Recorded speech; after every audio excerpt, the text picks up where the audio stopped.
Old entries in the diary of a villager. A new resident came to their village. This man's expression was unfriendly.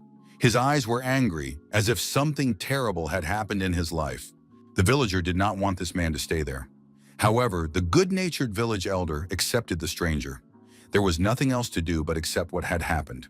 3 days had passed since the young man had settled in the village. He was so quiet that at times one could forget he existed. Several curious residents began to take an interest in the stranger. The villagers, however, were indifferent to him. A week passed, and then another 3 days since the stranger's arrival. Finally, they managed to find out what he was doing. The children peeked over the fence and reported that the stranger practiced with his sword every day. He looked as if he had a whole baggage of stories behind him. The villagers still did not care about this man. A month passed. The young man continued to train in his yard. He was not visible, but he could be heard. Another month passed. Nothing changed. The stranger continued to practice swordplay, and the locals continued to gossip about him. Some said he was preparing to take revenge on someone. Others said he was a fallen knight or a famous mercenary. There was a lot of commotion, but the villager was not interested in any of it. The village curiosity got the better of him. How fast and strong was he? What sword techniques was he honing? No wonder the neighbors were constantly gossiping about him. Tomorrow everything would become clear. The local resident was completely disappointed after he looked into the stranger's yard. To villagers who knew nothing about the art of swordplay, the young man might have seemed incredible. However, the author of these notes had seen more than one night while he was trading. This stranger was far from outstanding. He must have had some reason not to stay. Reasons so compelling that they tormented his soul and inflamed his heart. Based on what he saw, it was clear that the young man had not figured out how to resolve his torment. The man felt sorry for the stranger. Having satisfied his curiosity, he decided to forget about him. An inexplicable, strange mood led the narrator to pen and paper for the first time in a long time. He courted Rema for 2 years, and in the end, she agreed to become his wife. On days like these, you don't need anything else to be happy. However, strangely enough, the guy with the sword in his hand still kept appearing in his thoughts. 5 years is a long time. While others live, rejoice, get angry, grieve, and seek their happiness, he continues to swing his sword indifferently day after day. How long will his asceticism continue? The man decided to watch the swordsman every day, starting the next day. 5 years, 1 month, and 12 days the young man trained with his sword. 6 years, 9 months, and 3 days. A lot of snow fell, but the young man continued to train with his sword. The observer and Rema had a child, a beautiful daughter named Lola. All the villagers came to congratulate them. The stranger continued his endless training. 7 years, 10 months, and 27 days. 15 years have passed. Now he could no longer be called a young man. He was a mature man. The author of these lines forgot to check on the swordsman's training today. Although his daily training had become as natural as the sunrise in the morning and the moon in the sky at night, the man thought it was time to stop doing useless things. Observing. The old man opened his eyes and saw his grandson standing in front of him. The child told his grandfather to wake up and get up. His mother told Yonsok not to disturb his grandfather. It was time to get ready because they had to leave soon. The old man got out of bed. His daughter said she wanted to take her son to the market in the neighboring village. The old man replied that she would stay at home. The man watched his relatives walk away and decided to take a walk around the village. The locals greeted the elder and said hello to him. They talked about their affairs, invited him to visit, and wished him good cheer. The old man thought that time flies. Even the village had changed a lot, except for one place. The elder looked at the old crooked gate. How long had it been since he had been here? It had been about 37 years. The elder looked over the fence and was stunned with surprise. The old swordsman was kneeling, leaning his hands on his huge sword. He froze, his eyes wide, not letting go of his weapon. For a while, the elder could not take his eyes off this picture. When the silvery light surrounding the swordsman faded, the elder laid the stranger on the ground and closed his eyes. He wished the swordsman to wake up in a good place. The boy woke up, opened his eyes abruptly, and looked up at the ceiling in fear. He was lying in his bed and couldn't understand what kind of dream it had been. The Pereira estate. This estate is located in the southern part of the Kingdom of Hale. It is a well-known trading center connecting several neighboring kingdoms. The locals said that Baron Pereira's students had arrived. The knight guarding the entrance to the castle said that the students were the most popular people here. especially Princess Kurlina. She is only 11 years old, but she has already received the official status of a sorceress. It is much more difficult to meet a sorceress than a great lord magician. The knights spent some time telling the newcomer among them how sorcerers and sorceresses surpass all kinds of magicians. The eldest of the knights said that Princess Kurlina was indeed famous, but Pereiro's eldest son, Iron, was much more famous. The principle of collapse, the negligent aristocrat. After losing his mother at an early age, he did nothing until he was 15. He slept for days on end, huddled under a blanket. That's how he got his nickname. Iron's mother died right before his eyes, so you can understand him. Some people approached the knights and asked what they were doing there. The knights turned around and saw the Baron's second wife, Amelia, and Curlia Pereira standing in front of them. Curlia asked sternly who had given them permission to make noise on duty. The knights were frightened, bowed, and apologized. Curlia asked why they did something that they would later have to apologize for. The knights promised that it would not happen again. Curlia said that apologies alone were not enough. How were they going to answer for their offense? Amelia told Curlia to calm down. Amelia added that it was enough. The knights had already realized their mistake. She also noted that it would be better for the knights to focus on their duties rather than idle chatter. When the princess and her mother left, the knights breathed a sigh of relief. The eldest of them said that Amelia and Curlia were very intimidating. Both of them were strong, so the future of the estate looked bright. The prince sitting on his bed was very angry. The young man did not understand why he could not fall asleep. Usually at this time he was already asleep. He spent almost the entire day dozing. However, after that strange dream, everything changed. The salty taste in his mouth from fatigue and the aching pain in his muscles felt too real. And most importantly, his body was itching. He couldn't even stand still now. Iron called his servant. The man peeked out from behind the door and asked what the prince wanted. The prince said uncertainly that he wanted to practice with a sword. The servant was surprised to hear this and even broke out in a cold sweat. The Pereira family's training ground. The knights couldn't believe their eyes. Was this really possible? Everyone stopped training and looked at the entrance. The lazy prince was standing at the entrance to the training ground. Had Iron really come here? One of the knights said that it was rare to even see the prince's face. Why did he suddenly appear here? Was Iron going to take up fencing? The servant explained to his master that each sword had its own characteristics depending on its size, shape, and length. He was not familiar with the art of fencing, so if the prince would wait a moment, an experienced instructor would be brought to him. Iron said that was unnecessary and fixed his gaze on the largest sword. He declared that he would take that one. The prince grabbed the huge sword with both hands and tried to lift it. It turned out to be not so easy. The onlookers whispered among themselves, "This lazy bones who sleeps all day will never amount to anything." Although they admitted his stance wasn't bad for a first-timer. But why did the prince suddenly decide to train? One young man said that the reason was probably the young Lord Kiran, who had publicly disgraced the prince last month. The prince did not respond at the time and apparently just endured it. Perhaps he is incapable of anything at all. The young knight decided that the prince's willpower would last 3 days at most. The servant told the young man that the art of sword play could only be mastered through daily grueling training. It would be very difficult to do it alone. He promised to find a talented swordsman so that the prince could start lessons tomorrow. Iron thought that every time he swung his sword, not only did his arms hurt, but all his muscles screamed with tension. The prince fell to the floor from exhaustion, but his soul was calm.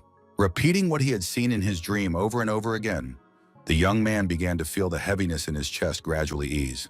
Each time he swung, it was as if he was getting rid of the hated memories and the burden weighing on his shoulders. Iron couldn't stop. The servant grabbed the young man by the shoulders and told His Highness to stop, for it was already getting dark. The prince dropped his sword on the floor and collapsed onto the servant.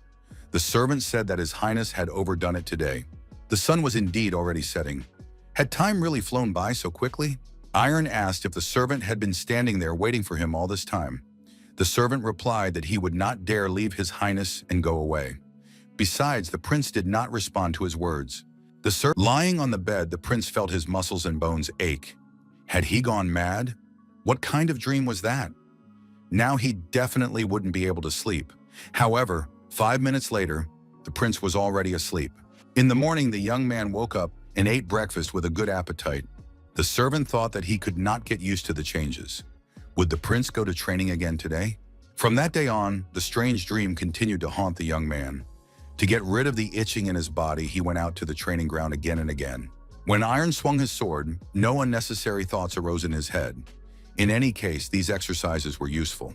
The knights argued among themselves whether the prince would come to training today. An old man approached the senior knight and asked how to get to the training ground. The knight asked who this stranger was. The old man replied that he was a wandering knight. As a swordsman, he wanted to visit the estate and watch the training. The old man said that he had permission to visit, of course. The knights replied that their shift was ending and they could take him there. Prince Iron was already on the grounds. He had been coming to training for 4 days in a row. The young knight said he had won a bet. The prince had helped him. Another knight remarked that the reason for all this was probably the son of Viscount Kieran, who had greatly disgraced the prince. Perhaps his persistence would last another week. The losing knight asked why his colleague had not told him about the Viscount's son. The latter replied that he was not obliged to disclose information to the person with whom he had argued. The old man looked at the prince's training and said that it was surprisingly good. He certainly wasn't wasting his time. The wandering knight thought that the young man's skill level was useless. He was so weak that he could barely hold a sword in his hands. He also lacked stamina and was breathing heavily. Could it be that all this was because of his resentment towards the young lord from the neighboring estate? One cannot approach the art of swordplay lightly with such indecent intentions. The wind. Ms. Curlia Pereira sat astride the griffin. A griffin is a creature from legends that does not exist in reality. It has the body of a lion, the wings of an eagle, and skin as strong as steel. The griffin landed, and Curlia stepped onto the ground. To create an animal with her own hands and then infuse it with energy, bringing it to life, such is the ability of the sorceress Curlia Pereira. The princess asked the knights why they were loitering around during working hours instead of doing their jobs. The knights replied that they had just finished their shift and were on their way to their permanent station. One of the knights added that the guards were now on duty and their shift had already begun. They were not doing anything wrong. Curlia was indignant. How dare a knight argue with her? Why weren't they training? Iron asked his sister what was going on. Curlia ordered Iron to stop immediately. Enough of these useless activities. Curlia asked if Iron really thought the art of swordplay was so easy. After all, he had done nothing but sleep all these years. The princess said, why did the prince decide to practice a little with the sword and expect something to change? Curlia pointed to the recruit and said that even this knight was doing better. The princess added that her brother should not say that this whole circus started because of what he was told 2 weeks ago. Amelia entered the room and everyone fell silent. Their mother told Curlia not to interfere with her brother and to leave him alone. The lady wished the knights good service. Amelia noticed that the prince had cheered up, but warned him not to overdo it. Iron promised not to overexert himself. The wandering knight was surprised. Why didn't Curlia take the bird with her? Was this the very Curlia that rumors were circulating about?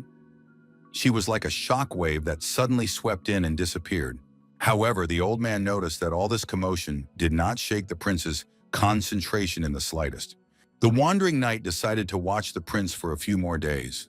The servant found the princess near Prince Iron's chambers.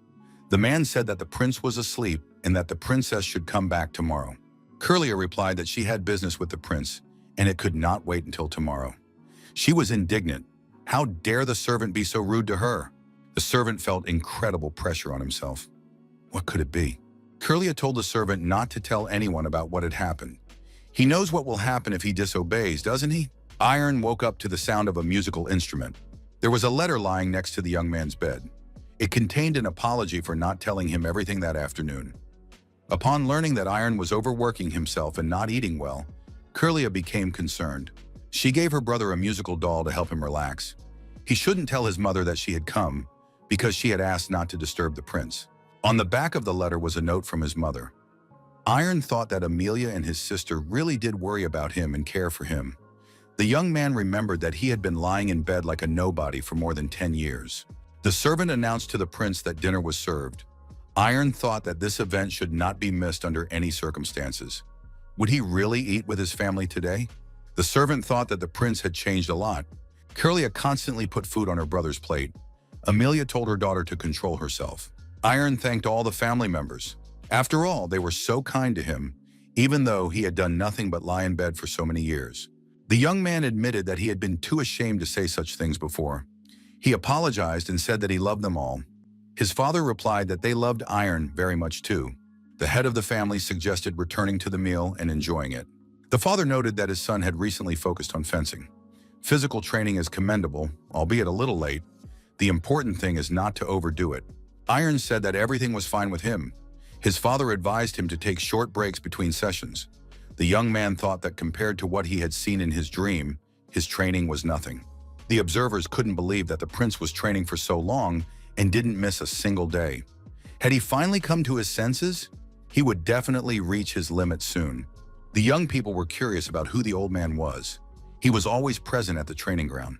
They said he had permission to enter. All this time, the old man kept his eyes on Prince Iron, watching his every move and mentally analyzing what was happening. The wandering knight noted that it was the 10th day of his observations of the prince's training.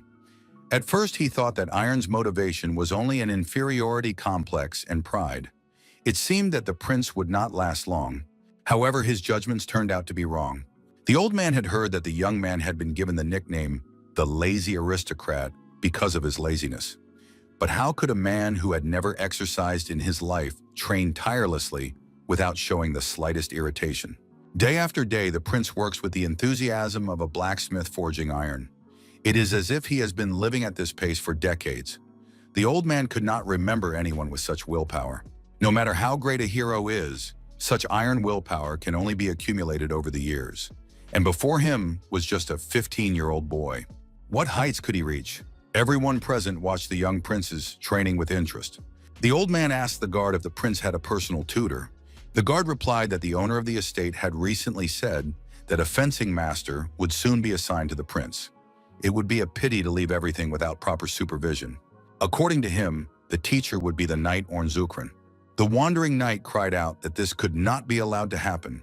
Such a precious child could not be entrusted to a debauched man who drank alcohol by the bucketful after a day of training and then yelled at his soldiers. The old man thought he needed to hurry. The boy had talent. He couldn't be allowed to fade into obscurity. He needed to meet with the owner of the estate immediately. After hearing all this, the head of the family was surprised. Could it be true? Did his son really have such enormous potential? The wandering knight confirmed it. The Kronos Fencing Academy was the best on the entire continent.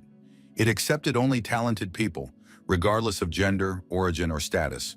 Simply becoming an official student, there was enough to be treated with far more respect than aristocrats. The academy was renowned for its reputation, which was even higher than that of the royal family. However, the greatness of Kronos is commensurate with the difficulty of admission, and it is very easy to be expelled from the academy. Will Iron be able to withstand the endless competition? The head of the family told his son that he would not insist. If the young man did not want to, he could admit it. He was only telling him about one of the possible paths. The choice was his. Iron asked his father for a few days to think it over. The young man wondered if he could do it. After all, he had been bedridden for 10 years. However, he no longer wanted to continue treading water. After much deliberation, the prince told his father that for the sake of his family who loved him, he would go to the academy. The day came when Iron announced that it was time to leave. Curlia wished her brother luck. Amelia couldn't even hold back her tears. The servant told the prince that this was his first time leaving the estate. He added that Princess Curlia had asked him to give her brother a certain item. It was a sword-shaped pendant. After a while, the servant reported that they had arrived at their destination. He offered to escort his master to the entrance. Iron replied that from now on he was a student, so he did not need an escort. Now he had to get used to acting independently. The servant bowed and wished the gentleman brilliant success. The young man approached the castle gates.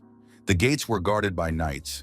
In front of him stood another young man who had come here for the same purpose. The knight said that this gentleman was Prince Brad Lloyd of the Lloyd family of the Kingdom of Kober. He had been recommended by a highly reputable knight named Cole Shady. The knight added that it was a great honor for them to meet such a gifted descendant of the Lloyd family. Iron handed over his letter of recommendation and gave his name. He was from the baronial family of Pereira. The letter had been given to him by the wandering knight Bran Somerville. The knight said that the young gentleman from the Pereira family should also come in. It was a great honor for them to meet him. They also knew Knight Bran Somerville. This great gentleman had led the raid in the mines for several decades. If such an outstanding person recommended the young man, successful completion of the exams was to be expected. The knight pointed the way to the auditorium and wished him luck. Another knight was surprised. Why would old Bran Somerville write a letter of recommendation? After all, this guy was the very same careless aristocrat. He added that the careless aristocrat was a slacker from the Pereira family. Up close, the young man seemed even weaker. How could he have appealed to such a discerning, wandering knight? Iron Pereira entered the room. Everyone stared at him with contempt. Our hero decided to keep his composure. He noticed a familiar face. The knight standing at the gate came up to the podium. The knight greeted the 400 students who had passed the preliminary selection and introduced himself.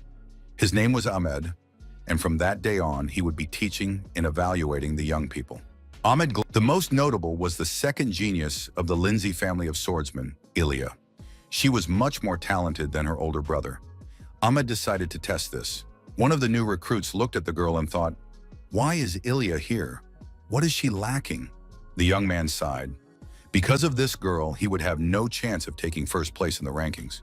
Ahmed warned everyone that they were not yet students, but only participants in the preliminary selection process. The young people already knew how difficult the training at this academy was. If the students pass 2 rigorous tests and return here a year later, they will become real students. However, after officially enrolling in the Kronos Academy, even greater hell awaits them. The knight told the students to leave their belongings here and go outside. There was a place he wanted to show them. Ahmed announced that physical training would take place here, where the students would develop the endurance of their hearts, lungs, and muscles. The uneven track surrounding the area was the usual route for running. Ahmed declared that the endurance test was beginning and ordered everyone to run after him. The knight praised the students and told them to run a little faster. Brad Lloyd thought that this race promised to be long. He needed to keep up the pace. Lloyd looked back, wondering where the lazy aristocrat was. Iron was kneeling and could no longer run. Brad thought that this guy had been given his nickname for a reason. Iron felt like his heart was about to explode. It was too hard. He couldn't go on.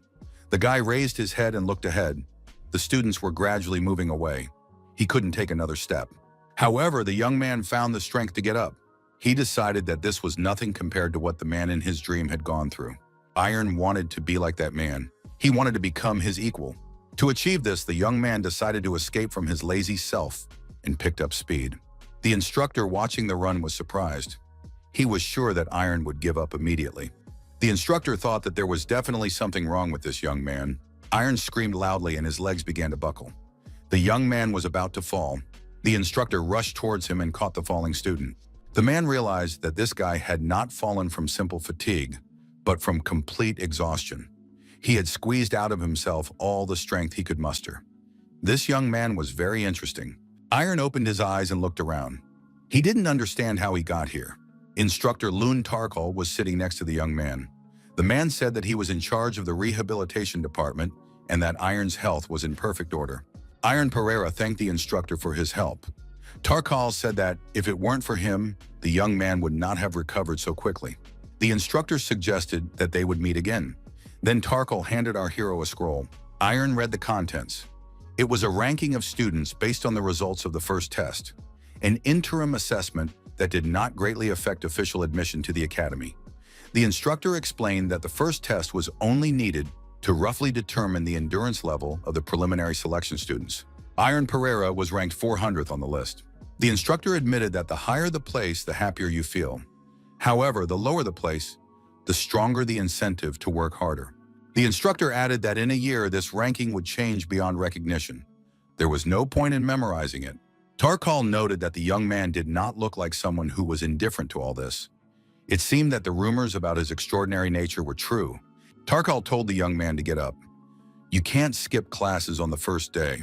The instructor greeted all the pre-selected students and asked how they slept in their new place. Then he introduced himself. His name was Karaka, and he was one of the instructors responsible for training young people. Karaka noted that from now on, the schedule would be followed according to the approved timetable. After 7 in the evening, the students would have free time. From that day on, all outdoor areas, the indoor gym, and the rest of the academy's training areas would be available to them. Anyone who wanted to could use them for independent training. Iron thought that today he would be able to pick up a sword again. Karaka warned that training with weapons was prohibited. In the evening, one of the students asked Brad Lloyd if he found the regular lessons boring. Listening to the theory, one could fall asleep. Another student said that the classes used a lot of words whose meaning was still unclear. The young people entered the gym and were stunned. There were many students engaged in physical exercises. One of the students thought that everyone present was giving it their all from day one, but their enthusiasm would surely wane after a few days. Everyone was paying attention to the girl with a heavy barbell on her shoulders. It was Ilya Lindsay. Brad Lloyd thought that the rumors about her were greatly exaggerated. Just one look at her was enough to feel the pressure. The other students were no match for her. Standing next to her, you could feel inadequate because they were on completely different levels. One of the students wondered where this girl got her physique. After all, she was a whole year younger than him. The students even noticed a lazy aristocrat in the gym, practicing self-discipline. On the last test, this guy also gave it his all. People do change after all, but why had he been slacking off for so many years? The students noticed that the lazy aristocrat seemed to be about to lose consciousness again. Brad Lloyd looked at the girl who looked like an ordinary commoner. Her name was Judith. The guy thought she had knocked him out of second place in the rankings. It seemed that she had to work hard to get into the academy. Lloyd decided that he would no longer allow anyone to take his place. Judith turned around and asked why this guy was staring at her so intently. Then she added that he was distracting her. Lloyd was confused. The students pounced on Judith and declared that she was standing in front of a noble lord from the Lloyd family and that she was not allowed to behave so rudely. One of the young men said that the girl should kneel down and beg Lord Lloyd for forgiveness. Judith asked if they had eaten the same food in the dining room, because this guy's breath smelled really bad. Judith told the student to be quiet and not move. Something caught her attention. Everyone in the room stopped what they were doing and looked in one direction. Elijah approached Iron. Ilya asked him to listen and said something, pointing to his sports equipment. Silence fell over the room. Everyone stopped moving. What was going on? Ilya turned around, waved to the young man, and headed for the exit. Iron Pereira noticed that now everyone in the hall was looking at him. Judith and Brad were surprised. Why couldn't they hear a word? Iron continued training with the barbell. Judith approached and asked our hero why he was ignoring her and not responding when she called him. Iron apologized and asked what she wanted. Judith demanded that the young man confess everything immediately. What had he just been talking about with Ilya Lindsay? Iron replied that the girl had only shown him how to hold the barbell correctly while lying down. Judith said she didn't believe him. The young man said he had nothing more to add. Judith asked if they had known each other before, or if they were currently dating. Iron said that today was the first time they had spoken. Judith told the young man to relax his face. It looked as if he was being mocked. Our hero did not understand what the girl's problem was. Iron decided to put all thoughts aside and continue training. Now he had to do everything right. Brad Lloyd approached our hero and asked what this guy was talking about with Ilya Lindsay, and with that redhead too. A month passed. After training, the students complained about the monotonous daily routine. It wasn't fair. They still hadn't been given swords. Lloyd noticed Elijah talking to Iron again. The girl advised him not to bend his back. Iron was squatting with a barbell, and Ilya reminded him to breathe more evenly. Brad Lloyd decided to ignore them and started warming up. He knew he would never surpass Ilya. She would take first place in the rankings again this time. Looking at Iron, Brad thought that he, on the contrary, would end up in last place. Lloyd was sure that someone had pushed Pereira here. Could a guy who had never tried hard suddenly surpass the others by deciding to work his hardest? He didn't give up only because Ilya supported him, and the ridicule of those around him served as motivation. Brad thought that once Iron got used to everything, he would go back to being the same lazy aristocrat he had been before. Lloyd's goal this time was second place. On the sports field, Brad noticed that Judith was already training. She came here before everyone else. This was not surprising. A commoner had to make every effort to survive. Brad told his friends that if they didn't want to train, they could lag behind. However, if they were capable of more, they should squeeze every last drop of strength out of themselves and try to catch up with him. 3 months had already passed. Ahmed noticed that many of the students were exhausted. Karaka objected that there were several interesting students worth paying attention to this academic year. The outstanding trio still adhered to strict self-discipline. They were Judith, Brad, and Elijah. Karaka looked at Iron and said that he could no longer be called a lazy aristocrat. Ahmed announced to the students that he had an important message. The time for midterm evaluations was approaching. The instructor showed the students the route they would have to run. All they had to do was complete it within a limited time. Ahmed added that the students had been training in running and swimming for 4 months, so it shouldn't be a problem for them. The assessment system was simple. It didn't matter what place the student took. The main thing was to finish within the set time. The head of the academy will personally present awards to the first 5 to cross the finish line. This should be good motivation. The instructor added that the exam will take place in 10 days at 9 o'clock in the morning. Until then, classes will be canceled. Students can use their time as they see fit, but they should not forget to eat. The students asked Brad if he could do it, although no one had any doubts about that. Lloyd thought about his rivals, Elijah, Judith, and a few others. Even in the worst-case scenario, nothing would prevent him from finishing in the top 5. However, for some reason, his attention kept returning to that guy, Iron Pereira. After her barbell lift, Judith said she had set a new record. That was enough for today. She noticed Iron kneeling near the exercise machine. The young man was breathing heavily. The girl thought that this guy had pushed himself to the limit again. His physical performance had improved significantly since he started. How could he push himself so hard? Judith wondered. Was her willpower weaker than that of the lazy aristocrat? The girl grabbed the barbell again. Karaka asked his colleague how many people he thought would pass this year. Ahmed replied that probably no more than 30. The headmaster approached the instructors and said that Ahmed was being too generous in his assessment this time. The head of the academy, Chrono Ian, remarked that he did not want to repeat last year's mistakes and had to see everything with his own eyes. He greeted Karaka and clarified that this was apparently their new instructor from the Kingdom of Adon.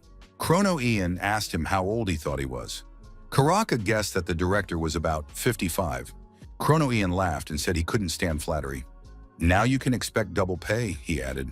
In fact, the leader was 90 years old. The old man said that the atmosphere this year was completely different from before.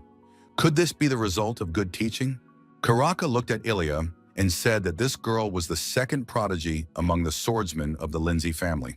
She was talented and intelligent, as befitted a member of her clan, and had always ranked first in all subjects. Chrono Ian noted that she was a poor child. She should choose her own path, not follow the one chosen for her by others. Is that how the world works? Perhaps one day she will free herself from these shackles. The leader looked at Judith and asked the instructors if they had tried to stop her. The girl was clearly exhausting herself. Karaka replied that she didn't listen to them, probably the most stubborn of them all. The manager said that she still needed to be stopped. It would be a shame if such talent destroyed itself. Surely she had a good reason for trying so hard. They needed to try to talk to her. Karaka looked at the manager and asked his colleague if he had a chance. Ahmed replied that Judith would not dare to disobey the manager. However, as soon as the manager walked away, the girl picked up the barbell again. Chrono Ian said that she was indeed a very stubborn child.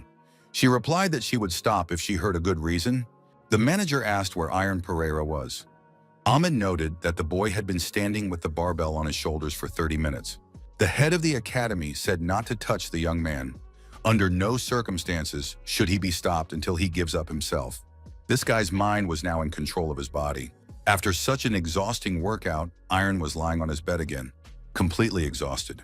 His whole body ached. The young man thought that a lot of strange things had happened lately. The guys who used to ignore and mock him had started to show interest. It seemed unusual. Iron didn't understand why Elijah was helping him. She wasn't the type to do anything out of pity. The young man fell asleep and saw a woman in red. She said they hadn't seen each other in a long time. The guy thought he hadn't left his bed to be here. Of course, it wasn't his mother's embrace, but it was still very warm. Aaron thought that falling into a deep sleep now would be very welcome. In his dream, our hero saw that strange man with a sword in his hands again. The young man thanked the woman in red for everything, and they parted ways. Aaron said it was time for him to go. The boy woke up and got out of bed. The students looked at our hero and didn't understand what was wrong with his clothes. Had he really not slept all night? One of the students regretted that they would not be evaluated individually. Otherwise, Iron would definitely lose. Lloyd thought that Judith had been working too hard over the past few days. She wasn't in very good shape now. If he stayed alert, second place would be his. Instructor Ahmed said that he would explain the rules for interim assessment once again. The route consists of 4 stages. Each stage has its own instructor. Only after completing a stage can you move on to the next one. The only important thing for the assessment is to finish within the allotted time. Don't let others distract you. Students must show how much progress they have made over the past period. After the start, Iron noticed 3 main competitors. Brad looked at Ilya and thought that, as expected, she was fast. She was definitely impossible to catch up with. However, another student also had good results. Iron tried his best and did well. Ilya Lindsay had completed the first stage. The girl said it was very fast. The instructor announced that Iron Pereira had passed the first stage. Brad didn't understand how it happened. The second stage was jumping on a box. Iron thought that they could laugh at him as much as they wanted. Pereira himself was shocked by his results. His body felt like it was on fire. Something had clearly changed in him. There was no thought in his head that this was his limit, so he was doing everything at his own pace.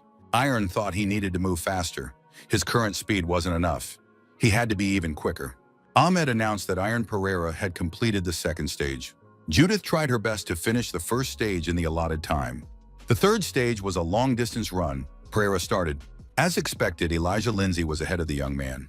Iron tried to catch up with the leader and had a wonderful feeling. The young man thought that he really wanted to get Ilya out of his way. However, at that moment, Judith overtook everyone. It was quite unexpected. Judith told herself that she must not lose. It had cost her so much to be here. Many were surprised that this girl had applied to the Krone Academy. She wasn't even one of the 7 aristocrats. She was building castles in the air. Judith considered herself different, special. She forgot what reality was and got involved where she shouldn't have, crossing the line. The girl really worked harder than the others to get into the Krone Academy. Judith moved on to the next stage and jumped into the water. The girl believed that she would not let anyone defeat her. The fourth stage was long-distance swimming. However, at this stage, Ilya Lindsay pulled ahead again. Judith lost her confidence and decided that she had bitten off more than she could chew. Was she really going to fail? The girl felt hurt. Judith felt heavy and began to sink to the bottom. She wanted to rest. When Judith opened her eyes, Iron was pulling her out of the water. The young man pulled the girl ashore. She asked him what he was doing. Iron asked Judith to calm down. Instructor Karaka ran up to the students and asked if Judith was okay. The instructor told Iron to leave her and run to the distance. Pereira replied that he understood and went back to the water. Judith closed her eyes and thought that this guy was very stupid. Some students were disappointed. After all, they had tried so hard but still failed. The instructor told the student that this was no time to lose heart. Karaka added that the students would have a second assessment. Compared to the first one, the criteria for passing were much more lenient. If they didn't give up, they would definitely pass the second assessment. The student was delighted and ran off to the track. Ahmed said that nothing less was expected from this year's students. Many more passed than last year. Karaka acknowledged that there was no shortage of talent this year. However, the main hero was the rescuer, who took 34th place out of 35. Iron Pereira. One of the students was surprised. Why did this guy do that on the exam? Did he really want to show himself to be a good guy? The student thought that, in any case, thanks to this, Pereira managed to take 5th place. He is guaranteed a reward from the academy director. Lloyd congratulated his colleague and said that he had achieved everything on his own. The students congratulated Lloyd on his 2nd place. Brad Lloyd understood that with his current abilities, he could not compete with the level that Pereira had shown today. Brad thought if Judith had distributed her strength correctly, he would have come in 4th. Lloyd was forced to admit that he had been completely defeated. The next day arrived. Elijah approached our hero and asked why he had done what he did. Lindsay asked if he understood what she was talking about. The girl wondered why he had saved Judith. Iron replied that he had no other choice.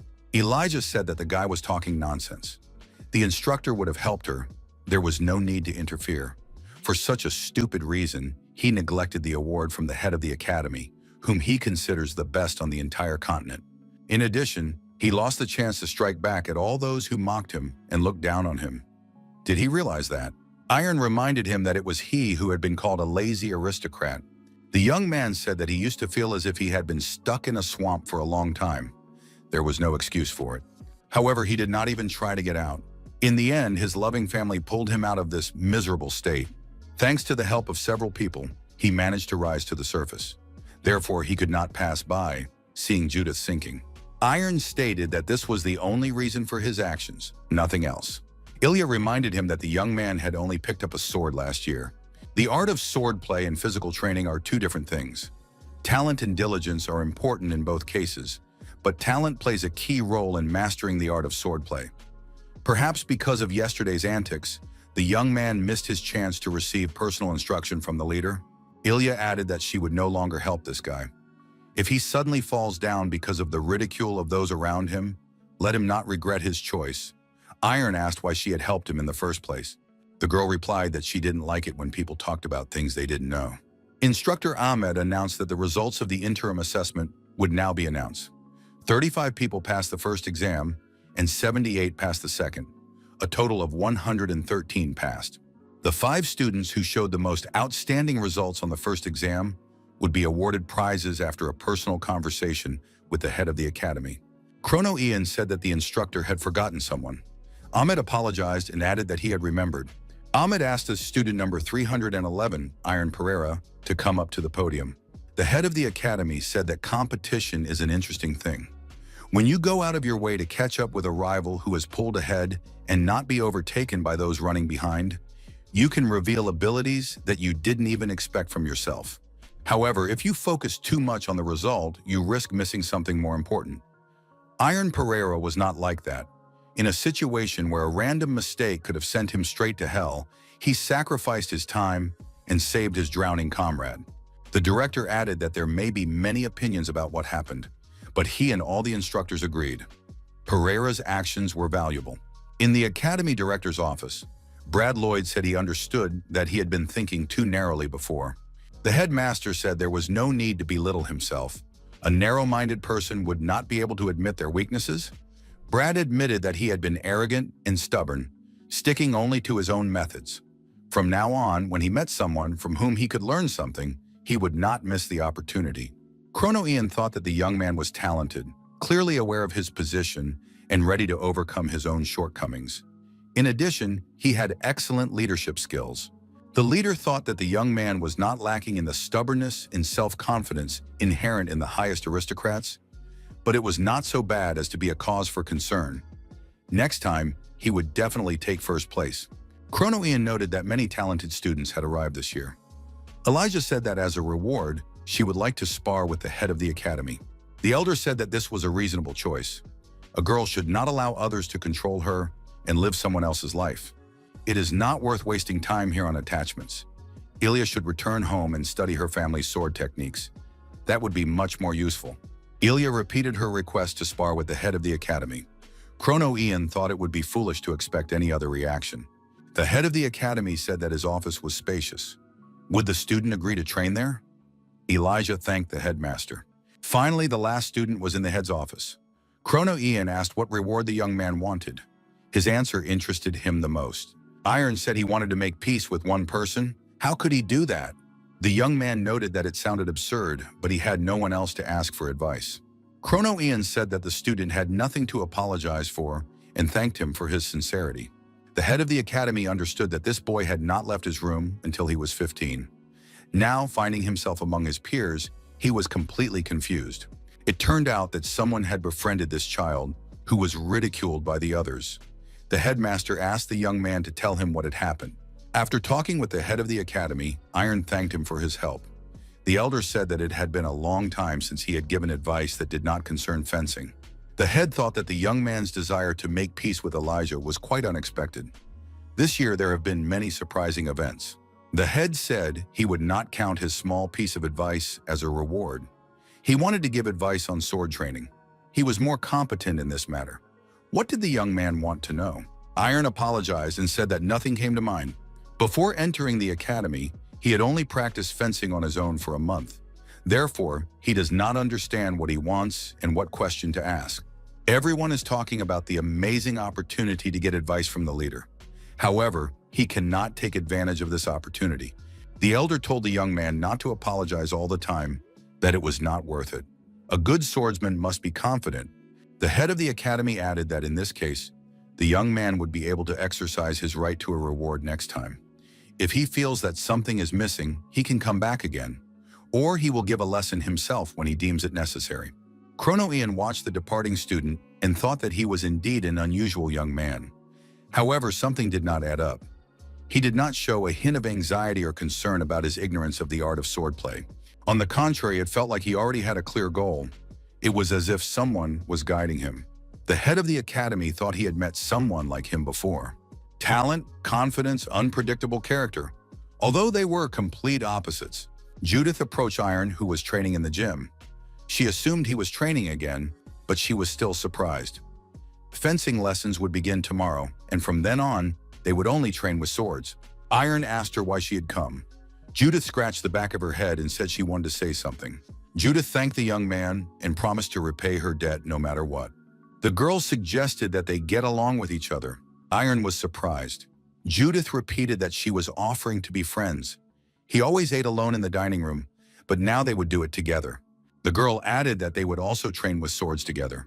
After all, it was very cool. Iron replied that it was indeed great. Judith turned around and said she wouldn't distract him. Be that as it may, our hero was pleased with this outcome. Now Judith always sought out Iron and talked to him. The students noticed that Judith had changed, and it seemed rather strange. Brenda found something else completely strange here. Iron and Elijah had grown apart. What had happened between them? Instructor Ahmed loudly drew everyone's attention and asked them to listen. As everyone knows, fencing classes begin today. In them, students will feel the results of the past 4 months of training. Now everyone will have the opportunity to freely wield a sword for 2 hours under the supervision of instructors. It is necessary to choose a wooden sword that you like. Judith chose a sword and was satisfied. Even if you swing harder, you don't lose your balance. The instructors were satisfied because they had not only made the students stronger and more resilient. Brad thought, even if the sword is wooden, it still feels completely different than before. Now he feels the weapon with his whole body. Everyone noticed that Iron approached the largest sword. The young man took the sword off the wall and held it firmly with both hands. Iron swung the sword and, cutting through the air, struck a blow. The instructors watching the young man thought that although it was a little inaccurate, his stance was practically perfect. Had he really never practiced fencing? Brad Lloyd approached Iron Pereira and challenged him to a duel. Everyone present was extremely surprised by this action. Unexpectedly for everyone, Iron accepted the challenge. Those present stepped aside and formed a circle. The opponents stood facing each other with swords in their hands. Instructor Ahmed shouted for the two to stop immediately. They would train after class. Karika was surprised. Why did Brad challenge Iron to a duel? Ahmed added that there must be order in everything. The head of the academy said that sometimes there are exceptions. The elder allowed this duel. Chrono Ian immediately stipulated that if anyone was in danger, he would intervene immediately. The opponents agreed. After the battle began, Lloyd immediately went on the attack. Iron managed to defend himself by putting his sword in front of him. His opponent's sword struck our hero's sword directly. Iron was surprised by the force of the blow. The fight continued, and the spectators were amazed. The students thought that Brad Lloyd would defeat his opponent with one blow, but the guy held his ground well. Judith thought that Brad was just testing Iron. The young man's reaction speed was not bad, but the sword easily disrupted his balance. His stances and movements were very clumsy. Was he really interested in fencing? Pereira's skills were much worse than Lloyd had previously assumed. Now it was time to test his strength. Brad knocked the sword out of Iron's hands. The young man was left unarmed. The instructor declared the fight over. Brad Lloyd was the winner. Karika announced the last item on today's schedule. The instructors divided the students into classes. Starting tomorrow, fencing classes would be held in specific groups. Class A, Elijah, Lindsay, Brad Lloyd, Judith, 10 people in total. As befits the strongest class, the training would be tougher and more difficult, so it was necessary to prepare mentally. The instructor called out the names of the 35 people who were assigned to Class B. Then he moved on to Class C. Judith told Iron to trust her because she was in Class A. There would be 54 people in Class C. Iron was not called again. Finally, Instructor Karaka announced Iron Pereira. The young man was assigned to Class F. Judith said that everything was clear. However, Brad behaved like a complete moron. He deliberately used Iron to show off his superiority over the others. Everyone already knows he's an aristocrat. Does flaunting his status really satisfy him? Judith told Iron not to be upset. They have to change the situation before the final assessment. Iron told Judith not to be angry. He was very grateful to her for her concern, but it made him uneasy when she was angry with him. After training, Brad, exhausted, lay down on the bed. Brad, recalling the duel, thought that at that moment he was going to meet his opponent's frontal attack, but without realizing it, he dodged. It wasn't just the sword. At that moment, his eyes, his facial expression, absolutely everything expressed a power that was impossible to overcome. Pereira focused his entire being on the vertical strike. Brad wondered, what expression did he have on his face when he wielded his sword? During the lesson, the instructor asked Iron, did he really not know any strikes other than perpendicular and oblique ones? The young man admitted it and apologized. Instructor Loon Tarkal said that the student had nothing to apologize for. After all, He had not studied the art of fencing properly. Therefore, it was impossible to show good results at the beginning of the journey. The instructor asked what the young man, who was far behind the other boys in fencing, needed to do to catch up with them in skill. Iron Pereira suggested that he needed to put in more effort. Tarchal said that talent was necessary here. However, effort was also important, of course. Depending on his efforts, the young man would either be able to catch up with the other students or even surpass them. But that was not the case for him, as the others had started learning fencing several years ago. Tarkal gave the young man a week. During this time, he must master all the basics of wielding a large sword. If he succeeds, he will immediately be assigned to Class C. Iron asked what would happen if he failed. Tarkal replied that in that case, nothing would change. He would remain in that class and continue to learn fencing. However, if the young man felt that he lacked talent, it would be better for him to leave the academy on his own. Iron promised that he would try hard. Tarkal noted that this young man had no shortage of diligence. Everyone had already seen that for themselves. The second day of training, the instructor told the young man to lower his stance and relax his shoulders. Third day of training, the instructor praised the student and said he was doing well. Tarkal thought that with each passing day, this student was improving his skills faster and faster. His efforts played a big role in this. It may not seem so at first glance, but this guy really does have a talent for fencing. Iron asked Judith to watch him, because tomorrow he will be evaluated. The girl said that she is very picky in this regard. If everything goes badly, she will beat him up. The assistant noted that the instructor had gone to work in the rehabilitation department today. Tarkal said that the guy had been transferred to Class C. At lunch, Judith told Iron to take more food. He knows how important calories are. Why does Iron work so hard but eat so little? One of the students noticed that there was a hippopotamus at the academy. How much food Judith ate. Could she really handle it all? Judith turned around and asked the guy if he liked her. The young man was taken aback. Judith laughed. Was he embarrassed? The girl said that nothing would work out between them. He wasn't her type, so he could get lost. Brad told the guy to stop arguing. There was no point in discussing others. It did no good. Judith noticed that Brad had been quiet lately. Judith noted that Iron and Ilya had stopped talking to each other. Had they had a falling out? Iron replied that they had no reason to argue. The young man was surprised. Could what happened even be called a quarrel? Pereira asked Judith how Ilya was doing, since they were in the same class and saw each other regularly. Judith reminded him that Iron had said they hadn't quarreled, so let him ask her himself how she was doing. Judith added that, overall, Elijah was still at the top of the class and was getting excellent results that even the instructors couldn't help but acknowledge. However, due to the large difference in abilities, the students feel uncomfortable and don't even approach her. In the evenings, she goes to a small training ground and hones her family's sword techniques. Judith added that if Iron had improved so quickly, he could go with Elijah in practice. Brad Lloyd watched Iron and Judith fight with swords. The young man was definitely making progress. Iron thought that he had expected nothing less from Judith. Her attacks were difficult to parry. The girl had unimaginable power. After another blow, Iron flew far back. The girl used a vertical cut. Judith approached her fallen opponent and said that the young man had indeed grown physically. His progress was evident, but he was still far from her level. Judith suggested ending the session for the day. Night had fallen and they were left here alone. The girl added that if Iron went to the small training ground, there was a good chance he would find Ilya there. Ilya was indeed still training at that time, honing his sword technique. Ilya turned around and saw Iron Pereira standing in front of her. The young man was holding some objects in his hands. Iron greeted her. The girl asked what he wanted. The boy said he had come to give her something. Iron explained that his family had sent him a gift. He had also written a letter. It was probably a bit unexpected. Ilya asked why she needed it. Iron told her that he had a younger sister. She was not very good at communicating with people, just like him. They often quarreled because of misunderstandings. However, the next morning he found a gift in a letter by his bed. Iron admitted that he lacked eloquence.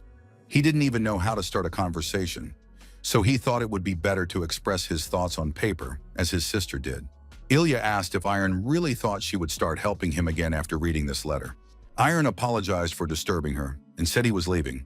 After training, the girl read the letter and thought that this guy was like a little child. As a gift, the girl found a bracelet. It was an Adonis bracelet. Ilya thought that she had wrongly accused him of something she didn't know about. Before the next workout, Judith said that today would be tougher. Iron asked her not to rush so quickly. Brad Lloyd approached the young people. Judith asked him what he wanted. Brad said he needed to talk to her and asked her to wait a moment. Judith was surprised. What did they need to talk about? Brad suggested that Iron train with him from now on. Those present thought that this guy had lost his mind. Brad reminded them that during the midterm evaluation in the previous duel, Iron had shown tremendous concentration, which he lacked. He wanted to learn that. Brad Lloyd said that in return, he would offer sword lessons. The young man suggested that they help each other overcome their weaknesses so that they could move forward together. Judith asked what the joke was. Last time, Brad challenged Iron to a duel, and now what is he trying to achieve? Does he want to use him to rise higher himself? Brad replied that this was exactly the case. Judith said that this guy was too arrogant and rude. Brad asked what was wrong with that. He could achieve excellent results on his own. However, this approach is not very effective at the academy. Besides, Iron and Judith would use him just as he would use them. Judith was already training with Iron all the time instead of attending classes. He believes that he needs to gain experience from many people. Their knowledge is not limited to the academy's curriculum. Brad suggested thinking more broadly. The young man added that this was their shared opportunity. Under the pressure of fierce competition, he would learn new things from other students and achieve qualitative growth in his abilities. The students who heard this conversation were surprised. A student from Class A wants to learn from a student from Class C? How is that possible? Iron replied that he agreed. Judith asked if Iron was sure it was a good idea. Iron admitted that he was behind Brad in all respects. What did Brad want to learn from him? Brad reminded him that Iron had something he lacked. He had been thinking about this since the last midterm evaluation. After all, he had tried just as hard, so why was there such a difference between them? They spent about the same amount of time training. It turns out that Pereira is different from him in some other way. Brad said he understood. All students were given a limited amount of time. However, the quality of its use varied. From the very beginning of training, Pereira never lost his concentration. Brad asked Iron to teach him how to stay focused all day long. Iron admitted that he himself did not know how it happened. Brad said that was the expected answer. All geniuses think alike. Iron said he wasn't like that. Brad thought that one glance was enough to see Iron's talent. Maintaining constant concentration at the same level is no easy task. Brad noted that he had a personal training session today, so he was leaving. Judith would also be joining them starting tomorrow. The girl said she hadn't agreed yet. Brad gave the young man some advice. Iron should never belittle himself. Pereira is a descendant of a noble family. Now his skills and actions are quite befitting of a member of a noble family. Therefore, he should be proud and show others his confidence. Judith asked, was she the only one who felt nauseous? This guy's a masterful storyteller. During training, Brad gave Iron advice and told him not to rush. His movements would only be precise when he achieved a balance between his body and his gait. During the break, Brad asked Judith if she wanted to fight. They were already done. The girl said she didn't need to. Brad asked Iron how long the girl's stubbornness would last. Iron replied that if she wasn't arguing now, she would be ready to give up in a week. Judith and Iron had lunch in the dining room as usual, sitting at the same table. Ilya walked by and told Iron that she had read his letter. Lying in bed before falling asleep, Iron thought that, as Brad had said, concentration was something worth thinking about. But how could he improve it? The young man thought, if he could improve it, if he could make even a little progress, then the progress would be obvious. Iron Pereira found himself in a small village next to an old swordsman. The young man couldn't believe his eyes. He stretched out his hand. Was this really not a dream? Iron could clearly feel his hand. It felt different now than it had before. Iron could feel not only his hands but his entire body. All the sensations of the old swordsman were as clear as day to our hero. Iron opened his eyes and jumped out of bed. It was still night outside the window. He had to grab his sword quickly before the sensations disappeared. In the morning, Judith asked why Iron looked so sleep-deprived and what he had been doing all night. During training, Brad told Judith not to slack off. The girl replied that Lloyd shouldn't show off. Judith got angry. Brad told her to focus, but what was he doing? The young people noticed that Iron had fallen asleep on the bench. Brad told Judith to leave him alone. It seemed that the young man was exhausted. Iron heard the conversation, jumped to his feet, grabbed his sword, and prepared to practice his strikes. Brad approached our hero and asked what he was doing. Iron scratched the back of his head and replied that he was trying to improve his concentration. True, it wasn't working very well yet, but he wasn't expecting quick results. Brad said he had heard of this method. It's called meditation. You need to calm your soul and look back at the past. Iron replied that this was close to the truth. Brad said he would try to practice this too and lay down on the bench. The young man decided that it wasn't so bad and that he would have to practice regularly. The student approached Brad and asked if he was asleep. Brad replied that it was called meditation. Judith noticed that when Brad meditated, he managed to snore and drool. Brad suggested that the problem was his posture. Usually, people sit in the lotus position when meditating. Judith said that Iron was destined for greatness, while Brad was just fooling around. Brad replied that he would practice it anyway. The head of the academy asked the instructor if anything interesting had happened among the students. Karaka replied that everything was going as usual. Iron Pereira had already moved up to Class B. He quickly improved his skills with the help of Judith and Brad. Karaka added that the head of the academy was right about this student. This year, Brad Lloyd caused a small wave of change. After another sword competition, instructor Ahmed announced that Brad Lloyd had won. Judith lost. Judith was angry and demanded a rematch. The girl added that she would wait for Brad after class for another fight. Lloyd replied that he was ready for as many as she wanted. Instructor Ahmed thought they were amazing kids. They were both developing their skills at an incredible rate. A gap gradually begins to emerge between Brad and Judith, who were previously fighting for second place. Brad is progressing faster. Iron practiced sword techniques somewhere on the edge of the forest. The young man thought that meditation had also helped him improve his results, but it wasn't enough. Brad asked if he was too focused on just the perpendicular strike. It was time to finish up. The leader asked everyone to gather. The gathering was announced on the large training field. Chrono Ian reminded everyone that 9 months had passed since these students entered the academy. Time had flown by unnoticed. The head of the academy said he was incredibly happy that the students had managed to endure a large number of exams and rigorous training. He was proud of their brilliant progress. The elder added that this conversation would be about the final assessment. The assessment would differ from the interim assessment, in which the students had to meet a certain standard in a particular discipline. The head added that in the final assessment, he would like to see the hidden talents of the students. The old man added that the young people should not be afraid. There was no need to frantically search for meaning in his words. All that was required of them was to demonstrate their best side with the help of a sword. Chrono Ian noted that students could show off a secret move or unusual maneuver that would confuse their opponents. In other words, they were allowed to use any means necessary to show their abilities. Everyone here was capable of revealing their strengths. Therefore, they had to give it their all in the remaining 3 months. The head of the academy took off his cloak and said that he had a modest gift for the students. At that moment, the elder had a sword in his hands. Chrono Ian said that it might just be an old man dancing with a sword in his own way, but he would be grateful if the students could learn something from it. Everyone present was surprised when they saw the true abilities of the head of the academy. At the end of the dance, and the elder bowed and said, "That was all." The students were amazed. What had they just seen? Was Blade really capable of such a thing? After another training session, Brad suggested that Judith take a little rest.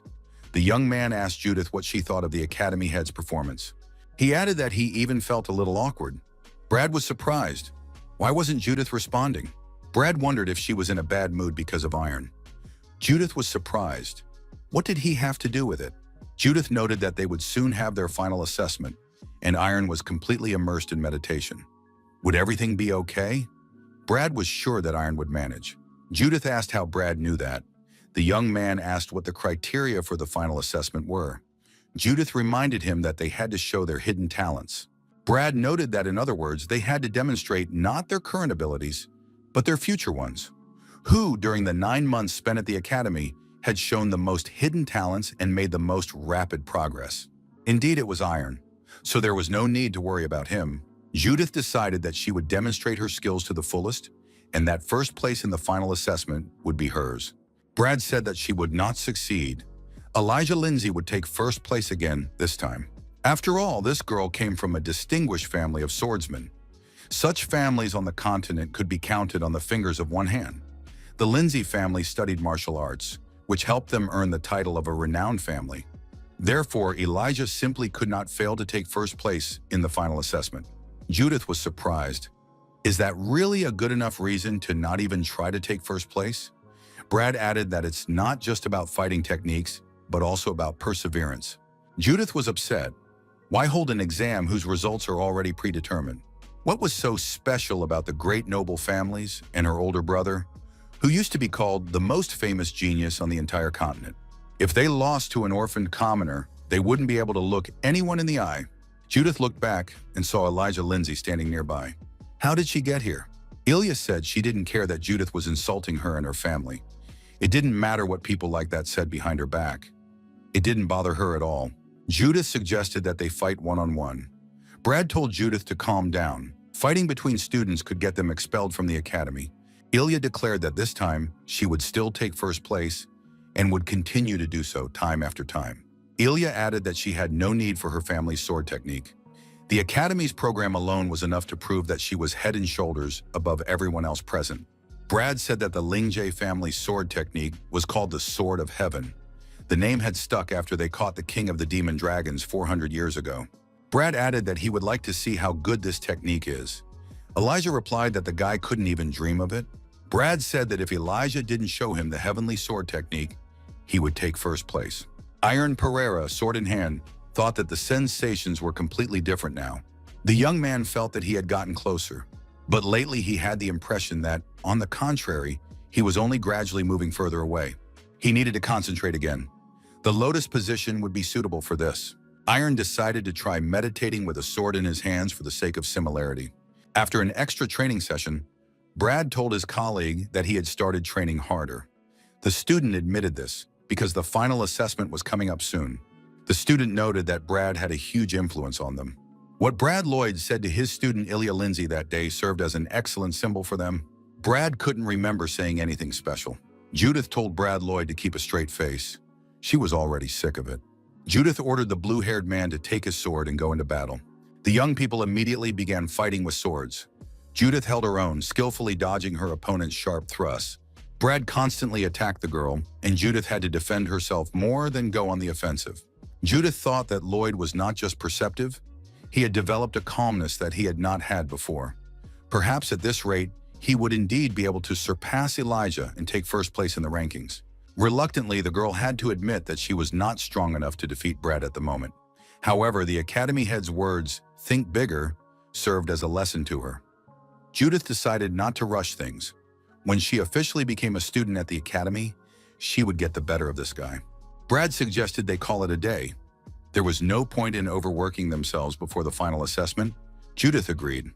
Brad was surprised. Why wasn't she even angry? Probably today there would be green snow falling because of this. Judith said she still had things to do, but she wasn't going to talk about it. Brad thought that he had really changed. Now he could count on a place next to Elijah. Iron changed his stance, but there was no improvement. The guy didn't know what to do. Judith asked if he was tired of always being on the training ground.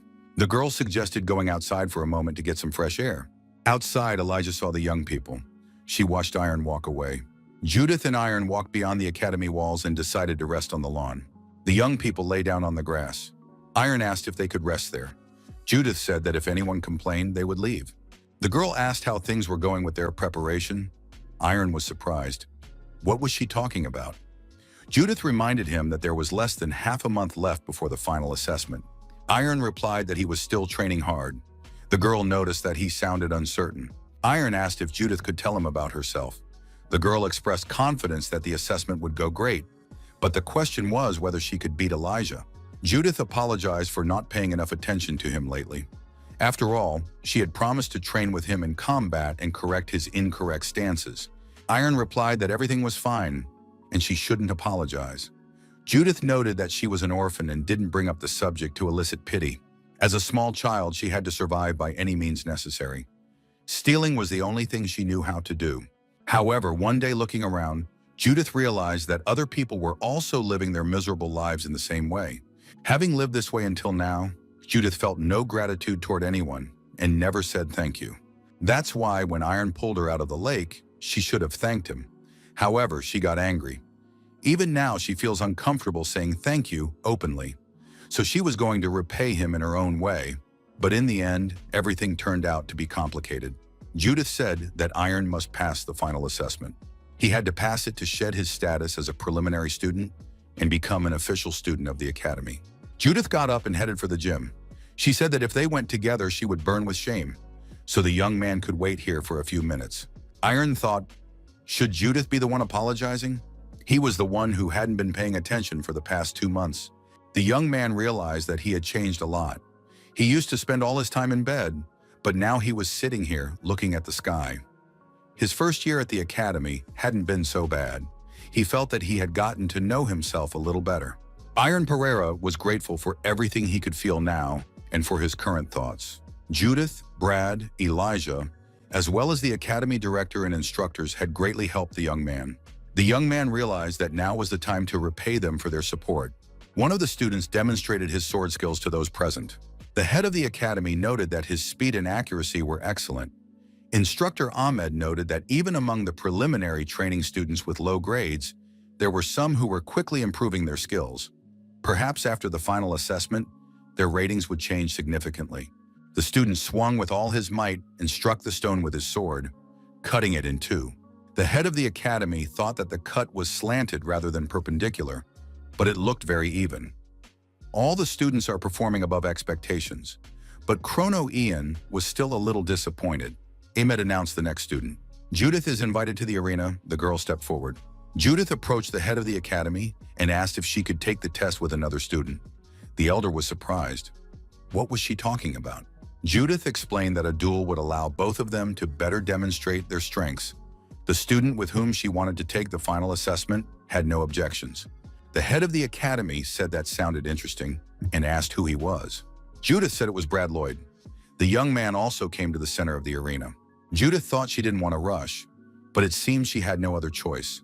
The girl declared that she would surpass her opponent today.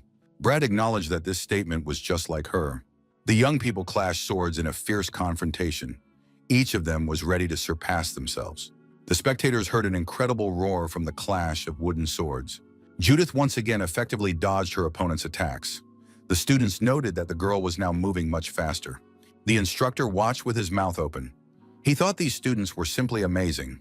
Ahmed was forced to admit that Judith's blows were merciless. However, Brad easily parried her extremely powerful lunges. Brad asked if Judith was planning to defeat him.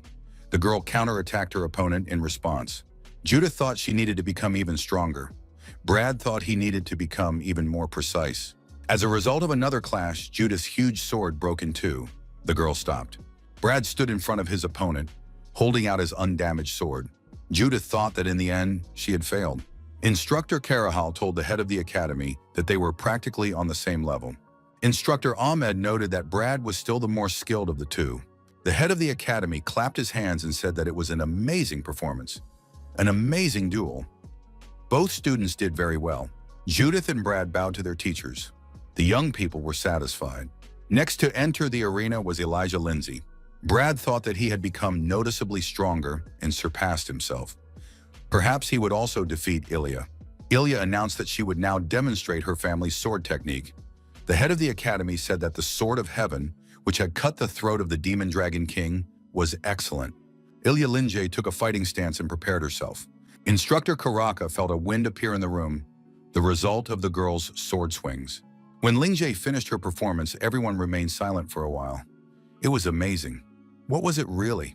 Instructor Karaka said that now he understood what Sword of Heaven meant. Brad Lloyd thought that there really was an insurmountable wall between them. What had he been thinking before? Judith told Brad that there was one more student left. Iron Pereira stepped into the center of the arena. Now all eyes were on this young man. Brad thought that Iron shouldn't do it. Iron said that Brad was a very good person. The atmosphere around him was always warm and bright. He liked it when they were together. That was probably why so many people wanted to be his friends. Brad mentally begged, even pleaded, for Iron not to show anything remarkable. At that moment, Iron was focused on himself, and no one could distract him in any way. Chrono Ian wondered what the young man was going to show them now. Everyone present looked at the young man in silence with undisguised curiosity. Iron said he would demonstrate a perpendicular cut with a sword. For the head of the academy and his friends, it was like a bolt of lightning. The student shouted, "Has Iron completely lost his mind? They are at the final assessment. Everyone is waiting to see a secret technique, not some perpendicular cut." Ahmed thought, even though he stopped him, this student was really right. After all, this is the final assessment. What does Iron want to demonstrate at such an important moment with a perpendicular cut, which cannot even be called a real combat technique? What is this strange student thinking about now? The head of the academy wanted Iron Pereira to show the skill of someone who did not want to learn from him and did not even react to his sword dance. Chrono students were surprised. Why did Iron freeze and not move? Elijah thought that this guy was meditating now. The young tense all the muscles in his body. Concentrate. Iron penetrated the depths of his soul. The young man thought that he still did not know who the man from his dream was and why he had struck all those blows. Now, while he was in pain and patient, as long as he was able to move forward, his iron will was enough. The young man delivered a crushing blow, a perpendicular cut. A huge crack appeared in the floor in front of the young man, cutting across the entire arena. Judith looked at Brad. The young man clenched his fists until they bled. The head of the academy, Chrono Ian, thought he saw what he wanted to see. After a while, the elder said that he was moving on to the announcement of the results. The final assessment is decisive, but the current rating does not show whether the students will be admitted to the academy, as there is still a final interview to come. The head began announcing the results from the bottom. Chrono Ian reached the leaders and said that Judith had taken 4th place. 3rd place went to Brad Lloyd. 2nd place went to Iron Pereira. As expected, Ilya Lingje took 1st place. The head of the academy said that everyone had done a great job. Now the students should go on vacation. Ilya entered the training hall and said that this was where she expected to see him. No one else would come here now. Iron, sword in hand, greeted the girl. The young man sat down to rest and the girl sat down next to him. Ilya said that Iron had become much stronger. Ilya added that Brad and Judith had also performed well. It had been a long time since she had felt someone chasing her. The girl added that she had barely managed to take 1st place. Ilya noted that this time it had been a little fun. The young man's blow was very frightening. Iron blushed with embarrassment and admitted that the Sword of Heaven technique was also incredible. Ilya smiled. Was the young man not used to praise? Ilya announced that she was not staying at the academy. Iron was surprised. What kind of decision was that? The girl noticed that the young man had a funny reaction to her words. Iron said that it was all very sudden. Ilya admitted that she had never intended to remain an official student at Kronos. She planned to take 1st place in the midterm and final exams, and then return to her family. The girl asked Iron if he knew who was considered the true genius of the continent. That person was Kyle Lindsay. Ilya added that he was her older brother. The girl began her story. When she was 7 years old, Kyle became so popular that he was known to almost everyone on the continent. When he turned 10, he defeated a knight in a duel. Even then, he had already reached unprecedented heights thanks to his outstanding talent. Of course, Kyle was recognized by many famous people, and he became famous on the continent as the strongest genius. Hopes were pinned on him when suddenly another genius appeared, a commoner by birth, who took 1st place at the Kronos Academy but refused to remain a student there. It was Ignata's daughter. At the age of 14, she founded her own mercenary squad. Ilya said that his brother had received a challenge to a duel from Ignata. Since their family did not shy away from battle, Kyle immediately accepted the challenge. In the end, after only 3 blows, the fight ended in Ignata's favor. Seeing the defeat of her brother, her role model, Ilya was terribly upset. Elijah rushed to her brother, hugged him tightly, and burst into tears. Kyle began to comfort his sister as if nothing had happened. At that moment, she believed that her brother would redeem himself, fight again, and regain his victory. However, Kyle was unable to recover. After what happened, people turned cold toward their former idol. For the first time, he was recklessly criticized and ridiculed. Kyle was unable to withstand the despair and pressure that had come upon him. Ilya said that she was still too young and could only watch indifferently as her brother wasted away. But even then, it was clear to her that it was people's opinions that had locked her brother in his room. Elijah promised herself that she would never suffer the same fate. Ilya believed that no one would be able to shake her faith. However, without realizing it, she became mired in this abyss. The girl noted that she had entered the academy at the age of 12 because of Ignata, who had entered at 13.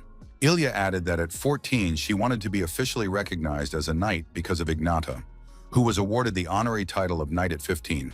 Ilya said that now she was going to put an end to trying to catch up with anyone. The girl noted that this was thanks to Iron. He doesn't let others confuse him and never pays attention to what they say. Ilya added that seeing his persistent desire to follow his own path, she decided to follow her heart. She could well reach the level of master even if she did everything her own way. Iron said that it was simply amazing. Ilya was able to overcome difficulties and now sees a world that is not limited to the academy. It's incredible. He, on the other hand, does not yet have a clear goal. Ilya said that Iron was talking nonsense and that he shouldn't relax. He should try even harder. Otherwise, the gap between them will become a chasm in an instant. The young man wondered, is everything okay with him? Is he doing the right thing? Brad Lloyd stood in front of a huge crack in the arena. The young man was silently thinking about something. Judith approached from behind and asked what the gentleman was thinking about.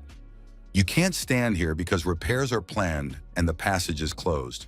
Judith suggested they compete and added that she was itching to get started. Brad announced that he was quitting the academy. A man who had only recently picked up a weapon was able to demonstrate an astonishing level of skill, having trained with just one strike all year. He had devoted several years of his life to the art of sword fighting.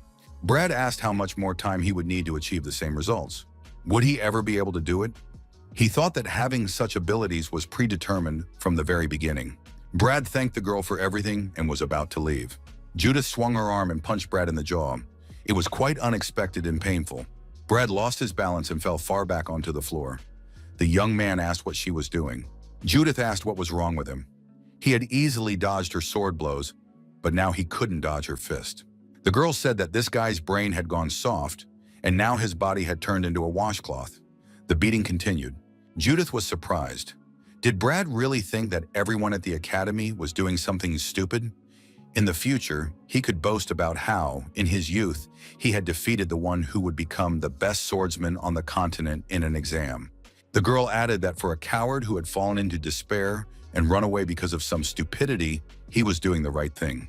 Judith headed for the exit and said that this would be enough to talk about for the rest of her life. Several days passed. The head of the academy asked Ilya if she felt better after choosing her path. The girl replied that she felt much better now. However, it was not only because of her first place. Chrono Ian noticed that the girl was much happier now than she had been after the midterm exam. Elijah said that it was all thanks to Mr. Chrono's teachings. Brad Lloyd was next to come in for an interview with the head of the academy. The elder said that there were no questions about his grades. The young man was so good that he became a role model for other students. Brad put aside his selfishness, corrected his shortcomings, and improved his strengths. The head of the academy noted that he personally had high hopes for the young man. Lloyd, however, felt that he no longer had any self-confidence. Chrono Ian saw a lifeless look in the young man's eyes. He was like a burnt-out candle. The elder realized that Brad would not hear him now. The head of the academy said that the young man should do as he saw fit. The old man hoped with all his heart that Brad would find the motivation to get back on his feet. Next, Iron Pereira appeared before the head of the academy. The old man noted that his performance at the final assessment was impressive. In his entire career as director, he had never been so surprised. He asked if the young man remembered what they had talked about after the midterm exam. The headmaster said he had some advice for Iron. The young man replied that he would listen to him. Chrono Ian said that first Iron had to answer his question. Why did he pick up the sword? Iron remembered the swordsman from his dream, but how could he explain this to the head of the academy? The elder told the young man not to think too deeply about it.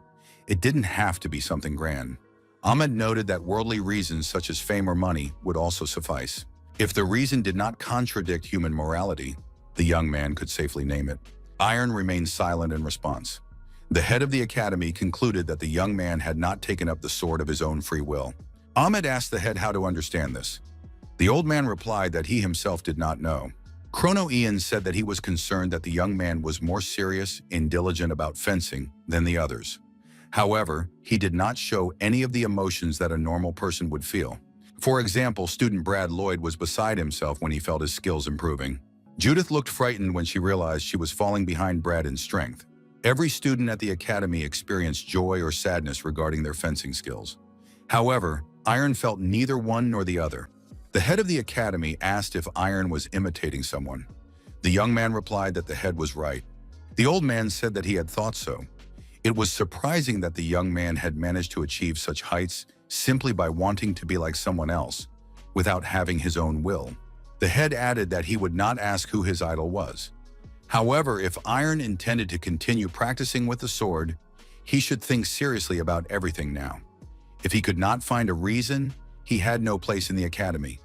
The world was vast, and it was much more important to find oneself in it than to swing a sword here. Iron thanked the head of the academy. The young man said that he would remember this advice for the rest of his life. The old man remarked that the word last sounded somewhat offensive. It was not worth saying that. The elder asked if the young man could lend him a drop of his blood. The young man agreed. Before the young man was an item certifying that Iron Pereira was an official student of the Kronos Academy. The elder said he was giving the young man exactly 1 year. During this time, he must find his path. Iron said he would definitely return in a year. It was time to say goodbye. Elijah said she would invite the young man to visit. When he had time, he should definitely come. The girl handed him a plaque with their family crest and said that if he showed it to the guard, he would definitely not be turned away. Elijah promised to give the young man a flower when he came. The girl said that the flower was called Adonis, the same as the one in the bracelet he had given her. Iron was surprised. Did Adonis really grow at her house? Ilya said that when she was 7, she had pulled them all out, but now she would plant them again. Adonis blooms in April, so it makes sense to come at that time. Iron said he would definitely visit Ilya. Judith saw the sign in the young man's hands and asked what it was. She wanted one too. Judith received the same sign and was delighted. Judith apologized to Elijah for insulting her family. She had never had a family, so she said it without thinking. Judith asked why Iron was standing there smiling. The young man replied that he was for peace and security. Iron approached Brad and asked if he was really leaving the academy. Brad said he didn't want to talk about it. Iron agreed. Everyone has their own circumstances. Brad asked if Iron was leaving too. Iron said he was leaving, but not for good. He would finish his personal training and come back. Brad thought that Iron would continue to develop his skills. Iron thanked Brad and said that thanks to him, he had become more confident. He realized that he felt alive when he swung his sword. Iron added that he wouldn't go into details, but a year ago, a small change had taken place in him. Thanks to this, he started fencing and decided to enroll in the academy. However, he was able to look back, get to know himself, and realize that he could only move forward after meeting the guys. Iron expressed his hope that they would all meet again someday. Iron once again thanked Brad Lloyd for his invaluable help. A carriage pulled up, and a knight got out and said he was glad to see the heir. Lloyd replied that it was time for him to leave. Iron shouted loudly that Brad must become stronger. They must meet again. The carriage with Lloyd drove away. Judith noted that these young men had staged a real melodrama here. The girl felt that she would never see Brad again. Another carriage pulled up, and Iron's servant got out. He said he had come to pick up the heir from the academy. "But who are these girls?" he asked. Iron replied that they had studied together at the academy and were his friends. The servant thanked the girls for getting along with his master. Iron got into the carriage and waved to the girls. Judith told Iron to come back soon. The carriage drove away and the girls stood there silently. The pause was awkward. Elijah couldn't wait for her carriage to arrive.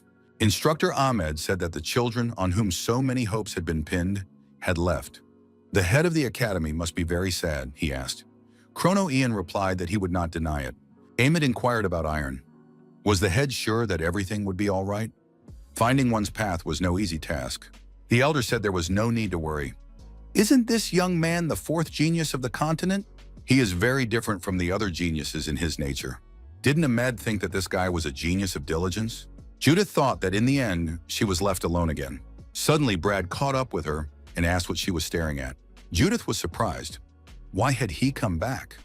Brad explained that after weighing everything carefully and thinking it over, he realized that giving up was not at all befitting of Brad, heir to Lloyd County. Besides, if Iron left, there would be no one to deal with Judith's nasty temper. Judith was indignant. Is that what this guy says? Brad noticed that her curse could be interpreted as a positive assessment if she stumbled over her words. The young man added that he would have to ask to be reinstated. However, he was sure that the headmaster would not dismiss someone as talented as him. The servant thought that the young master had been looking out the window the whole way. He probably never managed to become an official student at the academy. He must be terribly upset. The servant asked the young man what he was holding in his hand. The young man showed him the platinum plaque of the Lindsay family. The servant was surprised. Where did the young man get it? Iron replied that a friend, one of the girls, had given it to him. Iron added that one of those girls with light hair was named Elijah Lingjae. The young man thought, judging by how surprised the servant was, the Lingjae family was much more prestigious than he had previously assumed. He said that they would stay at the guest house for the night. Left alone in the room, The young man gave himself over to meditation. The servant outside the door did not hear a single sound from the room. He assumed that the young master was in despair. What should he do? He needed to find something that would cheer the young man up. The servant saw an orc who made a living by fortune-telling. He had heard that orcs could occasionally be found in the northwest. But how did this one end up in the south? Moreover, this was no ordinary orc. A pentagram pendant hung around his neck. A tattoo adorned his arm. He was an orc fortune-teller. The servant told his master that orcs were the most outstanding fortune-tellers. Iron admitted that he had heard that just meeting an orc could bring good luck. The orc fortune-teller greeted the distinguished guests and asked which of them would like to have their fortune told. Iron said he would like to try.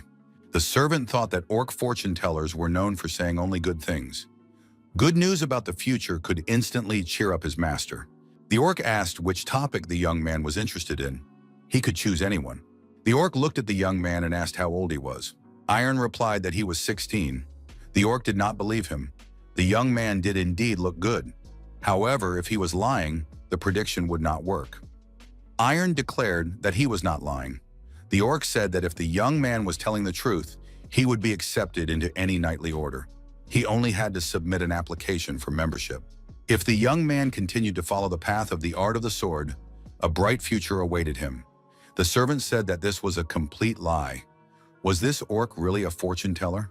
The servant told his master that they'd better leave and not waste their time on this charlatan. The orc asked the young man to wait a moment. He gave the guy a note and said that when things went wrong for him, this thing would definitely help him. Watching our hero leave, the orc thought that this guy had not only gained muscle mass, his body looked strong and agile thanks to his training. However, what was even more striking was the powerful energy that enveloped him. It would be better if this young man did not say that he was only 16 years old. He is a mysterious person. Will they meet again? The orc looked at the passers-by and thought that predictions would not work here now. The servant apologized for what had happened. He did not know that the orc would turn out to be a charlatan. Iron noted that they had not heard anything bad. The young man remembered the piece of paper and unfolded it. It read, "To stand firm, you don't have to be alone." What did that mean? So when he asked about 10 years, did the orc mean the age of the man from the dreams? The servant said he immediately suspected something was wrong. The orc had phrased his question about age strangely, and then proceeded to claim that anyone who failed the exam would be accepted into any knightly order. Iron was surprised. Didn't he say so? He didn't fail the exam. At first, the servant didn't even believe it. Iron stated that he had been officially accepted into the academy, but not immediately. His admission could be called conditional. He had to complete a task given by the headmaster within a year. The coachman reported to the heir that the Chiron family carriage was approaching the meeting place. The servant was upset. How did they manage to meet their main enemies? Quietly, who openly insulted the master? In particular, it was Aaron Chiron. The servant informed his master that the heir, Aaron Chiron, and Sir Jack Stewart had stepped out of the carriage. "If you feel uncomfortable, sir, you may remain inside," he said. Aaron replied that everything was fine and that it would be rude to remain in the carriage. The servant bowed and greeted the master, the heir Aaron Chiron, and Sir Jack Stewart. The young men looked at Iron and thought that he had grown taller and stronger. Aaron asked, "Is Iron returning from the Chrono Academy?" Aaron greeted him and said he hadn't seen him in a long time. The students at the academy seemed to be well trained. He almost recognized him when he saw him. "Does Iron plan to continue practicing fencing?" Aaron noted that it was obvious. It would be difficult to study elsewhere, because Iron had taken up the sword late. Iron was taciturn and said that this was probably true. He asked if Aaron had anything else to add. "If not, I'll be going. It's been a long journey, and I'd like to rest as soon as possible." Jack Stewart thought it was a slightly childish provocation, but the reaction of the careless aristocrat did not meet his expectations. Aaron asked Iron to stop. He offered to shake hands in farewell. Iron was surprised. "Oh, why is that?" Aaron said, "There is an expression. A handshake is enough for swordsmen to understand each other's abilities." Iron said he had never heard it before. Aaron replied that it was said by the famous swordsman Sir Louis Sogard. "In fencing, nothing is more important than muscle strength." Sir Jack Stewart confirmed this. Aaron held out his hand and said that the best knight in their family had confirmed it. He decided that as the senior comrade, who had begun to learn the art of the sword 6 years earlier, he would now test how much Iron's skill had grown. Iron extended his hand and shook his opponent's hand. Aaron thought he was about to crush this guy. Aaron wanted to see Iron's funny, twisted grimace. However, our hero was completely calm and didn't even flinch. Aaron was surprised. Where does Iron get such tremendous pressure? He's not even trying to squeeze harder. Iron asked, "Do I really have to use force?" After these words, Karen doubled over in pain. Aaron pulled his hand back and cried out. Iron apologized, saying that he was not yet good enough at controlling his strength. Aaron was angry. After all, it was the first time he had unclenched the careless aristocrat's hand. Iron said goodbye. The young men saw a cat sitting nearby. The cat was surprised and asked, "Is that all?" The servant was the most surprised of all. "Is this a talking cat?" The servant thought it was a real witch. People often say that things that cannot be and that defy common sense are like magic. That is exactly how things are. However, if you go into detail, it has nothing to do with magic. It is easy to get confused with definitions, because in any case, a person uses an invisible force, mana. However, magic is a teaching that strictly follows logic and rationality. What is the correct term for a situation in which people encounter something completely incomprehensible? Witchcraft. When the laws of nature are completely ignored, witchcraft occurs. The servant thought, "Has the witch turned into a cat? Or is she a witch cat?" Jack Stewart thought that getting involved with a witch would not end well. They had to leave quickly. The young people apologized to the cat for their tactlessness and asked for forgiveness. The cat asked, "Will there really be no fight?" The cat was surprised. Are they really going to leave as if nothing happened? The servant thought that the cat was standing on its hind legs. It was definitely a witch. The cat suggested that they have a duel and added that she was willing to lend them a sword. The cat took out the sword and showed them how to use it. Jack Stewart said that the cat must have misunderstood. The Pereira and Karen families support and help each other. The cat said she was completely disappointed. She had hoped for some fun. Jack Stewart apologized for taking up Iron's precious time and said they wouldn't keep him any longer. Iron thought, could that cat be human? The servant said he wasn't sure. However, he thought she was somehow connected to the heiress Curlia. They were both witches. The carriage arrived at the Pereira estate. Iron was greeted at the gate by members of his family. Iron announced that he had returned. The head of the family welcomed his son and said that he had done an excellent job. After hearing the young man's story, his father concluded that the academy had recognized the young man's talent. He was very proud of his son. Iron couldn't believe it. His father said he was proud of him. The head of the family said that, according to Marcus's servant, they had met a talking cat on the way. The man added that it was a sorceress named Lulu. Iron was surprised. Wasn't this sorceress a human being? His father noted that she had the intelligence of a human being. Curlia added that this cat was very powerful. One glance was enough to make it clear. She was stronger than any witch they could have met in the royal capital. Amelia added that Lulu had come to them about 10 days ago and asked to be Curlia's teacher. They did not know who this cat was, so they sent someone to the Sorcerers Association to find out about her. Amelia asked what Iron himself thought about it. Curlia asked what her brother thought. Iron said he didn't know anything about sorceresses. Amelia asked why Curlia was pressuring her brother. The girl said she was just curious. Iron thought that he was once again faced with his sister's endless stubbornness. Something unpleasant must have happened. Iron remembered something and said he wanted to give his sister a gift, but he wasn't sure if she would like it. The head of the family thought that Iron was already buying gifts. Curlia said she was grateful to her brother for that. The servant Marcus had previously advised his master to be sure to give everyone gifts. The young man was grateful for this advice. A cat appeared on the table. She said, "So this young man is Curlia's older brother. That's why I thought they smelled similar. But they are completely different." Curlia grabbed the cat by the scruff of its neck and asked, "How did you get here?" The cat apologized, saying it didn't want to scare anyone. The animal added that all that remained was to convince Curlia's older brother. Then she said it was an accident. Curlia demanded an explanation. The animal replied that it was easier to get along with her brother than with this girl. The cat said that Curlia loved her brother very much, so she thought that if she could persuade him, Curlia would agree. Curlia shouted that she would never become her student and left the room. Lying in bed, Iron thought that the adults were very happy with his gifts. It seemed that the gifts touched them even more than his admission to the academy. In a normal family, such things are not uncommon. Seeing his parents rejoice over trifles, the young man felt both happiness and guilt towards them. Iron decided that he would no longer waste time as he had before. He could not delay in finding his way of the sword. The maid knocked on the door. The woman asked, "Will the young master be going to the training ground tomorrow?" Iron confirmed this and reminded the maid to prepare what he had asked for in advance.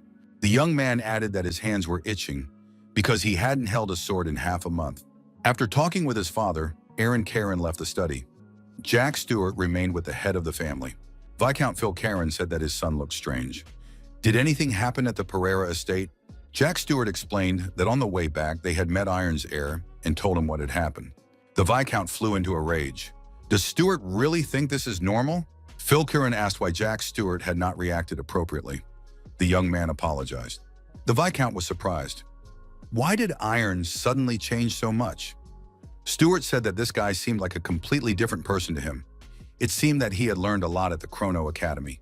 The Viscount noted that the Sword Academy was not a witchcraft club. He had disliked Harun Pereira for a long time.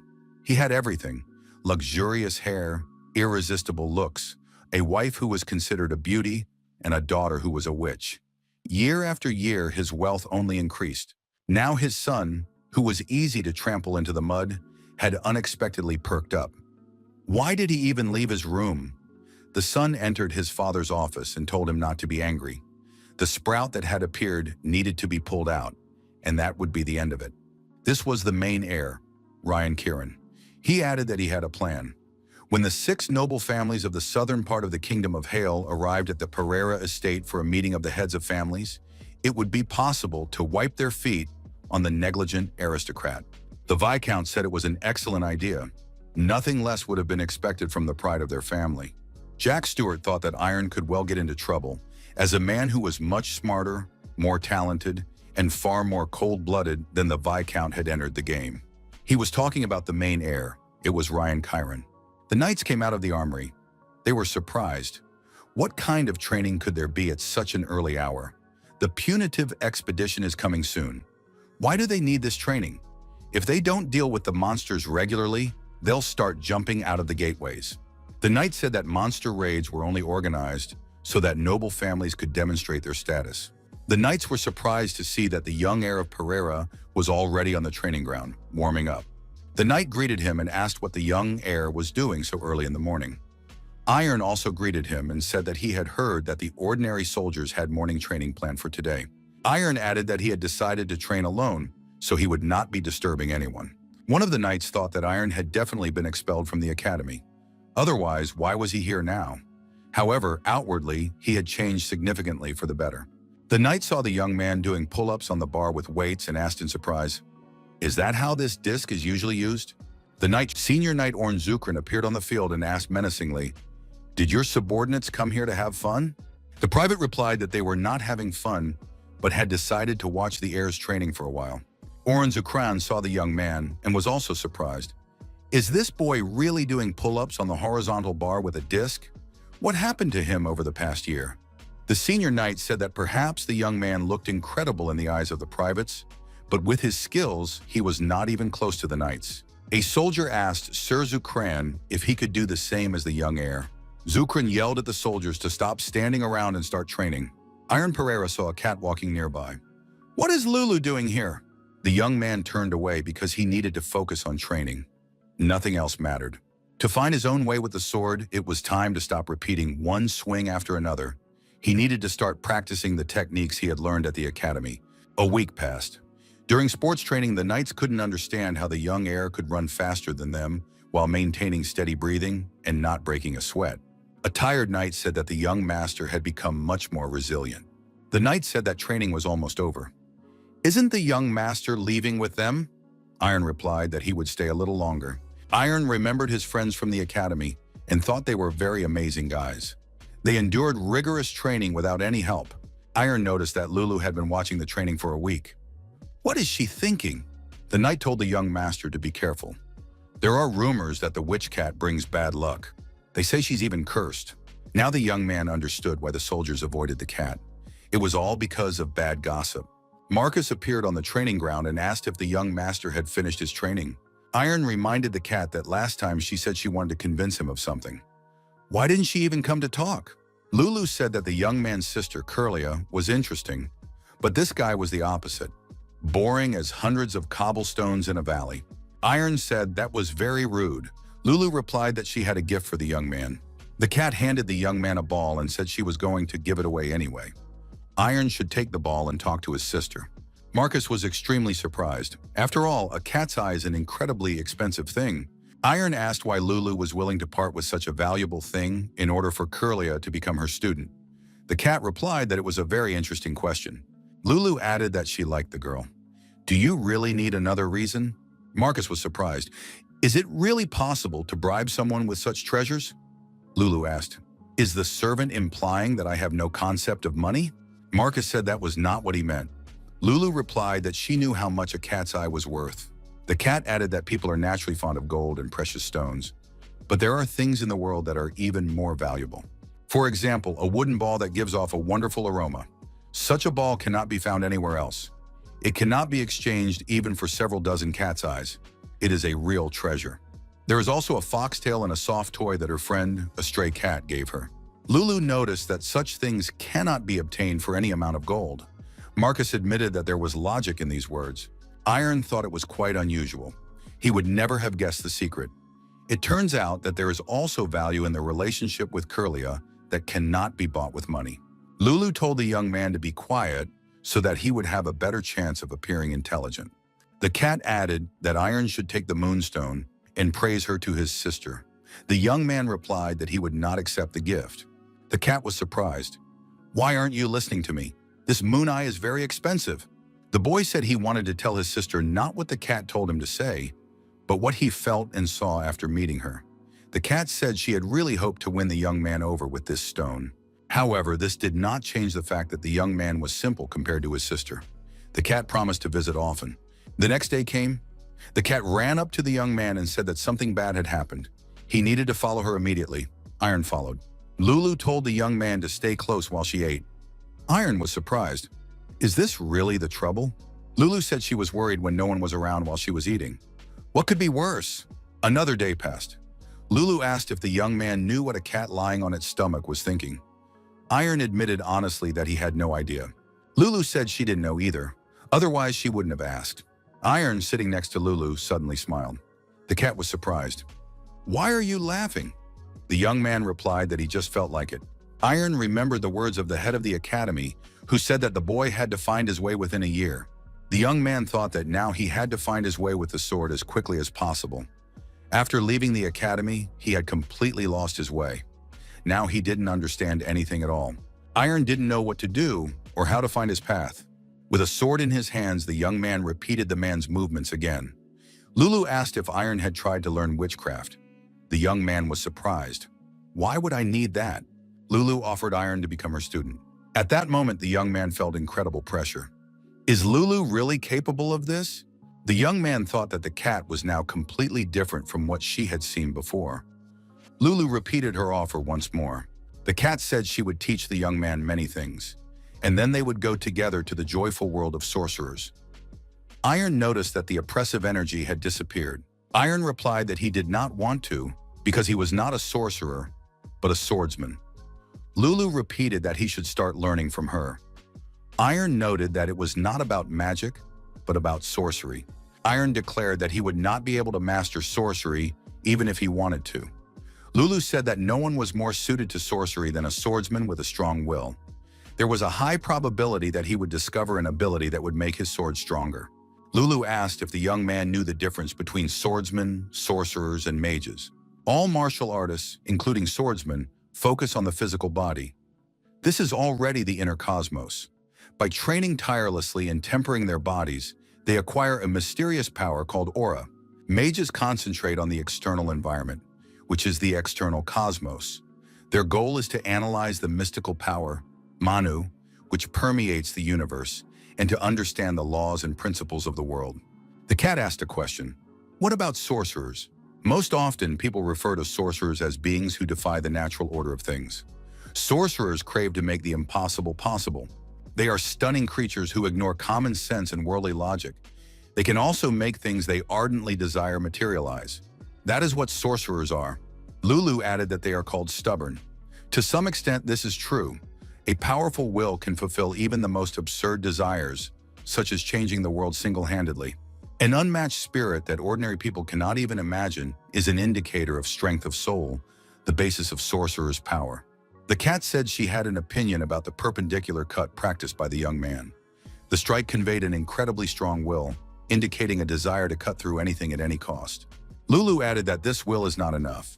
However, even with minimal help, he will be able to awaken witchcraft that will benefit the sword. Iron apologized and said that he would not be able to do it. Lulu was surprised. What's the problem? Iron admitted that the sword was not his. Lulu said that this was an unexpected answer for her. The young man thought that perhaps the cat would be able to reveal the secret of his dream. He had to share his most intimate thoughts with Lulu. Lulu said it was like a soul transfer. She had heard that this happened to some people. The soul, memory, and character of another creature were imposed on them. Lulu added that the situations were not identical, but similar. She suggested that this would not interfere with the study of witchcraft. Iron thought that Lulu had only seen the incision once and reacted positively. It seemed that the man's technique was truly fascinating. Iron gave another negative answer. He did not want to awaken witchcraft at the will of another person. Lulu insisted that he try it at least once and take an interest. The young man said he wanted to find his own sword. Lulu asked what kind of sword he had, not today's technique, but the one he usually demonstrated. Iron thought that in the end, he had come from there and returned there. Lulu said that it was time to give her students some advice. Iron was surprised because he had refused to become a sorcerer. Lulu said that the man did not understand something. Until now, all his actions had not been indicative of effort. Lulu added that they were not efforts but futile attempts, to put it more bluntly. Lying in bed, Iron thought that Lulu had completely confused him. There was a knock at the door and Marcus entered. The servant asked if Lulu was there. Marcus said he had two pieces of news for his master. The first concerned the upcoming punitive expedition. In a few days, a meeting would be held at the estate to discuss this matter. The announcement had not yet been made, but it was better to inform the young master in advance. Iron said he understood. Marcus added that the second piece of news concerned Lady Lulu. There were many bad rumors about her. For example, about how she joined the Oracle Witchcraft Guild in the east of the continent. But immediately after she left, the community fell apart. And because of an accident, the second son of the feudal estate of Ziakal, where Lulu had stayed for a short time, lost his life. In the large trading organization of Barbon, business went downhill after they let a black cat into their premises. Iron asked if these rumors had been confirmed. Marcus replied that everything that had happened was absolutely true. The young man asked if there was any reason to believe that Lulu was to blame. Marcus replied that there were no irrefutable facts. All that was known was that she had been there. Iron stated that in that case, Lulu might not be the culprit. Perhaps people simply mixed stories from her life with superstitions about black cats. The rumors were unfounded. Marcus suggested that the simple-minded little witch had not actually done anything. However, was it necessary to take the risk? The servant apologized if he had crossed the line and strayed from the topic. Iron thought that Marcus should understand that everyone was simply concerned for him. The young man remembered that he had said he would judge Lulu based on what he saw and felt himself. It seemed to him that the cat didn't have such a bad temper that she would hurt anyone. She was unusual and a little different from people, but she had her good sides. He had to tell his sister about this without bringing up any rumors. The cat asked what would happen if something bad happened to Iron and Curly while she was around. The young man knew that the cat was hiding somewhere nearby. Iron asked if what Marcus had said was true. The cat crawled out from under the bed. Iron asked if she was responsible for this. Lulu replied that she had nothing to do with it. Lulu said she was just having fun, and two nasty old men at the Oracle had a fight. Because of this, the tower blew up. In Barbaria, the master's children fought. The same thing happened at the Ziakal estate. The young man thought, either this is a series of coincidences, or Lulu is lying. It is not worth leaning towards either option yet. There is no reason to. Iron told the cat that nothing would happen to him, even if they remained friends. Lulu reminded him that she was called a black cat, which promised misfortune. Iron noted that there were many bad rumors about him too. The young man added that they were similar. Of course, he had made mistakes too. Iron said he would judge the cat as his heart and mind dictated, and if misfortune befell them, then he would think about what to do. Lulu's eyes filled with tears at these words. The guy noted that the people around them would be a little concerned, but he would slowly dispel their worries. Lulu said she had a gift for him and took out something that looked like an inflated bubble. The cat explained that it was a very expensive thing, much more expensive than a cat's eye. The cat immediately ran out of the room. The young man reminded her that he did not take bribes. Iron looked closely at the ball and thought that Lulu had recently shown it to him. It was one of the cat's precious treasures. Iron thought that this ball was too big. At a meeting with his father, the young man said that he would take part in the upcoming punitive expedition. The guy added that he would succeed. The head of the family reminded him that on the punitive expedition, he would have to fight not monsters, but other families. This could be much more unpleasant and burdensome than it seemed at first glance. Iron promised his father that he would try his best. A week later, guests began arriving at the Pereira estate. The head of the house met Viscount Chiron. He arrived with his sons. He said that during the time they had not seen each other, Iron Pereira had become a very brave young man, maturing and growing stronger. The dinner table was set in the drawing room. Many heads of families were present with their offspring. Marcus told the gentleman to remember one thing. It was best to keep in mind that there was no family among those present that was friendly towards them. They got along with Bauer and Fried without conflict, but their friendship was not that strong. The families who openly disliked Pereira are the Lesters. Baron Lester was present with his sons. Baron Russell's family was also among them. The Baron also arrived with his son. Viscount Chiron was also present at this event. Marcus said that Phil Chiron was someone to be especially wary of. The Pereira family had been at odds with him for a long time. The host of the Pereira household raised his glass and thanked all the guests for taking the time to ensure the safety of the southern trade route, as well as for the prosperity and peace of the 6 noble families of the South. All those present turned their eyes to Iron Pereira. The young man understood that he had to drink the contents of the glass. He was surprised. Why was everyone staring at him? Had he made a mistake? Phil Chiron said that Iron Pereira was holding the glass slightly incorrectly. White wine is sensitive to temperature. Holding the glass this way transfers the warmth of the palm to the wine. Therefore, you need to hold the thin part, that is, the stem of the glass. Iron apologized. Chiron said there was no need to apologize and that now he could try holding the glass properly. Iron took the glass, and Viscount Chiron thanked him. The guest added that it would be better to slightly curl the little finger.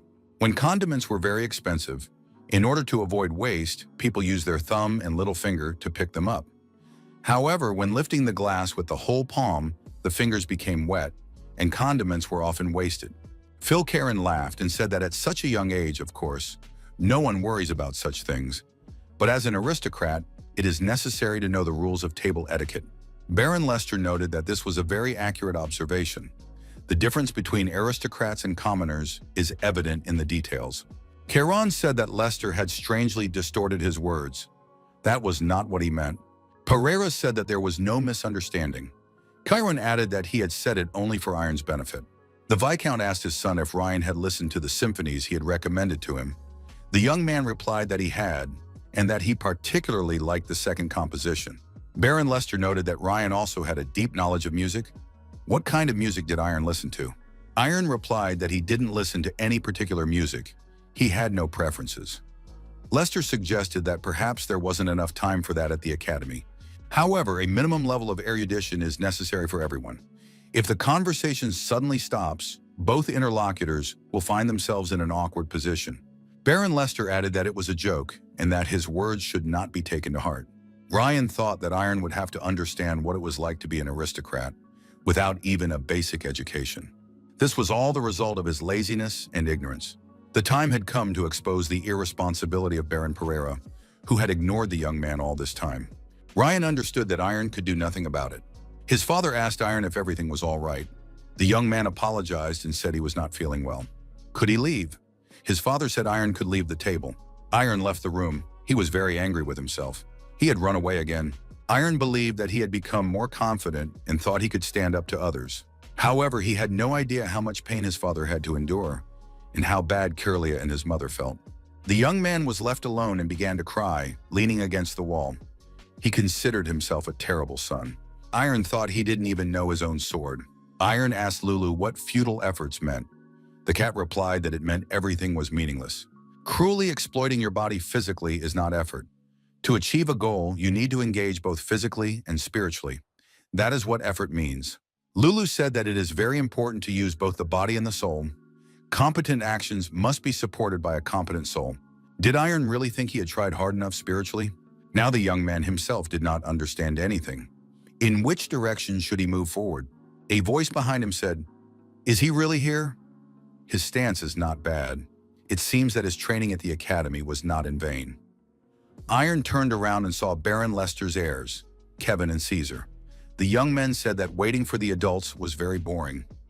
Maybe they would arrange a fight between themselves? Baron Russell's heir, Martin, laughed and asked why Iron was silent. That's right, he doesn't know how to hold a sword in his hands either. Although it is clear that a year of fencing lessons was not enough for the careless aristocrat, Iron replied that he agreed to a duel. He held his sword forward and said they could attack. His opponents were surprised. So soon? This guy turned out to be quite bold. Kevin said he was ready to fight Iron and headed for the training swords. The young man thought that he hadn't picked up a sword in a long time. However, the guy who had only been training for a year was definitely no match for him. Now this Iron would get a taste of shame. Iron was silent and focused. He still held the sword tightly in his hands. Kevin said he would see what the young man had been taught at the academy and how much his skills had improved. Iron immediately attacked his opponent, not even giving him time to react. A moment later, Kevin was lying on the floor. He didn't even understand what had happened. Iron looked at the other heirs and asked who was next. Kevin got up and said that it didn't count. Iron asked in surprise, "Why is that?" Kevin said that they hadn't announced the start of the duel, and Iron had attacked him sneakily. Iron said he was ready to start over. Martin Russell told Kevin to get up. He would take his place. Russell added that it was all Kevin's fault for being careless, but now it was better for him to step aside. He said that he would only feel better after he personally fought Iron. The Lester brothers said that Martin would not lose, as they had different equipment. Martin swung and delivered a crushing blow. However, Iron managed to block it. Martin said that blocking would not help his opponent. The brothers told Martin to smash his opponent and trample him completely. However, Martin couldn't understand why his opponent still hadn't fallen to the ground. Martin was breathing heavily with exhaustion. He thought that he had swung too hard and had worn himself out. Martin attacked continuously, but each time he became weaker and weaker.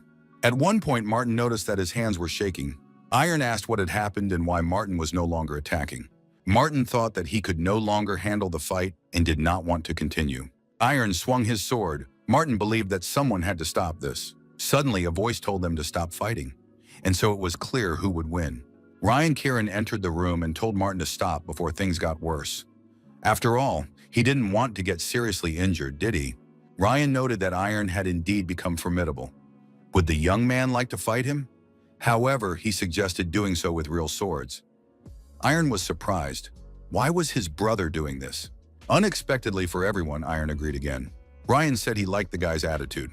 However, Ryan was surprised where he got the courage to agree to a duel with real swords. Apparently, studying at the academy had made him surprisingly bold.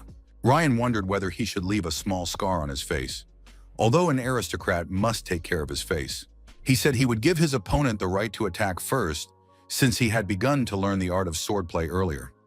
That would be the right thing to do. Would Iron really agree to this? The young man said he accepted the offer.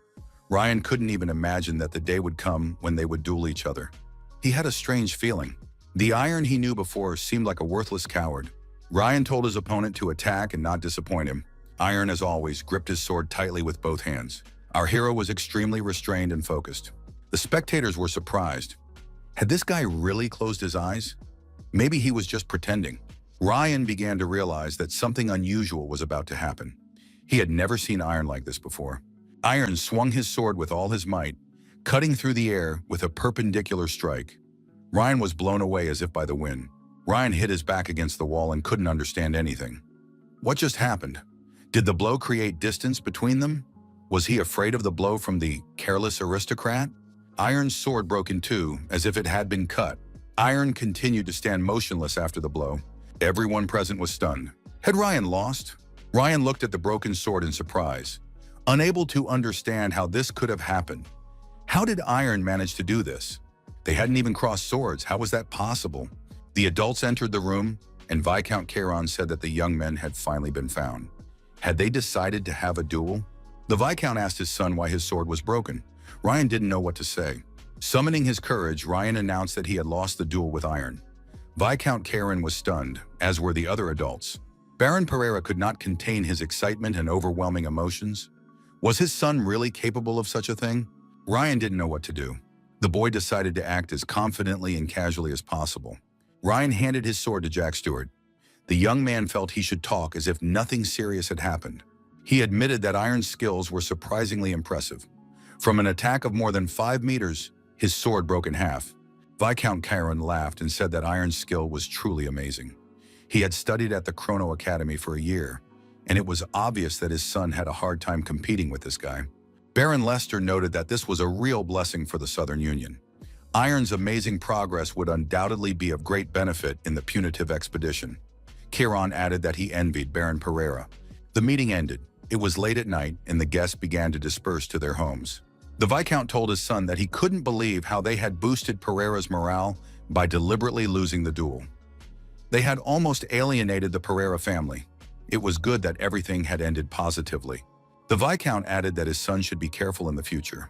He would no longer be able to turn a blind eye to his son's arbitrary changes of plans. Ryan apologized. Ryan told Jack Stewart to call the 5 soldier pupils when he returned home. Baron Pereira told his son that he did not have to participate in the punitive expedition. After all, it was more important for him to officially become a student at the academy than to waste his time. Wouldn't it be better to spend it improving his skills? Iron declared that he would take part in the punitive expedition and definitely wanted to join. The young man added that he understood his father's concerns and would make up for his shortcomings. He said he would do everything he could to eliminate any cause for concern in the remaining 3 weeks. If his father still did not believe in him after that, he would refuse to participate. His sister and mother met Iron in the hallway and watched him leave. The girl wondered, would everything be all right? Her mother said that everything would be fine. Her brother was a great guy. He was trying his best, so all they could do was believe in him. Iron grabbed a sword in the training room and began practicing again. The young man decided that he would never again shift the burden of responsibility onto his family. His family would not have to face disrespect because of him and for his sake. He would not just stand by and watch his family hold back their anger and sadness. Iron asked Lulu if his actions now seemed like futile efforts. The cat replied that now the young man was really trying. Lulu added that Iron could now begin to learn witchcraft. The young man said that in that case, the cat should start teaching him immediately, and he was ready to do whatever she said. Lulu replied that he should not rush. She would begin teaching him, but not today. The cat added that the young man should calm down and collect himself. She didn't know what had happened, but now he needed to rest, and they would start classes tomorrow. Iron warned that no one would come to the training ground. He asked his father to restrict access. Lulu replied that this was excellent. Iron was surprised. Where did Lulu get her glasses? The cat replied that appearance was important. Such small things help to change one's mindset. Lulu reminded him that spirit is important in witchcraft. It is not enough to simply want something. You have to make your desire a reality. The young man's desire is to protect his family. Lulu looked into the book and asked how to make his cherished desire stronger. Iron replied that he did not know. The cat said that the most common and simplest way was superstition. It's something like rumors without any logical basis, but it's also a belief. In witchcraft, belief is above all else. No matter how absurd the wish, the more sincerely you believe in it, the more powerful the witchcraft. Primitive people worship the sun and huge stones as gods. They believed that through offerings they could fulfill their cherished desires. They used the most unshakable method of belief, religion. Taking a sacrifice as payment is a fairly effective method. However, it is better to avoid it. Otherwise, the devil will most likely respond. The young man was surprised. Would Lulu really resort to mystical witchcraft? The cat replied that the most appropriate method for Iron now was to train with a sword and concentrate on his strong, cherished desire. Lulu was surprised. Why was Iron still standing there? He had to take the sword in his hands and start acting. The protagonist took the sword and resumed training, now with a greater emphasis on spiritual concentration. After a while, the young man asked if he had to repeat the same sword exercises all the time. Lulu replied that it wasn't the same training. The cat explained that they would make a deal, 1,000 swings every day, putting his heart and soul into each one. He had to practice daily with a serious spiritual attitude, thinking about what he needed to do to move forward. Lulu noticed that this feeling was similar to the superstition mentioned earlier. Simply practicing with the sword every day was not enough to reach the desired level. However, if you repeat actions tied to your cherished desire, your strength of spirit and faith will grow stronger. Moreover, they will grow stronger with each passing day. It is necessary to abandon the previous approach and train with a strong spiritual attitude. Simple swings will not change anything. The young man did not understand. Did he need to make a powerful swing with all his strength, putting his love for his family into it? Or repent, remembering what he was like before? Or ask to be endowed with such outstanding mastery of the art of the sword that he would never again experience contempt? Lulu thought that it was enough for now that the boy had begun to reflect. If Iron continued to try hard, he would find this strength within himself. Awakening witchcraft through effort. It sounds ridiculous, but for the current Iron, this option is perfect. Witchcraft lesson day 10. The young man thought that 10 days had passed. Was he doing everything right, or was he wasting his time? Lulu asked if he knew what made a boiling soul cool down and a stone heart crumble like sand. The cat replied, it was doubt and self-doubt. It was normal. The soul could not always remain constant. The young man's fiery will began to fade, and as his body grew heavier, more and more random thoughts accumulated in his head. At such moments, they usually flow in a negative direction. Lulu noticed that this is precisely why it is necessary to act together, not alone. When he does not believe in himself, he needs to believe in the person who believes in him. When that person finds it difficult, you need to repay them with the faith you have received. Lulu noted that their union would allow the young man to move forward with much more confidence. Iron remarked that no one really believed in him. Lulu was surprised. Why did he think that? The young man replied that he was a coward who only dodged and ran away. Who could believe in him and love him? Lulu said that she believed in him. The cat reminded him that she had once said that he was as boring as the hundreds of stones in the valley. But now she realized that she was wrong. Rocks are rocks. They are strong, smooth, and beautiful. Few people would dislike beautiful stones. For example, Curlia is a sapphire. Lulu suggested that there had always been many people who loved the young man. There was no need to rush and make categorical conclusions. The cat noticed that the lesson was over for today. Iron should think everything over carefully in his room. Lying in bed, the young man thought about those who believed in him. These people were his family. They had waited more than 10 years for him to come to his senses. Without his family's faith, he would not have had the will to even pick up a sword on his own. And then there were his friends, the academy director, and the instructors. They all believed in him, even if he was lacking something. Could he become someone who would give faith to others? Iron wanted that very much. With these thoughts, our hero fell asleep. Curlia, as usual at this time of day, was in the family library. The girl felt a powerful, magical energy. Curlia threw open the library door and looked around. Maybe something had happened to her brother. The cat looked at Curlia in surprise. Curlia asked what was happening to her brother. Lulu replied that Iron had awakened his magical powers. Curlia said she had never heard of such a way of awakening. The girl shouted at Lulu to tell her what was going on immediately. Lulu said that Iron had delved deep into his own soul to fulfill his cherished desire. He had reached the most suitable place to fulfill his desire, where no one could penetrate or interfere. Iron would continue training until he achieved a satisfactory result. Curlia asked when he would return. Lulu replied that it would be immediately after he achieved the result, but no one knew exactly when that would be. Lulu added that it could be tomorrow, in a month, or even in a year. Curlia was frightened. Had she brought the curse upon herself? The girl really wanted her brother to return to them alive. Iron was surprised. What was that fence near him? The young man thought he was in a dream in which the man was swinging his sword. The man continued to swing his sword in the same manner as always, without any changes. Suddenly, the swordsman stopped and looked at our hero. At one point, their eyes met. Iron realized that this man was staring intently at him. What should he do now? A space-time continuum occurred, and lightning began to flash around the swordsman. The lightning began to flow into the young man, and a high-voltage electrical connection appeared between these people.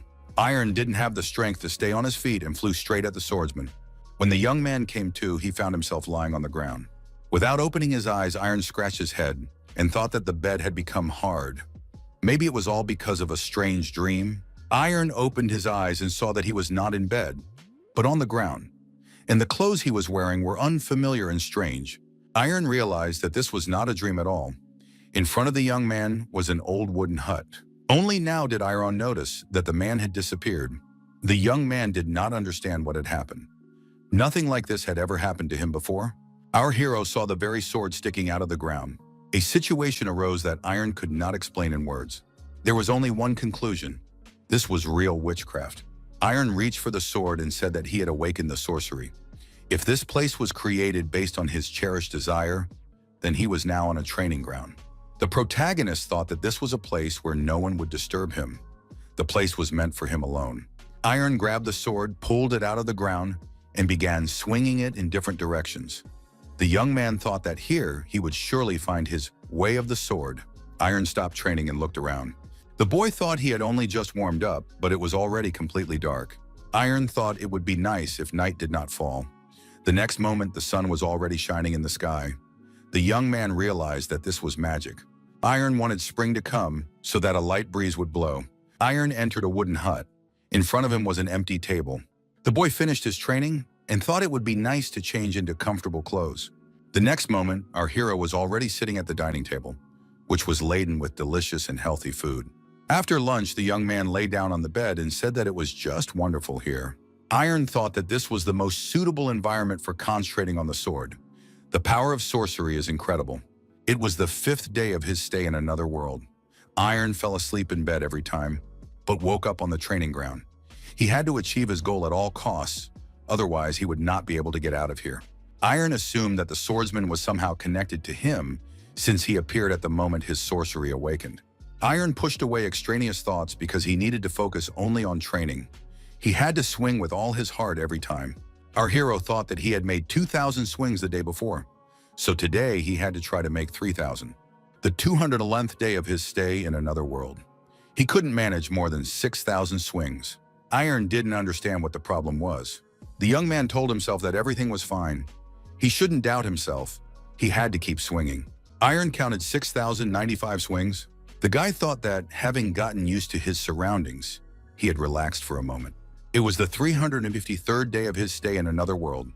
Today he did less, only 5,295 swings. Iron thought that he hadn't rested once this year. Apparently, he had overworked himself. The young man threw his sword aside and decided that he needed to regain his strength quickly and resume training tomorrow. The 417th day of his stay in another world. 3,695 swings. Iron noticed that his right arm was slightly numb.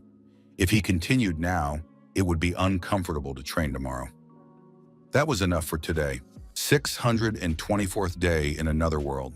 There was no training. Iron Pereira hadn't picked up a sword in 96 days. The young man opened his eyes and thought that the result was obvious, since he had spent most of his life being lazy. His performance at the academy was not of his own volition. It was the result of the will of the man from his dream. Iron decided to take a look at himself from the outside. His search for his path of the sword had brought him here. And as soon as that man's help evaporated, Iron simply fell. All his exhausting training turned out to be meaningless sword swings. He had put his heart and soul into it for just a year, and that was his limit. Iron had no idea how long he had been here. If time flowed the same way here as it did in reality, he had wasted a huge number of days and weeks. However, it didn't matter now.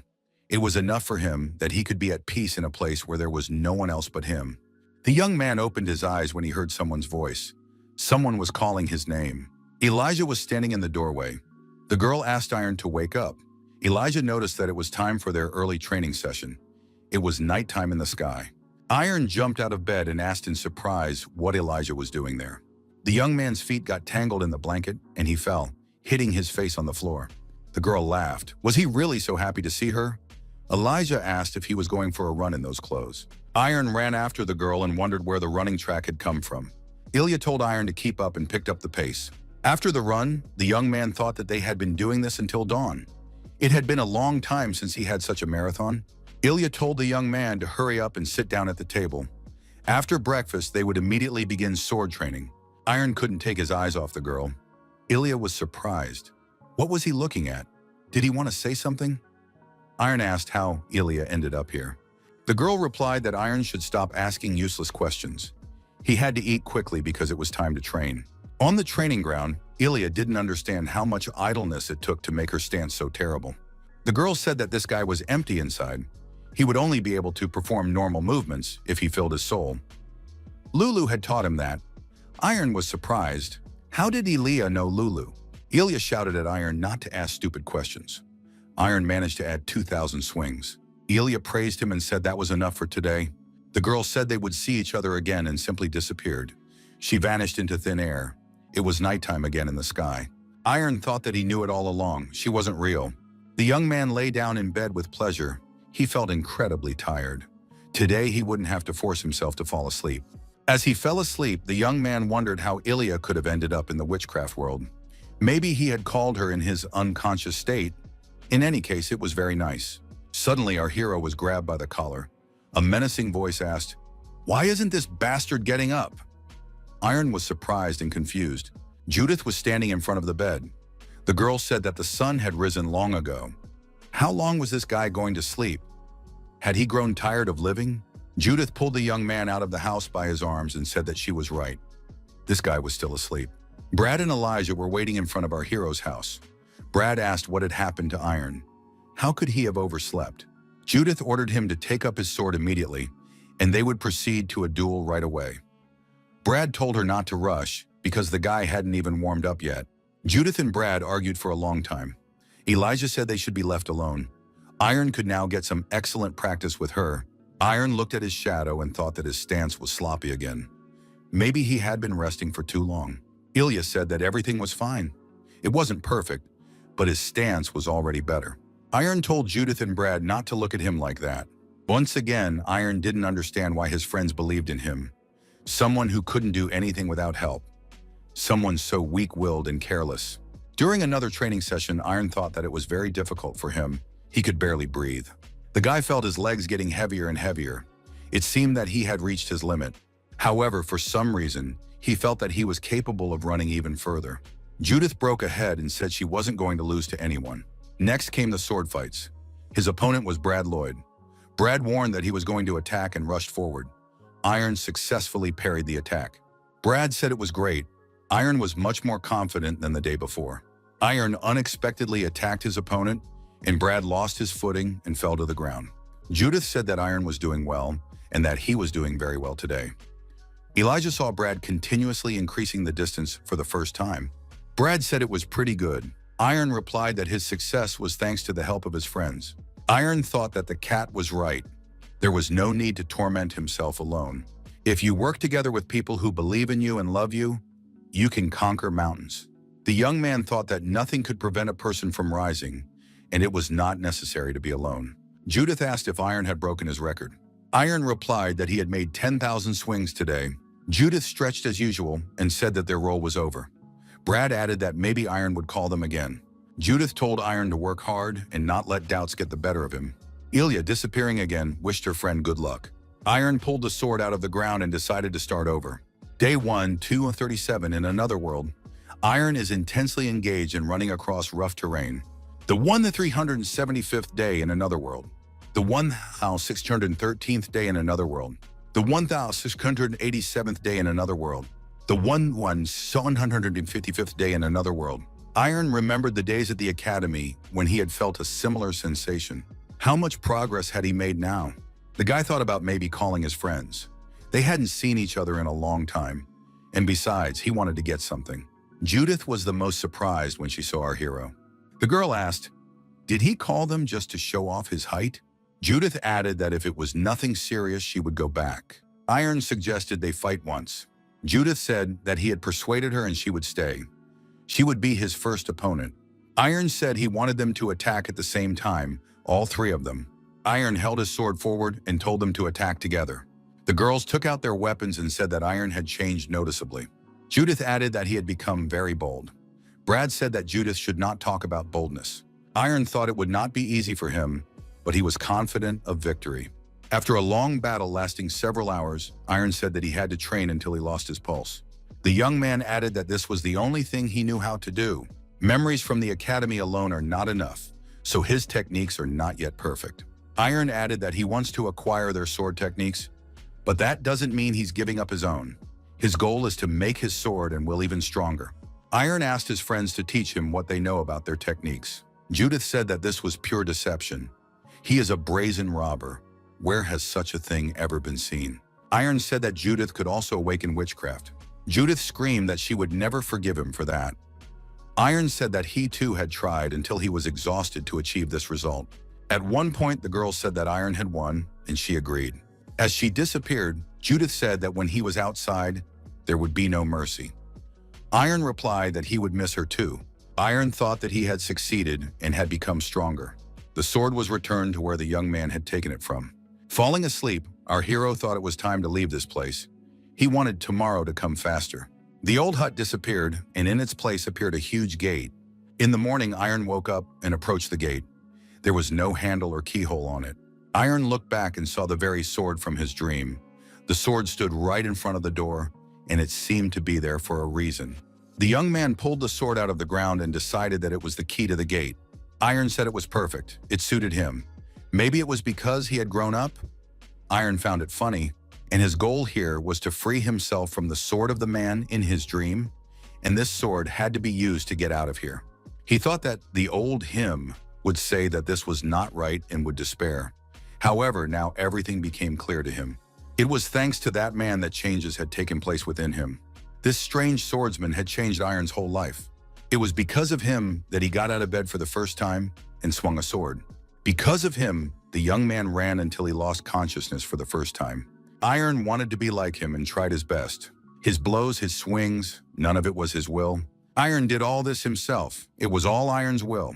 The young man decided that this was his path of the sword. The gate was destroyed by a single perpendicular cut. Iron opened his eyes and rejoiced. He was back in his room again. The young man looked around. Everything around him remained the same. It seemed that very little time had passed in the real world. Iron was happy. He wanted to see his loved ones as soon as possible. A cat appeared in the room. However, it was not Lulu. It was a white cat. Marcus was angry at the cat. How did it get in here again? The doors were tightly closed. Marcus saw the young master and was very surprised. Iron asked where his family was now. Why did Marcus have wrinkles on his face? Marcus said with tears in his eyes that the young master had finally returned. The servant said that it was simply happiness. He thought that the young man had abandoned them forever. Iron asked in alarm how much time had passed. The servant replied, 5 years. Iron realized that time in that space flowed the same as in reality.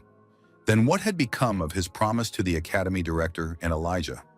What about the punitive expedition on which their family's reputation depended? The young man asked Marcus where his parents and Curlia were. The servant replied that they were all fine. The reunion with his family was touching, with tears in their eyes. Everyone was happy about the young man's return. His father said that they were very grateful that the young man had returned safe and sound. Iron asked where his sister was now. Amelia replied that Curlia was now in the Principality of Caesar. She had become a student of the eminent sorceress Skena Keaton. Iron calmed down, realizing that his sister was all right. He was immensely happy. Iron thought that because of him, the whole family had once again found themselves in an uncomfortable position, and that he could not continue to act this way. Iron said that his relatives were surely burdened by the thought that their son was imprisoned alone in some strange place. However, during those 5 years, he had not simply been locked up. The young man added that he had trained hard and achieved good results. He said there was no need to worry anymore, no need to torment themselves. From this day forward, as the eldest child of the Pereira family, he would no longer make them ashamed of him. The young man noticed that it was April, so he would take part in the punitive expedition that would take place next month. The door to the room opened and Curlia entered. Iron looked at his sister and said that she had grown a lot. The girl was surprised. Why was Iron smiling? Did he really think this was a time for smiles? Iron explained that they hadn't seen each other in a long time, and he was very happy to see her. Amelia asked why Curlia was here now and not in the Principality. The girl replied that she would be participating in a punitive expedition in place of her brother. Her father was surprised. What was his daughter talking about? Curlia declared that she was not being stubborn. It wasn't necessary for Iron to participate in the expedition. On the contrary, he needed to be dissuaded. He had spent 5 whole years in a terrible place. Were his parents really going to send him on such a dangerous mission right away? Iron told his sister not to worry about him. Inside that space, he had gained strength through training. Curlia interrupted her brother and said that a punitive expedition was an event that would increase the family's honor. Judging by his abilities in the situation, Participating in it was the right decision for her. The girl added that if her brother was so confident, she would challenge him to a duel. He had to show what he was capable of. Iron agreed. Curlia told him to follow her. The young man promised his sister that he would show her the strength he had gained in that place. The knight said that he did not expect to see the Lord's face again. It seemed to him that the story with witchcraft was a cover and that the Lord had long since perished. But why this sudden duel? Curlia told her brother not to stand still, but to prepare himself. Iron replied that he was ready. The young man pretended to hold an invisible sword in his hands.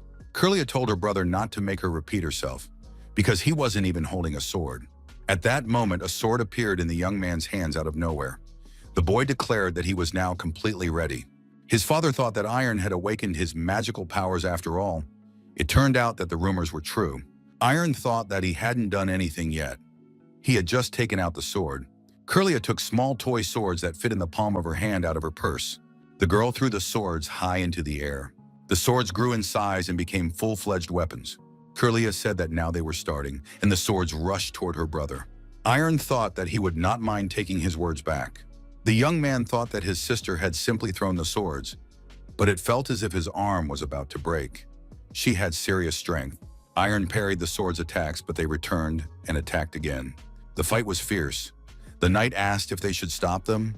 Another knight asked how he imagined that would work. Marcus was surprised. Why hadn't the air attacked yet? At one point, the swords fell to the ground. Iron approached his sister and told her not to worry so much. The girl burst into tears. Her brother said that this time he had made the decision because he was truly confident in his abilities. Iron apologized for making them wait so long. Curlia said that no matter what, they would have to be careful. The upcoming expedition was much more dangerous than the previous ones. The Medjans had appeared. A month ago, their tracks were found in the southern part of the Kharon territory. Medjans are creatures with powerful strength obtained through a contract with the devil. In a sense, they can be compared to sorcerers. The twisted and dirty power that comes from their wicked souls makes them far more formidable enemies than ordinary monsters. Curlia said that this would not work and that it would be better if she participated as well. The girl said that her brother had just seen for himself how strong she had become. A woman appeared in the room and said that Curlia would not succeed because she had an important event in 2 weeks. Why was she even here? Curlia was surprised. How did her teacher end up here? Her only older brother had returned from the barrier after 5 years. How could she not come? The sorceress said she was pleased to meet her. She had heard a lot about the young man. The woman added that her name was Skaina Keaton, Caesar's most charming sorceress. Iron greeted Skaina Keaton. The young man had heard that the woman was over 50 this year. Maybe she had rejuvenated herself with witchcraft? Keaton said that the young man was right about her. Iron was surprised. Could witchcraft really be used to read minds? Keaton explained that these thoughts could be guessed without witchcraft. Curlia added that her brother should not listen to her. If witchcraft were excluded, she was basically a complete disaster. Skaina was delighted because Curlia had just admitted that she was the best at witchcraft. She had praised her in a veiled way. Curlia hastened to say that she had not said such a thing. Skaina added that this sweet child had been talking about her brother for 5 years. The witch said that if Curlia wanted to shut her up, she should be a good girl and wait in the next room. Iron saw for the first time a person who was so skilled at communicating with his sister. Skaina apologized and said that their first meeting had not gone very well. To be Curlia's teacher, one must have a stronger spirit than hers. Iron replied that he understood everything. The sorceress noted that the young man was very different from his sister in many ways. Skaina handed the young man a pendant and said that she was here specifically to give it to him. It was an artifact that helped to capture a certain amount of demonic energy and risk factors. They said it could even neutralize fairly strong poisons. Iron said he couldn't accept such a valuable item. Skaina asked the young man not to refuse. She had made it not alone, but together with his sister. Curlia had prayed for his safe return for 5 years and put her power into this artifact every day. The sorceress noted that this was the first time she had seen Curlia since taking her on as an apprentice. Iron thanked them for the gift and promised to make good use of it. Skaina said that it was a great blessing that the girl had such an amazing older brother, much better than she had expected. The young man looked at the ball and wondered, where was Lulu now?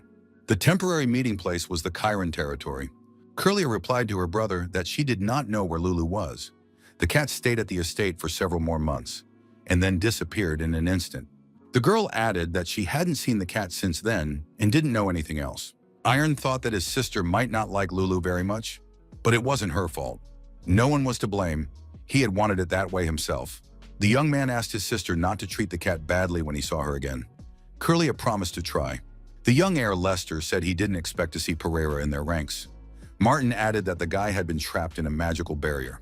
Although he was probably deceiving everyone so he could lie in bed peacefully. And anyway, what was he doing on a punitive expedition? He didn't even have any experience hunting monsters. Martin suggested that Iron would be able to demonstrate the same skills as before, and in that case, he would not be lost. Lester added that in that case, he would not be a burden. Ryan Kieran couldn't even imagine where Iron had been all this time. However, he was glad that they had met here. Ryan decided that he would definitely take revenge on this guy for that disgrace. Martin asked, "Has Kevin decided to participate too?" Kevin replied that he was not afraid of the Magians. Thanks to the Magians, a detachment of Sunset Knights, mages, and priests was sent on an expedition from the royal capital. Moreover, the deputy commander of the Sunset Knights, Sir Hill Burnett, would be in charge of this expedition. Such a campaign could raise one's reputation. Lester added that he couldn't pass up such an opportunity. Martin told Kevin to shut up immediately. Kevin was surprised. What was going on with this guy? Kevin turned around and saw the deputy commander of the Knights standing in front of him. Hill Burnett said that it would be better for all the aristocrats gathered here not to participate in this punitive expedition. He would conduct the raid on the Magians with his own armed forces alone. Viscount Karen asked, "What does this mean? How can a knight decide such an important matter on his own?" The commander of the Knights said that the Magians were no match for monsters. Even children knew that. However, it seems that the omniscient aristocrats of the South are unaware of this. Burnett said that he and his fighters were armed with firm faith and fierce loyalty to their state. Therefore, they were fully prepared to destroy the wicked magicians. However, they are not eager to participate in an expedition with aristocrats who, instead of the welfare of the continent and the peace of the country, pursue only their own personal glory. Sir Burnett asked those present if they had anything to add. One of the young men knelt before the knight. Burnett asked who he was to dare to block his path. Ryan Kyron felt an unimaginable pressure on himself. The young man said he was the eldest son of the Kyron family and introduced himself. Ryan said that they would not make excuses. They were very sorry. They had been too relaxed before the battle with the Magians. But this would not happen again. They would look up to the knight in his advance guard. They would do everything possible to ensure that there was not a trace of carelessness left in them. The young man asked for a chance. Burnett laughed and apologized for going a little too far with his humor. He was not going to forbid them from participating in the raid, but he could not tolerate such recklessness. Only by seeing the heads of noble families fighting the Magians themselves would the people be able to find peace of mind and enjoy life. However, the words that one must never be careless in front of the Magi are true. Sir Hill Burnett, left alone in the tent, thought that Ryan Karan was a rather talented young man. But the problem was that no one else stood out except him. The deputy commander was informed that a guest, Mr. Tom Miller, had arrived. He was a wandering knight from the kingdom of Gobert. Burnett greeted the guest and said he was glad to see him. What had brought the stranger here? He had heard that Mr. Miller had a very talented student. He was a student of the 27th class of the Golden Generation, for which the Kronos Academy was famous. The old man said that this student had not officially enrolled in the academy and had been expelled. Of course, he did not think that the current graduates could surpass this young man. However, he is far from a genius like Ilya Lingje. The knight asked if this was the same Ilya Lingje who took first place in the final assessment, but refused to officially enter the academy. They say that at the age of 14, after leaving the academy, she became an honorary member of the strongest squad of Moonlight Knights in the Kingdom of Adon. Miller noted that, in other words, a beast similar to Ignata had appeared on the continent. Burnett said he was jealous. Why weren't there such talents in their Kingdom of Hail? Miller was surprised. According to his student, the beast, who was almost on par with Elijah, was from Hail. Burnett laughed. He was no longer at an age to be taken in by such jokes. Miller was surprised. Did Hill really not know about this? The old man noted that there was a student at the final assessment who showed a level almost identical to that of the girl. With a slight difference, he took second place. Miller added that his student, who witnessed the young man's demonstration of strength, said it was shocking. Burnett admitted that this was the first he had heard of it. Was this student now at the Kronos Academy? The old man replied that for some reason, he had also left the academy. If this guy is from Hale, then he most likely took part in this raid. Burnett was surprised. Hadn't he seen him? He would definitely have recognized him. Burnett asked what his name was. The old man thought for a moment and said that his name was Iron Pereira. The expedition made its way through the forest and stopped at a small clearing. The deputy commander of the Knights said that they would rest here for a short while. They should take advantage of the opportunity to eat a little. The Knights sat down in the shade and watched the young aristocrats frolicking with swords in their hands. The young knight said that these young men had absolutely no combat experience. His colleague added that it was better than nothing, but weren't they showing off too much? Although their skills were not bad, especially that guy, his name seems to be Ryan Kyron. He stands out more than the others. The Viscount was pleased with his son and praised him. The young man should continue to attract attention. The Viscount thought that in a few years, the gap between the Kyron and Pereira families had grown significantly. It was difficult to diminish their power. However, if they took the initiative in this raid, their family would be able to restore its status. The Viscount understood that Ryan was needed for this. Even if he had to force himself, he had to get in front of the deputy commander. The Viscount saw that Hill Burnett was heading towards his son. He probably wanted to give him some personal advice. That was excellent. However, Hill Burnett walked past without even noticing the young man. Ryan decided not to dwell on it. Everything was fine. There was plenty of time. Ryan wondered why the commander had approached Iron. Burnett stopped in front of our hero and looked at him intently. The knight said that this was indeed the heir to the Pereira family, who was called a lazy aristocrat. Wasn't he very well known in the southern part of the Kingdom of Hale? The knight informed the commander that the reason his whereabouts were unknown was that he had been imprisoned by witchcraft somewhere. Burnett did not understand how to interpret these words. Why did the young man refuse to officially enter the Chrono Academy and return home? What was this spell business? Hill Burnett turned to Iron Pereira. Since he was now in charge of the squad, the young man could call him the commander of the raid. Burnett decided to ask directly. All the young men except Pereira were spending their free time training diligently with their swords, working hard. Only Iron sat carefree in his place. What was the reason for his excessive self-confidence? Iron apologized if he had shown himself to be dishonest. The young man added that his lack of training at the moment was not indicative of his efforts. Iron stated that he lacked determination in his heart. Kevin Lester, who heard these words, said that Iron was being provocative with the deputy commander of the Knights. Ryan told Kevin to shut up. Burnett said he had heard an interesting answer. Could the young man elaborate? Iron said that he took part in the punitive expedition in order to destroy the minions. In the process, he also wants to raise his family's reputation by showing good activity. The young man added that now he wanted to understand what he could do to achieve this. He lacked significant experience in raids, so he decided to focus on something other than training. Iron noted that it is not only actions that are important, but also approach. By saying that his heart lacks determination, he meant that in his current state, sword training cannot be considered an effort for him. The knight reported to the commander that it was time for them to set off. Burnett shouted for the squad to get up and fall in line. They would be moving out soon. The deputy commander of the Knights said that Iron Pereira would ride alongside him. They still had things to discuss. The Viscount told his son not to rush. They had to wait for the right moment. An opportunity would surely arise. The Viscount added that Ryan could create that opportunity himself. Ryan replied that the latter option was much better. Burnett asked the young man if he was armed. Iron confirmed this and added that if the commander felt uncomfortable, he could show his sword. Hill Burnett said he would decline unnecessary formalities.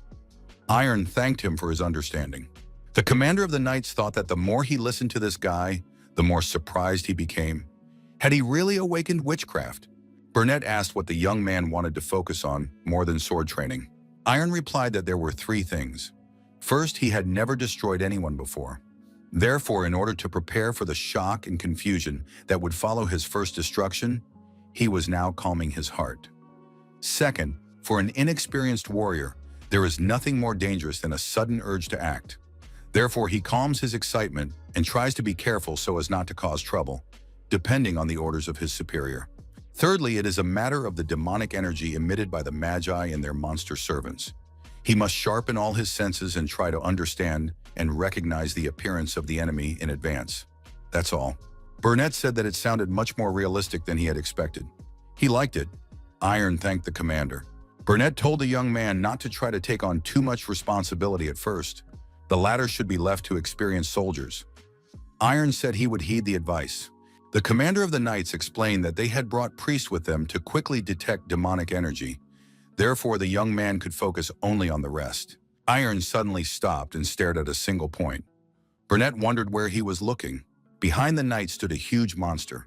Iron realized that they had ended up behind enemy lines. The commander shouted loudly for everyone to prepare for battle immediately. The Knights needed to get into formation. Burnett ordered the 6 families to stand back and protect the mages and priests. Megan immediately decided to attack the Knights. The commander ordered the Knights to resist immediately and maintain a safe zone for the mages and priests. Burnett decided to entrust these monsters to the Knights. The commander thought that only he could destroy the giant.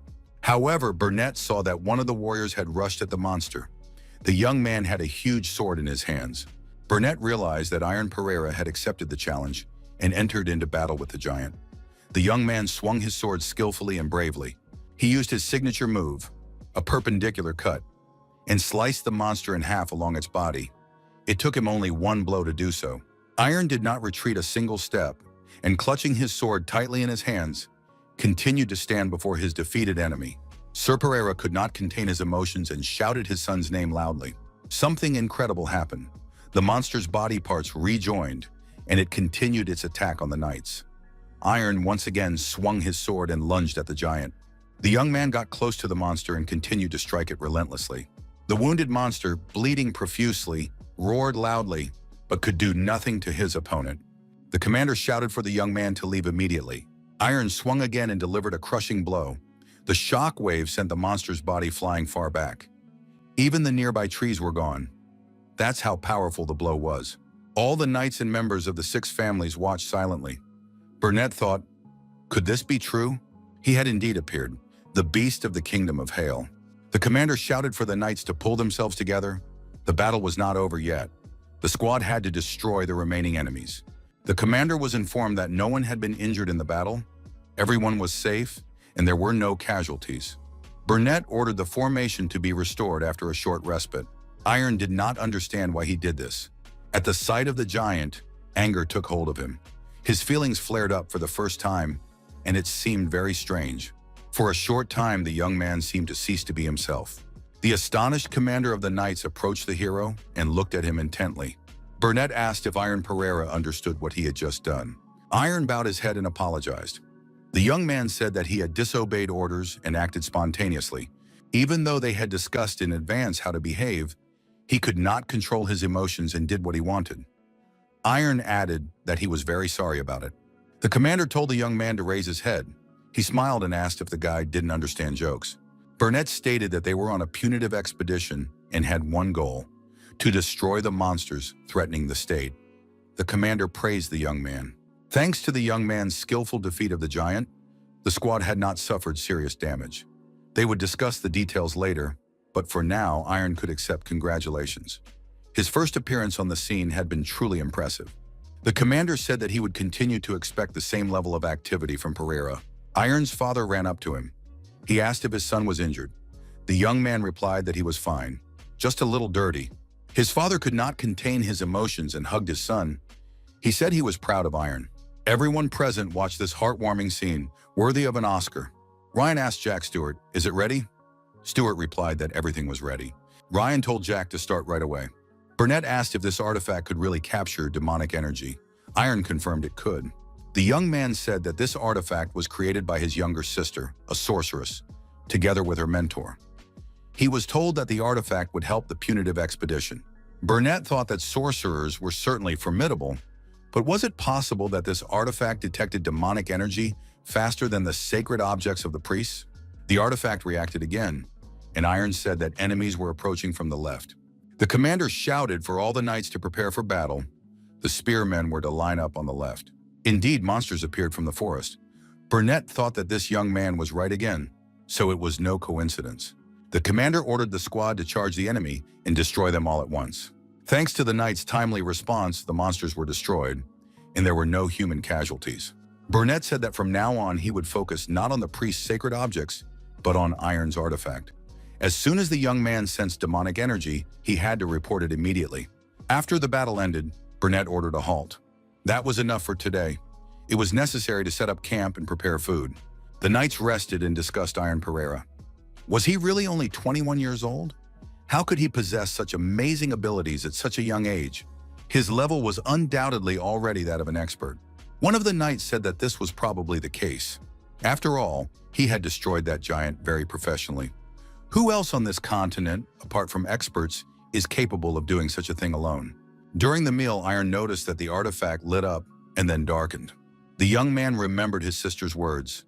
If the artifact turned black, it meant that it had detected poison. It had a detoxification function, so he just had to wait until the artifact returned to its normal color. Iron thought that someone was plotting something sinister against him.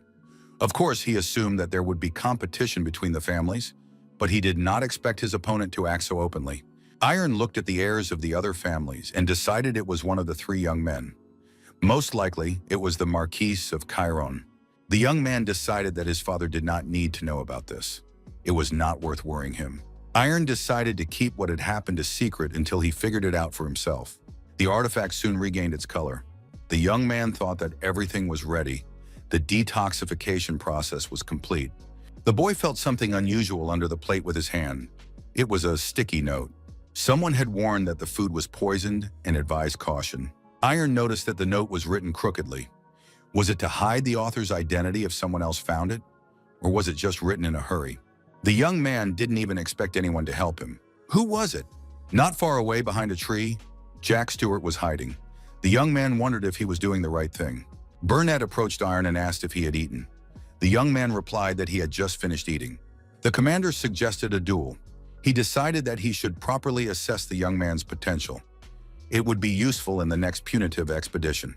The knights became interested in this action and began to sit down comfortably so they could watch everything closely.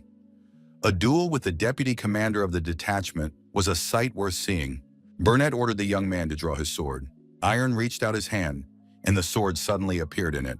The commander declared that this duel was intended to test the young man's skill. He put all his power into the sword and asked if the boy was ready to finish it with one blow. Iron replied that he had no objection. The commander was surprised. This young man did not hesitate for a second. Was this calmness due to the fact that he was used to such things? Burnett decided that this was a more accurate feeling. He thought it was excellent. The commander of the knights was pleased, for this was much more than he had expected. The young man's spirit seemed unbreakable, like steel. Burnett was surprised. Was this boy's spirit gradually growing? It was incredible. The commander thought that if he didn't take this seriously, the young man's spirit would consume him. The knights watching what was happening understood that the commander was absolutely serious. One of the knights, with a plate of food in his hands, ran up and said that he was already there and also wanted to watch. However, the knight lost his balance and fell face forward, dropping the plate from his hands. He lay stretched out on the ground right between the rivals. The plate of food lay nearby. The frightened knight apologized and said he would clean everything up right away. Burnett told Iron that they would end there. The spectators were very upset. Would they really see nothing? The commander said that was enough. From now on, Iron Pereira could act at his own discretion without asking for permission. Burnett added that with such skills, it was better to give the young man freedom of action. These abilities were quite sufficient for an expert level. The commander said that everyone could leave. There would be no performance. Lying in bed, Iron couldn't sleep. The young man thought that during the battle with the giant and the duel with the commander, he had experienced similar, yet different feelings. Burning emotions enslaved him and deprived him of control over his body, just like on the day when he first had that dream. The young man wondered, was it really him? He assumed that he had somehow escaped from that man. Why did he reappear? Iron felt that something was wrong here. The young man noticed that this man was angry. He had changed. That man had never shown any emotion before. Why now? The young man thought. When the dream changed, changes also took place in it. And perhaps this time they had already happened. Ryan asked Jack Stewart if he had told him to put poison in the food the day before. Jack said he had done everything, and Iron had eaten everything. Ryan asked in surprise, then why had it had no effect on him? Jack replied that he didn't understand. The poison should have worked instantly. Ryan said that today they needed to double the dose. Jack Stewart said that was too dangerous. If the dose was exceeded, it wouldn't end with a simple illness. Ryan demanded that Jack shut up immediately. Was he now concerned about Iron? Stewart apologized and admitted he had made a mistake. Ryan was surprised. Why was Jack acting this way? Ryan reminded him that he was very nervous about this Iron. Wasn't it enough for Stewart what he got from his father? Ryan ordered him to do as he was told, and not to forget who he owed his position to. At the halt, the commander ordered everyone to finish eating. It was time to get going. The artifact on Iron's chest darkened again. Iron thought that this poisoner was too persistent. Was he going to do this every time? Be that as it may, the young man was glad that at least someone was on his side. He received another note warning him that the food was poison. After resting and eating, the expedition set off again. Commander Burnett noticed that Iron seemed gloomy. Was everything all right? The young man replied that he was fine. Iron noticed the artifact. He realized that the object had reacted to demonic energy again. Iron shouted that there were monsters on the left, that he would deal with them himself, and rushed in the right direction. The monsters did not expect to be caught off guard. Iron attacked them swiftly, inflicting significant damage on the beasts. Each swing of his sword was effective. The monsters fell apart. Commander Burnett immediately appeared at his side and told the young man to trust him to cover his rear. When these monsters were destroyed, the knights told Iron that the heir had once again demonstrated incredible skill. Iron looked at his hand and thought that his senses were continuing to sharpen. This time, Iron felt the demonic energy even before the artifact. Could this also be the influence of that man? How could he be connected to him? Ryan shouted that Iron had become even more active. How should he understand this? Jack Stewart listened silently to his master. Jack noticed that he had seen an artifact that captured demonic energy. Before the meal, it flashed. It seemed to have a detoxification function. Ryan shouted that his strange younger sister had interfered again. Why was she meddling where she shouldn't? Ryan Kieran didn't know what to do. After all, he was definitely right. The young man decided that if that was the case, he would kill the mage himself. The commander of the knights announced that they had arrived at their destination. It was the magician's lair, a cave created artificially. The architectural elements were evident. Burnett ordered Iron to go ahead with him. Ryan told the commander that he also wanted to go to the vanguard and help as much as he could. Burnett replied that he had no objection, but that Kyrane should not relax. In the cave, the knights heard the sound of a violin, which seemed strange. One of the knights said that the melody was pleasant, as if a piano were also playing. The knights noticed that the cave was surprisingly beautiful.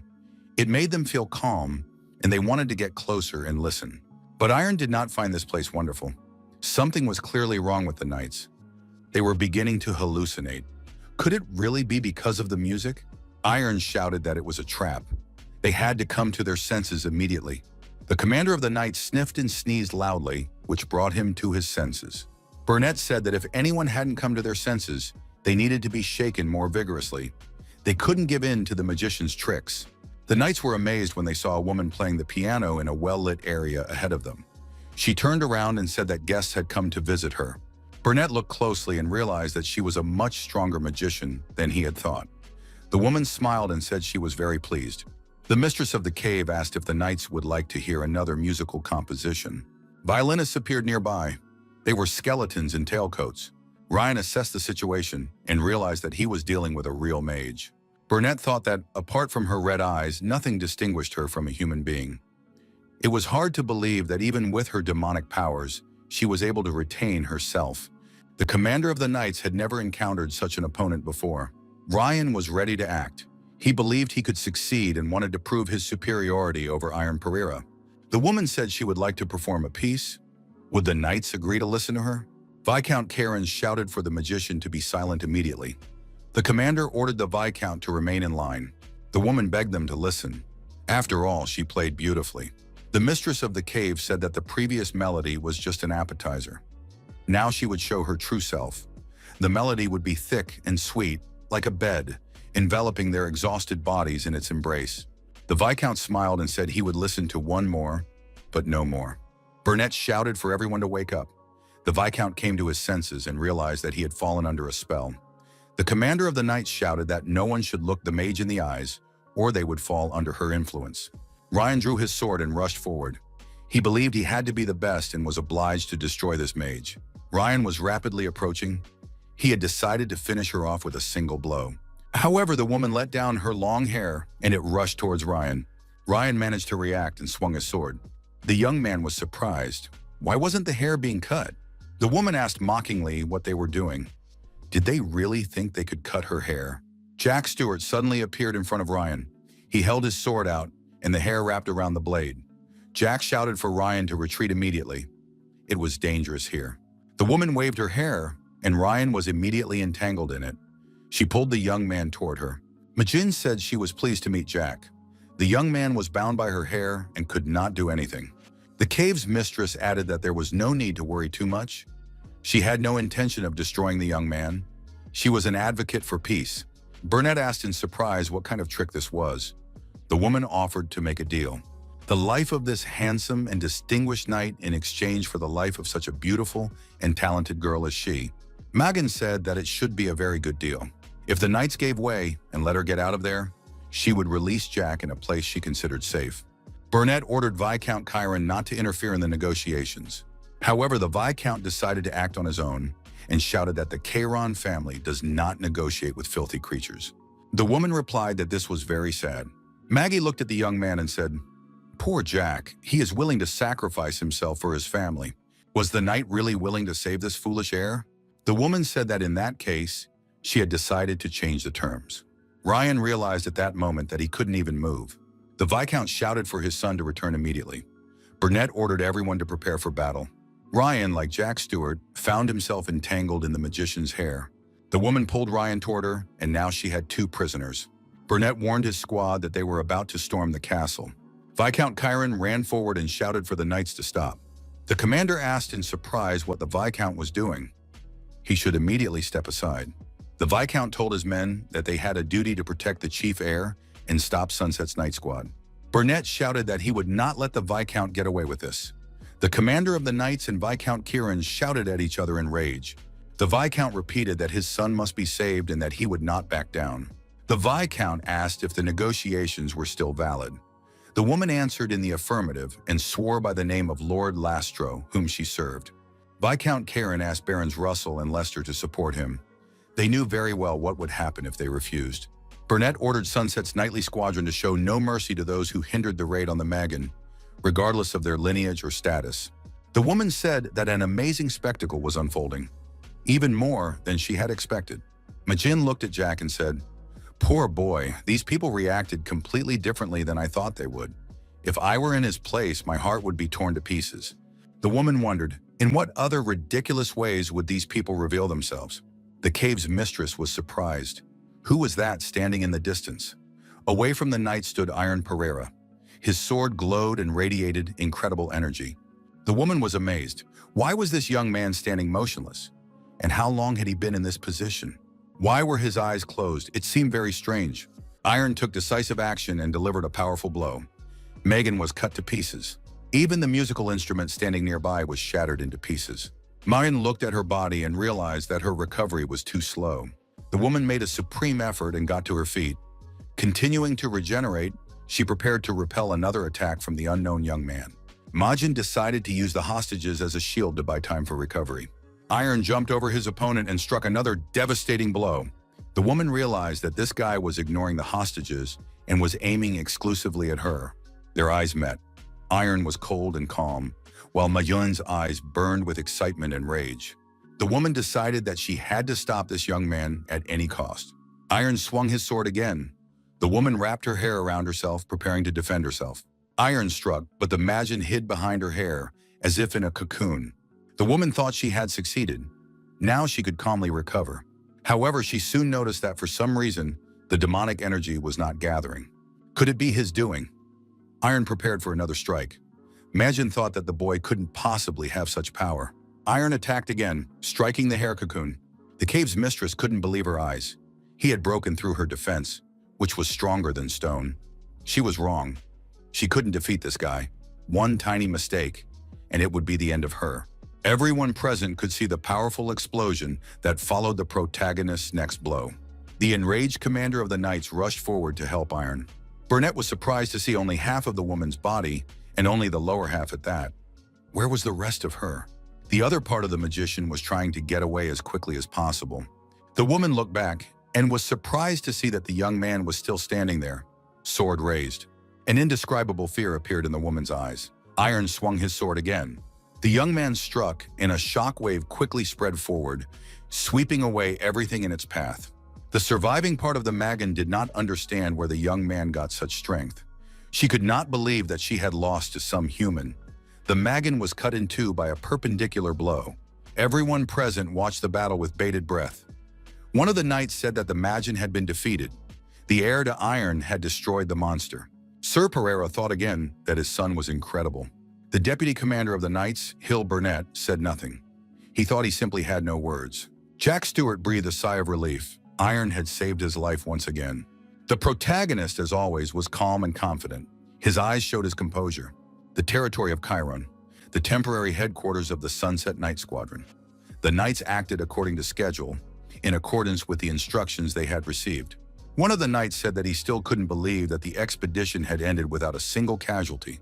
Moreover, their enemy was an extremely powerful magician who controlled minds. The heir, Iron, had defeated him single-handedly. He was very different from what was known about him from rumors.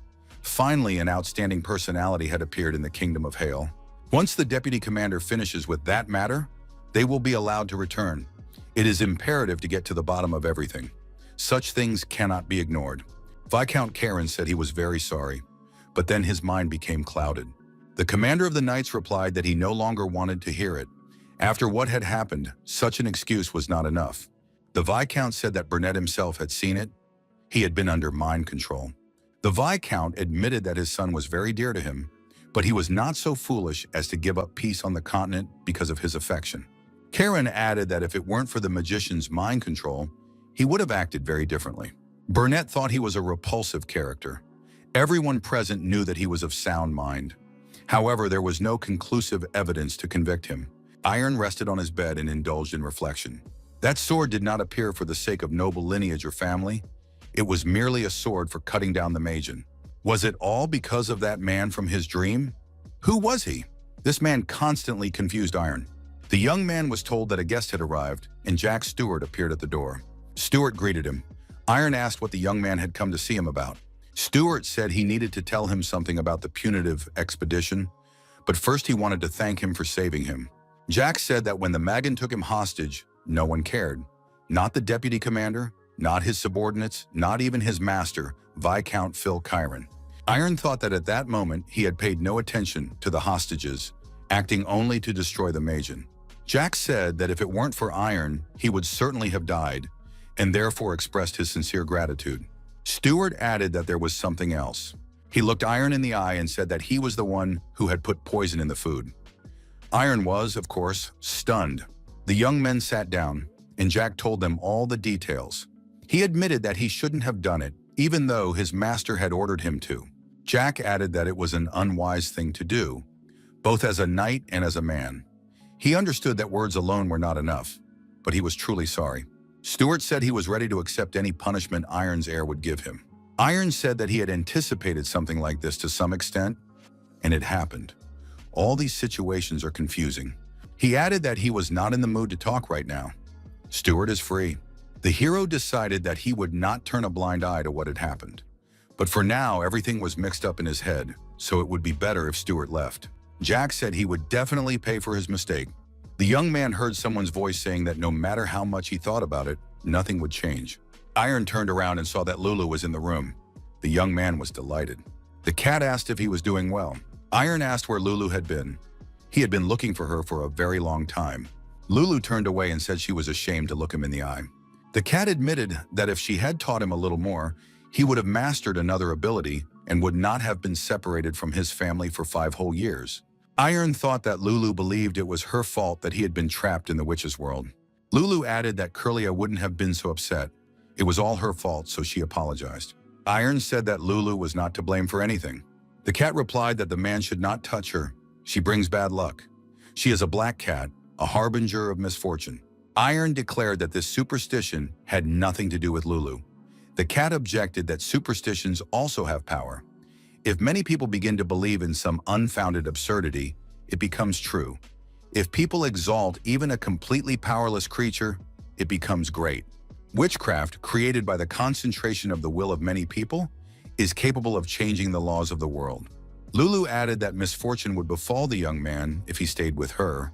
She would not appear before him again. Iron grabbed the cat and said he would not let her go. Lulu tried to break free. She said that misfortune spread from her like a contagion and that the young man must release her immediately. Iron declared that from that day on, black cats would be a sign of good luck. Lulu objected, saying that black cats were harbingers of misfortune. Iron replied that everything would change now that Lulu was with him. He believed that she brought more luck than all people put together. Lulu admitted that she had missed Iron very much. Lulu, lying on the bed, said that witchcraft was a mysterious thing. Iron remarked that he had not expected even his friends from the academy to appear there. Lulu added that now he even draws his sword with the help of witchcraft. Iron was surprised. How did the cat know that?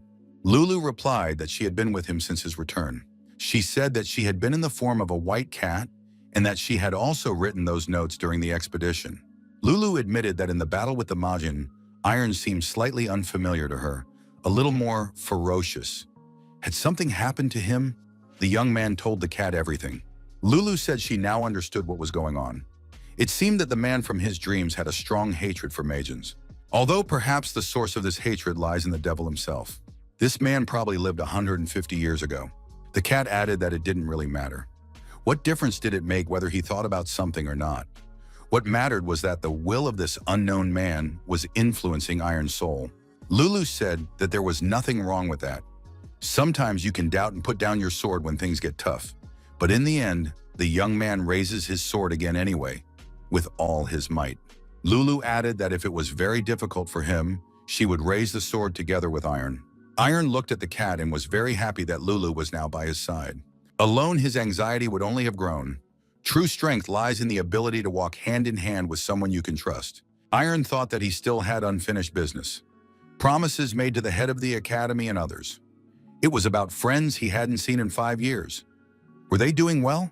The deputy commander of the Knights, Hill Burnett, was beside himself with rage. Other noble families also agreed with Viscount Karen's words. He thinks he can escape punishment for a crime committed against the Royal Knight Squad. For the sake of the kingdom's well-being and peace on the continent, this cannot be allowed to happen. The deputy commander was informed that a guest had arrived. The guest said he had something to tell him. Viscount Chiron believed that the incident that occurred during the expedition had most likely already been resolved. What would happen next? After all, this was their last chance to restore their noble family. However, Iron Pereira appeared out of nowhere and ruined everything. There was a knock at the door, and Hill Burnett entered. The knight said he had come to finish their conversation.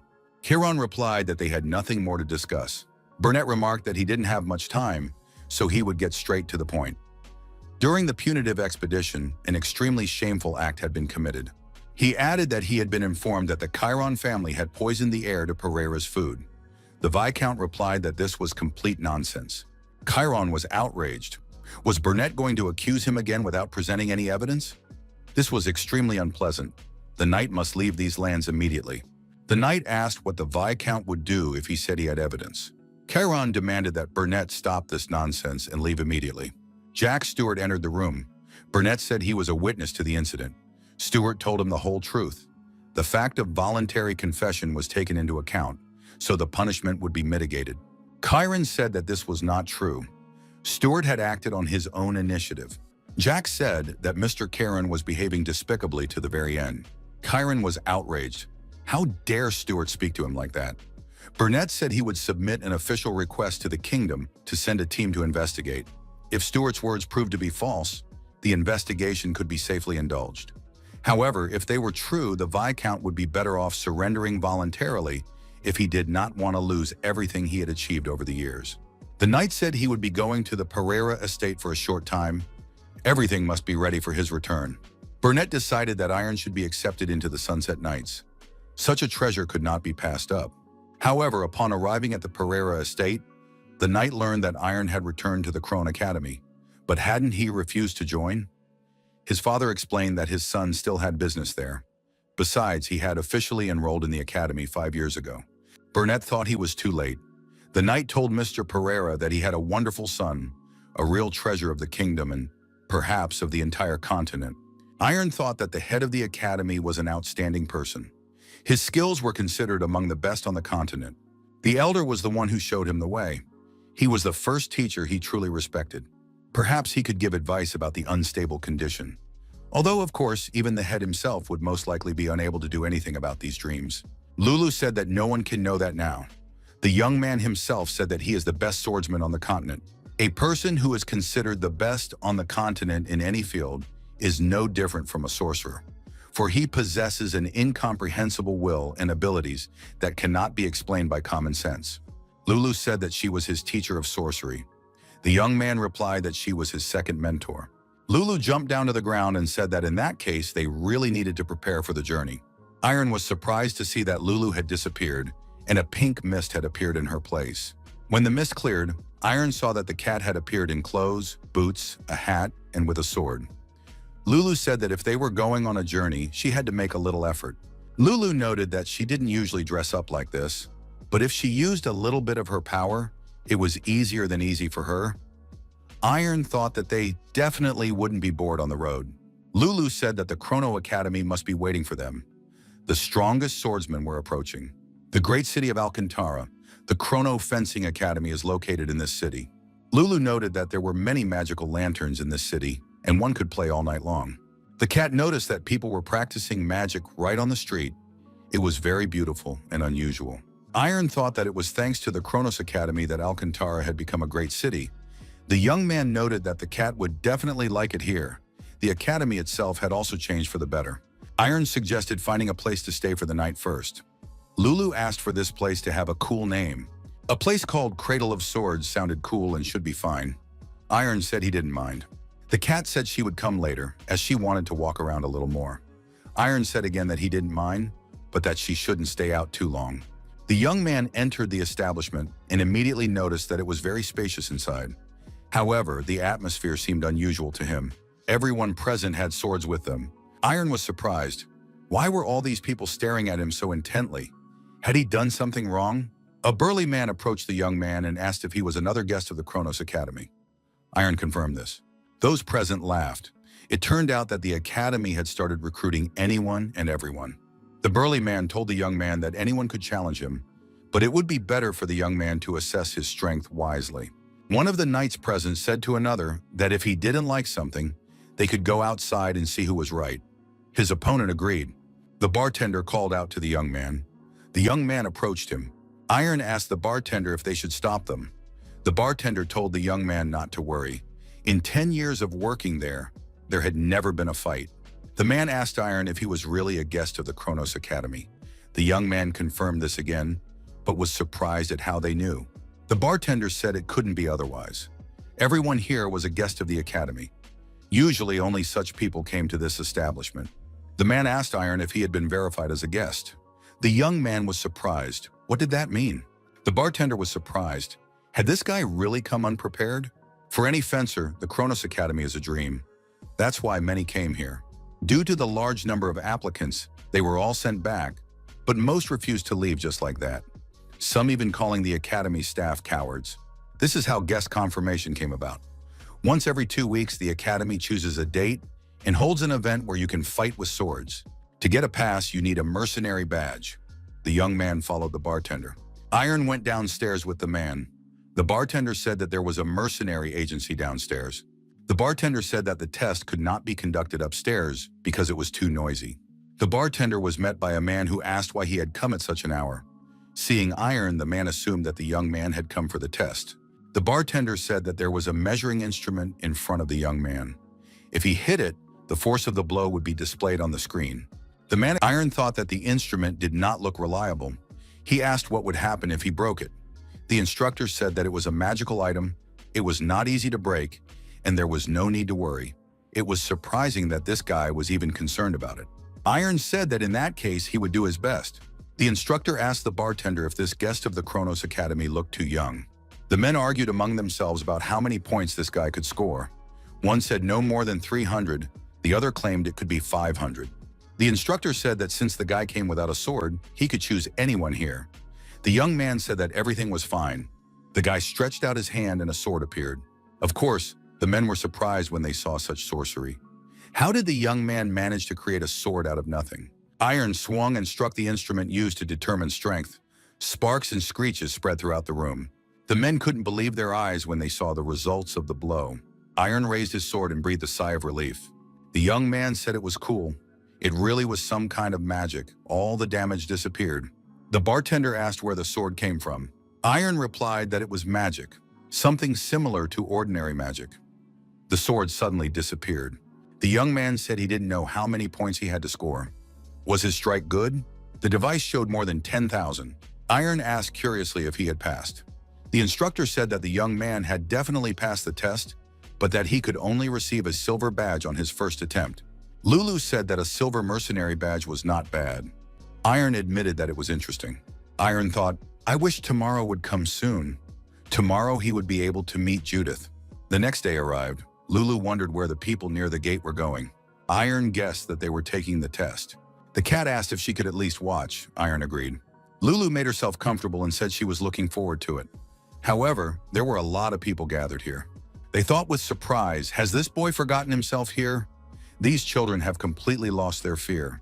Lulu asked Iron if he knew anyone here. The young man replied that he knew the guy in the arena, Renz Peterson. They had studied together at the academy. Lulu said that this guy looked cool. Iron admitted that he was strong. Peterson greeted all the guests of the Kronos Academy. The young man announced that today he, Renz Peterson, a student of the 27 class, would fight the guests. Those present were surprised. Was he not even a graduate, but a student? Could some student really defeat them? They needed to bring in a normal opponent. Peterson said that this time would be different. The academy wanted its students to gain experience in real duels. That is why a student was performing, not a graduate. Of course, those present might be stronger than him. The guy added that this is why he proposes to introduce conditions. If someone does not like fighting him, they have the right to call a senior student. The first opponent entered the arena. He said that he would defeat this young man and call a worthy opponent. Renz acknowledged that this man had every right to do so. Peterson saw his opponent's sword and thought it was very large. His opponent asked the young man if he was already afraid. Peterson said that he had just remembered someone. If his opponent wanted, he could let him have the first attack. The man became angry and said that he would not forgive this student for such words and swung his sword to strike. However, Peterson counterattacked his opponent and dealt him a devastating blow. His opponent lost his footing and stumbled backward. The sword flew out of his hands and stuck into the wall somewhere among the spectators. Lulu said that Peterson turned out to be very strong. The man sat in the arena and did not understand how this had happened. This guy is much stronger than he looks. Peterson said he was inviting the next challenger into the arena. The next fighter also lost, and after the fight, he couldn't even get to his feet. Opponents came out again and again, but all suffered defeat. The audience couldn't understand how a simple student could have so much strength. It's no wonder this episode is called The Golden One. One of the spectators told his partner that he had to fix the situation. He was the hero of the village, fighting alone against 17. Only he could do it. Renz Peterson suddenly stared intently at the stands. The knight did not understand why this guy was coming towards him. The knight's neighbor said that the strong can see the strong from afar. The knight prayed that the student would not approach him. Renz stopped in front of the young man and said that they hadn't seen each other in a long time. Iron Pereira. Did Iron remember him? Our hero greeted Renz and said that they really hadn't seen each other in a long time. He calmed down when he realized that Peterson had not approached him. Iron noted that they hadn't seen each other for 5 years, but he had his reasons. Renz said that if Iron had come a little earlier, he would have been able to see Judith and Brad. Iron was surprised. Was Brad really at the academy? Renz explained that Brad had quickly returned here and wanted to do everything right. A few days ago, they had sent Judith on a hike. This news made Iron happy. However, he regretted that they had not been able to meet. Peterson told Pereira to hurry down to the arena. They definitely had to fight because Iron hadn't wasted any time either. Our hero confirmed this. The audience assumed that these young people knew each other. Wasn't he the one who was in the final selection? Lulu, waving her sword, shouted at Iron not to give his opponent any mercy. Renz was surprised. Was his cat talking? Iron replied that she was his mentor. Pereira added that this cat had taught him a lot. At that moment, a sword appeared in our hero's hand. Peterson was surprised. Had the sword appeared out of thin air? Renz said that Iron always surprised him. Now he had magic and a talking cat. This was definitely the result of 5 years of hard training. Peterson held his sword forward and said that he hadn't been slacking off either, so he wasn't going to lose to Iron. The young men held their swords forward and rushed towards each other. The fight was fierce and intense. The spectators watched the opponent's movements with bated breath. Those present were surprised to see that the guest was repelling all attacks. Sparks flew in all directions when the swords touched. Renz had a strange feeling. He thought it was impossible. Everything had to be checked. The attack on Iron continued. Peterson was surprised. Was Iron really using Brad's style? It was indeed Brad's style, but how was that possible? Renz saw the familiar stance his opponent was in. Iron held his sword in front of him and closed his eyes. Peterson rushed forward at his opponent, deciding that he couldn't let him prepare that terrible lunge. But the last time Iron had seen Brad in action was 5 years ago during training at the academy. How could he have learned his technique back then? Iron swung his sword and told Rensu that it was now his turn to attack. Iron approached his opponent, and their swords clashed again. Sparks flew in all directions. Peterson thought it was impossible. He recognized this fighting style again. Renz remembered those moments when he fought Judith. Peterson thought that Pereira had pushed him away, even though he had been so confident. He thought that apart from those two, he would never lose to anyone else. Peterson thought, could it be that he would not be able to defeat Iron either? Renz realized that he would not be able to defeat Iron Pereira. After all, those three had worked tirelessly to improve their skills. But he had worked hard too. Renz remembered again the moments when he asked Judith not to leave, and they fought again. Peterson said he didn't want to lose and counterattacked his opponent. However, Iron managed to dodge. Iron knocked the sword out of Ren's hands. The young man was disarmed. The sword flew high into the air. The spectators watched with bated breath. The sword stuck into the arena far away. Lulu shouted that Iron had won. The young men shook hands. Iron said that Renz was a worthy opponent. Peterson asked what Pereira had been doing for the past 5 years. The cat approached Iron and announced that he was here. The young man asked who she was talking about. Lulu replied that she was talking about the mentor the boy had mentioned. The head of the academy, Chrono Ian, said that this was not what he had expected to see. He did not think that they would see Iron Pereira again. The elder asked how his student was doing. Iron replied that he was doing fine, eating well, and going to bed on time. Training was also part of his life. Chrono Ian saw the talking cat, but decided that it wasn't the most important thing right now. He could deal with that later. The head of the academy asked who had won the duel.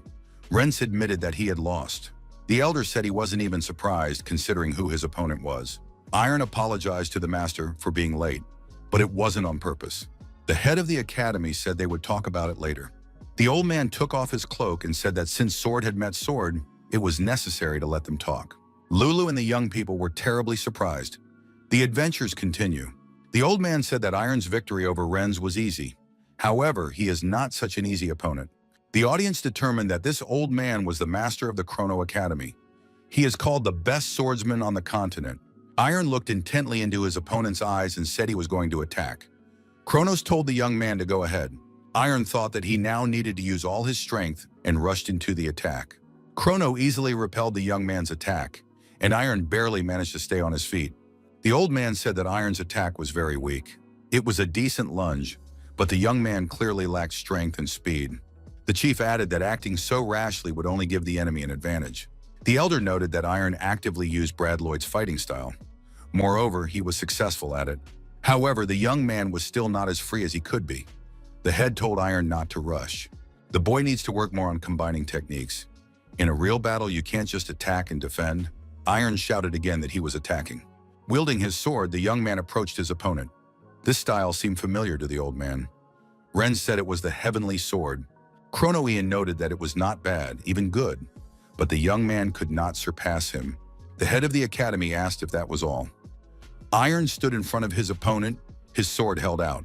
The elder asked the young man to show him something else. Iron stopped, held his sword out in front of him, and closed his eyes. The spectators were surprised. Why did the opponent stop? Why did this guy close his eyes? Iron Pereira performed a perpendicular cut strike.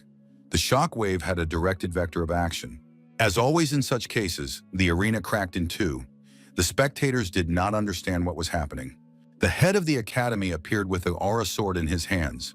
Only a master swordsman could create such a thing. Kronos said he didn't think he would have to take it out.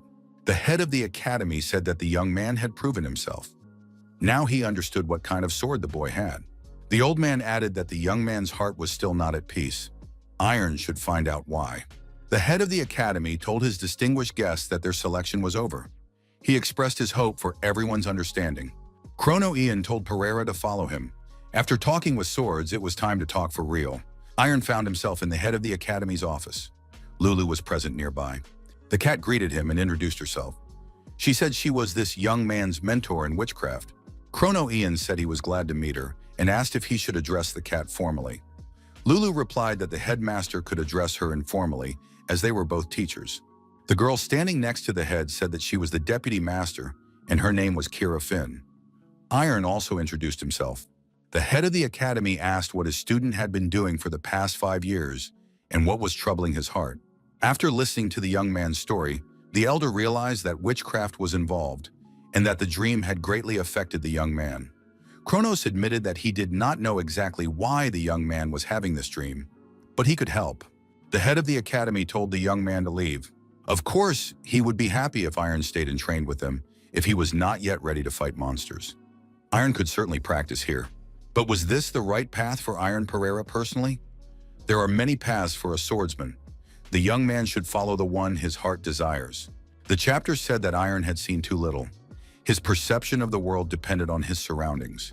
Perhaps seeing something new would change the problem that troubled him. Iron may find something that will make his sword stronger, or find a sword stronger than any he has encountered before. In this vast world, the young man will be able to find both the answers and the person of his dreams. Chrono Ian said that it was a difficult decision and worth thinking about carefully. Iron said he would go. He had always avoided things that scared him, or simply didn't want to do anything. After this conversation, the head of the academy asked Kira what she thought about it. The girl replied that she didn't know. This guy has talent, but he is far from being a real swordsman. The elder said that Kira was straightforward as always. This young man needed to be given time. This young man would definitely find the answer he was looking for. The next day came. Peterson said goodbye and said that Pereira could stay. Iron replied that, in that case, he definitely wouldn't want to leave. Renz asked if Iron was going west. Judith had also gone there. The 5 Western kingdoms are known for their fencing styles. They have many famous academies and battle sites. It's definitely worth a visit. Iron thanked him and said it was time for him to leave. Lulu also said her goodbyes politely. Deputy Master Kira Finn approached Renz Peterson. She told him not to feel inferior. He needed to overcome that feeling and move forward with pride. Renz should pull himself together and show what he was really worth, just as he had done until now. Iron, finding himself in the center of the city, discovered an exhausted orc lying on the ground. The orc asked the dear traveler to give him something to eat, for he had been starving for a week. The orc looked at the young man and asked if he remembered him. Iron remembered the orc he had met 5 years ago. This meeting turned out to be fateful for the orc. He was able to eat his fill. Lulu said that this orc was suspicious. What if he was dangerous? Iron told the cat not to worry. This guy was okay. Iron was concerned that the orc had asked about his age and handed him that note. Perhaps he knew something about this dream. After finishing another serving of food, the orc said he felt much better now. Lulu noticed that this guy was crossing all boundaries. The orc said he would give the magic cat a gift to stop her from grumbling. Lulu received a wooden ball as a gift. Lulu forgot about everything else and said that the ball smelled very good. The orc noticed that the ball contained a little bit of a herb called taiho. It only grows in the northwest and cats simply adore it. Lulu admitted that this orc was very nice. The orc assumed that the cat was no longer angry with him, which meant he could repay him for the food. Iron was surprised because this guy said he had no money. The orc admitted this but reminded him that he was a wizard, and orc magic was stronger than human magic. It would be more useful than ordinary money. The orc said that a persimmon tree was growing near the young man's house. Iron replied that this was not true. The orc suggested that the tree might have been planted recently and the young man hadn't seen it. Lulu said she sensed deception. What could the orc say about her? The orc said that this cat loves raw fish. Lulu replied that all cats love fish. Lulu said that this orc was definitely a liar. That was why he had no money for food. The orc said he didn't want people to think badly of him. That's not right. The orc looked at the young man and said that his heart had grown even heavier. The young man used to be able to hide it well, but now the truth was coming out. The orc added that it felt like a red-hot blade was piercing his heart, and the young man was in great pain. Someone pushes the tip deeper. Lulu wonders how he figured it out. The orc said he was using not just psychic abilities, but elementalism. He may not be as skilled as others more experienced in this field, But even he can see the power of metal. Elementalists believe that everything in life is made up of 5 elements: earth, metal, water, wood, and fire. It is these elements and their harmony that sustain everything in the world. Iron asked if this meant that his metal element stood out in some way. The orc replied that the young man was quick-witted. This sharpness disrupts the balance in his body. Iron asked how he could get rid of it. The orc replied that you cannot get rid of an element. You have to make it exist in harmony with the others. If one energy is too strong, it must be divided into other, less powerful energies. For example, into the power of fire. The orc snapped his fingers, and fire appeared on the table. The orc said that if the young man could control the element, he would open up new possibilities for himself. Metal is sharp and causes pain, but if you pour the right amount of fire on it, you will get a decent sword. The orc spread his palms, and a small sword appeared on the table. Iron immediately asked how he could learn to control his fire. The orc replied that the young man needed to light a fire in his heart. He added that he now saw a flame in Iron that had not been there 5 years ago. He needed to make this fire move, as if throwing wood into a bonfire, but it was important not to stop. Only constant effort would make the flame stronger. To ignite it, he needed to move more. The orc and the man said goodbye. Iron thanked him for his advice and said it was time for him to leave. The orc asked the young man to stop. Could he go with him on his journey? He explained that Iron was embarking on such a long journey for the first time and could use some help. The orc had been living on this continent for 10 years and would definitely be useful. Lulu said that they might have a guide and asked what they would do. Iron agreed. The orc approved of the choice, saying that it was the right decision. He emphasized that he was not going with them for the money. When else would he have the chance to see a young man become a real man? He hoped to help him in this. Lulu warned that those who don't work don't eat. The orc replied that he understood. The guide suggested going to the city of Durink, where there were many skilled blacksmiths, including orcs. Lulu said that Iron didn't need a new sword. The orc objected that this journey was not for the sake of equipment. After all, blacksmiths are the best at working with metal and fire, combining the elements in a blade. Wouldn't that help ignite the fire in one's own heart? The cat agreed that their guide was right. Mages also do this to become stronger. It's best to see the imaginary in real life. Lulu noted that Iron could use the process of creating a sword for mental training. She wondered if it would be easier for the young man, since he was skilled in magic. Iron agreed to go to Drink. The orc began bargaining with a local blacksmith in the city.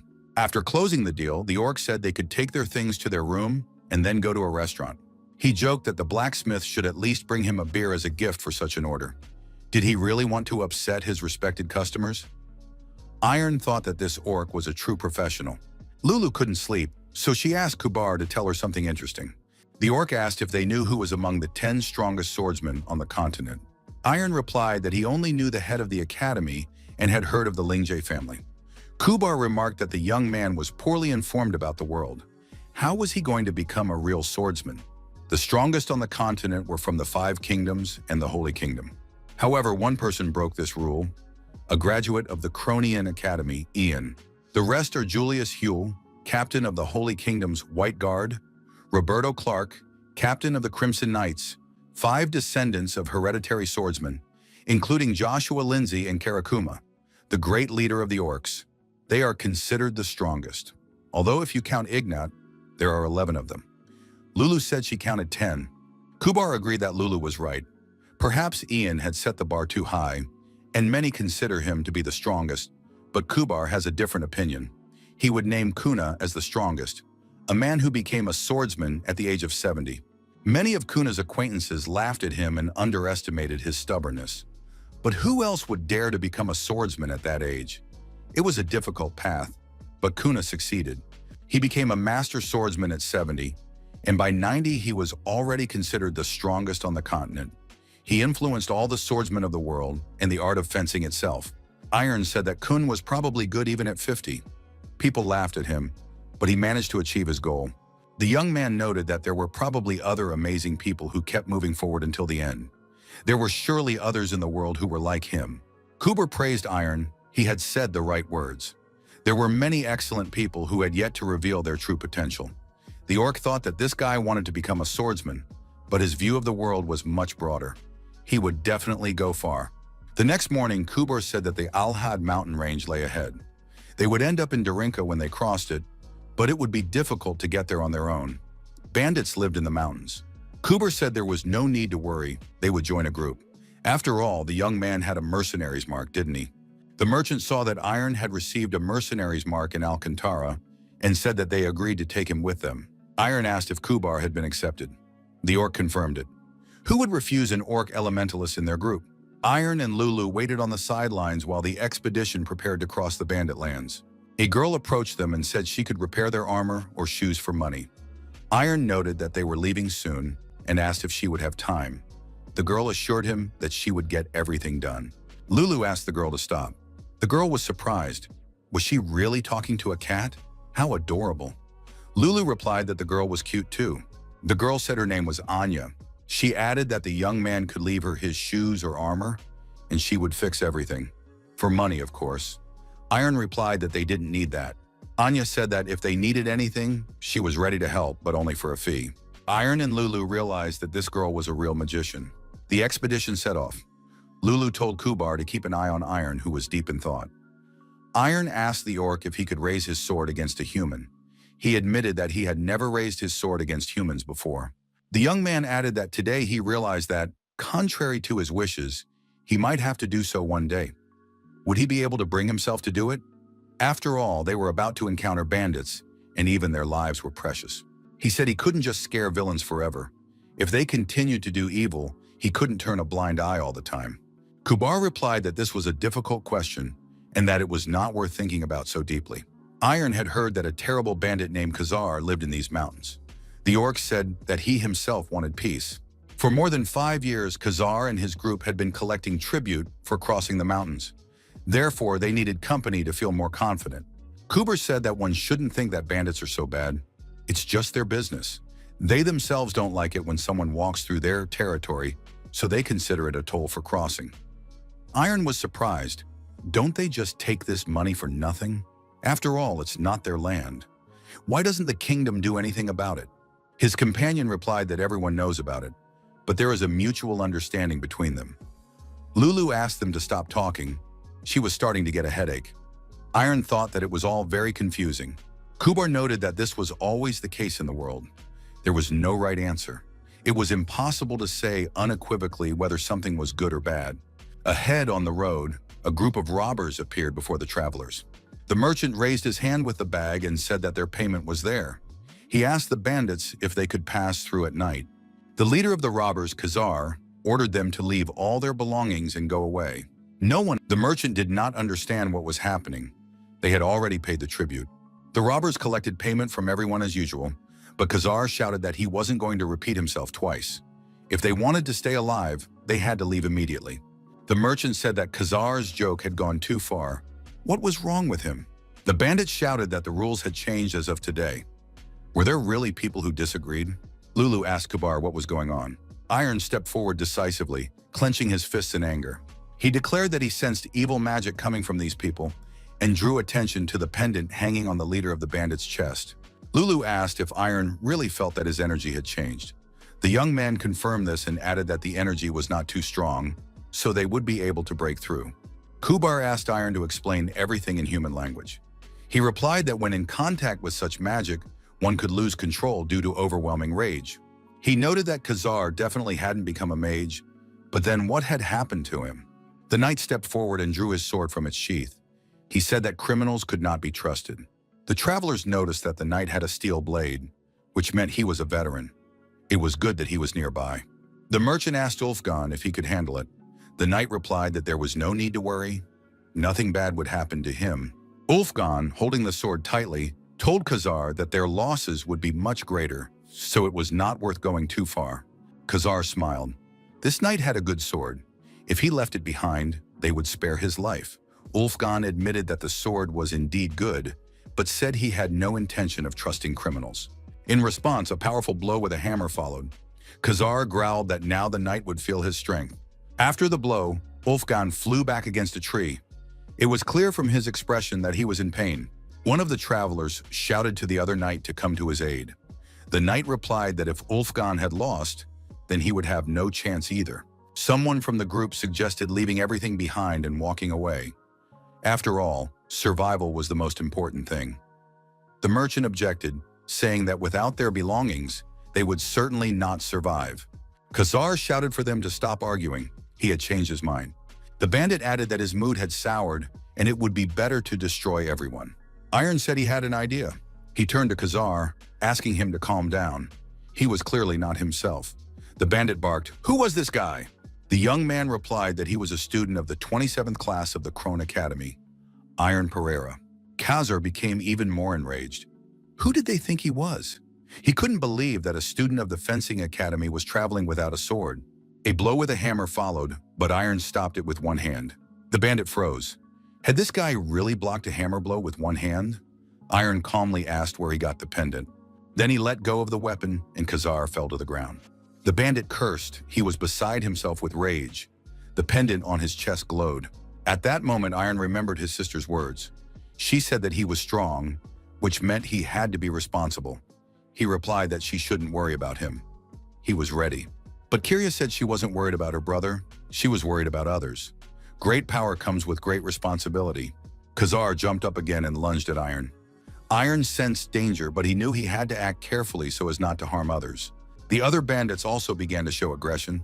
The young man wondered how many more people with such a look of rage in their eyes he would encounter on his journey. The bandit was thrown back and lost consciousness. Khazar, frightened, threw down his hammer and begged for mercy. Iron tore the pendant from his chest. He looked at it and realized that it was not magic, but it emitted a terrible energy. It was because of this that Khazar had behaved the way he did. Iron demanded that the robber immediately tell him where he got the pendant. Khazar replied that he didn't remember. It just appeared. He didn't even know who gave it to him. It just ended up on him one day. The young man said he believed him. Khazar thanked him. Iron declared that he would take the pendant with him. Then he asked if the bandits would let them pass. The answer was yes. The merchant thanked the young man. After all, they were alive thanks to him. He said that if this guy needed anything, he would definitely get it. Iron also thanked him in return. Lulu said that they couldn't just let Khazar go. Iron noted that he wasn't really like that. He was just an ordinary person. Iron said he wanted to continue training with the sword. Kuber asked if the young man wasn't already strong enough. The boy replied that today he realized that if he had been a little weaker, all these people could have suffered. Iron added that the more he knew, the more dangers he would be able to overcome. Kuber agreed. The young man asked if there was anyone in Darinka who could help him. Kuber replied that there were swordsmen and good blacksmiths in that city. Iron expressed his hope that he would be able to learn from all of them. The orc was surprised when he looked at the young man. What was going on? The fire in his heart had been rekindled. Iron remembered. He had almost forgotten about the pendant. He had to destroy it right now. Kuber told the young man to stop, and Lulu demanded that the pendant be destroyed. Kuber suggested keeping the pendant. It might be useful in the future. The orc put the item in a special bag from which evil magic could not escape. Anya saw the sword in the young man's hands and offered to trade with him. The girl offered to exchange the sword for her treasure. She wanted to give it to her captain as a gift. Iron apologized and said he couldn't do that. This sword was important to him, and it was unlikely that anyone else would be able to use it properly. Anya suggested showing her treasure first. Lulu, of course, was interested. A huge golden piggy bank appeared in the girl's hands. Lulu said she liked the golden piggy bank. Iron felt that it emanated powerful magic. But what would he do with it? Anya said that she had been saving money for a whole year. The girl said she was ready to trade the piggy bank for a sword. Iron replied that he had to refuse. Anya said she was ready to raise the stakes. The girl took out a bag and said that now the young man would definitely not refuse. All her money was there. Anya threw a coin into the pig and said that at that moment, the piggy bank became bigger. Kuber said that they had to make the exchange. Where else could they find such a thing? Anya insisted. Iron said he would not do it and suggested that the orc come to her senses. Anya grabbed the piggy bank and ran away. However, she said she would be back.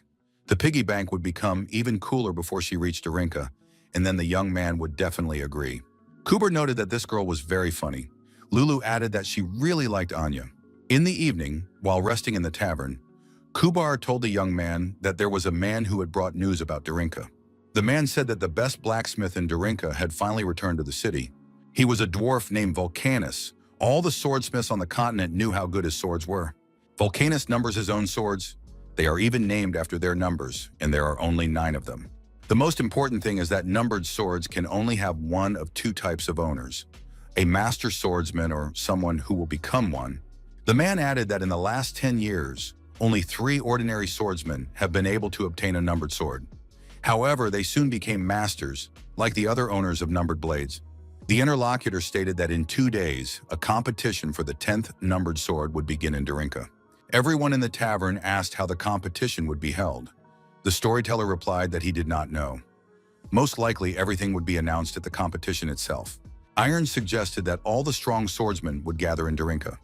It would be an excellent opportunity to gain experience. The young man decided that he should participate too. The listener said that now he definitely wouldn't be able to do it. If Iron was going there, what chance did he have of winning? The young man said he was going to his room to rest. Kubar was surprised. They had only just begun their conversation. Iron replied that he was a little tired. Kubar thought that this guy wasn't ready yet. For a swordsman, such a conversation was a real treasure, but he seemed completely uninterested. One could assume that this was part of his character, but still, he was not like the other swordsmen he had met. The orc thought, for some reason, Iron was still far from the title of swordsman. Iron decided that he had been outplayed again. It was good that he had managed to escape quickly. But what if it happened again? The young man decided to try imagination training. Iron assumed the lotus position and clearly imagined himself in a magical world. The city of masters, Darinka. Kubar said they had arrived at their destination. Iron had to admit that there were many knights here. The orc noticed that everyone had come here after hearing the rumors. Anya asked the man where the captain was now. The man replied that he had some business to attend to and would arrive a little later. Kubar thought that he was a master. He looked very strong. Could it be that another one had appeared on the continent that he didn't know about? The man approached the heroes and said that Anya had told him about them. He was glad to meet them. His name was Georg. Kubar and Iron greeted him and introduced themselves. Georg had heard that these two were as special as Anya. In a good way. Georg asked if Iron Pereira could show him his sword. Anya kept talking about how amazing this sword was. The young man replied that it was no problem and activated the sword in his hands. Iron found this man suspicious. Georg apologized for staring at him too intently. The sword was truly amazing, just as Anya had said. The girl noticed that the captain would really like this sword. Georg agreed but added that you can't just take other people's things. Anya reminded him that she had offered to trade it for the money she had been saving for a whole year. Georg suggested that the sword was much more expensive. It wasn't even worth trying. Georg apologized for the girl and said it was time for them to leave. Iron said that this guy looked strong. Lulu was right. Kubar said he thought so too. Iron was curious about who this captain they were talking about was. How strong could he be if he had such subordinates? The townspeople in the square said that they were finally here. They were talking about the twin swordsmen, Charlotte and Victor. Kubar acknowledged that these swordsmen were very famous. They would both be participating. The orc noted that the competition promised to be difficult. Iron had to focus and not be distracted from his goal. Iron thought if Georg also took part, it would be an excellent opportunity. He had to make the most of the situation. Kubar said he wanted to give the young man some advice. As a swordsman, it was important for him to face strong opponents. It was a great chance to test his skills, but he shouldn't try to learn from them. When Kun fought against Chrono, he didn't do it to learn something. He simply fought with all his heart to win. He wanted to win for himself. Only with such thoughts could Iron reach new heights. Kubar added that if a young man is a swordsman, he must strive for victory. The orc apologized if he had said too much. Iron replied that it was all right. The young man thanked him and added that those were exactly the words he needed to hear. Iron turned around and said he was going to the hotel. He needed to think carefully about Kubar's advice. At the hotel, the young man assumed the lotus position and decided to gather his thoughts. He had not thought about victory before. At the academy, he only wanted to be like the others. However, his friends always showed a will to defeat their opponents. This was the simplest, but at the same time strongest desire that swordsmen could have. Iron understood why Kubar had brought it up, but had he ever felt this desire? Sitting in the tavern, Kubar thought he had said too much. The young man had a long road ahead of him. You couldn't demand everything at once, but he wanted the best for him. Lulu said that everything would be fine. In the morning, Lulu noticed that the young man looked better. Kubar noted that the fire in his chest had grown stronger. Lulu noticed that Kubar had worried for nothing. She had said that everything would be fine. Darinka Sports Arena. Interested people are already present in the stands. Among those present were Two Mouth Groose and Randall, One Punch. Kubar looked around and said that there were many worthy participants here. maybe Charlotte and Victor would not be able to win. Volcanus approached the arena, accompanied by his followers, Pablo and Devanson. Volcanus said he would not introduce himself. Everyone already knew him, so he would get straight to the point. The prize for winning the competition is his sword, a numbered sword as everyone knows. The rules are very simple. 2 people enter the ring and fight. The winner stays and the loser leaves. If the winner surrenders, a new pair enters the ring, and so on. Volcanus said he needed to see a mesmerizing swordsman in order to create the 10th sword. The blacksmith added that they would continue until he found that person. His colleagues were here for the same purpose. Kuber said that now everything was clear to him. The blacksmith had gathered the swordsmen not to give the last sword to one of them, but to create that sword. Victor and Randall were the first to enter the arena. They were the candidates for victory. Randall said he hated people like Victor. You never know what they're hiding behind their forced smiles. Victor told his opponent not to be angry. He was a swordsman too. Lulu was surprised. What was going on with them? Kubar reminded her that Charlotte and Victor were among the best swordsmen here. They had very interesting lives. They probably destroyed monsters in villages or hunted them in the forests. However, the better their reputation, the more envious people were of them. Randall said he had a question for Volcanus. Is it okay to destroy your opponent? The blacksmith replied that, of course, it was possible to do so in order to increase interest, if the enemy did not mind. Victor replied that he agreed, because he could also destroy Randall. After the start, Randall rushed forward, but Victor was behind him. Everything happened very quickly. Randall's sword was destroyed. Victor said that his opponent was very fast. He was even afraid that Randall would pierce a hole in his chest. Iron was surprised. What had happened? Victor had destroyed his opponent's sword. Was he really that strong? Georg, watching from the sidelines, said that this guy was really strong. Even among experts, he was very good. But would he make it into the top 200? Georg asked Ani if she had checked those guys out. The girl confirmed it and added that their gold lines had turned red. These 2 were the ones they were looking for. Georg added that in that case, they needed to leave marks. Anya said that this was her earnings for 2 days. The girl threw 2 golden piggy banks on the ground. The piggy banks opened and golden rays appeared from them. The rays rushed toward the arena, toward the swordsman. Charlotte asked why Victor was so excited. He needed to act more calmly. Victor replied that there was no need to be jealous. A golden mark appeared on Victor's forehead. He said that they were talking too much and apologized for the wait. Georg told Anya to continue. The girl replied that she knew everything herself and continued to direct the golden rays. The golden ray touched Lulu's forehead. The cat suddenly shuddered. Iron asked what was happening. Lulu asked the young man to scratch her.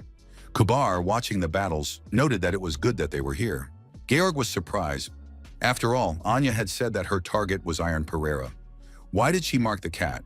The girl replied that Lulu was always with him, so why not? Georg noted that marking magical creatures was too expensive. He didn't understand how some girl managed to become a sorceress at all. She possessed very interesting skills. Anya didn't mention that the golden pig could grant wishes that didn't exceed the value of what was inside her. Kubar noted that another battle had ended in the first round. Victor had won. One of the knights said that this was his 17th victory in a row. What was the point of trying to participate further? Charlotte told his brother that he was the only one left. Victor noticed that there were still knights in the stands, but they seemed to have lost hope. Charlotte looked at Volcanus and said that they needed to show their best. Iron rose from his seat. Lulu wondered if the young man was really going to enter the arena. Kubar wished him luck. Iron entered the arena. Victor noticed that someone had decided to step up after all. Charlotte declared that in that case, he would be next. Victor thought that this young man looked strong and decided not to underestimate him. Iron told Charlotte that if he wanted to enter the ring, he was willing to wait. Charlotte replied that the young man should go first. Charlotte asked if the young man had forgotten his sword. Iron replied that there was no need to worry about that. Volcanus looked at the young man and sensed his will to win. Iron remembered that he had felt the same way on the day he took his first test at the academy. The same feeling overwhelmed him when he looked at Elijah. The protagonist felt a desperate desire to win. Charlotte, looking at the expression on the young man's face, realized that he really was going to fight as a swordsman. Volcanus became very interested. Who was this man in front of him? The blacksmith jumped up from his seat. This was the one he was looking for. Volcanus ran up to the rivals and shouted for them to stop. He had finally made his choice. The blacksmith raised the young man's hand and said that he had found the owner of the 10th numbered sword. It would be this young man. Charlotte was surprised by what Volcanus was saying. The spectators were also amazed. After all, the duel hadn't even started. This young man would surely lose. Volcanus shouted for everyone to be quiet immediately. He said that the point of the competition was not to win. He was looking for someone who would inspire him. Volcanus's comrades were surprised. Even they were better than this boy. How could he be chosen? The blacksmith declared the competition over. Leaving the arena, Volcanus told the young man to follow him. The twins watched the blacksmith in bewilderment, their faces showing disappointment and resentment. Charlotte told the young man that he was indeed an interesting fellow, so much so that he had received a numbered sword. Victor congratulated him. Volcanus told the boy to put the sword here and quickly. The blacksmiths were surprised. What kind of material was this? It was clearly magical, but why was it so strong? There weren't even any hammer marks on it. Kubar did not know that someone could make a sword right next to a swordsmith. Iron admitted that he even had to swing the sword. The young man thought that perhaps the blacksmith had sensed this energy, and that was why he had chosen him. The orc said there was no need to worry. The result was excellent. When else in life would such an opportunity arise? Kubar added that there was no need to think about it or be sad. Everything had turned out perfectly. He also wanted to ask the blacksmith for something for himself. Lulu told Kubar to ask for a sword for her too. The blacksmith was surprised. Did the orc really want him to give the sword away for free? Kubar replied that he had two conditions. He needed to make equipment for iron, including a sword for the cat. He also wanted to watch the blacksmith work. The blacksmith was surprised. Why should he listen to these conditions? Kubar asked, doesn't a blacksmith use iron to improve his skills? The orc added that Pablo and Devanson had been on a long break. They couldn't find inspiration and get back to work. However, this young man appeared and gave them inspiration, and they decided to take full advantage of it. Volcanus wondered who this orc was to dictate terms to him. Kubar declared that he was the best guide. Iron tried on the armor and noted that it was lighter than it looked. Lulu was also pleased. She finally had a full set. Iron watched the blacksmith work from the sidelines. The young man thought that it was not yet time. As he continued to watch, Iron realized that the moment had come and decided that he could ignite the fire in his heart. A month passed. Kubar asked the young men how their mental training was progressing. Iron replied that he still had a lot of work to do, but he felt he was making progress and would continue to try. The young man asked why there were so few swordsmen here. Kubar replied that most of them had come only for the numbered sword. They had no other reason to stay. It was a great chance to fight different opponents. Lulu noticed that the young man now had his own numbered sword. He was stronger than everyone else thanks to this sword. Kubar said that Lulu was right. It was time to see this sword in action. Volcanus laughed and said he couldn't make the sword right now. The material was extremely difficult to work with. Kubar asked how long he would have to wait. The blacksmith replied that a year would be enough. He would create the best sword he had ever forged. Iron said he was willing to wait. Kubar said that they shouldn't rely entirely on the blacksmith in case he wanted to deceive them. Iron replied that it was fine. He hadn't even hoped for it in the first place. The sword was just a nice bonus. Parting with the blacksmith, the young man said that they believed and would wait. The orc noted that this time, the young man would definitely have someone to compete with. Lulu shouted for everyone to stop. There was the smell of blood ahead. The brothers Charlotte and Victor peered out from behind a tree. But why were they here? And who said, finally they're here? They had been waiting for them for a long time. Kubar was surprised by what they had in their hands. Victor said they had just dealt with him and threw the object on the ground. It was Randall's head. Kubar shouted, what are they doing? How can you kill a man for no reason? Victor replied that they had only eliminated a thief. Iron looked at the bloodied, smiling faces of the twin brothers. The orc said he didn't understand. After everything the brothers had done, after all their efforts, how could they do such a thing? Victor replied that someone had to pay for those efforts. The brothers added that they needed a numbered sword. Lulu said that the sword wasn't ready yet. They didn't have it themselves. Victor said that there was no point in deceiving them. Did they really want to take the sword for themselves? Kubar confirmed that the sword was not yet ready. Were these two really willing to destroy a person for some sword? This was a crime not only under the laws of Derink, but of the entire continent. Charlotte thanked him for his concern and added that no one would suspect them. After all, they had an excellent reputation. A young swordsman had been attacked. Only the sword was found at the scene of the crime, but the swordsman himself had vanished without a trace. Kubar was very angry. How dare they do such a thing? Iron said he had a question. He had heard about these brothers before coming to Derink. How could two great swordsmen, respected by all, do such a thing? If they didn't answer, even if they destroyed him, they wouldn't take the sword. Victor said that the numbered sword was the most important thing. Iron was surprised. How could you compare life to a piece of metal? Victor replied that the numbered sword was not just a piece of metal. The young man did not understand. They had been in this business for 30 years. Victor added that 20 years ago they crossed the line. To become masters, you can do anything. No matter how many years passed, nothing changed. They were still in a terrible hell. Charlotte said that this did not only apply to them. There were many other potential sword masters who did not receive the recognition they deserved. In order to cross that line, they were willing to do anything. The pain that has lived with them for many years must disappear.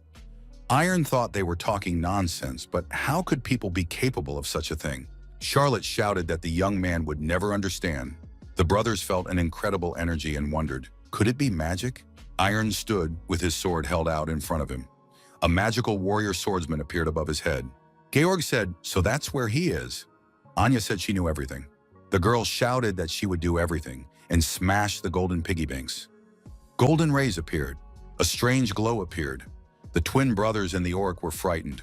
Kuber said that it was the captain of the Black Knights from the Sacred Kingdom. Ignata Grizencia appeared before those present. Iron realized that this was the person Elijah had been talking about. Ignata said that Charlotte and Victor had crossed the line. The brothers were surprised. Why was the Countess here? Ignata asked if they believed that hope had not abandoned them. The girl grabbed her sword and said she would give them a chance to justify themselves. Charlotte told Ignata not to interfere. The brothers also drew their swords. Ignata declared that if they had anything to say in their defense, they should say it now. This was their last chance. Victor screamed and lunged at Ignata with an attack. The girl said she was disappointed. Victor was instantly deactivated. Ignata added that perhaps she shouldn't have given them a chance to justify themselves. Victor was destroyed. Ignata asked, "Isn't this the worst death for a swordsman?" Charlotte rushed at Ignata, sword in hand. Ignata parried the attack and said that he no longer resembled a human being. The girl kicked her opponent and said that they were parting ways. Ignata noted that such a creature deserved only death. Kubar was amazed. Single-handedly, the swordmaster easily defeated two experts. This girl possessed truly incredible strength. Anya ran up to the captain and asked permission to clean her boots. She also brought a sword. Ignata thanked her for her help. Anya happily said that the boots would be clean. Iron asked in surprise how this was possible. Ignata turned her attention to the young man. How could she destroy these people so calmly? Iron thought that he himself was not capable of such a thing. The girl approached him and called him by name. Iron was surprised. Did she know him? Ignata announced that starting today, Iron was appointed a member of the Black Knights of the Holy Kingdom of Avilius. Kuber was amazed. How did this woman know Iron? And why was she inviting him to join her squad? What was going on? Iron firmly stated that he refused. Kuber and Lulu exchanged glances. They did not expect such a response. Ignata noticed that his words sounded harsh and asked what the young man didn't like. The Holy Kingdom, she said, was a much better place than he thought. She added that they had many virtues. She was not good with words, but she would try to explain. Iron apologized and repeated that he had no intention of joining her under any circumstances. At that moment, the young man felt a powerful force emanating from Ignata, which began to weigh on him. Lulu noticed that everything was happening just as it had with George. Ignata was trying to penetrate Iron's consciousness. Ignata said she had heard about the young man with Iron in his heart, who had impressed Vulcanus himself. Such a thing could not be ignored. She added that she did not yet see real Iron in Iron. Ignata repeated her invitation to Iron to join the ranks of the Black Knights. The girl clarified that this was not a request, but an order. Iron refused again. Ignata coldly said that the young man had no choice. There was no such option. Was Iron really going to give in to an uncontrollable force and bring chaos to the entire continent? Lulu called Ignata a witch and declared that the young man would not go to her. Iron is growing stronger, and that is enough for now. Ignata smiled and said she liked the talking cat. Lulu hissed in response. The cat added that Iron wasn't going anywhere anyway, so there was no point in behaving like that. Iron said that he was really trying. Ignata replied that she didn't believe him. The young man declared that he would prove it. He wanted to show that he was capable of controlling the Iron in his heart. Ignata asked how he was going to do that. The young man replied that in the Kingdom of Hail, he had fought a knight named Hill Burnett, whose energy was demonic. Iron added that he didn't understand it at the time, but after that battle he began to forge his inner iron. If Ignata showed the same will to fight, he would prove that he was capable of anything. The girl was surprised. Did this guy really want to fight her? The young man held his sword forward and loudly declared that he, Iron Pereira, a student of the 27th class of the Chrono Academy, was challenging Ignat Grzynski of the Holy Kingdom to a duel. Lulu said that Iron would succeed and wished him luck. Kubar thought that Ignata had fought thousands of magicians and had become stronger than all of them. It was unlikely that Iron would be able to hold out. However, looking at the young man, the orc realized that he might already have something in mind. Iron felt strange. Where did all this anger come from? Could it be related to Ilya's past? Surely there must be another reason. The young man did not understand what was happening to him. Now he stood, clutching his sword tightly with both hands. Ignadeg said that the boy was ready. She would release the energy, and that would be the beginning of the battle. At that moment, a powerful burst of energy appeared around Ignata, spreading in all directions. Above Iron, an energetic image of the swordsman from his dreams appeared. The young man concentrated, closed his eyes, and tried to capture the right feeling. He had to feel the rage filling him. He had to feel his heart ignite with this anger. The boy believed that such fire could change everything. Iron swung with all his might, preparing to deliver the decisive blow. He was sure he could win. Everyone present watched the young man's actions with surprise. Iron shouted, "Go!" and rushed at his opponent. The opponents stood facing each other, waiting for the right moment to strike. Iron swung with all his might, but Ignata deftly dodged the blow. The stones under their feet scattered in different directions. The young man realized that his opponent was incredibly fast. Ignata didn't even break a sweat. Lulu, watching the fight, noticed that Iron was attacking quite well. Kubaru found this strange. After all, Ignata had not yet struck a single blow with her sword. Iron raised his sword again. Someone had to attack first. Georg smiled, and Kubaru noted with amazement that Ignata had parried the blow with one hand. The confrontation continued. Iron couldn't achieve his goal. Ignata circled around him like a butterfly, preventing him from concentrating. The young man tried with all his might to keep his balance and not fall. Ignata asked where this guy was looking during the fight. The next moment, Iron was attacked and forced to let go of his sword. Ignata had already decided that it was all over. However, the young man suddenly opened his eyes, and the sword was back in his hand. Simple but impressive magic. Iron shouted and went on the attack again. The girl dodged and, throwing a left hook, struck the young man hard in the chest with her fist, cursing as she did so. Lulu and Kubar couldn't contain their emotions and shouted Iron's name loudly. Georg asked Ignata if she was going to take him away. The girl was surprised. Hadn't Georg heard? The young man had already made his choice. Georg thought he was a very interesting guy. Ignata admitted that the young man had truly hoped with all his heart to defeat her. Iron opened his eyes and woke up. Lulu asked him anxiously how he was feeling. The young man looked around and asked where he was. He saw Ignata standing by the bed and jumped up in surprise. The girl asked him not to make any sudden movements and came closer. Ignata lifted the young man's shirt and he quickly backed away. Lulu was outraged. What was this perverted witch doing? Ignata calmly replied that she was just a witch and that the cat shouldn't use such rude language. The girl looked at the huge bruise on Iron's stomach. That was where she had struck him. Ignata touched his body and a magic circle appeared on his skin. Kubar immediately understood that it was sacred magic. Ignata said that now it would be easier for Iron to move. The young man asked what kind of sword the girl had. Ignatia was surprised. What a strange question. Wasn't he Kronos' student? Ian probably hadn't told the young man. Such things were too complicated for young people. Ignata declared that her sword would help her become queen. Kubar was frightened and said she had gone mad. Was Ignata really going to start an armed rebellion? The girl replied that he shouldn't jump to conclusions. She added that she would explain everything, but first the orc had to show her what he had in his pocket. She could sense it. Kubar did indeed have a pendant from Khazar in his pocket. Ignata reminded him that now was not the time for change. Only her country was holding back the war between the two kingdoms. 150 years ago, and before that, when wars began, a great evil always rose from the darkness. Everyone present understood that the current truce was extremely unstable. Saying this, Ignata activated the magic circle on the demonic pendant. She admitted that she did not know how to save people from suffering, how to control the horrors that break into the human world again and again. Ignata returned the pendant to the orc, freeing her from the demonic power. The girl said that if she created her own country in a world of chaos, it would be a blessing. The young man should not worry. She would achieve her goal peacefully. Ignata turned to the black cat. It is good to hold on to happiness and stability, but for the sake of the great, sometimes you have to go through hard times. The girl then she added that she herself believed only in him. Ignata said that her confidence opens up any path for her, which she is ready to take without regret or delay. At their next meeting, she would give Iron the same advice. Not to his Iron, but to him personally. Kuber and Lulu rushed to the window. Had Ignacia really jumped down? Iron said that when Ignata destroyed the twin brothers, he felt that it was the right thing to do. Confidence was evident in her every step and blow. He may have had doubts, but he couldn't deny that she had done the right thing. Iron added that he was angry because Ignata was capable of such a thing, and he was not. Iron added that he envied Ignata.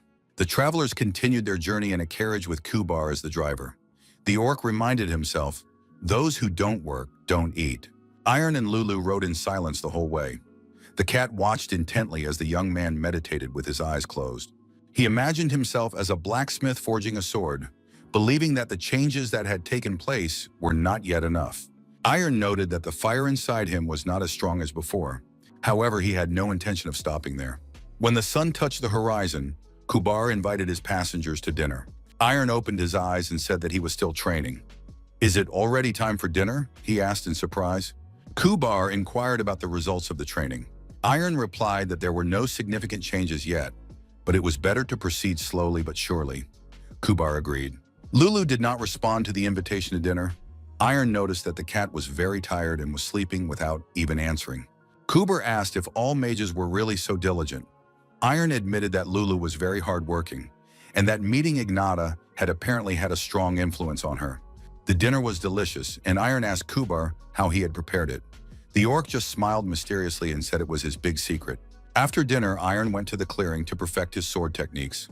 Kubar noted that the young man continued to train without rest. He was very diligent. The travelers arrived at the inn. Kubar announced that tomorrow they would be in Lation, but tonight they would spend the night here. Iron sat down at a table in the tavern and accidentally heard familiar voices. He saw faces at the next table that seemed familiar to him. Judith cried out in surprise. Brad was surprised by her reaction. The young people jumped up from their seats. The meeting was unexpected. Judith asked, "Is that really Iron? How did he end up here?" Suddenly, Kubar and Lulu appeared between them. The orc shouted for everyone to stay where they were. Who are these people and how do they know Iron? He wondered. Lulu loudly declared that no one would touch Iron. Judith was amazed. Could a cat really talk? Kubar noted that the two looked strong. Lulu agreed. Iron asked Kubar and Lulu to calm down. They were his old friends from the academy. He pointed to Kubar and Lulu and explained that they were his mentors. Kubar introduced himself. "I am Kubar, an orc alchemist." Lulu greeted them and gave her name, adding that she was Iron's magic teacher. Kubar apologized for yelling at people. A lot had happened and he was just being cautious. Judith noted that Iron had grown up. He said the same about her. Judith lunged at Iron, grabbed him by the neck and shouted, "How dare you disappear without saying anything? I thought you were dead." Iron gasped, "Circumstances prevented me from telling you." Lulu asked anxiously, "Is she really his girlfriend?" Brad inquired what had happened to his friend during that time. Iron replied that it was a very long story. Judith let him go and said that the story could wait until later.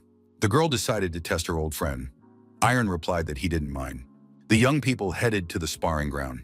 Judith asked where Iron's sword was and whether he had changed weapons. Iron activated the sword in his hands and said that it was always with him. Judith and Brad were surprised. Lulu explained that it was common magic at her school. Judith noted that Iron hadn't wasted 5 years. The girl shouted that she was attacking and rushed at the young man. The swords clashed in battle. Kubar said it looked powerful. Brad watched with interest. The young man noticed how skillfully Iron was using his and Judith's techniques. Judith asked in surprise what he was doing. Iron reminded her that Judith herself had wanted to discuss it later. Brad grabbed his sword and said he couldn't wait any longer, ordering Judith to step aside. The young people decided to fight together. Their eyes burned with excitement. His brother asked how Iron had learned everything so quickly. Iron replied that he would tell him later, as there was no time now. Judith and Brad attacked Iron at the same time. The protagonist felt confident, not backing down an inch. Judith reminded him not to forget about discipline and attacked again. Brad said that he shouldn't be forgotten either. Kubar was surprised. Well, he didn't feel any fear coming from them. The orc realized that these three were enjoying what was happening. Judith noted that Iron was very good. Iron noted that these two were stronger than he had expected. After the young people stopped, Brad remarked that they could have fought to their last breath. "We can stop for today," he added. Judith admitted that they had a lot of fun. The girl asked Iron to show her the strike he had performed in the exam. He did not object. The protagonist, as always, held his sword forward, closed his eyes, and concentrated. After the strike, the friends saw a long, straight crack in the ground. Judith admitted that she was impressed. Brad noted that the strike was fast and accurate. The girl noted that Iron had definitely trained hard. Iron admitted that he had learned to do this very recently. The young people were returning together after sparring. Brad said he had recovered at the academy. Iron noted that Master and Lance had already told him about it. Brad realized that Iron had already been to the academy. Lulu told Judith that she was very strong. The girl thanked her for the compliment. Lulu took out a red stone and said it was a gift for Judith. Judith took a step back and said that she shouldn't give her this gift. Lulu replied that she had many more stones like this one. Brad was surprised. "Why is Judith refusing? She likes it." The girl explained that Lulu was a black cat and could put a curse on the gift. Lulu burst into tears and said that it wasn't what it seemed. Judith explained that she meant something completely different. Lulu complained about the girl to Iron. That evening at the tavern, Judith asked if Lulu and Kubar weren't going to be joining them. Iron replied that they had declined, explaining that the three of them hadn't seen each other in a long time, and it would be better for them to talk among themselves. Judith asked Iron to quickly tell her what had really happened to him. He began his story from the moment before enrollment, explaining that he kept having the same dream where someone was swinging a sword. Concluding his story, Iron added that he had begun his journey in search of a master. Judith acknowledged that Iron had had a difficult time. She felt a little sad. She used to be the strongest in the academy, but seeing Iron's skills, she understood something. It was not only Iron who had this desire to move forward, but also the man from his strange dreams. Iron struggled and suffered every day to one day defeat the mysterious man from his dreams. All this time, he had to cope on his own. Judith said that Iron was very brave, but he would have to fight him. Brad said that he had raised Iron. Judith was surprised. What is he talking about? Iron noted that he could thank Brad for helping him become a man and come this far. Judith was surprised that Brad would say such a thing. Iron looked at his friends and realized that Brad had also changed a lot. Brad asked if Iron was traveling alone and if he wanted to join them.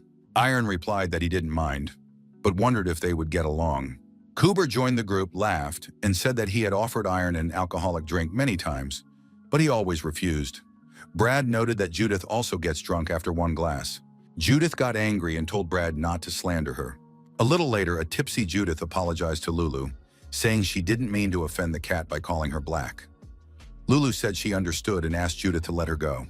Now Iron asked where the two were going, as he personally intended to get to Lation. Judith said they had already been there and advised him not to waste his time. It was a terrible place. Brad agreed. Judith explained that no one there was willing to fight. There were many swordsmen, but they were too cocky to fight newbies. Kubar asked if they had shown their badges from the 27th Kronos Academy class. Judith replied that they had, but they still refused. Kubar suggested that this was precisely why the local swordsmen didn't want to lose and fall flat on their faces. After all, they were called the Golden Class. Lulu asked where they would go now. Iron admitted that he didn't know yet. Brad suggested going to the city of Partisan, known for its freedom-loving swordsmen. Kubar supported the idea. A week passed. After dinner, Judith suggested they stretch their legs a little. Iron agreed. The girl attacked, but was surprised to find that Iron blocked even this blow. Had he gotten used to her technique? Judith said that in that case she would do something else, and the sword in her hand lit up. Kubar immediately realized that it was the sword's aura. Brad noticed that it was not yet the sword's full aura. Judith was only using part of the aura because she was still learning the technique. But once she became a master, her sword would become more dangerous. After beginning to study the aura, Brad realized that Iron already knew the flash and concentration techniques. Of the three, Iron was closest to the title of Swordmaster. Iron admitted that he had lost to Judith. The girl announced that 1 loss and 9 wins meant she had a 90% chance of winning. Iron guessed as much, but he really was the weakest. It would be difficult for him to defeat the two of them. Brad suggested stopping the fight and talking. He noted that it was already the second day of training. Judith reflexively dodged to the side instead of blocking the attack. The girl admitted it. Brad said she should block attacks instead of constantly dodging. Judith replied that she would try. Brad told Iron that they were having a sword fight without swords. They were discussing each other's techniques and giving advice. Iron replied that he understood, but that it would be difficult to evaluate someone else's technique, so he would rather listen. The protagonist now understood why these two had become so strong. He hoped that one day he would be able to do the same. Kubur asked if Iron wasn't going to have dinner and where he was going. Iron said he was going to train and would only be back in the morning. Judith got up from the table and announced that she was also going to train. Brad also got up, apologized to the orc, and said he would go with them. Kubur was surprised. What's gotten into them? Brad explained that when Iron worked hard, he quickly improved his skills, and Judith didn't want to fall behind. Iron, sword in hand, thought that the master was right. There was no point in just copying someone else. You had to find your own style. The young man realized that he had the fencing style of the man from his dream. In addition, there was the style of the Chrono Academy. He must create his own style based on these two. He could also use Judith and Brad's techniques, combining everything into something better. Then Judith looked at Iron in surprise and said that he had become stronger again. Is that even possible? Brad said that the world is always like that. 5 years ago, he learned about universal injustice. Kubur thought Iron was great. He was the best again. The orc noticed that Judith was gathering energy from her whole body. She was very confident, but controlling such energy was quite difficult for her. 2 more days passed. In the next sparring match, Judith proved to be stronger and faster. The girl declared victory and was very happy about it. Kubur was surprised. This was Iron's technique. How could she have learned it in just a few days? Judith asked Iron what he thought about it. The young man replied that he did not expect this from her. Judith is a real talent, he added. Iron thought that the girl fought for victory like no one else. In this, she was unbeatable. The young people helped each other grow. In the western city of Partizan, Judith noticed that there were a lot of knights there.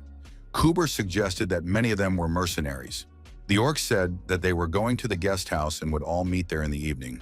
The young people decided to start with the Hiram Academy. Brad knocked and said that students from the Kronos Academy had come to exchange experiences. The gate was opened by a young man who introduced himself as a student of the Hiram Academy. Why are these young people here? He wondered. The student looked closely at the guests and noted that they were very young. Where did they come from? On the other side of the gate, someone asked who the guests were. The student replied that people had come who wanted to fight. Behind the gate was a man who said he was glad to meet them. He was the head of the academy. The guests introduced themselves and thanked him for the warm welcome. The head of the academy thought that these young people were clearly not ordinary teenagers. They should not be left to Kent's student. The young man asked if the guests had come to participate in the fights. The first floor is for beginners, he added. The young man told the guests to follow him. He led them to a separate room and asked if they agreed to fight. Kent was surprised. Why are you saying that, sir? Judith replied that it would be excellent. In the arena, the host asked who would go first. Iron stepped forward and said he wanted to try first. Brad was surprised and said that Iron was being greedy. The host warned the young man not to be angry if he got hurt during the fight. The head of the academy rushed at Iron to test his strength. The counterattack was lightning fast, and the opponent was hit on the head with a training stick. The master fell to the floor, and Iron was slightly surprised. Kent rushed to his aid. Judith was surprised. Did Iron just take care of that man? Iron was frightened and said that couldn't be. Kent tried to revive the host. After a while, the victim admitted defeat and added that it was a fair fight. The man asked which academy the young people had come from. There was silence. After a while, Brad said that they were from the Chrono Academy, but that it didn't mean anything. The owner noted that he had heard that these young people were strong, but he did not expect them to be that strong. It seemed to him that they had come just to have fun. Iron replied on behalf of everyone that this was not true. The host admitted that he now understood and also wanted to test them in battle. The man suggested that the young people did not yet know how strong they really were. It all depended on the level they wanted to achieve. For an ordinary person, the dream was to become a master of the sword, and for an ordinary swordsman, the dream was to become an expert. Talent, origin, and effort all shaped a true swordsman. However, the level of an expert is also quite mediocre. In their academy, everyone is an expert, and he doesn't even have anyone to help the young people. There will be 4 or 5 experts. He is confident that each of the guests will be able to handle all of them. The man said that the young people could be proud of themselves, and noticed that after these words the guests became dejected. However, there is one person in their academy who is stronger than all the guests. Judith couldn't resist and asked how much stronger he was than them. Is he a master? The host stated that this person is much more famous than an ordinary master. There are only 100 sword masters in total, and this person comes right after them. This swordsman's name is Jet Frost, and he will arrive here in 2 days. Judith said that they would immediately challenge him to a fight. The young people were surprised. Why was there such a large crowd here? Would they definitely be able to fight today? The man was surprised. Indeed, why are there so many people willing to fight? Jet definitely won't fight everyone. He's very lazy. Judith was surprised. Why did their companion come here then? The man replied that Jet was better than him. Training with Jet helped him improve his level. Brad asked if their companion knew Jet personally. The man said that they had known each other well for 10 years. Glenn, Jet Frost's butler, greeted the young people. Glenn said that they weren't expecting so many guests, so they wanted to hold a selection process. They had to score 5,000 points to move on. Iron said that there would now be a mana test. He had already taken one and scored about 10,000 points. The man was surprised. Was this guy really so calm about such a high score? Glenn greeted Mr. Hiram. He hadn't expected this man to come. This time the result was better than last time, over 12,000 points. Hiram said he was already used to this test. Glenn asked the young man, "Is this a magic sword?" Iron replied, "In a way, however, there is nothing special about this sword." Iron took the other sword and prepared to strike. The result of the strike was over 18,000. Glenn said that the young man had passed. Judith said she would be next. She decided to score even more points. Judith and Brad scored over 16,000 points and passed as well. Brad admitted that Iron had scored the most. "Don't you think that's too much?" he asked. Iron pointed out that the difference between them was not that great. Brad said, so Judith doesn't get angry." The girl replied that she could have scored even more if she had tried harder. The butler congratulated everyone on passing and said that now they needed to split into groups of 3. Glenn asked Hiram if he would like to fight the gentleman separately. The man replied that he would. Judith noted that only they remained. Brad said that this was their chance. Hiram fought the owner of the house. After the fight, he admitted that he had thought he might not be able to win. Frost was surprised. Did Hiram really expect to win? Hiram thanked the host for his help. Frost replied that he was always happy to help. Hiram warned that there was one more team left. Frost agreed to meet with them, after which he was going to rest. Hiram said that these young people had a proposal. If he defeated them, he could use them for a whole month. If not, he would become their coach for a month. Frost laughed. "These guys are very funny." The owner of the house agreed and admitted that his house hadn't been cleaned properly in a long time.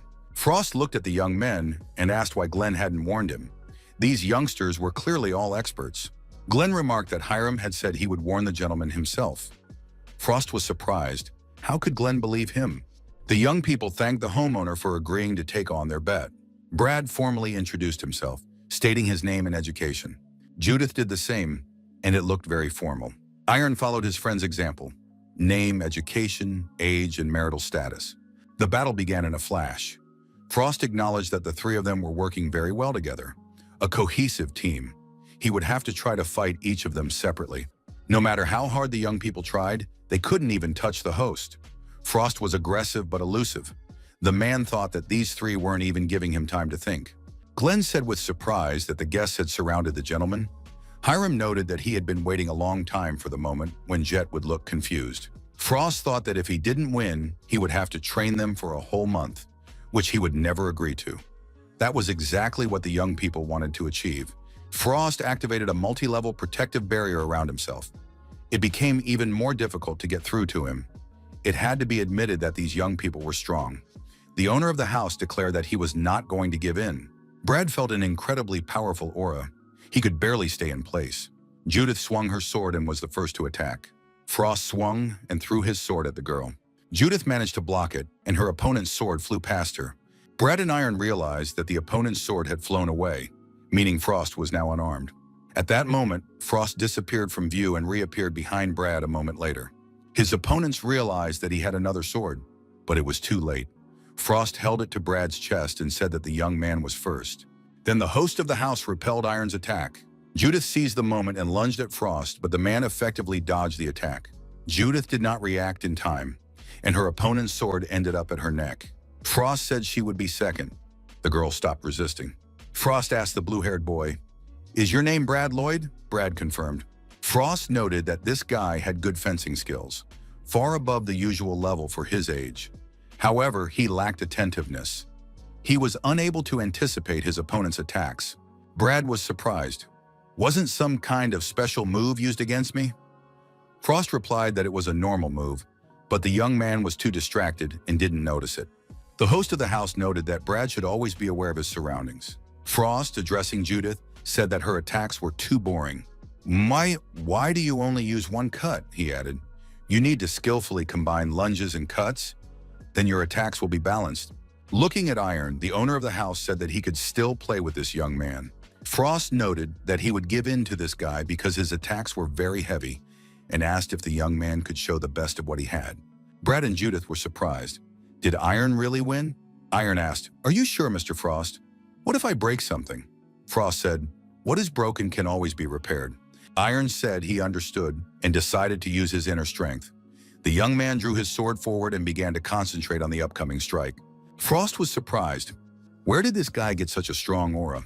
The master of the house realized that the young man also controlled it very well.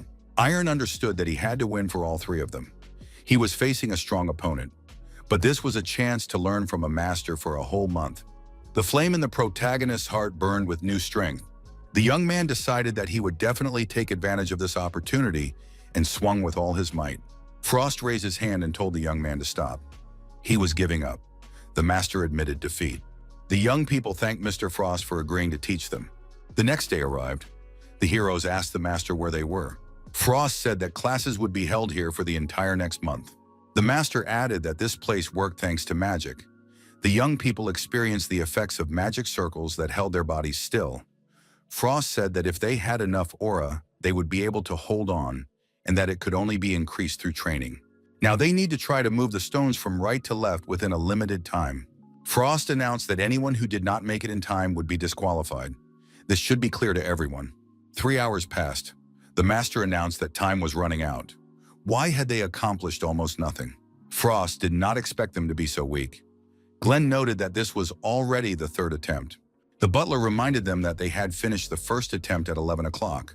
So, out of boredom, they decided to repeat the task. Frost got a little angry and decided to test how much strength the young people had. The second day of training began. The participants did intense sit-ups so they would have something to brag about. On the 5th day of training, the young people pulled a large load behind them. One night during a break, Lulu asked, "Did we only train our bodies today? It's been a week, and they haven't given us anything new." Iron suggested that there must be something else. Iron thought that the 101st was the strongest master, but he didn't think that nickname suited Frost. Frost believed that such views among young people stem not only from talent. The master knew this from his own experience, because he had had the same view. Frost announced that from today, everyone would train in their own individual style. Judith was delighted finally. Frost said that Iron would be the first. Frost noted that the fight was good overall, but too passive. It seems that the young man thinks too much about how his opponent is better than him.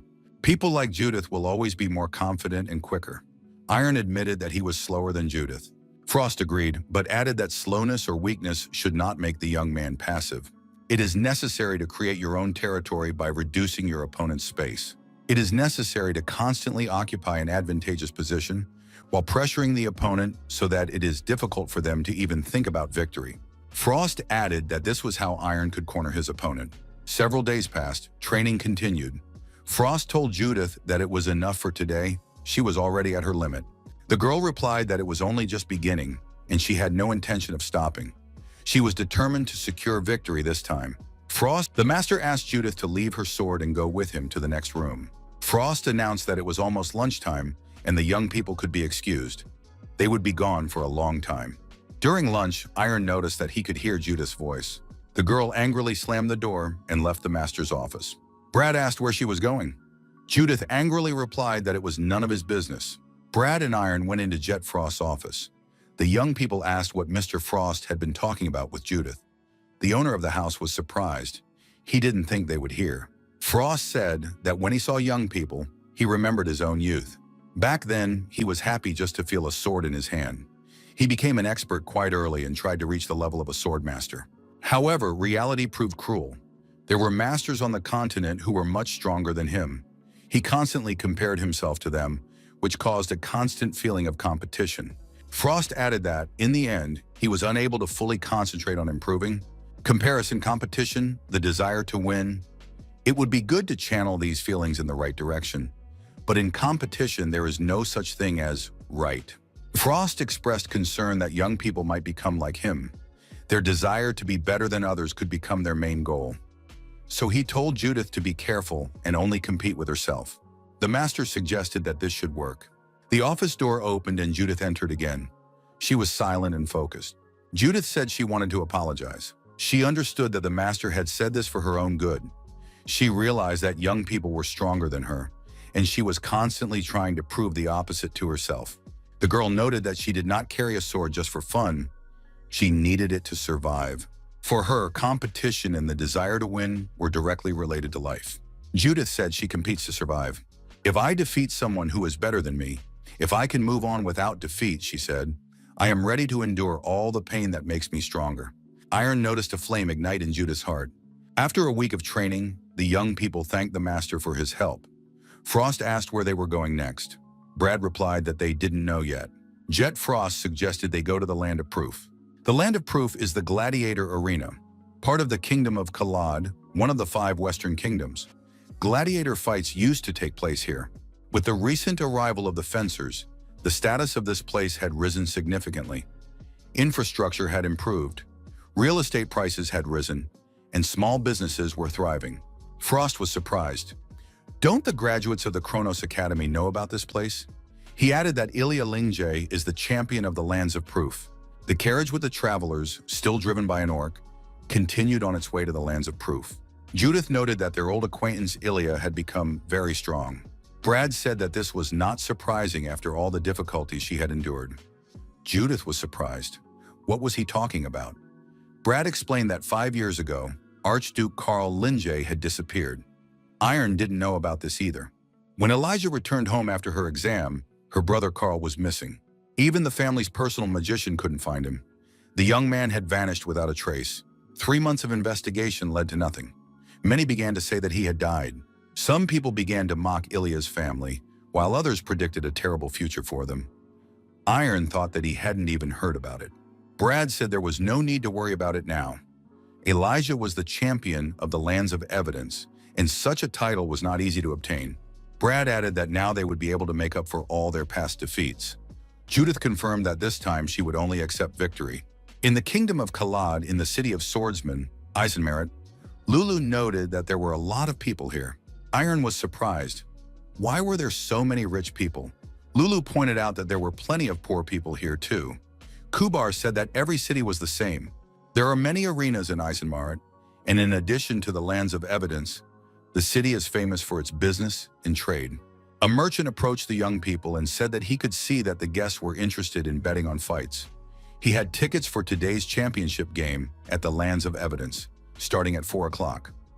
4 tickets were purchased. Judith admitted that she could see a huge arena and added that it was her first time there. The spectators discussed the participants they had bet on. Elijah was the undisputed favorite, having become a master at only 18 years of age. The host announced that today's fights would be opened by the swordsman ranked 2nd in the ratings, Cedric Cooper. His opponent would be the undefeated and talented champion, the youngest swordmaster, Ilya Lingjae. After the start, the opponents rushed at each other. Ilya was fierce and strong. Cedric Cooper immediately began to retreat under her pressure. He thought that the girl was very fast and he didn't even have time to dodge. Cooper realized that his sword would break if Lindsay hit him one more time. He decided to attack and lunge forward, but Ilya dodged effectively. Cooper lost his balance and began to fall forward. With one blow, Ilya broke her opponent's sword and deservedly won. Cooper had never seen anything like it. He said that the girl was on a completely different level. The orc looked at his companions and asked if they were really her classmates. Cooper noted that Iron looked gloomy. The young man said he wanted to go for a walk, agreeing to meet at the hotel. Iron didn't understand how this had happened. He clearly felt that Ilya was emitting the same strange energy as the magicians. The young man decided that he had to meet with Lindsay right away. He needed information.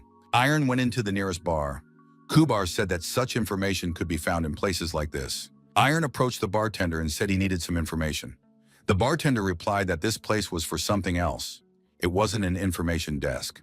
Iron apologized and added that it was very important. The bartender asked what kind of information he needed. The young man asked where he could meet the champion of the lands of evidence, Ilya Lingam. A bar patron standing nearby said he could help the young man. Iron showed interest. The man said that first the young man had to win a bet.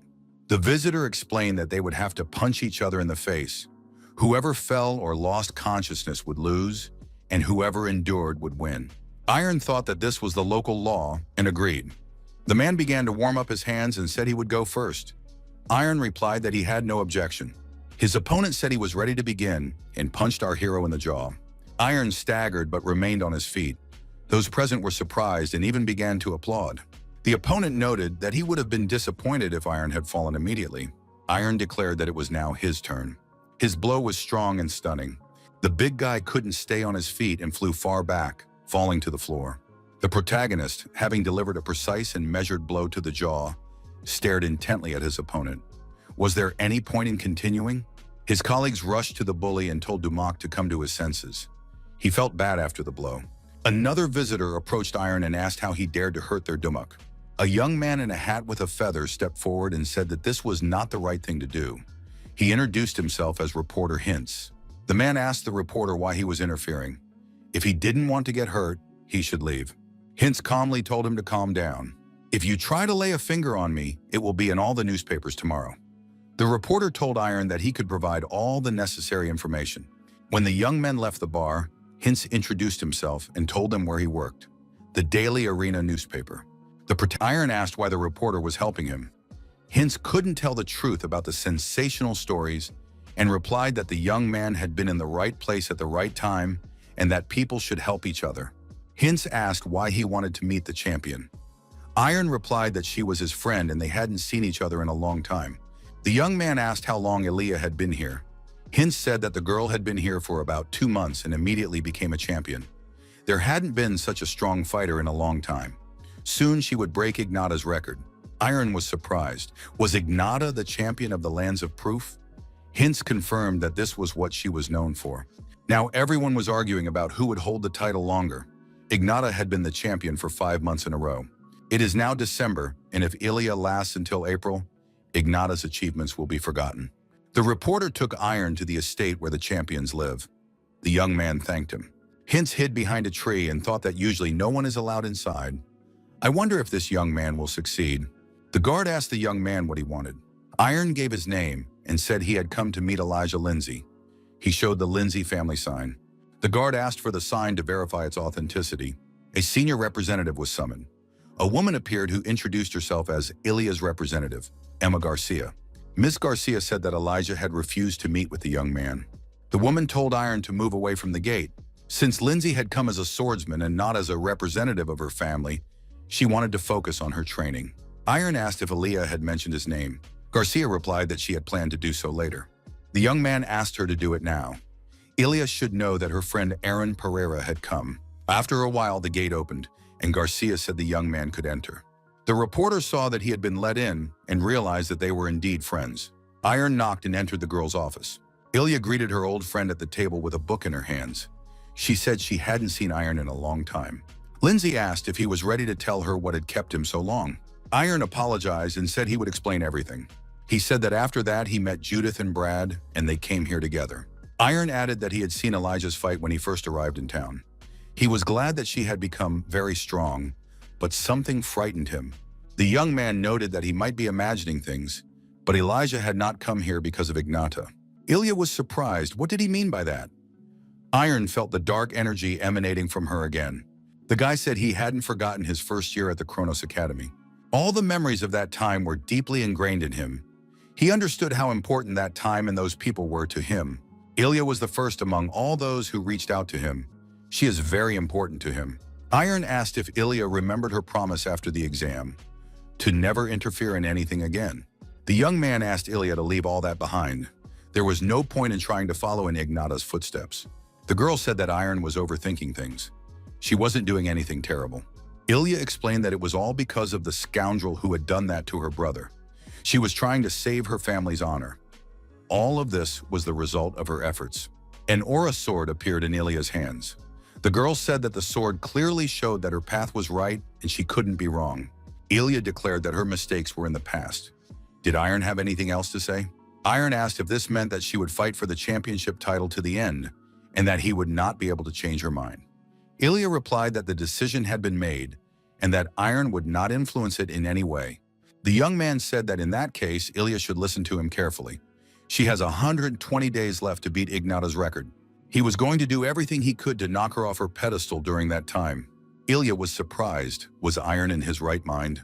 The young man replied that if he managed to stop her, she would reconsider his words. Lindsay asked if Pereira really expected to defeat her. The young man admitted that he couldn't do it now, so he would have to try very hard. Iron apologized for only talking about this. After all, they hadn't seen each other in a long time. He added that no matter what happened, Ilya would remain his dear friend. Iron headed for the exit and said they would meet again. His friends were waiting for him in the hotel room. Judith knew that Elijah had become stronger, but she did not expect her to become a master swordsman. She admitted that Elijah was now stronger than her, but in time she would surely be able to defeat her. The doors opened and Iron entered the room. Everyone asked where he had been. Kubar asked if he had met Lady Lindsay. Brad was surprised. Had Iron challenged her? Was he crazy?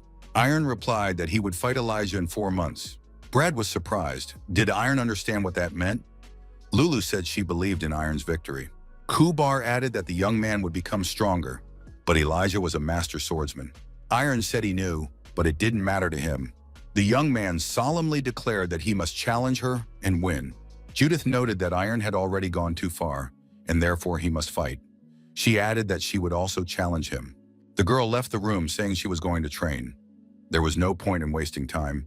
Judith thought, how could she sit idly by when Iron was going to fight Elijah?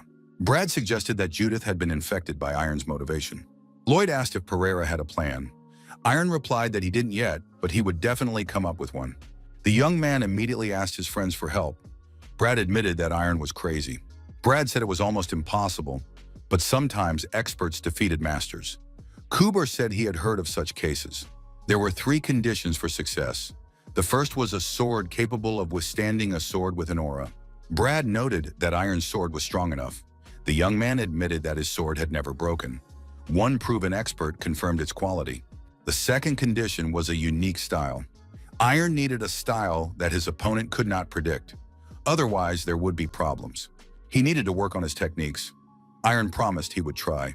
Brad noted that their efforts were not enough, but he understood that this would not stop Iron. The third very important condition is fencing skills that even a sword master cannot match. Ilya did not become a master by luck. She perfected her aura and skill.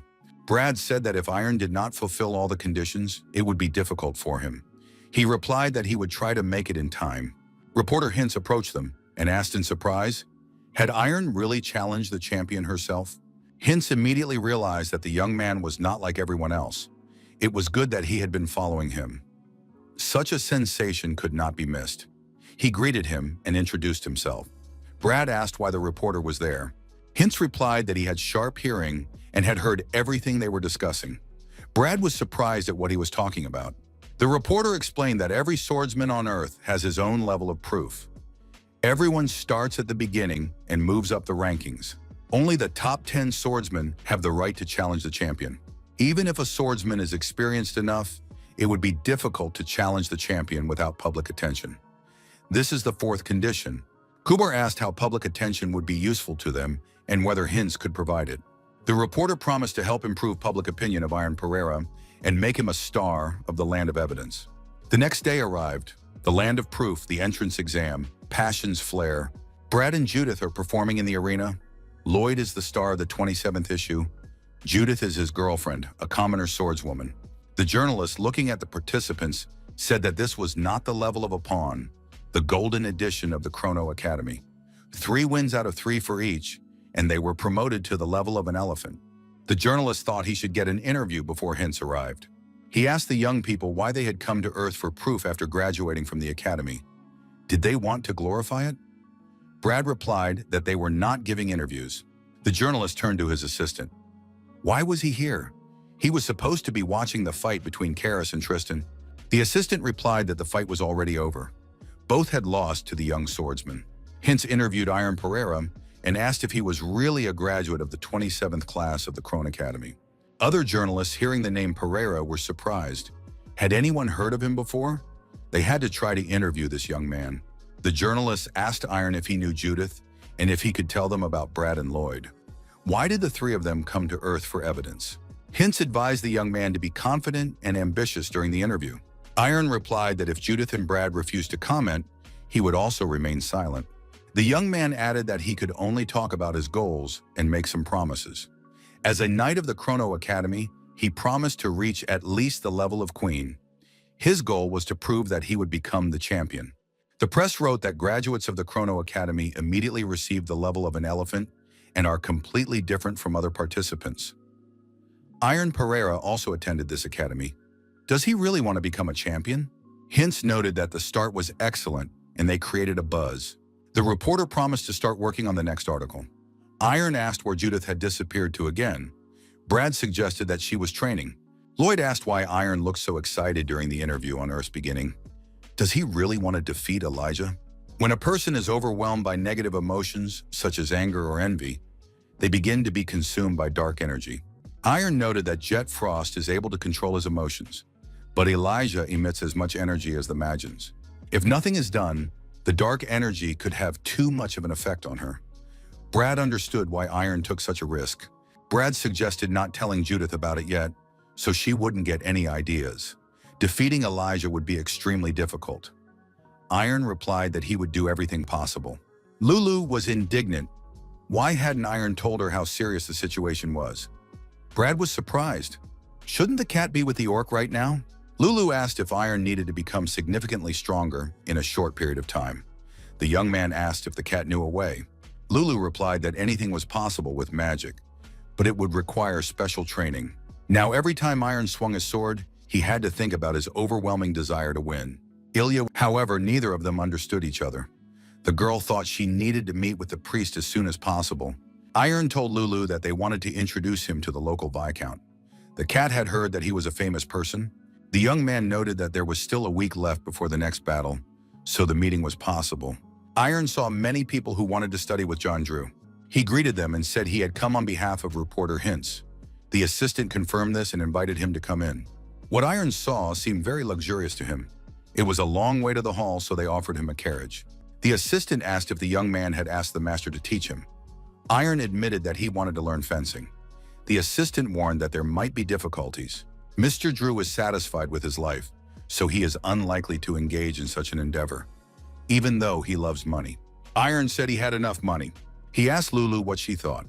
The cat replied that if a person loves money, then everything will work out. Viscount John Drew entered the room. When he saw Iron, he thought the boy was very young. The protagonist happily introduced himself. Drew asked if he had come from Hintz. Lulu immediately announced that she would pay for everything. Drew was surprised. Could this cat really talk? Lulu activated the gold near her and asked if it was enough. Drew said it was not bad. Lulu wondered if it was really not enough. The next moment, much more gold appeared near her. John Drew bowed low and said he was at their service. Lulu knew how to handle money. Drew said that the young man should first show everything he knew. He added that he was interested in habits, balance, stances, lunges, and all the techniques that the young man considered most effective. Lulu reminded Iron to focus and not make any mistakes. The cat shouted that the young man must do everything to save the girl and show the power of true desire. Ilya met with the priest in the temple. The audience took place without witnesses. The girl admitted that she did not know if her actions made sense, was afraid of making mistakes, and was not sure if she could become the best as quickly as possible. Iron demonstrated everything he was capable of during the test. The priest told Elijah not to be afraid. Anger, envy, hatred, and addiction were driving her forward. She must not stray from the path. Iron wanted Elijah not to give up. He was ready to do anything to save the girl. John Drew was surprised to see that the young man was using magic. Lulu said it was wonderful. Drew realized that Iron was creating his own personal space. The priest told Elijah not to stop and to keep moving forward until only her path remained in the world. Iron had no doubt that he would save Elijah. Lulu told the mentor that Iron had created the space by wishing for it very strongly. The young man was ready to do anything to achieve his goal. It was not worth distracting him while he was training. After training, Lulu approached Iron and asked if he was tired. He hadn't rested for a whole week, only training. Iron was surprised. Had a week already passed? Lulu asked if anything had changed. The young man said that he felt clarity and that his senses had become more acute. John Drew approached the young man and announced something important. A duel would take place at 2 o'clock today. The arena announced that the battle at the elephant level would begin immediately. Dominic versus Iron Pereira. Iron was a graduate of the renowned Chrono Academy. Would he be able to keep his promise? The start of the fight was announced, and Dominic rushed into the attack. Iron noticed that everything had changed. He could now clearly track his opponent's movements. The fight ended very quickly. Dominic's sword broke, and he was left on his knees. Iron Pereira was declared the winner. The audience was surprised. The young man had won in one round. Iron accepted congratulations. He had kept his promise. Iron said that he had simply fulfilled his promise and would continue to win until he reached the level of the queen. The press wrote that this guy had even defeated a magician, as stated in Gilbert's interview. Many were interested in when Iron's next duel would take place. Everyone wanted to see it. John Drew admitted that it was a good duel. Now he understood what the young man was missing. Drew said that Iron's style was too ordinary. He needed something unusual. The mentor promised to teach the young man new skills. He said that Iron should not only watch himself, but also anticipate his opponent's movements. With the help of psychology and clever calculation, he would be able to win. 10 days passed. During sparring, the mentor noted that the young man had made a good lunge. John Drew admitted to himself that this young man was talented. He had learned secret techniques in just 10 days and even perfected them. After a day full of training, Iron quickly fell asleep. The young man had a dream in which he found himself in that very village. He thought that he hadn't seen the man with the sword in a long time, who, as always, continued to train. Iron noticed that the man had grown older. Old age had not passed him by. The young man wondered, why now? What does he want to say? If he wants to help, he will accept the help. But if he gets in the way, he will have to repel the attack. Iron decided not to be led by others anymore. Now he would make his own decisions. He chose his own path. Lulu looked at the sleeping Iron and thought that even in his sleep, he was doing mental training. The next battle in the arena ended with Iron Pereira's victory. The audience noted that the young man had once again managed to win in one round. Iron managed to raise his level in just 3 days. The press wrote that Iron Pereira kept his word. Another victory, 0 defeats. Judith watched every fight of her friend. These days she thought a lot. The land of proof had become his training ground. It was announced that Iron was receiving the rank of king. The land of proof recognized his talent. Brett asked Judith how she was feeling. Iron was first again. The girl silently left the stands. Judith thought she would not lose. She believed that she would become stronger if she wished for it enough. The girl was worried. Would she really not be able to surpass Iron? Judith bumped shoulders with a random passerby. The man dropped his book. She bent down, picked up the book, and apologized. The stranger thanked her and said it was no big deal. He wore a pendant on his chest like the priest Elijah had met. The man took off his hood and asked if the girl would mind talking to him. Iron fought another opponent in the arena, increasing his rating and authority. The fight also ended in Iron's victory. He was just one victory away from reaching the queen level. The king level turned out to be too easy for him. Cooper told Brad that everyone was talking about Iron now. The young man added that the newspapers were writing only about him. Kubar acknowledged that Judith was also close to the king's level. Brad agreed. The next match would show whether she could make it. The orc noted that they were very similar, but Brad felt that Earth was not interested in evidence. Brad admitted that he wasn't very interested in simply swinging a sword. He recalled his meeting with the head of the Chrono Academy. Ian said that Judith should undergo training and gain experience, but this only applies to those who really need practice. The head noted that Brad was already worthy of the exam, and there would be no test for him. He would become a graduate of the Chrono Academy. Hearing this, Kuber said that it was simply amazing. Judith entered the room. Brad asked how her training had gone. The girl replied that she wanted to fight Brad right now. The young people came to the edge of the forest near the cliff. Brad asked how Judith found this place. He decided to test how much stronger Judith had become. The girl took out her sword, and the young man noted that she was completely different now. "What's going on, Yusionan?" he thought. Judith asked Brad to fight with all his strength. The boy replied that he understood and would do as she asked. Iron shouted loudly, and his body began to glow. Lulu said it was the aura. "Haven't you seen it before?" the cat asked in surprise. Iron replied that he had felt it, but not seen it. The guy realized that the training was working, and his senses were sharpening. That was the aura. Iron was told the date of his next battle. It would take place tomorrow. There were no problems with the opponent yet. The host announced that the duel would finally take place. A newcomer, a graduate of Chrono, Iron Pereira, would fight in the arena. He will face a newcomer, a commoner who recently reached the level of king, Judith. The battle will be between graduates of the Chrono Academy. It was a battle not to be missed. The young people exchanged glances. Everyone was curious to see who would win. Iron had heard that Judith wanted to fight him. What is she thinking, he wondered. Judith was surprised. Doesn't Iron know about this? We can't avoid the battle. The girl shouted that she would become stronger than Iron and fight Elijah. The battle began. Judith told Iron to try to defeat her. The young man replied that he was not going to give up either. Iron parried the girl's attack, pushed her away, and said that now he would attack. He prepared himself and swung his huge sword. Judith instinctively prepared to defend herself. Where did he get such strength? He wasn't like this before, she wondered. A little more, and her sword would break. She couldn't defeat Iron. She had to at least hold out until the end. Iron began to accumulate energy in his sword for the decisive blow. Judith realized that it would be extremely difficult to resist. How can I defeat Iron, and will I even be able to do it, she thought. She decided not to stop until she fell down, or to keep fighting until her opponent fell. Judith lunged and Iron deftly dodged. The girl decided to continue attacking. She jumped high and prepared to strike. Iron reacted correctly and knocked the sword out of her hands. The fight is over. Iron Pereira is declared the winner. Hints said that Iron had reached the final level of Earth's evidence and apparently had no intention of stopping.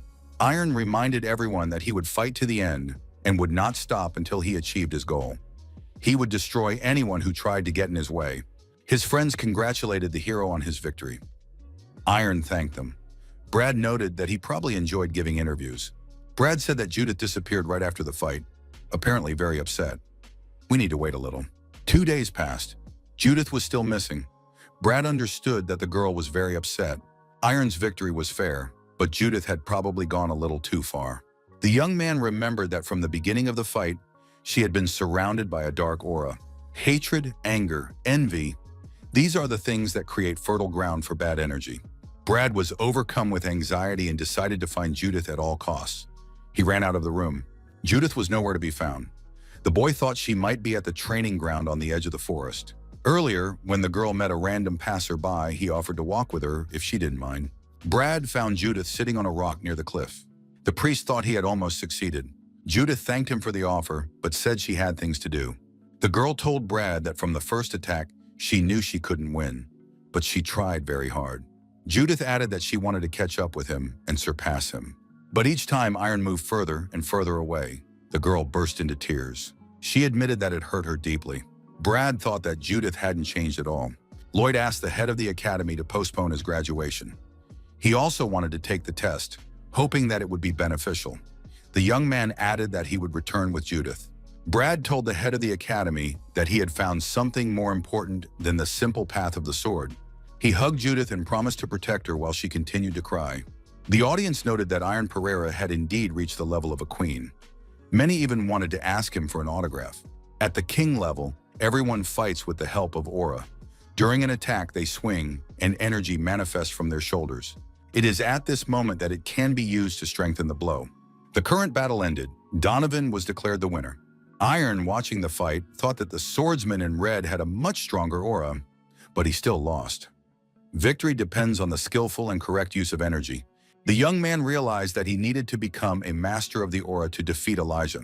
He needed to start training immediately. The young men met and greeted each other. They hadn't seen each other in a long time. Brad noted that Iron had reached a high level. Pereira admitted that he had to work hard. Brad mentioned that Judith had returned a few days ago. Iron said they needed to meet. The young people parted ways. The girl appeared, and Brad asked how long she was going to hide from him. "Are you afraid?" he asked. Judith replied that she had just been in the ladies' room and was now going to practice. Several days passed. Iron realized that he had always worked according to a plan, but he needed to correct his mistakes and steer Aura in the right direction. It was difficult to imagine, but how could he improve? Aura was, after all, an abstract feeling. Lulu asked if Iron was going to watch today's fight. You definitely can't miss it, she added. The host announced that the February Battle of Champions was about to begin. The audience welcomed the champion, Sword Master Ilya Lingjai, and her opponent, Queen-level fighter Elder Grayson. Iron, sitting in the stands, thought that he needed to watch the fight carefully. How exactly does Ilya strengthen the aura of her sword? Energy appeared around the girl again. Iron noted that the feeling was the same as during his attacks. The aura transferred from her body to the blade of her sword. The audience was surprised. Elijah put away her aura sword. Is she really not going to use it? There were rumors that Ilya had promised not to use the aura sword anymore, as many believed that without it, it would be difficult for her to win in a normal battle. Grayson said that the girl was arrogant. Elijah denied this.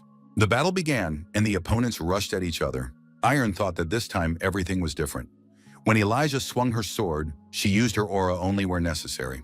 First, she gathered her aura at the point of impact and only then attacked. Grayson, on the other hand, used it differently. He got the most out of his sword with the least amount of aura. Iron noticed that Elijah was beginning to overwhelm her opponent. Her strength, speed, and endurance were superior to Grayson's. Her opponent did not expect her to be so strong. He wondered, if I were younger, could I defeat her? Ilya attacked and broke her opponent's weapon with a sword strike. The battle was over. Lindsay retained her title as champion. 3 days passed. The orc asked why Iron wanted to meet with Grayson. The young man replied that he had a request. But would the elder agree to listen to him?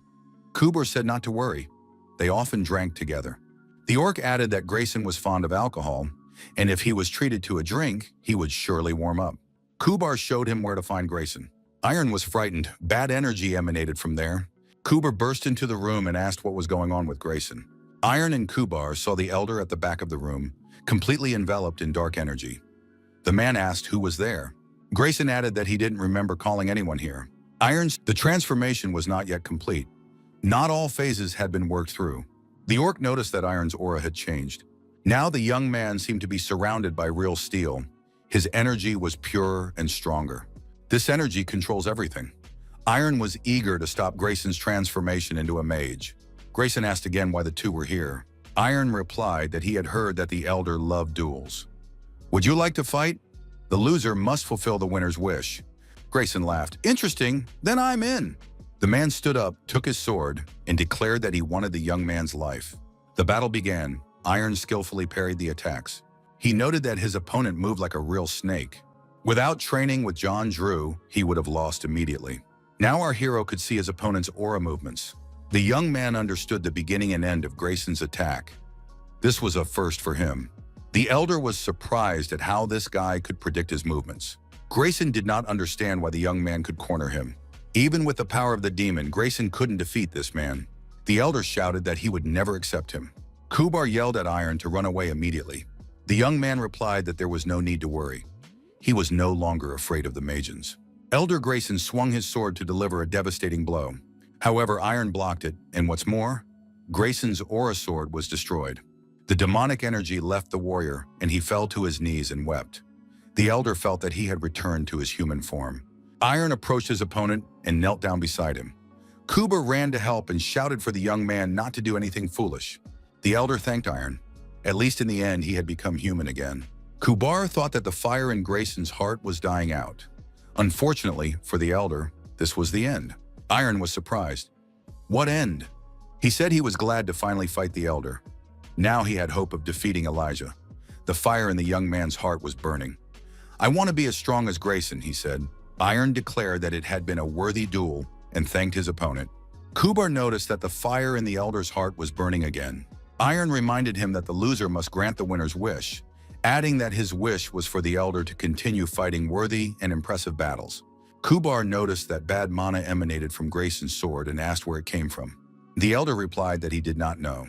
The sword had appeared in his room, and when he took hold of the hilt, he immediately lost himself. Grayson said that when he fully recovered, he would visit the temple, confess his sins, and pray for forgiveness. He hoped to purify his heart. Kubar thought that Jason's heart was already completely pure, without a trace of evil energy.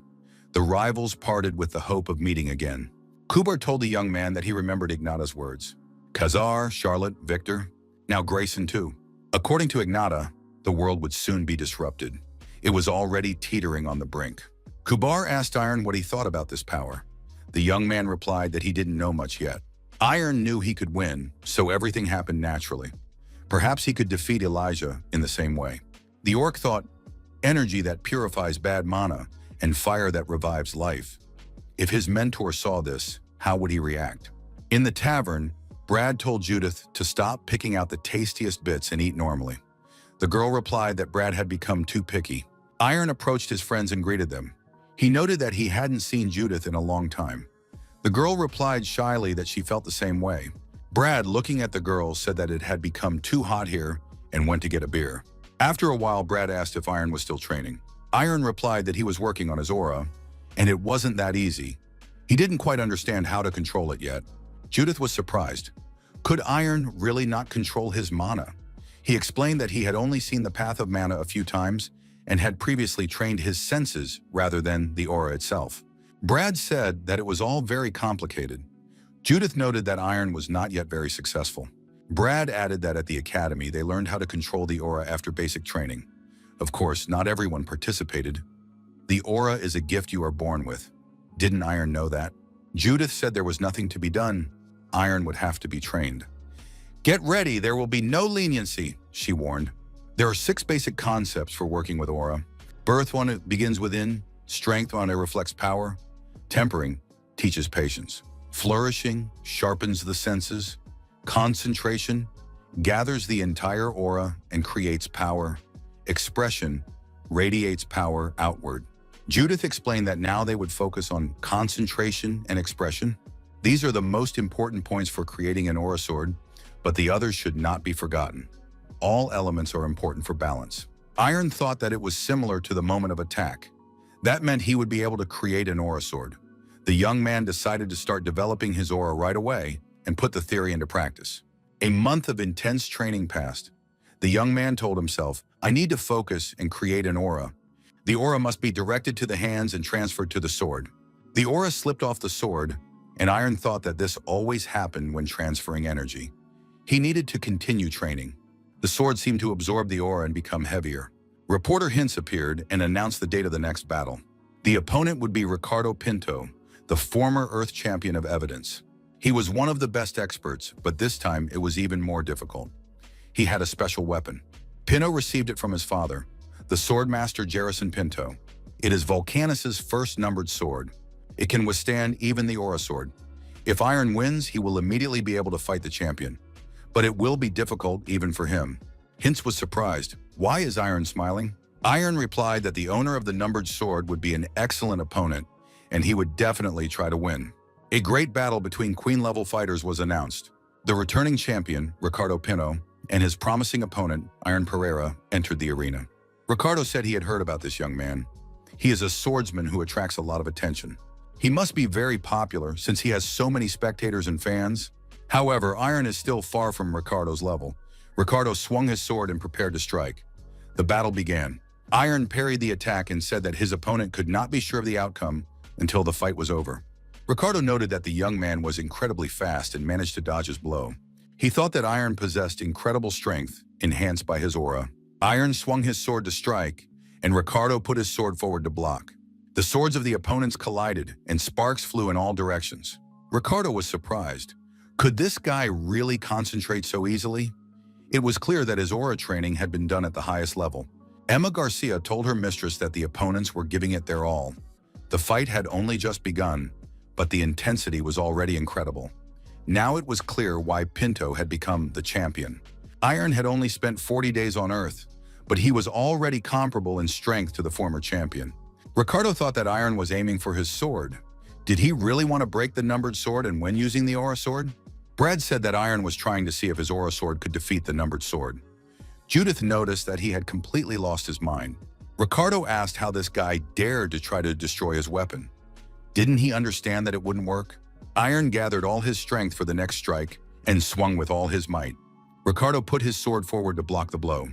The audience heard a loud clang and saw sparks flying. Spectators were surprised. Was Iron really pushing Pinto back? Iron thought that in order to win, he had to give it his all. He was sure that in the future he would fight Ilya Lingje. Spectators shouted, "Pereira continues to pressure Pinto." But how was that possible? At one point, everyone saw that the numbered sword was broken. The fight was over. Iron had broken Vulcanus' sword. The victory, which was hard to believe, went to Pereira. Now it was clear what the next match would be. The April match for the top spot in the rankings.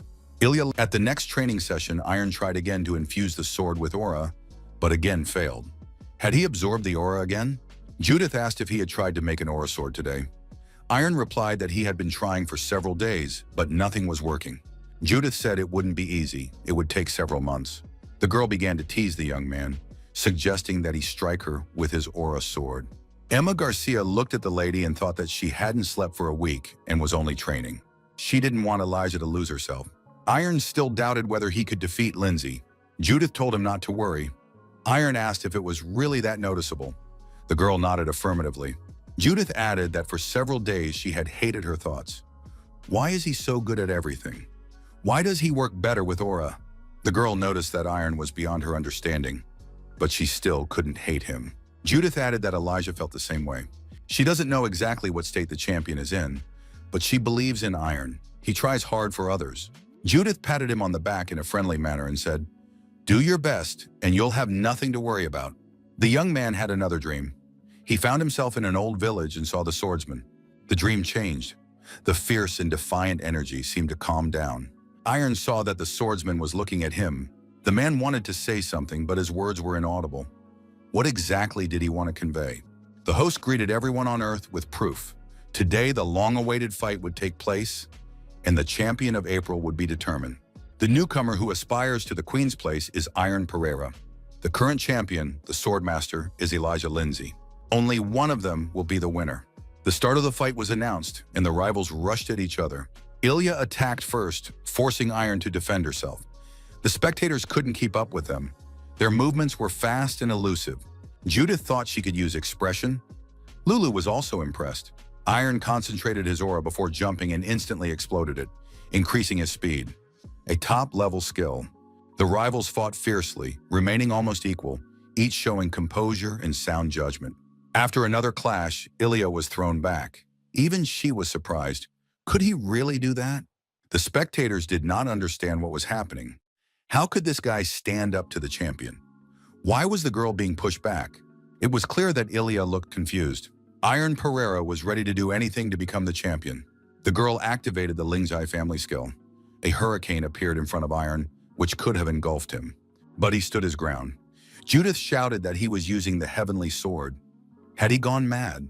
The effect of the skill was stunning, but Ilya was surprised. Her opponent was still standing. The audience did not understand how he blocked the champion's blow. Iron asked, "How long is Elijah going to play around?" The young man demanded that Lingjie take out her aura sword. Iron declared that otherwise he would break the sword she was holding, and no one would be able to stop him. The audience was stunned.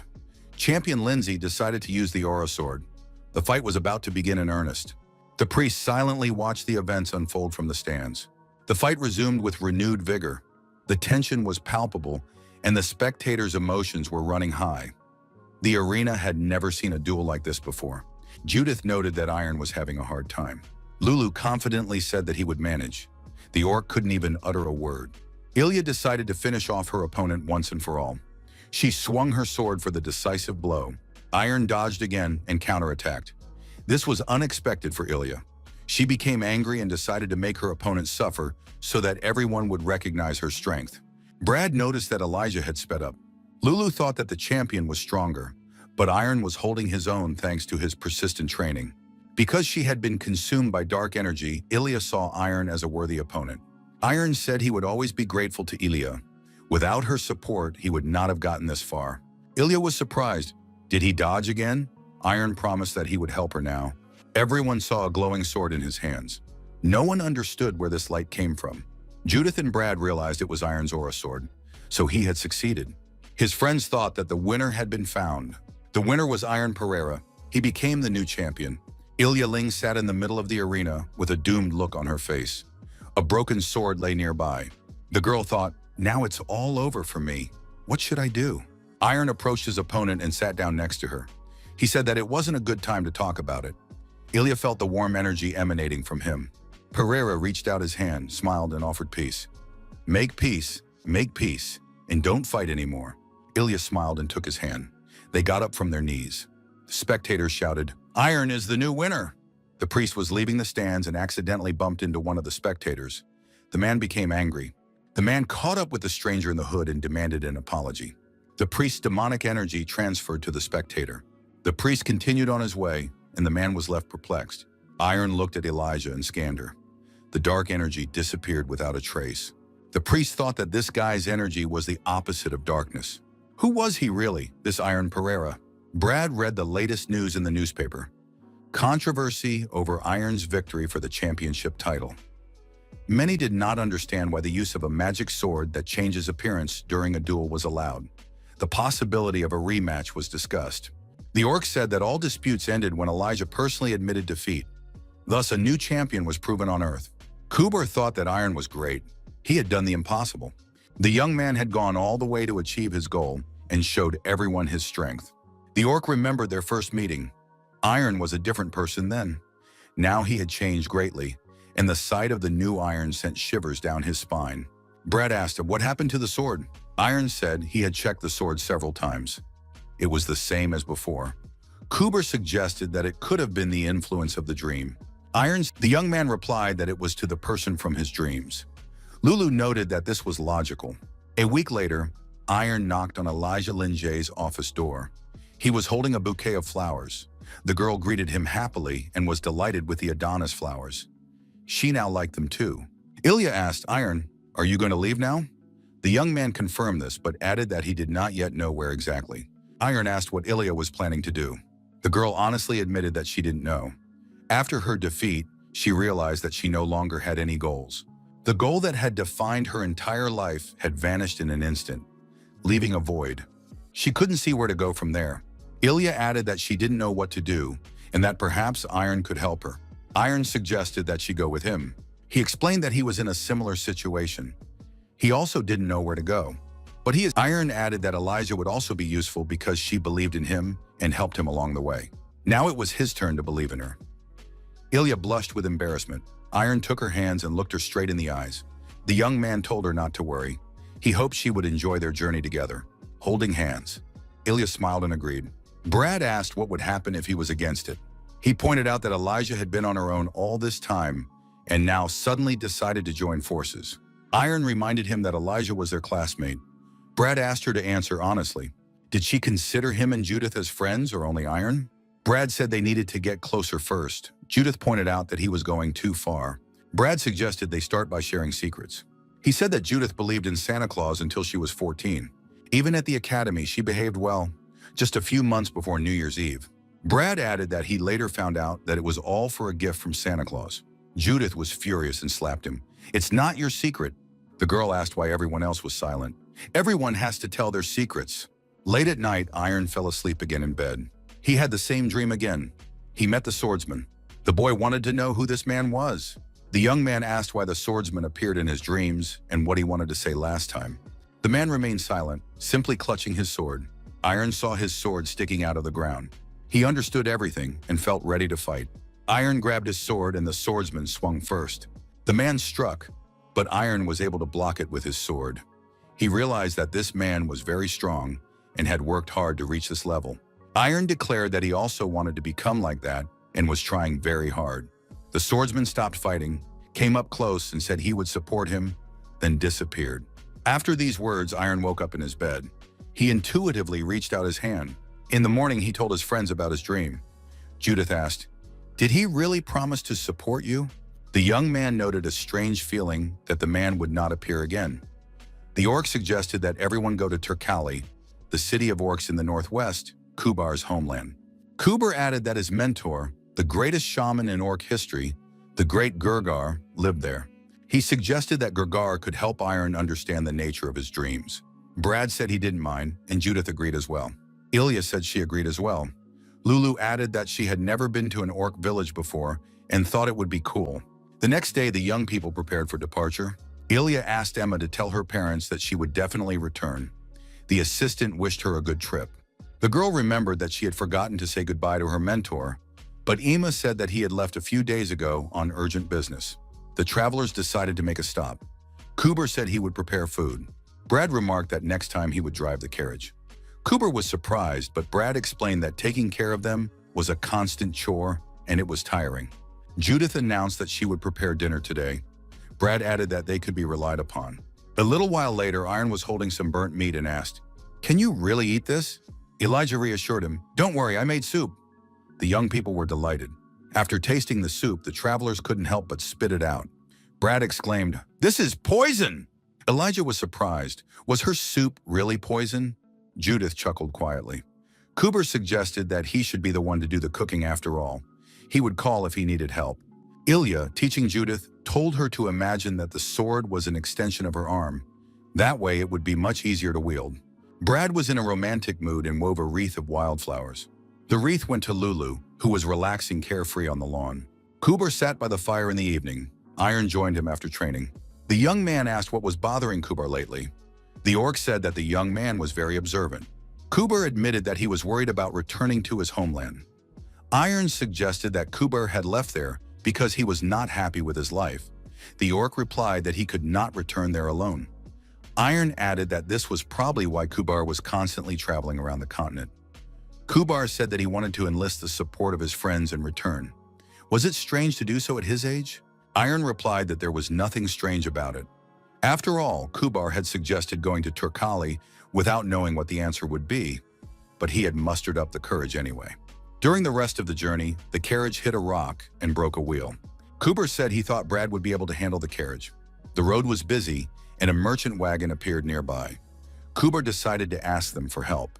After talking to the merchants, Kubar said that these guys were heading to the orc tribes. Fortunately, they agreed to help. The merchants gave their names, Frederick and Kenyal. Our heroes also introduced themselves. Frederick thought he had heard those names somewhere before. The travelers climbed into the wagon and continued on their way. Lulu asked why Elijah was sad. Ilya said that she was constantly thinking about what to do next. Her heart felt much lighter than before, but she wasn't sure if this was the right path for her. Lulu said that if there were too many thoughts in her head, she shouldn't think about anything. Worrying wouldn't help her decide.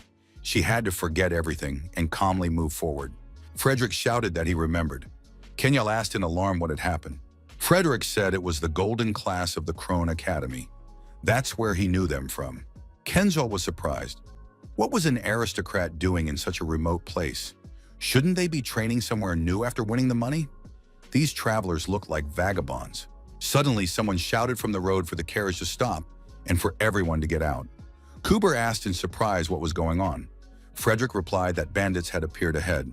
A band of orc bandits had indeed appeared on the road. Frederick said he had heard about an orc with a scar, the leader of a criminal gang that destroyed everyone in its path. No negotiations would help. The villain ordered his henchmen to destroy everyone in the human line. However, our heroes reacted quickly and put up a worthy resistance. The young people drew their swords and engaged in battle with the attacking orc bandits. The villains did not expect such resistance. Elijah told his friends to hide behind him and rushed into the attack. Brad and Judith worked as a team, and the orcs had no chance of escape. Parts of the bandits' bodies flew in all directions. Elijah rushed through the ranks of the orcs, and everyone who was nearby was destroyed. Frederick shouted that it was impossible. Orcs are much stronger than humans, yet humans are winning. This was truly a golden class of the Crone Academy. The young people had proven themselves in action. Iron, the young man thought he had cut down 6 with one blow. Brad asked if Iron was okay. Iron said he was fine. He knew that now was not the time to relax. The leader of the bandits admitted that this guy was strong. The villain added that in that case, he would also fight with all his might. Judith, the orc, began to grow in size and turn red.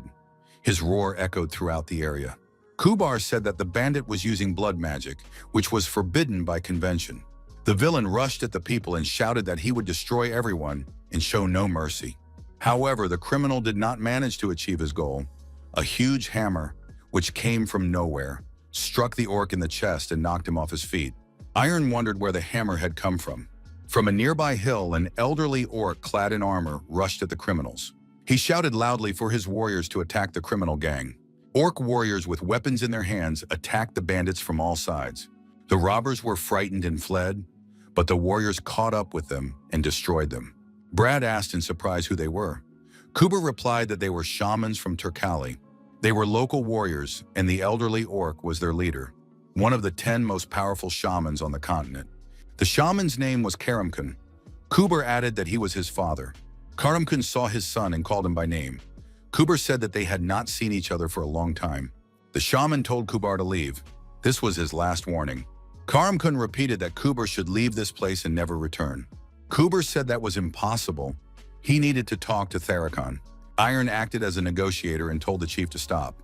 It had taken his son a great deal of effort to get here. Surely the chief could talk to him. Karamkun asked who this person was. The young man replied that he was Kubar's friend and student, Iron Pereira. The old man said that this was a matter for the family and the tribe, and that the young man had no business interfering. Iron replied that this was a matter for his mentor, his friend, and that he had the right to interfere. Karamkun asked if this man was ready to take responsibility for his words. Iron confirmed without hesitation that he was ready to do anything for Kubar. The chief said that was excellent and swung his hammer. He was ready to test the truth of the young man's words. Karamkun threw the hammer at Iron, but at the last moment, Iron managed to dodge it. The hammer flew past and shot upward. Iron was surprised. What happened to this weapon? The chief thought it was not bad. The young man was deflecting his attacks with his aura. This guy also makes excellent use of the power of the forest. Iron held his sword forward and prepared for battle. The orc chieftain rushed at the man. Iron thought he could definitely hold out. Karamkun noted that the young man was doing well to withstand the attacks with his weak body. The old orc said that it was over and that the young man had better surrender. Iron had no intention of surrendering and continued to wield his sword, not letting his opponent get close. The opponents stood at a safe distance. Iron tried to fend off all the old orc's attacks, moving around the center of the improvised arena. Karamkun noticed that the sword in the young man's hands would disappear and then reappear. Was it magic? The chieftain had to admit that the man was a worthy opponent. However, according to him, this was the last warning. The humans must leave with Kubar. Karamkun added that otherwise he would make sure they would never be able to raise a sword again. Lulu was the first to crack under the pressure. The cat screamed for the chief to stop immediately. She declared that she would no longer hold back. Auras flared around Lulu. Lulu shouted that she would not forgive this orc if he laid a finger on Iron. There was a bright flash, and Lulu turned into a girl with wings. Small horns appeared on her head. Judith asked in alarm where this dragon had come from. The girl grabbed her wings and said that they were very beautiful and that this outfit suited her. Karamkun immediately realized that he was facing a very powerful mage. Lulu shouted again that she was taking revenge for what the orc had done to Iron. The girl energetically attacked the chief, and a stream of fire rushed toward Karamkun. The chief thought, "Trouble has come from where we least expected it." However, the tongues of flame did not reach their target. The girl said that, unfortunately, she had missed. The orc warriors asked in fear why this mage was attacking them and suggested retreating. After Lulu calmed down, a ravine with scorched earth remained where she had exploded. Lulu said she had tried it, and that was enough. It was too difficult to control. Brad and Judith were amazed and didn't know what to say. Kuber asked his father to stop. He said he didn't presume to judge whether the old man was doing the right thing, but he didn't understand his principles. Kuber added that when he heard about Turkali, he was glad he had left there. He said that he had been thinking about how to solve their problem and had spent the whole night in deep thought. After that, he realized that he missed Turkali, his father, and his brother very much.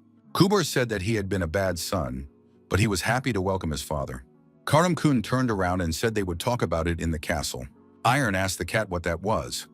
Lulu replied that she had also been training to protect the young man. Iron asked what kind of form it was. Was it real? Lulu replied that she didn't know. It just happened. Now she really wanted to sleep. Too much energy had been spent on changing form. The young man picked up the cat and told her to rest. Elijah noted that it was time for everyone to sleep too. They had to get up early tomorrow. Brad asked if Iron felt sorry. This would continue to happen, so Iron had to harden his heart. One must not fear what the world has in store. Their duty was to move forward no matter what the path held, even if it meant spilling blood. A few days passed, and the travelers arrived in the beautiful and luxurious city of Turkali. It was a city of orcs. Upon arrival, they had to go through immigration checks. Iron was, of course, surprised. Kuber said that there was no way to avoid it. Kuber added that there was no need to worry about him. He would take care of it quickly. Judith was surprised. Wasn't immigration control a bit excessive? Brad replied that Kubar was the local crown prince, so they wanted to check him to avoid fraud. A government official approached the travelers and informed them that Mr. Therakin was waiting for them. The young people followed the representative. Brad explained to Judith that Therakin was Kubar's younger brother. He was currently acting as the local chief. Brad added that this orc was the most meticulous of all, so they needed to be careful. Therakin greeted the guests, introduced himself, and said he was glad to see them. The chief thanked them for bringing his brother home. Judith wondered why this Therakin looked so nice. Therakin said that there was no need to worry about Kubra. He had already passed the check and was now completing all the other formal procedures. The chief asked what the young people knew about the relationship between him and his brother. Iron replied that they knew nothing. But what had happened? Therakin explained that his father, the previous chief of the tribe, had 2 wives. The chief added that his mother, the first wife, had been unable to conceive for a long time, and it was decided that she would not be able to have children. Then his father took a second wife, and his older brother was born. He immediately became the future heir by right of birth. However, when his brother was 10 years old, another child was born. Therakin added that this child was himself, and from that moment on, chaos ensued. Factions emerged that supported Kubar, the chief's first son, while others supported the second son, believing that he should become the future chief as the son of the first wife. The relationship between the brothers deteriorated, and the conflict became too intense, so Kubar decided to leave the tribe. Kubar left, thus ending the dispute. 17 years have passed since then. When the 2 warring sides reunited, Kubar reappeared before them. Therakin said that he could not even imagine how much courage it took for his brother to come here. He added that he no longer intended to avoid difficulties. Kubar also noted that he had become much more confident thanks to his new friends. The young chief said he would like to thank the people for this. Lulu agreed. The chief showed the people the treasures of Turikali and added that they had been collected from all over the continent. The young people could choose whatever they wanted. The large room contained a variety of weapons and magnificent armor. Iron noted that the entire wall in front of him was covered with weapons. There was even a large axe the size of Kubara. The chief said that his brother had recommended weapons for the young people. Would they like to take a look? Therakin pointed to the swords on the wall and said that they were called yin-yang. One of them radiated cold energy, like shadows, and the other radiated warm energy, like the sun. They are also called the blue and red swords. Judith got the red sword, and Brad took the other sword. Therakin was surprised. The swords had revealed their true forms. His brother knew who to advise. Brad asked if it was okay for them to just take these precious swords. The chief replied that it was okay, because the swords had already chosen their owners. Young people should not hesitate and should use them. Iron asked if Lulu had chosen anything for herself. The cat said she had found a nice sword. Iron and Lulu simultaneously pointed to a pendant and said that was what they wanted. Iron handed the pendant to Elijah and said that it had somehow caught his attention. Perhaps it radiated good energy. The chief said that long ago, this pendant belonged to an amazing summoner. It was a very old item, so he would not advise taking it. However, since the young man felt something, he could take it if he wanted to. Iron promised to treat it well and thanked the chief. Judith asked what Elijah had chosen for herself. Elijah took the dagger and said that she wanted it. Elijah added that she didn't know yet which sword would suit her or which one she would like. The next day came. Kuber greeted the young people.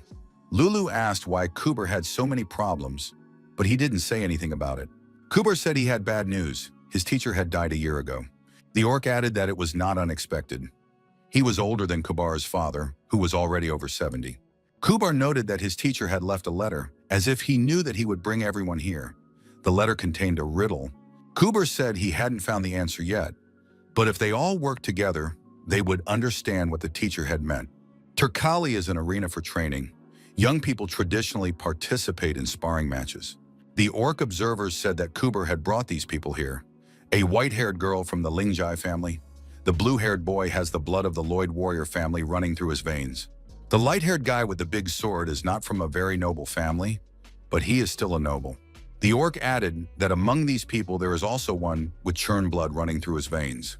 Apparently the red-haired girl has no surname. How could she have wormed her way in? It's a disgrace for a warrior. Judith overheard this conversation and stared intently at the orcs.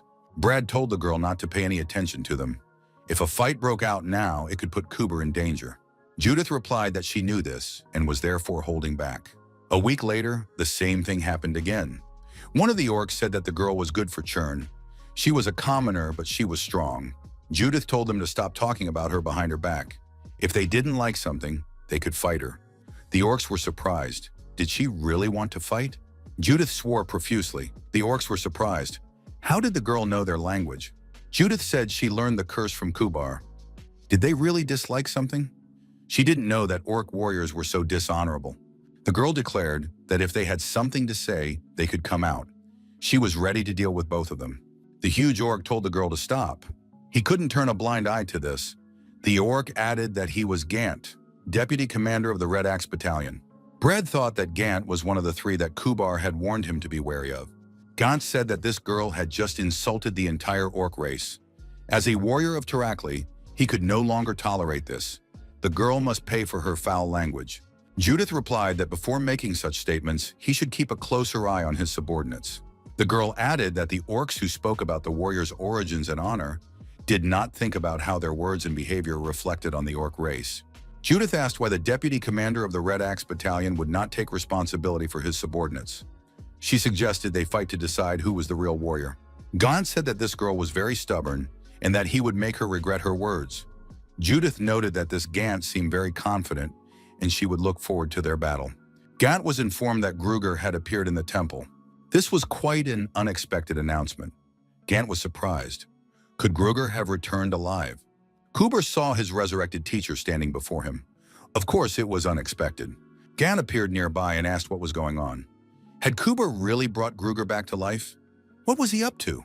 The old man greeted Gant and told him to calm down. There was nothing to worry about.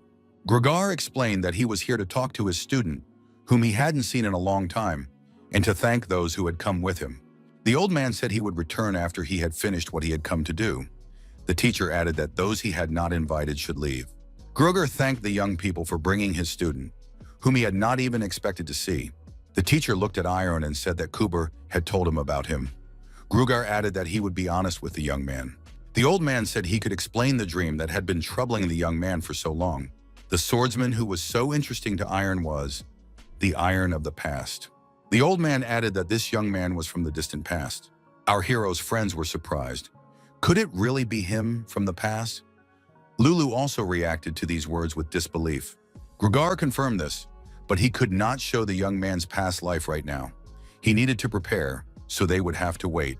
The teacher said that while the young people were waiting, he had prepared a gift.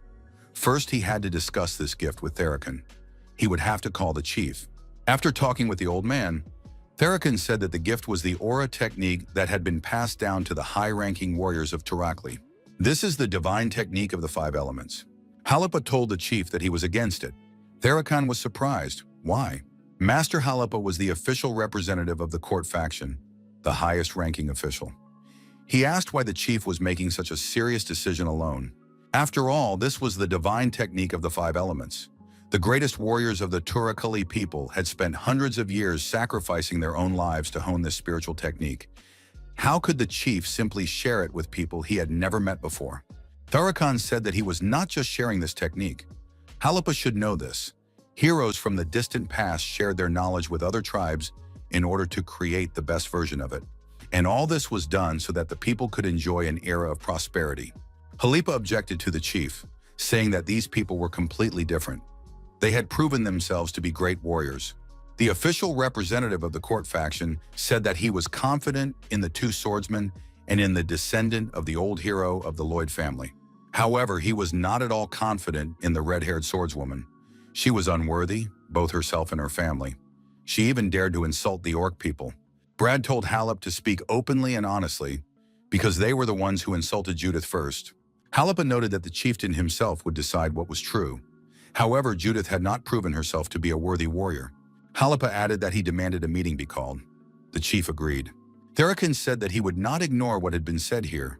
Gant would have to swear on his military honor and tell the truth at the meeting. The orc replied that he understood and would take responsibility. Judith told her friends that it was all her fault, that she should have been more restrained, especially since she was a guest. Judith apologized and added that her own stupidity had made her a burden to her friends. Since the past cannot be changed, she would take responsibility and fix the problem. Iron was surprised. Was Judith really talking to them? Was she really apologizing? The chief approached the girl and said that he had heard Gant's version of events. As a representative of his people, he apologized. A decision was made during the meeting. Theracon regretfully said that her suitability had not been recognized. However, the girl could be recognized if she passed a special military test of the orc people. Judith replied that she agreed. The girl told her friends not to worry because Gruger said it would be a gift for them. This test would definitely be within her capabilities. The next day arrived.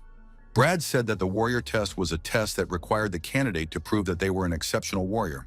The trial required Judith to fight without weapons. The girl was ready for this. She had to defeat 3 high-ranking warriors in a row. 3 candidates were selected and ready to face her. The girl believed she could earn the recognition of the orcs.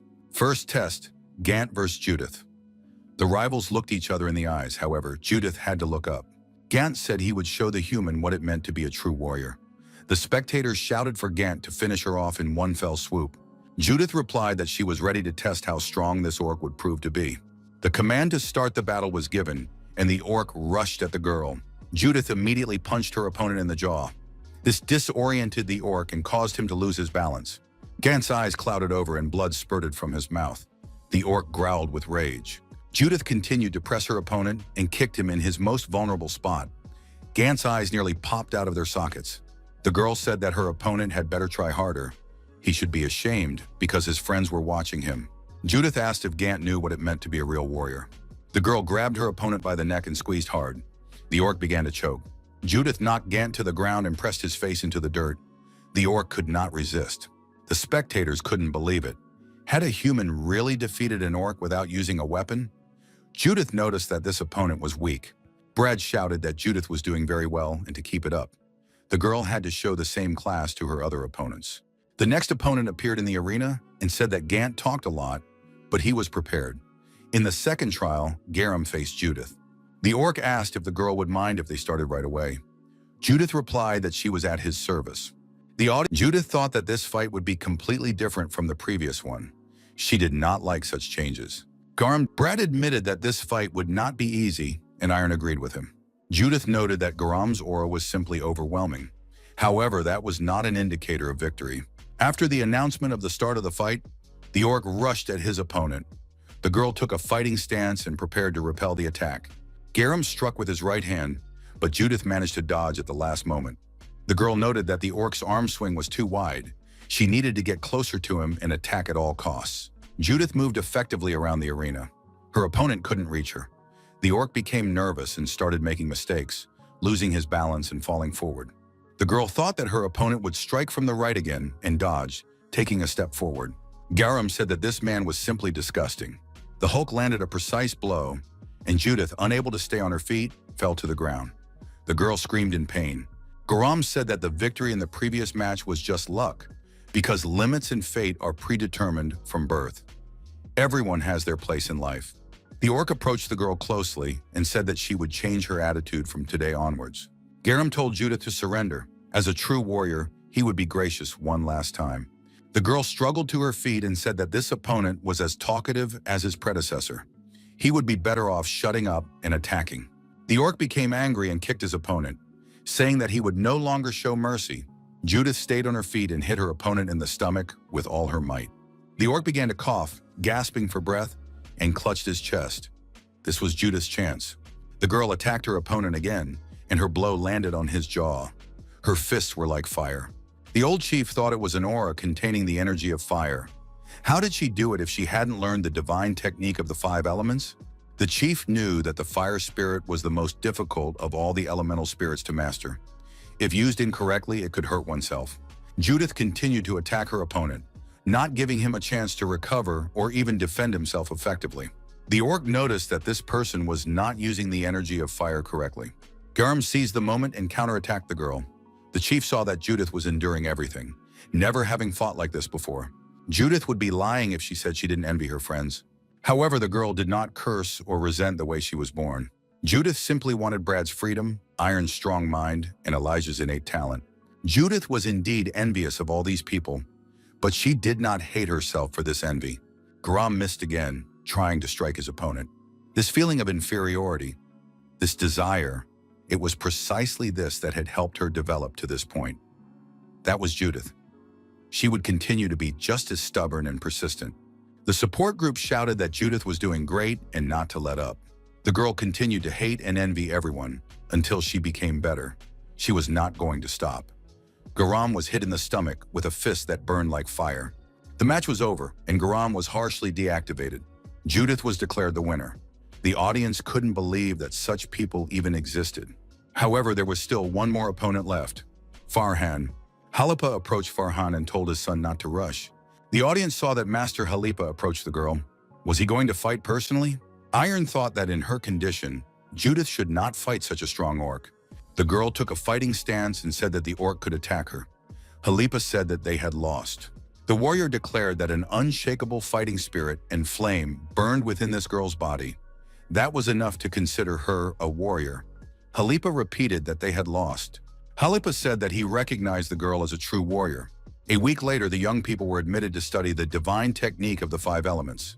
The shaman said that before that, they would perform a ceremony of the 5 elements. Shaman Gorha said that this urn was a relic passed down among the shamans of Turakli since the time of their forefathers. If a person dips their hand into the urn and then releases a clot of formless energy, they will be able to find out what type of spirit they are compatible with. This will help in studying the divine technique of the 5 elements. No one should have any problems with the clot of formless energy. The shaman suggested that Judith go first.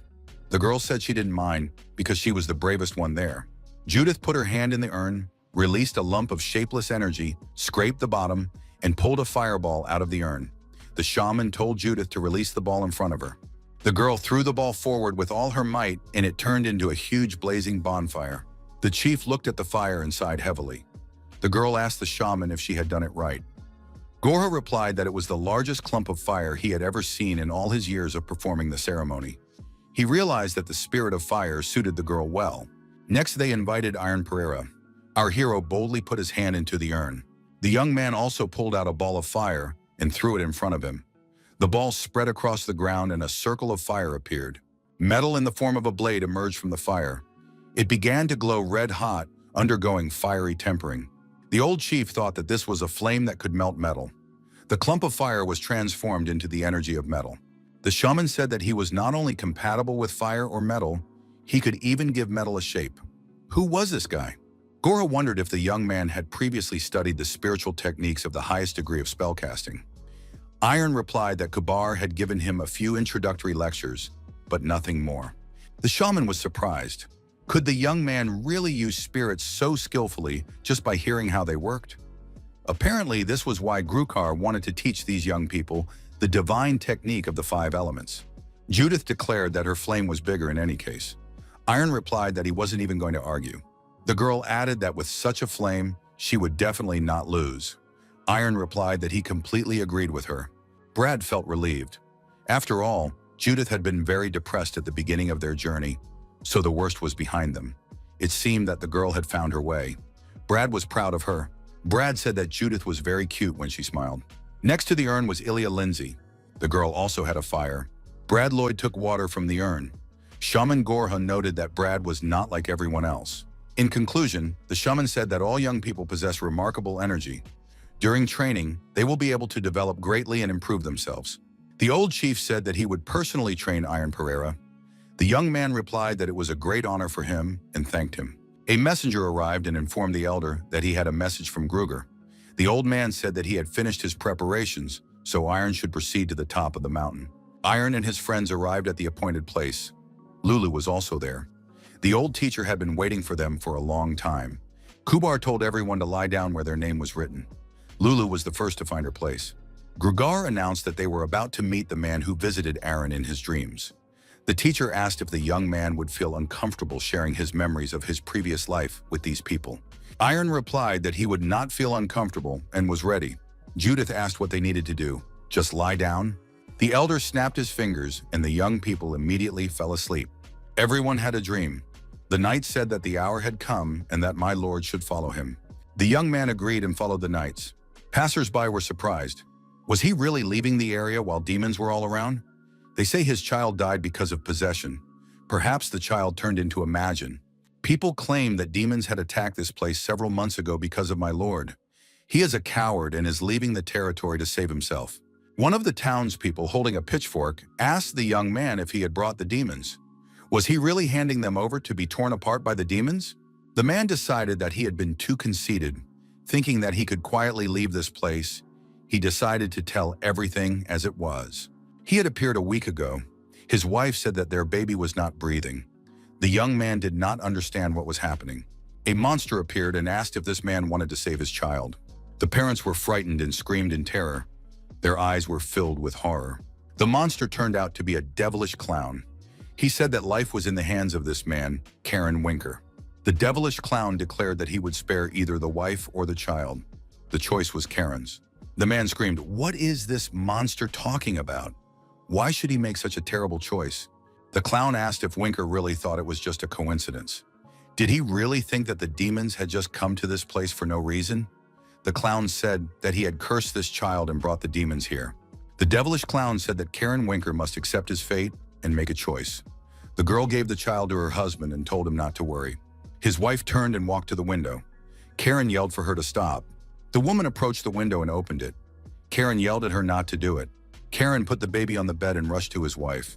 He begged her to stop. The woman said she was leaving the child with Karen.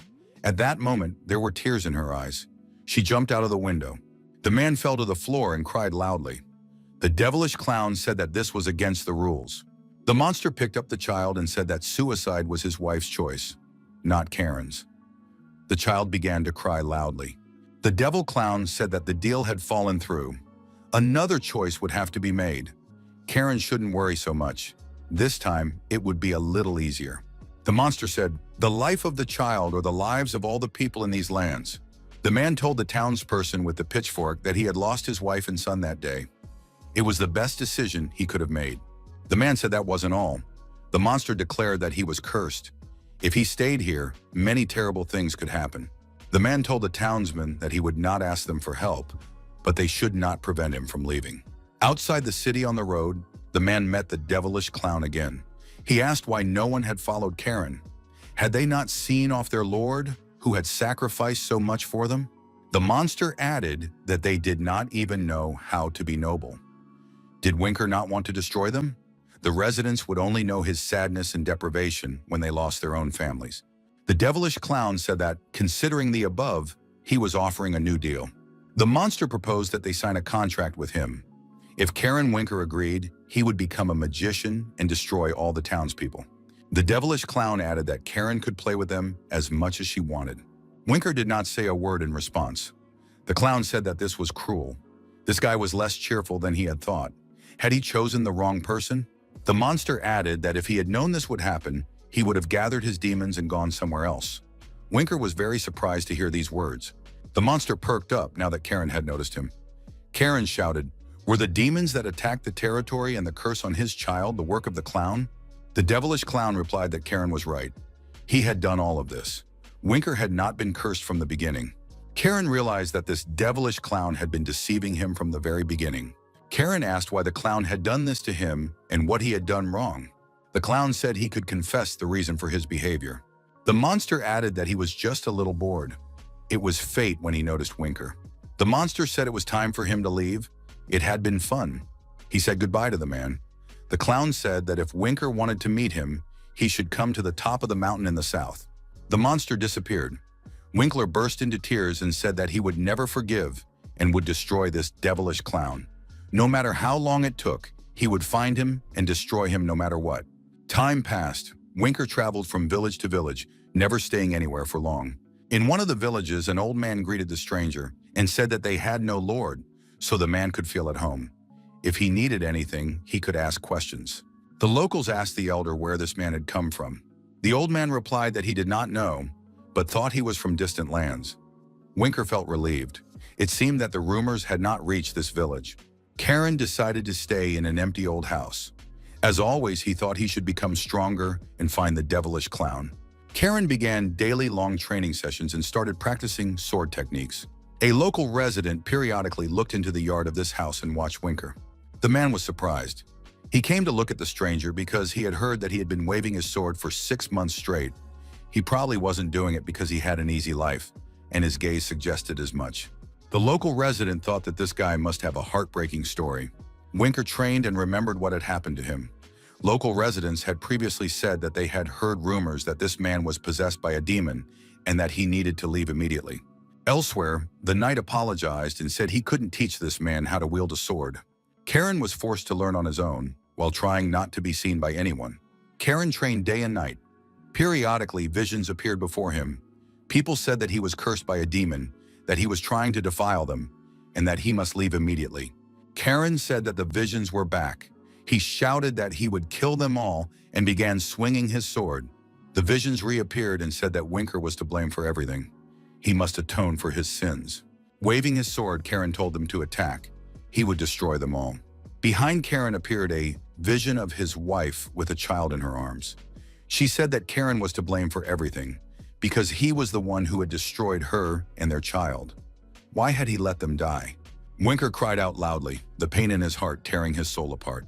The next morning came. Winker did not understand how much time had passed. During this time, he had changed and grown up noticeably. However, it did not matter. Every day he had to get up and start training. One day, a little girl approached the man with the sword and asked if he was tired. She was a neighbor's child. The girl handed Winker a wildflower and said it was for him. A man behind the gate shouted at his daughter to come back immediately. The girl said goodbye to the man. The man said that Lola couldn't just walk into other people's houses like that. The girl promised it wouldn't happen again. The local resident looked at the swordsman and thought that the man was smiling. Winker was indeed smiling as he looked at the flower. He was experiencing a familiar feeling. Karen thought it was the unconditional devotion of his parents. Karen remembered that he had once been young and felt the devotion and support of the people living on his land. The swordsman remembered his beloved wife and son, the most precious things he had. Winker experienced a pleasant emotion that he had felt all this time. Winker picked up his sword again and thought that it had been a long time since he had focused on it. Years passed, winter replaced autumn, and Winker grew old. Winker began to have visions again, insisting that he was to blame for everything. Did he really want to run away again to save his life? The visions insisted that Karen Winker was an irresponsible coward. Mechnikov said that at first he thought that the demon was the one who sent them. However, now he understood that the one who created them all, the one who was filled with negative emotions, hatred, and malice, was himself. Karen said that everything would be fine now. He thought he could move forward. Karen felt it. Winker raised his sword and said that the monster was now in front of him. The swordsman really saw the devilish clown and rushed at him. The clown was surprised to see this man. He asked, "Is that really Karen Winker?" Karen asked, "Clown, are you still doing your dirty deeds? But it won't be like that anymore, as you want." Karen cut through the space with his sword and reached the clown. This was unexpected for the monster. The clown was surprised. Did this man really cut through the darkness? Now it's impossible to block his attack. I must run away immediately. Karen said he would not let the clown escape. However, the man stopped and fell to his knees. He realized that he had reached his physical limit. But why now? Karen knelt, holding onto the sword stuck in the ground. The swordsman thought that even though he had been able to create a technique that cut through the darkness, he was still unable to punish this demon. It was very sad. Perhaps this would be his last request. But he asked with all his heart. No matter how, his last will, if it could be passed on to someone, if it was even possible. A great sadness froze in Karen's eyes. Hundreds of years ago, in order to defeat the devilish clown that had appeared, Karen Winker single-handedly mastered the sword, gaining incredible willpower. Everyone present understood that the person who had inherited his will was Iron Pereira. Iron was completely overwhelmed by the responsibility that had just fallen on him. Brad approached Iron, who was sitting alone on the sidelines. The young men were silent for a while. Brad asked what Iron was going to do now. Our hero replied that he was still confused. Brad admitted that it wasn't the easiest situation to make a decision about. He sometimes remembered the days when they were at the academy. Brad said that back then, he hated Iron a little.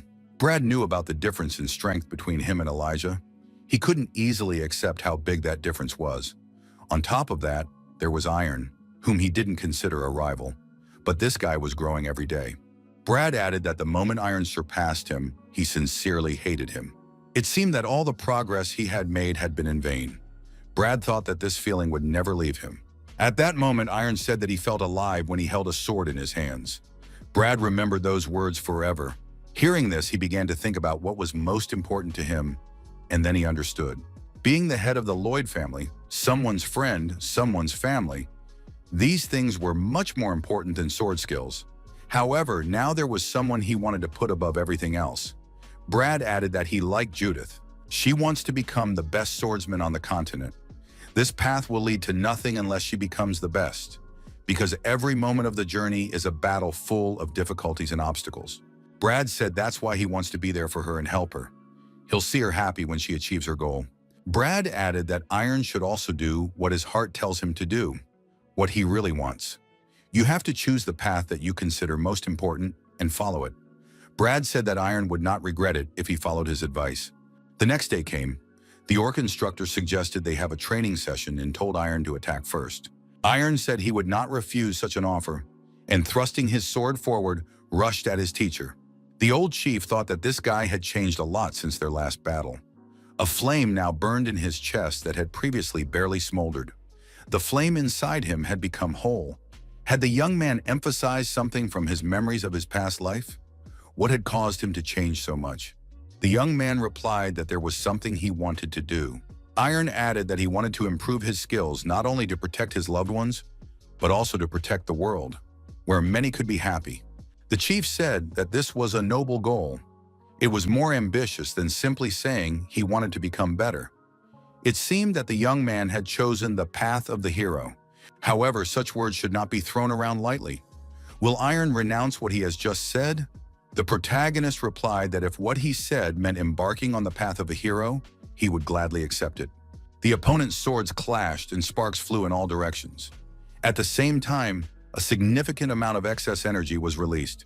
The old chief said that when choosing the path of a hero, one must understand that there is no turning back. Words alone are not enough. Would Iron be afraid? Did he even imagine how many responsibilities would fall on him when he received the title of hero? It was not easy. The young man declared that his sword would speak for him. He added that he did not make this decision simply by seeing his past life. This dream took root deep within him after everything he had been through. Even if he hadn't seen the memories of his previous life, he would still have chosen the path of a hero. This is his promise and his will. He will prove that he is worthy of being one. The old warrior said that the training was not over yet and that he would give this guy a good beating. 4 months passed. The young men appeared before the orc shaman. Each stood in his own magic circle. The elder thanked the people for their efforts, especially Brad. Who would have thought that he would be able to master another type of spirit as well? The elder suggested that the spirit of water, its aura, was most suitable for Brad. This was an amazing result in such a short period of time. Judith had been putting all her energy into mastering the spirit of fire. This was worthy of high praise. The girl does not accept the energy of other spirits except fire, but care must be taken to ensure that her body does not exhaust the power of the flame. Judith replied that she was carefully monitoring this process. She added that she can now tolerate any flame and does not feel the energy of other spirits at all.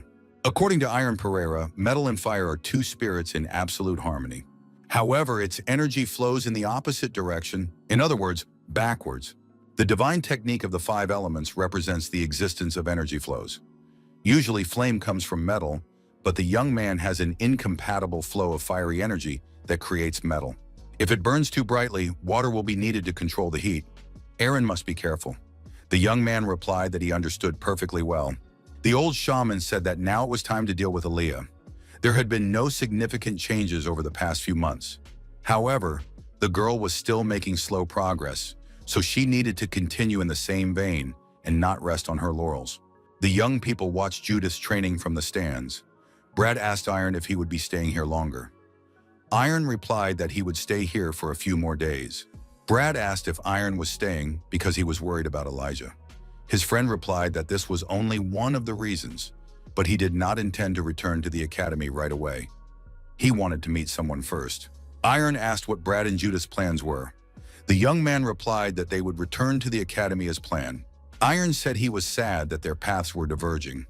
Brad noted that it wouldn't be for long, as they would meet again soon, and added that it was late and time to return to the dormitory. Iron could leave. He would wait for Judith and return with her. Brad thought he could sense it then. In Iron's memories, he could see that man's determination. Such strength could only be gained by devoting one's life to constant, grueling training. The malice that filled him was boundless. Brad wanted to have at least some of his strength. Would he succeed? He needed to work harder. Brad entered the arena and challenged Judith to a fight, since it had been a long time since their last duel. The young man suggested they see the results of their training. Brad already had his sword at the ready. The girl didn't need to be asked twice. She immediately attacked the young man. Brad said that Judith was doing very well. It seemed as if she was a completely different person. Judith noticed that Brad had chosen the wrong time, as she was now at the peak of her form. Brad felt Judith's fiery spirit growing hotter. It would no longer be possible to defend himself with his water spirit. Using her fiery spirit in a surprise attack, Judith was able to knock the sword out of Brad's hands. The young man lost his balance and fell into the arena. Judith ran up to him and asked if Brad was okay. The young man asked what he had done wrong. She had just roasted him like a chicken. Judith apologized, saying she hadn't thought it would turn out that way. Brad looked into the girl's eyes and said he loved her. Judith was confused and asked what Brad meant. Brad added that he liked Judith. The consequences were unpredictable. Judith delivered a left jab to his jaw. Brad was deactivated and found himself lying on the ground. He asked why her reaction was so unusual. Had Judith gone mad? The girl replied that Brad should be glad she hadn't shot him. Brad said it was no joke. He didn't usually joke about such things. Judith came to her senses and asked if Brad really liked her. He answered in the affirmative. Judith asked why her, of all people. Brad was surprised. Why was Judith asking so many unnecessary questions? Did he really have to answer them?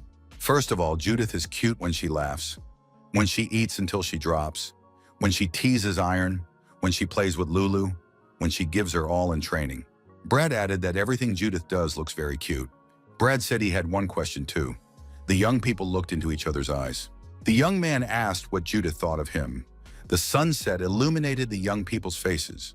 Lulu looked at the pendant and expressed confidence that it emitted a certain energy. But what to use it for? Maybe she could do something with it if she transformed? The cat turned back into a girl with wings and horns and said that now she would use all her spells and get to the truth. 3 hours passed. She said that her spells had no effect at all. She should ask Gore to teach her spiritual magic. At night, when Iron was lying in his bed, Lulu settled down next to the young man on the blanket. The boy asked if Lulu remembered the day they met Ignata. The next time they meet, she said she would ask him to join her, not the metal inside him. Lulu replied that she remembered. The young man asked what Lulu thought of Iron now. Would he be able to stand proudly before Ignata? The cat said that Iron already knew what her answer would be. He had decided where they would go next. At that time, Elijah, as always, was not sleeping, but honing her sword skills, fighting an invisible opponent. The girl wondered what she was doing now. Would everything be all right? However, she felt that there was no need to dwell on this thought. She should have forgotten about it, but she continued to think about Ignata. Iron was apparently also unable to sleep because he ended up at the same training ground. Ilya asked how Iron's training was going. Was everything going according to plan? The young man replied that everything was as usual. The girl felt the warm energy that Iron possessed again. When Iron was nearby, Ilya felt comfortable, forgetting about her problems and worries. She thought that if Iron didn't mind, she would like to continue being around him. Iron said that there was one person he would like to meet. He thought he would go to meet him. Ilya couldn't overcome her curiosity and asked who it was. Iron replied that it was Ignata Grzencia. He wanted to see her. When he met her earlier, he felt envy. He thought that Ignata had something he didn't have. Therefore, he couldn't control his anger. It was shameful, and he wasn't proud of it. Iron added that now everything had changed and he could proudly stand before her. The young man did not know what changes this meeting would bring for him. However, he asked if Ilya wanted to go with him. Now the girl was sure that she had been avoiding this. She did not have enough confidence to meet Ignata. Ilya avoided her because she was afraid that her fear of Ignata would break her. Ilya thought that if she didn't deal with this, nothing would change. The girl decided to go with Iron. The next day arrived. The young people said their goodbyes. The carriage was waiting. Judith said she would no longer be able to see Lulu. What would she do now? Lulu promised that they would meet again soon. Iron told Brad and Judith to take care of themselves. Brad said the same thing to his friends. Cuba also said goodbye and said he would miss them very much. Judith thanked Cuba and his brother for their great help in acquiring the necessary skills. Iron looked at his friends and asked what had happened between the two of them. Why were they standing so far apart? Judith blushed and said that nothing had happened between them. The friends waved goodbye to each other and said they would definitely meet again in the future. A few months later, it was time for Iron to leave the city of the orcs. Kubar told the young people that he was very sorry to see them go. Iron told Kubar not to be sad. Kubar said that they had spent a lot of time together and that he was not used to being separated from this company. Iron replied that he would also miss him greatly. Kubar added that he had heard about Iron's plan from his father. The young man must bring it to life. Iron replied that he was a little nervous. He had decided which path to take, but he was still not sure if he was up to the task. Kubar said that Iron would succeed because he had a special power. A power that could enlighten those close to him. A power to change those around him. Iron had the power to change the whole world and the territory surrounding it. Kubar added that the reason he had returned home after 17 years of wandering was Iron himself. Kubar said that Iron was already a hero to him because he was his friend, student, and teacher. The young man blushed with embarrassment and thanked Kubar. He said that he would continue to work hard to achieve peace throughout the world. This must be done so that others can call him a hero. Iron promised to do his best. Iron put the cat on his shoulder and set off with Elijah on a long journey to achieve his goal. The carriage continued on toward the Chrono Academy. Brad and Judith had been sitting opposite each other in silence for a long time. Brad remembered asking Judith what she thought of him. She replied that she didn't know. Why did Brad suddenly bring this up? The young man then thought that he had been too hasty. Judith thought for a moment and said she would answer the question later. Brad moved over to Judith's side and moved closer to her. The girl was surprised. What was he doing? Brad asked. Judith lowered her head and said he could do as he saw fit. After a while, the carriage arrived at the Kronos Fencing Academy. The young people noticed that they hadn't been here for a long time. A year and a half had passed. Strange, in the middle of the arena, which had been split in half, stood the head of the academy and another warrior. Kronos Ian said that the duel should be ended. Nothing would change even if they continued. His opponent said that if they continued, he would definitely win. The head of the academy replied that in that case they would continue. The elder's opponent was the sword master Hong. He said that next time he would cut the old man's mouth so that he could not interrupt the duel. Chrono remarked that in that case, Hong still needed to practice his strikes. The young men entered the arena, and Brad noticed that Hong was the strongest swordsman on the continent. The head of the academy was delighted to see the young people return.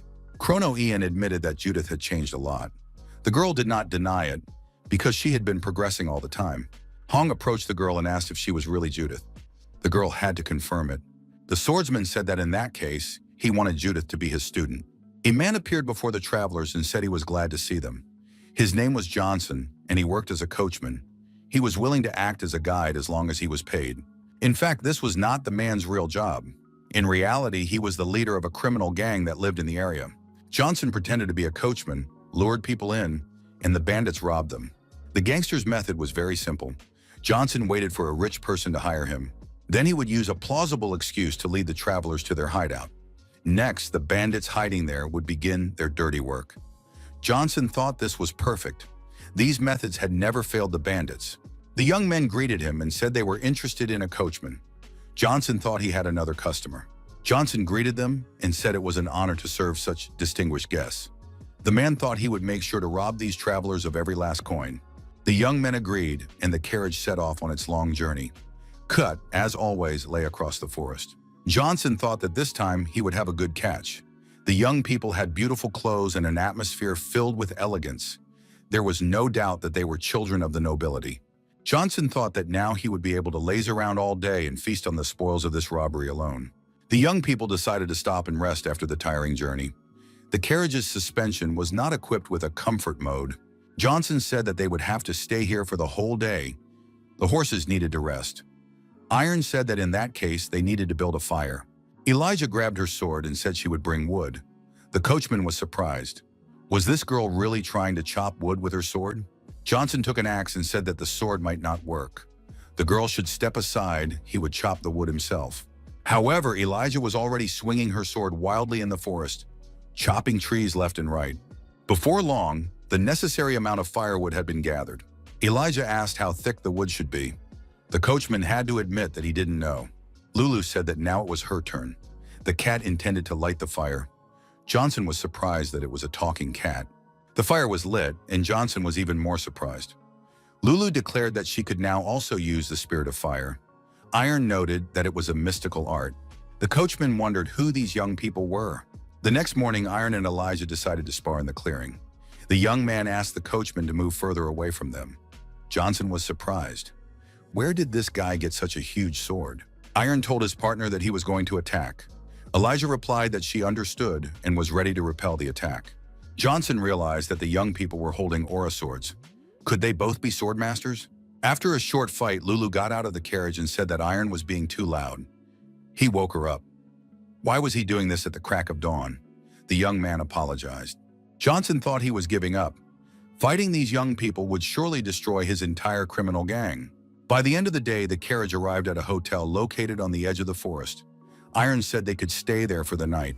Johnson thought it was a disaster because the hotel was the headquarters of his gang. Iron saw the expression on the coachman's face and asked what was wrong. Johnson said he had to check if there were any rooms available at the hotel. He asked the young people to wait for him outside. The bandit decided to stop his henchmen at all costs to avoid unnecessary bloodshed. However, Johnson had not gone far when he heard someone ask what these people were doing on their territory. Armed bandits appeared behind the coachman. One of the armed criminals suggested that, judging by their appearance, these young people were rich nobles. Would they like to share their wealth with the poor commoners? Johnson shouted at the bandits to immediately move away from his clients. Iron and Elijah did not expect such bravery from the coachman. Johnson approached the bandits, and one of them quietly asked his boss what he was doing. Johnson shouted loudly for the bandits to get out of there immediately. The bandits still did not understand what his boss was going to do. The coachman swung his arm and punched the bandit in the jaw with all his might. Iron asked Mr. Johnson not to be so aggressive. Johnson told his associates to leave immediately if they didn't want to die right there. The bandits turned around and left. Johnson shouted after them that if he saw them again, he would destroy them forever. Elijah and Iron were surprised by their coachman's bravery and selflessness. Lulu said that Johnson was wonderful and deserved a bonus. The coachman was paid a bonus in the form of gold figurines. Lulu added that he should continue in the same vein, and there would be many more pleasant gifts for him. Johnson said he had contacted the hotel restaurant and ordered the best dishes from the chef. All the best dishes were already on the table. The young people took this in with undisguised surprise. Johnson said that the chef had prepared a special fish steak for Lulu. Iron asked if Mr. Johnson was working himself too hard. The coachman replied that he would continue to serve his most valued customers to the best of his ability. Several days passed. Johnson already had a whole bag of gold and bonuses. However, he was tired and thought that he would not be able to do this kind of work for long. Looking at the contents of the bag, the man thought that in a little while, he would be able to stop robbing others for the rest of his life. Johnson decided to earn some more money and then retire. Iron asked Elijah why she had been so pensive lately. The girl replied that she was still worried. The young man said that everything would be fine and that Ilya shouldn't worry too much. Maybe Ignata seemed like a big deal when she was young, but that wasn't the case now. He was willing to bet that it wouldn't even matter when they met. At that moment, Johnson was hiding in the bushes. He smiled and thought that these people were in a spicy relationship. He needed to watch them a little longer. After all, they were definitely going to kiss. Iron said they needed to leave early tomorrow, so they shouldn't go to bed too late tonight. Johnson was disappointed. Did they just hold hands? There was such a heated atmosphere between them. Iron saw Johnson lying on the ground and asked if he was okay. The coachman replied that he was fine. He had accidentally tripped and fallen. Elijah said she wanted to take a walk alone. Johnson thought this was a serious problem. The man asked Iron if he was going to follow the girl. Iron replied that he would not. She had a lot on her mind lately, so Elijah needed some time alone. Johnson was shocked. This guy was very boring. The young people entered the hotel building. The coachman told them to sit down while he got everything ready. Iron heard one of the visitors say that this dungeon promised to be amazing. It would be the best place in the last 100 years. On top of that, the Holy Kingdom was also joining the expedition to the dungeon. Elijah heard these words too. The visitor noted that this would not be an ordinary dungeon. It was not that simple. It's not just about its size, but also the fact that it's an ancient dungeon created during the time of the demonic Dragon King. Several treasures of great value are buried there. That is why the Kingdom of Calvin tried to quickly conquer the dungeon when it was first discovered. To avoid conflict between the three kingdoms, the Holy Kingdom sent its Knight Order to mediate. Iron approached the visitor and asked which Knight Order the Holy Kingdom had sent. The man replied that if the young man was a swordsman, he should know about these people. They were the Black Knights of Leo. led by Ignata Grizencia. The man said that the young man looked quite young. Would he be all right? The expedition this time was highly difficult, so no one could guarantee his safety. Iron thanked him for his concern, but added that he would be fine. The man looked at the young man and thought that he had honest eyes. The atmosphere around him was warm and strong. Although he looked like a child who knew nothing about the world around him, upon closer inspection, it became clear that this was not true. The young man looked very confident. The man said that if these young people really wanted to participate in the expedition, they should go to Calvin. There was a shortage of combat forces there, so they were indeed recruiting mercenaries. A few days passed, and the young people arrived in the city-state of Calvin, on the outskirts of which was the very dungeon. The travelers said goodbye to Johnson and thanked him for his excellent work. Watching his clients leave, Johnson realized that there were many influential people who had yet to make their mark. If he continued his business, he could ultimately be killed in a single attack. From now on, he needed to be kinder. The bag of gold on his back would help him do that. The deputy commander of the Calvin Knights, Amira Shelton, was beside herself with rage. She was angry at the scoundrels from Palanquin and Labatt because the dungeon had been discovered on her territory. The opponents are really determined, since they sent their best strike forces, Labatta's court mage Perry Martinez and Palanquin's sword master Sivian Virox. On top of everything else, the Holy Kingdom was also involved. Amir Shelton thought that at this rate, they would take all the loot from the dungeon. Something had to be done. They needed to hire a good mercenary who could fight them face to face. The deputy commander was informed that the mercenaries who had applied to participate in the expedition had arrived. Amira asked if there was anyone capable among them. The woman added that she would personally come to test these mercenaries. Iron and Elijah were waiting to be tested at the local arena at that time. Mrs. Shelton was determined and immediately introduced herself. The woman added that she was going to test the young people's skills right away.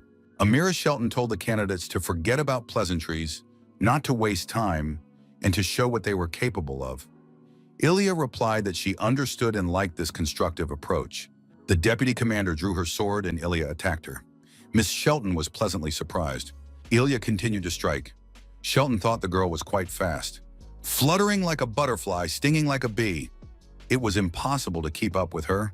As a result, the fight ended with Ilya knocking the sword out of the deputy commander's hands. Lady Amira Shelton asked the girl's name and which kingdom she was from. Ilya replied that she was a knight of the Lindsay family from the kingdom of Adam and gave her name. The deputy commander thought that heaven was helping them. Could it be that Ilya Lingjae herself was switching sides? Our hero greeted her and introduced himself. He added that he had come from the kingdom of Hale. Lady Shelton knew that Iron Pereira had become a master swordsman after defeating Elijah Lingjae. If these young people joined her squad, Calvin would be on par with the other squads. Amir Shelton wondered if Ilya had agreed to join because of Ignata Grizencia. If she had come for personal reasons, it could have a negative impact on the expeditionary force. It was necessary to watch Lindsay's behavior more closely. Shelton thought that since she had taken care of urgent matters, she could take a little break. The deputy commander was good at cross-stitching. Lulu watched the process with interest. Lulu asked Amira to teach her how to do the same. The woman was surprised when she realized that a cat was talking to her. Amir asked, "Does Iron Pereira's cat really know how to talk?" Lulu said hello and told her name. Lulu said she liked Amira because she resembled one of her friends. Lulu reminded her that she wanted to learn how to embroider and turned into a girl with wings. She said that now she had hands and could do it. Amira couldn't believe her eyes. Although Amira was not a magician, she felt an incredible magical power emanating from the girl with horns and wings. Several days passed. There was still time before the expedition began, so the young people could enjoy their stay in this city-state, the territory of Labatt. Amir told Iron that there would be a banquet tomorrow with all the expedition members, and the young people should definitely come. Iron confirmed his attendance. Amir stroked the cat and said that Lulu would also come, but in her other form, a dress would be prepared for her. Lulu also confirmed her attendance. Iron sat alone on a bench in the city park. The young man thought that his warrior spirit still controlled the fire inside him. A warlike spirit, very similar to the anger caused by envy of Ignata. The warlike spirit is capable of overcoming the will of a person from his dreams. Karen Winker. However, the young man no longer wanted to control the fire in his heart with the help of the warlike spirit. Iron Pereira remembered his last awareness from his past life, a will stemming from regret and sadness. His goodwill directed toward the whole world. The young man was going to move forward on his own path. Iron sensed someone behind him and asked how long this person planned to spy on him. The man came out from behind a tree and asked how long the young man had known he was hiding there. Iron replied that it had been about 20 minutes. The man acknowledged that the young man had good intuition because he had tried to hide his presence. Was the young man a swordsman or a mage? Iron replied that he was a swordsman. The man said he did not recognize the young man. Which country was he from? Iron replied that he was a mercenary associated with Calvin. The man apologized for the disturbance and said he was leaving, and he left without saying goodbye. The stranger thought that the young man's senses were sharp enough to notice his presence, even in a state of deep meditation. He was definitely an unusual young man. It was necessary to win him over to his side during the expedition. The man was greeted by young people in hoods who said they were glad to see him back. He was Palanquin's best swordsman, Sevian Virox. Virox told his men that they should familiarize themselves with the personnel of Calvin's expedition team right away and then report back to him. After a while, Virox was given a list of the participants in the expedition to the dungeon. The swordmaster thanked his assistant for a job well done. The list included Ilya Linje. Who would have thought she would appear on this list? There was only one reason why the daughter of the Linje family could participate in such a dangerous expedition: Ignata Grisetsia. Despite being a swordmaster, Ilya was still a child. She was definitely acting on her emotions. Could the defeat in the lands of evidence have affected her so much? Virox thought if it was the land of proof, then the one who defeated Ilya was her classmate from the academy. However, he had heard that two of them had left and were traveling together. Virox realized who the blonde-haired guy in the park was: the holy swordsman Iron Pereira. The swordmaster thought that the expedition promised to be extremely interesting. The next day arrived. In the banquet hall, Amira Shelton told her boss that two swordsmen had joined them and that the commander would meet with them soon. The commander of the Calvin Knights, Gregory Griffin, asked what had happened to the Holy Kingdom. Amira Shelton replied that they had not yet arrived. The fact that they were not going to appear at the banquet, where all the kingdoms had gathered for the first time, meant that they planned to rely only on their own strength. Griffin told Amira not to think about it too much. Labada's court magician, Perry Martinez, approached the commander of the Knights and said that they hadn't seen each other in a long time. He asked how Mr. Griffin was doing. Martinez added that he had heard rumors that Griffin had enlisted the support of several mercenaries and brought them with him. The commander of the Knights replied that there was no need to worry about it. These people would not interfere with the expedition. Virox told Perry to calm down. They weren't here to argue. Martinez asked what Virox was up to this time. Gregory Griffin looked ahead and asked his assistant, were these the mercenaries who had joined them? Elijah, Iron, and Lulu, dressed as a girl in an elegant dress, did indeed appear in the banquet hall. An incredible glow surrounded Lulu. The girl behaved naturally. Martinez thought it was an incredible magical power. Such a huge amount of energy was only inherent in the great mage. Besides, she had wings and horns. Who was this child? Amira Shelton assumed that all attention would be focused on Lulu in her incredible form. Now it would be impossible to ignore Calvin's powers. Martinez recognized the girl as Elijah Lindsay. Virox assumed that she was here because of Ignata. Elijah definitely wants revenge for her brother. Is she really that obsessed with it? Iron looked at his companion and thought that she would manage and everything would be fine. Lindsay noticed the stares directed at her and cursed. Iron and Lulu were surprised. Could Ilya really swear? The girl said that they wouldn't leave her alone, and it was annoying. Ilya ordered the representatives of the opposing factions to get out of her sight. Judith told her friend that she looked upset. Why worry about it? Sometimes you have to ignore stupid comments. They would react the same way no matter what Ilya did. There's no need to impress people like that, so sometimes it's okay to swear at them. Judith suggested that Elijah repeat after her and said a swear word. Judith said that if Elijah repeated it, she would definitely feel better. Elijah was skeptical. Elijah said the word and Judith asked her to repeat it louder. Elijah said it louder. Now, in the banquet hall, Elijah also swore and noted that it really worked. She felt better. Gregory Griffin noted that this girl was quite feisty. Amira Shelton thought the same. The commander of the Calvin Knights greeted the mercenaries and thanked everyone who had come. Gregory Griffin wished the joint expedition success. At that moment, Lulu looked extremely serious. She had a great responsibility. Suddenly, everyone present was frightened. The ground beneath their feet shook. Could it be an earthquake? A portal appeared right in the center of the banquet hall. What was happening? Armed knights emerged from the portal. A little girl, Anya, walked in front of them. The knight's armor looked familiar to Amira Shelton. It was Avelaeus from the Holy Kingdom, the Dark Knights. Elijah couldn't take her eyes off the portal. She wanted to get a good look at the person who was supposed to appear after the knights. Ignata Grisencia appeared in the banquet hall. The commander's assistant said that Anya should have created the portal outside, not in the hall. Did she want to save her strength? The girl replied that it was not so. She was going to create the portal outside. Ignata addressed the respected commander of the Calvin Knights, Sir Gregory Griffin. Because of this oversight, they had inadvertently shown disrespect. Ignata offered her deepest apologies. Griffin replied that there was no need to worry. He did not mind, because he had seen a rare sight. Ignata noted that it was still rude because they had disturbed the peace. However, they had arrived immediately after completing their previous mission. Ignata said that they needed to rest, take a bath, and have a cup of coffee. Gregory Griffin said that he did not know about the previous mission. In that case, he would send someone to escort the Dark Knights to their quarters. Ignata apologized, turned around, and headed straight for Iron Pereira. Ignata approached the young man, smiled, and called him by name. The young man looked into her eyes. Amir Shelton was surprised. Why didn't Ignata approach Lindsay? Virox was also surprised. Had they met before? Iron stood up from the table and said that they really hadn't seen Ignata in a long time. Ignata noted that the young man had changed very quickly. Grisinia asked Iron what had happened. Everyone present felt Ignata's energy while sitting in their seats. It was a terrifying force. Iron was standing right in front of Ignata, but he didn't even flinch. The young man was stronger than everyone thought. Iron did not answer. Ignata said that she would now keep a closer eye on this young man.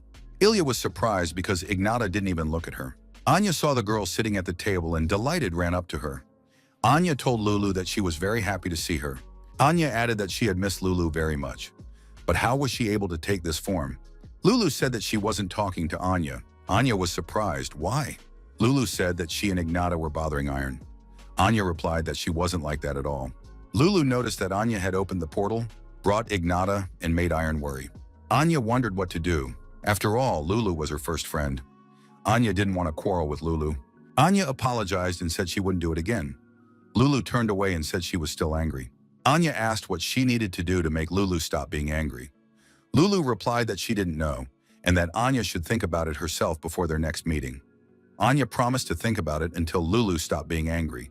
The deputy commander of the Black Knights thought that in a year and a half, this young man had truly become a master swordsman. The rumors turned out to be true. It was crazy. The young man had achieved such a title so quickly. After all, a year and a half was a very short time. After the banquet, Iron thought that now he could look Ignat in the eye without fear.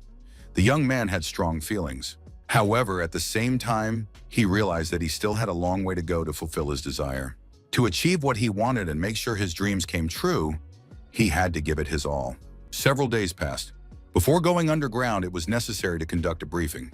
Deputy Commander Amira Shelton pointed to the map of the dungeon and explained that it had 2 entrances, which were also exits. The team would split into 2 groups and enter from both sides. The first group would consist of Labat, Palanquin, and Calvin. Sir Perry Martinez would be in command. The second group would consist of Dark Knights. Their commander would remain Ignata Grisencia. The Knights noticed that Sir Virox was feeling depressed. What had happened? 4 days ago, a meeting was held to select commanders. Ignata made it clear that she wanted to be the commander. Virox objected. As a result, their quarrel escalated into a sparring match. The result was rather pitiful, and everyone present, including Martinez and Griffin, watched the fight. The fight ended with Ignata's undisputed victory. The difference in strength was incredible. Everyone present said in unison, "That's unbelievable." Sevion watched and made his final decision. In any case, as long as Ignata is here, fighting against the Holy Kingdom would be too risky. He must defeat Calvin and Palanquin. Judging by the state of Sevion Virox, there was no need to worry about Palanquin. The only problem was the 2 mercenaries from Calvin. The first entrance to the dungeon. The squad was ready to go inside. The entrance was a well-built archway. Amira Shelton ordered everyone to move inside. Griffin sensed a tremor in his deputy's voice and told her to calm down. It is not advisable to show fear to subordinates. Martinez ordered the group to follow him and enter the dungeon. In the dungeon, the mage looked around. He knew it was an unusual place, but he did not expect to find an ancient temple here. Strange phenomena characteristic of the ancient Temple of Judgment appeared here. Those who entered were subjected to divine trials. Martinez thought that the most important thing was not to give in to endless doubts and anxieties. One must walk one's path with confidence. If one succumbs to emotions, darkness will engulf a person, the path will be lost, and the body will be destroyed. The commander of the detachment realized that from the very beginning, many would fall behind. Not everyone would survive. The armed knight decided that this was God's judgment. He saw the fallen warriors and was frightened. He had to pull himself together. Unreal illusions appeared before the knight's eyes. The Civil War had ended 30 years ago, but they saw those battles before them. The knight realized that he must not give in to darkness, but calm down and move on. The knight saw an exit ahead and thought it was salvation. Once outside, Virox realized that he was not the first. Martinez was already waiting for him there. Virox admitted that he was second. Virox looked around and noticed another person. Could someone have arrived before him? Lindsay and the cat were sitting nearby. Lulu looked at Virox and said that, unfortunately, it wasn't Iron. Virox couldn't understand how Elijah Lindsay could have arrived before him. Martinez looked at Sevian. He looked discouraged. He understood his surprise because he himself was amazed to see Lindsay after leaving the dungeon. Could this girl really have been the first to pass? She had overcome the trial before anyone else, even though her mind was in utter turmoil. Martinez realized this back in the banquet hall when Ignata completely ignored Elijah. The girl was shocked. Had something changed? Amira Shelton noted that too much time had passed, yet less than half of the group had returned. Commander Griffin thought this was not good. He had expected a delay, but why was the difference with the other kingdoms so great? And even more unexpected, Iron Pereira still hadn't come out. It seemed that this guy should have been the first to come out. Martinez said they couldn't wait any longer and had to move on. Perry declared that this was a test from a merciful God. Those consumed by darkness would not be seriously injured. Griffin admitted that he had no choice. He couldn't delay the squad any longer. Lindsay urged the commanders to trust the others. Virox asked what Elijah meant by that. The girl repeated that they had to believe in them and wait for the result. Elijah asked if the essence of the test was not to overcome all doubts, anger, and mistrust with faith and hope. In addition to faith in oneself, faith in others was also necessary. Martinez replied that it was a good idea, but they couldn't just wait. One of the knights shouted that people were coming out of the dungeon. Iron Pereira appeared at the exit with a glowing sword in his hands. The young man apologized for being a little late, explaining that there was a reason for it. The knights appeared behind him. The knights were tired and a little depressed, but alive and unharmed. They followed Pereira as their commander and savior. 2 hours earlier, one of the knights in the dungeon said he couldn't see anything. Where had everyone gone? He shouted not to leave him behind because he didn't know where to go. The knight fell and hit the rocks. The knight raised his head and saw a light ahead. He decided that he was finally saved. The knight began to feel a strange sensation. The closer he got to the light, the calmer he became. The light was warm and soothing, but where was it coming from? As he drew nearer, the knight noticed that the light was coming from Iron Pereira's sword. The young man held out his hand to the knight and told him to calm down. Finishing his story, the knight noted that this was how they were all able to escape and get out of the dungeon. Gregory Griffin listened to the story in silence. Amira Shelton was surprised. The deputy commander said it was incredible. Iron was able to interfere with God's test. Was such a thing even possible? Griffin had never heard of a person capable of such a thing. This guy was truly special. Iron apologized and asked how long Elijah had been waiting for him. Lulu said that they were very happy that Iron had come out of the dungeon safe and sound. Griffin had never felt such an aura from other swordsmen. The commander of the Calvin Knights looked at Martinez and thought he looked annoyed. A guy much younger than him had done something like that. It definitely hurt his pride. Griffin thought that Perry should just deal with it and accept it. The group rallied around Iron Pereira. Martinez shouted for everyone to get ready. Soon they would continue their expedition. Virox said that they still didn't know what might happen ahead, so they needed to be careful. Reconnaissance reported that a huge cluster of golems was observed ahead. Everyone needed to take their positions. Martinez ordered all groups to focus their attacks on the monsters. The squad of mages prepared for decisive action. Virox ordered his knights to destroy the red stones on the golems' heads and finish them off. Elijah, without hesitation, entered into battle with the huge monsters and, swinging his sword, began to destroy them. After the battle, the commanders reported that there were no casualties or injuries, and the golems had been destroyed. The decision was made to continue moving forward. Martinez thought that they had already emerged unscathed from 5 battles and were continuing their journey. But for some reason, he couldn't shake a strange feeling. The knights came out into a large space littered with human bones. What had happened here? Amir Shelton asked her commander what this place was. The woman almost threw up. Iron and Elijah increased their vigilance and were ready for any surprises. Lulu was also tense. It was a natural reaction to the skeletons scattered everywhere.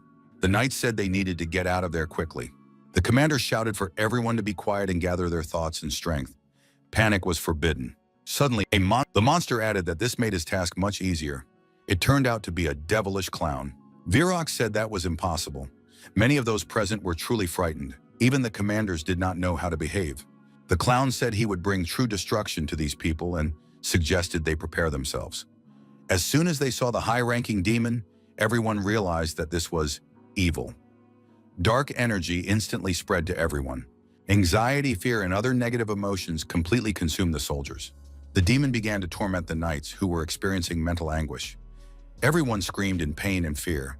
With tears in their eyes, the knights begged Sir Sevion to save them from the demon's destructive influence. The devilish clown was delighted and said that his magic was simply stunning. It was amazing.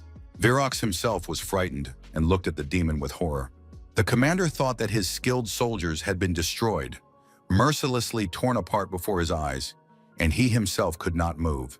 The clown exuded an unprecedented cruelty that made the whole group freeze. However, in this hopeless situation, there was one person who began to attack the clown demon. This man's name was Iron Pereira. The young man with a glowing sword in his hand, without fear or doubt, completely confident in his strength, resolutely rushed at the demon. Virox thought with undisguised surprise how Pereira could rush at the demon without the slightest hesitation. The clown said that if this man did not stop, he would immediately destroy all the knights. However, Iron did not react to the threats and continued to approach, ignoring the demon's magic. The young man understood that his actions were endangering the lives of his group members. He could inflict irreparable scars on their families and friends. All their anger and hatred in the future could be directed at him, but he would not allow that to happen. The young man walked with determination to take responsibility. Pereira had to fight this vile demon. Iron approached within striking distance and swung his aura sword. Pereira knew that he would not back down under any circumstances. Today, this clown must be destroyed. The clown said it was impossible. Was this really a sword that cut through darkness? The monster added that in that case, he would destroy people if the swordsman wished it. Pereira continued his attack on the devilish clown. The demon's power began to weaken. The knights were able to move and shouted for immediate rescue at any cost. Lulu couldn't sit idly by and also took action. The girl with wings used high-level magic, affecting the demon in order to free the knights. Lulu shouted for Iron to leave it to her. She would take care of the situation. Iron managed to thank Lulu for her invaluable help. Lulu created a protective barrier. The clown thought he was experiencing a familiar feeling. He was sure he had seen this sword somewhere before. The clown tried to remember where, when, and under what circumstances he had already come into contact with this sword. Martinez determined that the evil was gradually losing its power. Now he could even move. Ilya declared that this was not the end. It was necessary to provide Iron with all possible support. Martinez was amazed to see that Elijah Lindsay had recovered so quickly. Virox and Martinez were also gradually regaining their mobility and returning to normal. Now they could be of use too. The clown shouted that he remembered something. Could it have been him, Karen Winker? Suddenly, there was a powerful explosion nearby. The rivals turned around in surprise. The shockwave was terrifying and spread in all directions. It was Anya. She used everything she had accumulated over 3 years. Her activity was astonishing. How could a child be capable of such a thing? Ignata raised her sword and ordered her knights to attack. As a result of the massive attack, a long trench formed in the dungeon. Iron, continuing to hold his glowing sword at the ready, assessed the consequences of the previous attack with a professional eye. At the bottom lay something that looked like the remains of a clown. Virox said it was simply amazing. How could it have been destroyed with a single blow? It was incredible power. Ignata remained tense, her aura sword ready to attack. Igna raised her free hand and ordered everyone to stay where they were. No one was to approach her. The monster's remains began to move and take shape. Partial regeneration occurred. Strange, ominous sounds were heard. Ignata shouted that it was dangerous here and that everyone should move to a safe distance. She rushed into the attack again. Iron and Elijah, swinging their swords, approached the newly appeared clown. The clown said goodbye and waved his hand. He had a way to retreat ready. The old swordsman from the protagonist's dreams wondered in surprise. Where was he? The man noticed that he couldn't see anything. How much time had passed? He remembered chasing the demon. The swordsman saw a light far ahead. It was getting bigger and closer. Iron Pereira appeared before the man with the sword. The young man called the old swordsman by name, Karen Winker. The man asked who this young man was and how he knew his name. Iron said that one of his friends had helped him see memories of his past life. He added that it was hard to believe, but in his past life, he had been this man. The old man with the sword asked, "So he died? Is he really gone?" Winker said that he had wandered the world for a long time, but at one point he stopped seeing. The village where he lived, the castle, the city, all the places where he grew up. Iron said that these places had disappeared hundreds of years ago. Winker's family, citizens, descendants, they were no longer there. However, those he was supposed to protect were alive. Iron held a glowing sword in his hands. The old man said that this fine young man wanted the same thing he did. Now it was time to rest. Karen Winker declared that he could rely on this young man. Iron thought that his feelings were completely different now. The sword seemed to have become a part of him. The clown felt that he was being pursued. But how was that possible? How did this guy get into this space so quickly? For the first time, fear appeared in the clown's eyes. Iron said he wanted to get power from Karen Winker. The demon decided to negotiate and told the young man to stop. In order to resolve the conflict, it was necessary to calm down and listen to him. Iron responsibly stated that he had no reason to do so. The monster said that all of the young man's friends were engulfed in darkness. Did he really not want to save them? His chances of victory were now slim. The clown asked if the young man wanted to calm down. The monster noticed that the young man was thinking. Now he needed to buy some time. Iron said that the clown wanted to stall for time. The monster was surprised. How did the young man guess? Pereira declared that the clown was using the same methods, but this time he would not succeed. Suddenly, Ignatia appeared in the space. The aura sword was with her, as always. The clown stammered. The negotiations could reach an impasse. Why was this woman here too? Ignatia asked how long Pereira had been here. Ignatia asked how Iron got to the demon first. She thought that this young man was still weaker than her. That was certain. But how did he get here first? Another person entered through the portal. Ilya Lingje appeared nearby. Ignatia said that even the vice commander of the Dark Knights, Georg, couldn't get through this darkness. How did Ilya manage to do it? Ilya replied that it was not difficult for her. Did Ignatia think she couldn't do it? Ignatia said that they would talk about it later, but now they had to finish off this villainous clown. The monster said that he would not let them leave unharmed after this. All these people would be destroyed. There was a powerful explosion, and rocks and fragments of rock began to fly in all directions. Iron thought that they might not survive the consequences of this explosion. Ignatia shouted for everyone to step back immediately. She chose a different direction for herself. Ignatia held her sword forward with the aim of absorbing all the energy of the explosion and protecting her comrades from its harmful effects.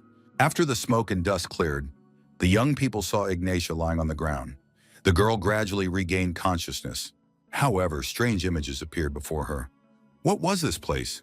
The children looking at the girl were very happy. Would they really be able to eat twice a day now? Young Ignatia said that she had gotten a job with Grandpa Jack and would try to make sure they ate 3 times a day. Grandpa Jack said that yesterday robbers had attacked again and robbed the shop, so Ignatia would no longer have a job. The old man added that the shop would have to close. Ignatia was frightened. The girl thought that things were going badly. Because of the Civil War, there was less and less work. Now she couldn't take care of everyone. Ignatia found a letter among her belongings that had been given to her earlier. The letter had a knight's seal on it. Ignatia had kept it with her for some time. The knight wrote that the girl had a talent for sword fighting, and this was a letter of recommendation to the Krone Academy. If Ignatia became a gifted swordsman, she would be able to earn good money and take care of her friends and loved ones. There was no choice, and Ignatia set off for the academy. She said goodbye to her brothers and sisters. The children begged Ignatia not to leave. How would they manage without her? Ignatia asked them to wait just 1 year. She would grow stronger and return immediately. The girl promised to return as soon as possible. At the academy, the teacher said that the sparring was over and Ignatia had won. It seemed impossible, but she had become a master in just 1 year. the girl decided that now she could safely return home. However, a destroyed village and emptiness awaited her at home. Where had all the children gone? A fellow villager, Oliver, emerged from the ruins. The young man recognized Ignatia. The girl listened to his story and said that now it was clear to her there was no one here. Many had been kidnapped or killed. Ignatia did not understand why all this had happened. She felt powerless. The girl looked at Oliver and wondered why his clothes looked new. Where had he gotten them? Ignatia asked if Oliver had stolen them. The young man replied that if they wanted to survive, there was no other choice. Ignatia did not want to blame the children. They lived lives full of horror. The girl said that they would never be able to return everything to the way it was before. Ignatia declared that she was leaving. The girl thought that if they had lived in better conditions, they would certainly not have changed and become like this. Ignatia thought that if she could change the world and ensure that this would never happen again, she would be willing to do anything. Ignatia gathered everyone who had survived and was ready to take up arms. There were also swordsmen who had not been admitted to the final assessment of the Kronos Fencing Academy. The girl thanked everyone who had come and announced that she had a proposal. Ignatia announced that she wanted to create a band of mercenaries. There were shouts of approval. This band would not only be for making money, they would also create a better world. The girl added that, in addition to making their names famous, she would go to the noble families and crush them. Once they had earned a reputation, they would be able to attract more people to their side and conquer the entire continent. They would prove that no one would dare to look down on them, regardless of talent or status. Ignatia added that with such status and influence, this band of mercenaries would be able to change the world and bring scoundrels to justice. One of the young men approached the girl and said he was against it. If they came under the authority of the Holy Kingdom, they would lose their rights and have to do other people's work. The young man said that he did not need honor, that he was satisfied with his current situation. He understood Ignatia's aspirations, but his capabilities ended there. Ignatia asked who else disagreed. The young man replied that almost everyone shared his opinion. The girl turned around and said that in that case she would go alone and wished everyone a happy life. Ignatia was not angry with those who were content with the present. She believed that she herself was capable of changing the world, that there was no need to rely on anyone else, and that it was necessary to succeed alone. One of the knights named Georg asked if he could go with Ignatia. A girl named Anya said that she also wanted to accompany her. Ignatia indifferently said that if they wished, they could follow her. Anya happily announced that she liked Captain Ignatia. Ignatia thought there was nothing to be happy about. These two would surely get tired soon and leave, and she would have to be alone. The monster asked what would remain after all this. The only thing she could get by winning was people she could control. Did the girl really think there was anything else? The monster added that in any case, no one would ever be on her side. Ignatia said that the monster knew nothing. If she were afraid of something like that, she would not have taken it on. Georg and Anya shook the girl and asked the commander to wake up. What happened to her? Ignatia came to, opened her eyes and realized she was lying on the ground. What had happened? The girl raised herself up on her hands. Georg told the commander not to overexert herself. Ignatia asked how long she had been lying there. Georg replied, 2 days. He reported that the expedition had suffered no human casualties.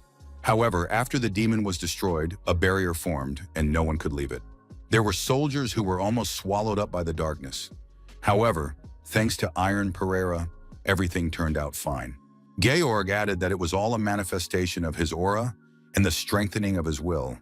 The aura that affected everyone was simply incredible. Ignatia thought that now she understood everything. What had happened and why she had rushed at the demon? She believed him. The girl understood that if it was Iron Pereira, he would be able to protect everyone. Ignatia told Georg to gather all the members of the expedition. In her current state, it would be difficult to get them out of there. She would need help. Georg was surprised. Would the commander really ask someone for help? Ignatia explained that before they could get out of the dungeon, they needed to get rid of the barrier. But she didn't have the strength to destroy it on her own right now. She was going to select some helpers. The most effective way would be to use divine holy power. But weaklings cannot be trained to use it. The girl added that there would be no problems if she gave them her power. Now she was going to teach those present her secret technique. Virox was surprised. Could she be talking about the hero's sword? Many heroes of the past possessed this technique, and even without divine power, it was a trump card that allowed one to fight demons. Virox couldn't believe it. Was Ignatia really going to teach everyone such a valuable technique? But even if she taught them, the technique was extremely difficult. Would it have any effect? Amir Shelton said she would learn the hero sword technique. It was an honor for her, and she would give it her all. Ignatia was convinced that many wanted to learn it.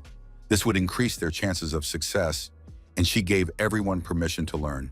Ignatia asked if Elijah and Iron wanted to join. Amir Shelton was curious about what Ilya Lindsay was going to do. Learn fencing from Ignatia. Wouldn't that hurt her pride? Ilya thanked her and said she would do her best. Shelton thought that Lindsay had just unofficially addressed the commander of the Black Knights. Ignatia said that Ilya could do as she wished. Ignatia asked what Iron Pereira thought about this. The young man replied that he would also try to break the curse. Ignatia said that before she began teaching, she had to talk about the energy that demons use. Demonic energy is a destructive darkness that deceives and destroys people. Divine power is the opposite energy, capable of overcoming darkness. Faith in God shines brightly, so demons are incompatible with it. Human desires can also replace divine blessing. The power of the Spirit, and especially the will of the defender who wants to protect the world, is manifested by warriors. They concentrate their energy and direct it into the sword. Ignatia added that this is a sword that protects the world and strikes down demons. The knights began to train, but they did not understand how to do it. Georg watched them and realized that it would not be easy. Even if you understand the basics, having the will to create a sword is a completely different matter. It is impossible to master this skill just by listening to an explanation. However, with Iron, everything was different. The young man had a glowing sword in his hands. Iron asked, "Is this the sword of a hero?" The answer was yes. Ignatia said she preferred to call it the sword of the heart. 3 weeks of continuous training passed. Elijah and Iron did not stop for a single day. Many of the knights began to pay attention to these mercenaries. Georg told Ignatia that only these two had mastered the sword of the heart in 3 weeks. However, at first Iron Pereira was the only one who could create it. But now Elijah was showing incredible growth, probably thanks to the innate talent of the Lingje family. The girl thought that she had no desire to protect the world from demons. The most important thing was the will of the defender that gave birth to the sword of the heart. Iron believed that his will of the defender would protect those he cherished. Suddenly, a strange sound came from outside. It definitely came from the other side of the barrier. Everyone saw that the barrier had been destroyed and that some kind of army was approaching them. Judging by his appearance, this army was led by a formidable man. Ignatia bowed to this man. He acknowledged with satisfaction that Grisentia was alive. The girl apologized to the commander for her unkempt appearance. It was the commander of the White Knights of the Holy Kingdom, Abilius Julius Will. Thus, all the hostages of the barrier were freed. The expeditionary force was to assemble in Rabat. Amir Shelton said that they needed to work faster. As soon as the leaders' meeting was over, they would return immediately. Shelton thought that thanks to the reinforcements from the Holy Kingdom, they had managed to quickly escape from the dungeon. However, why were all the people among the reinforcements swordmasters? The knights who came with Abilius Hallam did not resemble white knights. Could this be a knightly order secretly created by the Holy Kingdom? Either way, they appeared exactly where the demon appeared. This was clearly no coincidence. There is no reward for exploring the dungeon. However, as the head of the reinforcements, he offers a small reward, but on one condition. Everyone present must remain silent about everything that happened in the dungeon. Martinez thought that the commander of the White Knights was afraid that if this became known, chaos would ensue on the continent. No matter how great the reward, no one would be able to refuse it. What was going on here? Martinez recognized some of the people present. But why were the Holy Knights, long thought to be dead, here? What was the Holy Kingdom really planning? A week later, Iron reflected on the past. When the demon tried to destroy himself, Ignatia rushed forward without the slightest hesitation. It was impossible to forget. At that moment, Iron froze, even though he was filled with determination to defeat the demon. However, this determination was not enough. The young man believed that he needed to try even harder. Georg approached the young man and said he had been looking for him for a long time. He asked if Iron was okay. Georg added that it was a bit sudden, but the young man needed to go somewhere right away. Georg informed him that the commander had recommended Iron and Elijah for the extermination squad. The young man inquired what that was. Georg explained that demons were currently hiding all over the continent. Punitive forces would soon be formed to destroy them. An investigation by the Holy Kingdom revealed that there was a high probability that the demon jester was still alive. The commander of the White Knights asked Ignatia if she really recommended these young people. Iron and Elijah stood in front of everyone in the hall. Ignatia introduced them to those present. Elijah was surprised. Was Ignatia really recommending her? Why? She hadn't said anything about it before. A member of the Knight Council said that he trusted Ignatia as the commander of the Black Knights, but considered additional verification necessary. The White Knight told the young people to follow him. He needed to see their skills. The man asked if the young people had any questions before they began. Iron asked the man's name. The man replied that his name was Quincy Myers. However, he only said this because he hoped the young man would not say anything unnecessary. Elijah knew that Quincy Myers was the leader of the Red Knights. She had heard that he had died 10 years ago, but why was he here now? Come to think of it, all the reinforcements that had arrived were quite ancient knights. They were all holy knights who were supposedly long gone. Myers said he was handing the initiative over to the young man. If he was ready, he could attack. Iron, as always in such cases, prepared his huge sword. Iron activated his aura, and the sword shone as always. The observers, or the ancient knights, noted that the young man had a good aura. For his age, it was a very good sword aura. However, it was not enough. To convince everyone, the young man would have to show something more. Myers also used his aura sword. Iron took the traditional stance and prepared to deliver a perpendicular cut. He saw that all the holy knights here were great people with whom he could not even compare himself. Among such powerful people, Ignatius stood proudly with his head held high. Iron did not want to be left behind. The young man also wanted to stand on equal footing with them. To do this, he needed to make an appropriate impression. Iron thought that one day he would definitely defeat Ignatius, no matter what. Ignatius noted that Iron had added flame to the Sword of the Heart. This fiery aura was definitely the magic of the 5 elements. Myers thought he would need all his strength to parry the young man's blow. Abilius Hall said that they could stop there. The duel was over, and the opponents should put away their swords. Myers asked what was going on. Abilius was sure that Myers understood everything. If he had taken that blow, he would not have been able to avoid injury. There was no need for further dueling. Iron was praised and told that it was a beautiful aura. The old knights declared that it was amazing. They had not seen an aura that could serve as an example to others in a long time. Ignatia noted that the test was not yet complete. Ilya Lingjae remained. There must be a reason why the commander of the Black Knights had taken notice of her. Ignatia said that Elijah had also dispelled the darkness created by the demon in the dungeon. Lindsay also easily mastered the hero's sword, something the others couldn't do. Ignatia declared that she was ready to vouch for this girl. Ilya Lingjae is a skilled and excellent swordsman with a wealth of experience and a solid foundation. Ilya couldn't help herself and turning around, ran out of the room. Ilya ran and did not understand what she was doing. Why was she running away? The girl thought that everything was fine now. She thought that she did not care anymore. However, it turns out that she still cares. The commander of the White Knights declared that he would return to the matter and speak plainly. Iron would not become a demon slayer. That was his decision. Of course, he surprised everyone. The young man had enormous potential. However, talent alone is not enough to become a slayer. The commander added that if the young man had come this far, he would allow himself to speak. They are all demon hunters. All the knights here are either officially retired or officially dead. They are an organization that operates in secret and hides their identities every time. Their mission is to protect the world from demons. If news of the outbreak of demonic activity spreads across the continent, it could lead to chaos throughout the world. The rift between the human world and the demon world will reopen. Therefore, the squad of exterminators must be as small as possible. They choose the best of the best. Myers added that even if they start recruiting people, it is worth taking Karukama from the west, the 5 great swordsmen, and the 3 lords of Runtel first. It makes sense to call them first. Iron asked if he would become stronger so that no demon could resist his power. Would he then be accepted into the extermination squad? Abilius Hall told Pereira not to be mistaken. Their main goal was to finish the job before the young man reached that level. The old man noticed the young man's powerful aura, which had no weak points. It was incredibly difficult to resist. Abilius added that even after these words, if Iron still wanted to join, there was one way. Pereira must find Kun.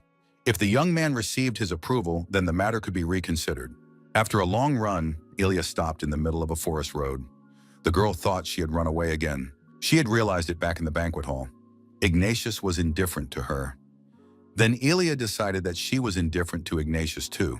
Ilya drew her sword and began to swing it in different directions to somehow drive away her rage. Ignatia had just been ready to vouch for Ilya. She said that Lindsay was a skilled and excellent swordsman. These words touched Ilya deeply and affected her emotionally. Ilya thought she had passed the dungeon test. In the dungeon, Elijah had defeated the darkness. All this was so that Ignatia, who was actually indifferent to her, would recognize her. Would she continue to succumb to her influence? Would she never be able to free herself from Ignatia? The girl saw the shadow of a person on the ground in front of her. Ilya raised her head. There were tears in her eyes. Her father was standing in front of Elijah. He said he hadn't seen his daughter in a very long time. The girl threw herself into his arms and cried even louder. Her father acknowledged that his daughter had had a difficult journey, but now everything would be fine. Iron remembered that Kuber had told him about a man who had become a master swordsman at the age of 70. Abilius said that Kun set higher standards for himself than anyone else and judged his opponents most harshly. If Iron could win his approval, he could convince everyone present. The commander of the White Knights said that from now on the choice was up to Iron. That was all he could say. Sir Joshua Lindsay approached the group. He greeted those present. Iron realized that this was Elijah's father. Joshua said he hadn't seen Abilius in a long time. The commander of the White Knights asked why Lindsay was here. Lindsay replied that his daughter had gotten involved in something very unpleasant. He had many questions, but he was ready to talk about it later. Lindsay told the commander of the Knights that he wanted to take the young man away for a while, pointing his finger at Iron.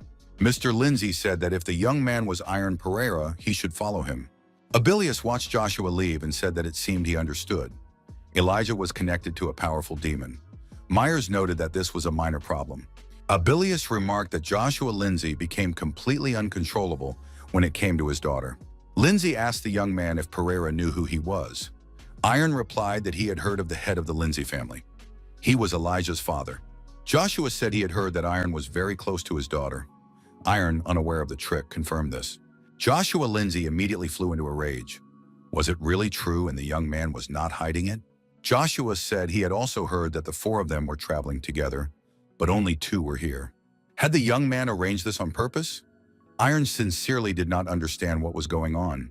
Had he deliberately stayed alone with his daughter? Iron understood everything and began to categorically deny it. He stated that nothing had been done on purpose. Iron shouted that he hadn't even thought about it and hadn't done anything like that. It was the absolute truth. Joshua Lindsay asked if that meant Iron thought his daughter wasn't good enough if he hadn't even thought about it. Iron realized that the conversation was pointless and did not know what to do next. Mr. Lindsay shouted for Iron Pereira to immediately draw his sword. His sword was already at the ready. The man declared that a duel was about to begin. Iron asked in alarm why Mr. Lindsay was doing this. The man was surprised. Did the young man really not understand? There was no point in pretending he knew nothing. That kind of behavior would not fly here. Iron was attacked but managed to block the blow in time. However, the blow was so strong that the young man lost his footing and flew far back. As he flew through the air, Iron thought that even blocking his attacks was quite difficult. Lingjie approached the young man again, and the opponents swung their swords. Iron thought that this was not just sparring. It was clear that his opponent was acting on emotion. But why was this happening? 2 weeks earlier, Mr. Lindsay had been traveling in a carriage. The man said that his daughter was in danger. Could the mage tell him more about it? The old man in dark glasses opened a magic card in front of him and said that this card allowed him to find a target marked with blood. Normally, the light indicating the target should be green. However, the light representing Lady Ilya was black. The magician advisor said that in this case, something darker than magic was involved. For example, there was a high probability that she was in a space filled with demonic energy. Joshua cursed and shouted for the coachman to speed up immediately. Martinez's office, Rabat territory. Joshua Lindsay visited this office. Martinez told his interlocutor how they managed to escape from the dungeon. He said there was no need to worry. Elijah was completely safe. Martinez said that Lindsay had not come all this way in vain. It seemed that the rumors about him were true. Emma Garcia thought that when the young lady announced her intention to go on a journey, her father was categorically against it. After the young gentleman's disappearance, he became much more attentive to his daughter's safety. Martinez said that Elijah was an excellent swordsman and that Joshua shouldn't worry so much. She had the magic cat and a reliable friend by her side. Perry added that the only friend she had with her was a man named Iron. Mr. Lindsay asked Garcia if she hadn't said that the young people were traveling in a group of 4. Emma replied that when she saw them, there were indeed 4 of them. Perhaps they had split up later. Lindsay thought, a man and a woman traveling together? This iron, he must be seen, and right now. At that moment, Mr. Lindsay continued his duel with Iron Pereira. He still had no answers to his questions. The man noticed that the young man had been hiding his true skills all this time. Well, let him try to block this blow. Iron realized that he was being asked to parry the heavenly sword. The young man did not wait and activated this unique technique of the Lindsay family himself. Mr. Joshua Lingjie was, of course, extremely surprised when he saw this.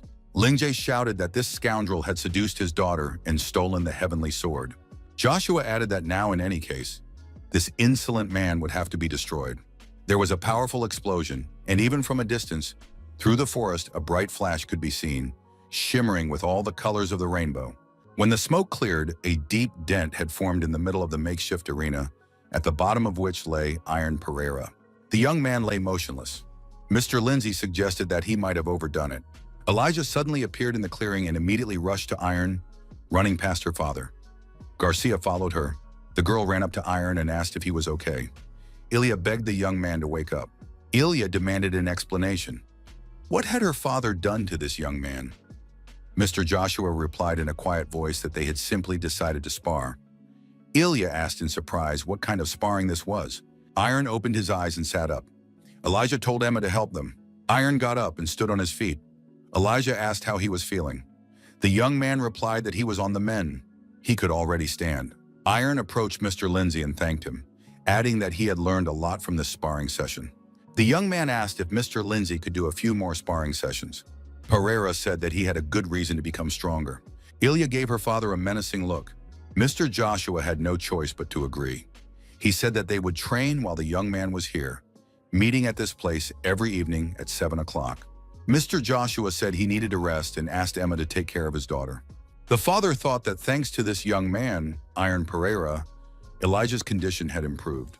This young man seemed to be a good and well-mannered person, and he also had excellent skills. However, Mr. Joshua was not yet ready to accept him. He decided that tomorrow this young man would learn what real hell was. In a dark, almost impenetrable forest, rays of light pierced through the thick bushes and foliage, illuminating the entrance to a cave hidden among the vegetation. In this cave, the jester demon was trying to recover and regain his strength. Little by little, it was returning. The clown thought that the black-haired woman was most likely from the Holy Kingdom. Her attack with an aura filled with powerful, holy power was indeed dangerous. The clown assumed that if she was that strong, she had most likely survived his self-destruction. The Holy Knights might soon start to take serious action. In that case, he would first need to free the mannequins and cause chaos on the continent. And when the rift opened, he would return to the demon world and regain his strength. The demon clown saw that a man had suddenly appeared in the cave. The stranger said that it was not worth returning to the demon world now. The clown was surprised. How did a human get here? A moment later, he realized he was wrong. This was not a human. He was also a demon. The stranger confirmed the clown's guess. He was also a demon. The clown said that he thought he was the only demon in the human world and did not expect to see a fellow demon. In that case, why had he come here? The stranger replied that he needed the clown to attract the attention of the Holy Kingdom. The clown asked why he needed that. The stranger explained that the clown had already been discovered, and information about him would soon spread across the continent. This could harm his work. The clown was surprised. What work was he talking about? The stranger replied that he was raising a human, but that this was only a stepping stone to achieving his goal. His ultimate goal was to turn the world of humans into a world of demons. The clown asked the stranger if he knew what had destroyed the Demon King. Even if a demon is extremely ambitious, a tragic end awaits him. The stranger said that the clown would understand what he meant when he saw it, and teleported some of his dynamic energy to the clown. The clown received the necessary information and said that now everything was clear to him. He did not expect such a precious guest to appear before him. He added that he had no idea that such beings existed. It turned out that he was facing a demon born not in the world of demons. A week passed. Iron trained intensively with Elijah's father. The day before, the young man had lasted more than half an hour in sparring for the first time. Of course, it was better than on the first day, but for our hero, it was still not enough. After all, he had to become stronger. Iron set himself the goal of lasting longer today than yesterday. He had to last more than an hour. When he arrived at the training ground, our hero saw that Mr. Joshua was already sparring. Iron was surprised. What was Ignata doing here? Was she really going to fight Elijah's father? The girl said she was starting and immediately rushed at her opponent. Lindsay managed to put his sword forward and parry his opponent's attack. Iron watched closely. The intensity of this battle was off the charts. Ignata attacked more often, but she couldn't get the result she wanted. Mr. Joshua skillfully neutralized all her blows. Iron thought that their strength was clearly not inferior to their speed. They attacked each other without making any mistakes. At one point, Elijah got tired, stopped, and leaned on her sword. Lindsay approached the girl and asked if she had succeeded. She replied, "Unfortunately, no." Joshua said he could beat her until she achieved enlightenment. The girl said that Mr. Lindsay could do as he pleased. She would not object. Mr. Lindsay said that he could only watch as his son was consumed by despair after his defeat, but he was unable to comfort him. He thought his son would cope on his own, waited and believed. Lindsay added that if he had talked to his son and comforted him, perhaps things would have turned out differently. However, he lacked the courage to do so. Lindsay said it was funny that he decided to confide in Ignata. The girl replied that when she was little, she lived with her friends in an abandoned house. Ignata added that, to be honest, she had never thought about Carl Lindsay, and probably never would. However, Mr. Joshua should know what kind of person his son was fighting and what ideals she was pursuing. She thought Mr. Lindsay should know this, and that was why she had told her story. Joshua thought that said it all. Her voice, her gaze, her spirit. There is a compelling reason why she is standing here today. Lindsay said that Ignata Crescentia had grown up remarkably. Mr. Lindsay saw the young man and asked what Iron Pereira wanted to say. The young man had just listened to other people's stories. It would be fair if he shared his own. Iron asked in surprise if Mr. Joshua really wanted him to tell his story. Lindsay shouted that he was interested in everything. How this guy became a swordsman, how he ended up here, why he was traveling with his daughter. Iron had to confess immediately. Iron thought that even Ignatius was on this man's side. The young man said he didn't know where to start, but he gathered his thoughts and told his story to his interlocutor. After finishing his story, he added that this was how they ended up here. Now Ignata understood why Iron had been able to grow up so quickly. He had managed to break through a wall that he could never have overcome alone. All this was thanks to his special bond with his friends. Ignata remembered her precious connection. Why hadn't she noticed it before? Iron noticed the girl's reaction and was surprised. Had his story really affected her that much? He would have been happy to help Ignata, but the gap between them had only grown wider. Iron didn't want to fall behind. He decided that one day he would definitely catch up with her. Joshua Lindsay congratulated Ignata on her awakening. The girl thanked him. Ignata told Iron that he would most likely be able to join the hunting squad within 3 years. Iron replied that 1 year would be enough. After that time, he would return with Kuhn's confession. In the evening, sitting in his office, Mr. Joshua thought it was amazing that one could achieve enlightenment simply by listening to other people's stories. Ignat would definitely become even stronger, and Iron was also doing very well. The man thought, if Carl hadn't disappeared, he would be just like them. Lindsay really wanted his son to come back. There was a knock at the office door. It was Elijah. The girl asked if she could come in. Mr. Joshua thought he needed to calm down. If he appeared in this state, Elijah would only worry even more. The girl, barely crossing the threshold, said she wanted to discuss something. She noted that she had lived her whole life under the control of others. Now she wants to be alone, but doesn't know what to do. Her father said that his daughter was mistaken. To follow her own path, she did not have to be alone. People are social creatures. No one can live alone. It is unnatural. Her father added that, of course, his daughter should not rely completely on others. The main thing is to interact with them. Her father added that Martinez had told him something. Had Elijah really insulted the nobles who were gossiping about her twice? Her father said that he was not going to scold his daughter, but rather praise her. Well done, Elijah. The man asked if she had learned anything from the criticism. The answer was no. Mr. Joshua said that these were simple, useless words that were worthless. It was right to ignore them. However, there are some things that should never be ignored. Iron said something similar. Words addressed personally to her. Words that make a girl think and grow. She should listen to them. If they are useless from her point of view, she should ignore them. but if it is advice that can help, she should humbly accept it. Elijah said she understood everything. She needed to focus on herself first, not on others. Ilya perked up and thanked her father. Thanks to him, she had figured out her feelings a little better. The girl said she wouldn't be long and ran out of the office. Continuing to run, she found herself in the forest. Ilya thought that she shouldn't dwell on her hatred and relationship with Ignata. It was enough to simply accept that Ignata had recognized her. However, that wasn't the main thing.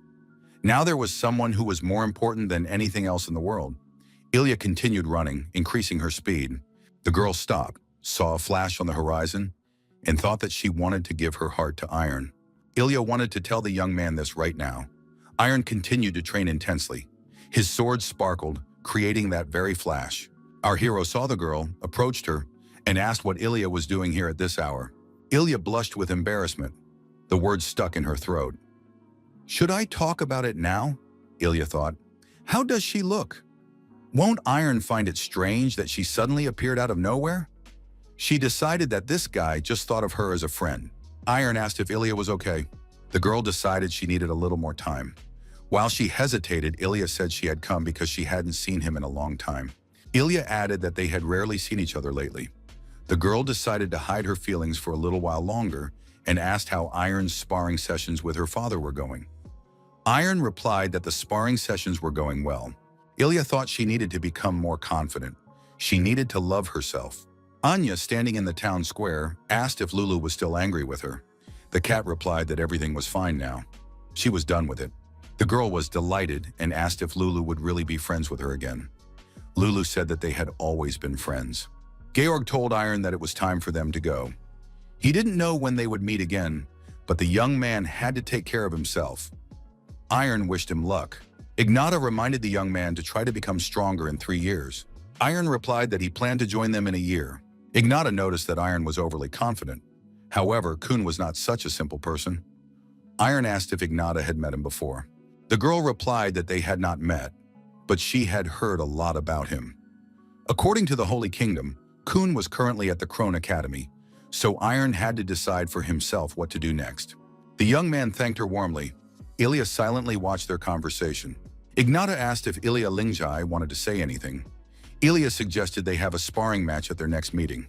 Ignata replied that she was always at her service. Several days passed. The sparring between Mr. Joshua and Iron was in full swing. Lindsay said that Pereira had just lost his balance, which was unforgivable.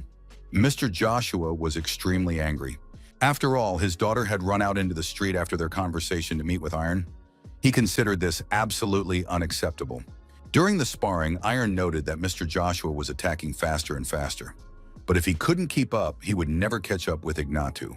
This was a rare opportunity that couldn't be missed. Lindsay shouted for the young man to hold on. He would attack harder. Iron replied that he was ready to work and defend himself. Ilya, watching the sparring for a while, told her father that it was too much. Mr. Joshua was surprised to see his daughter there.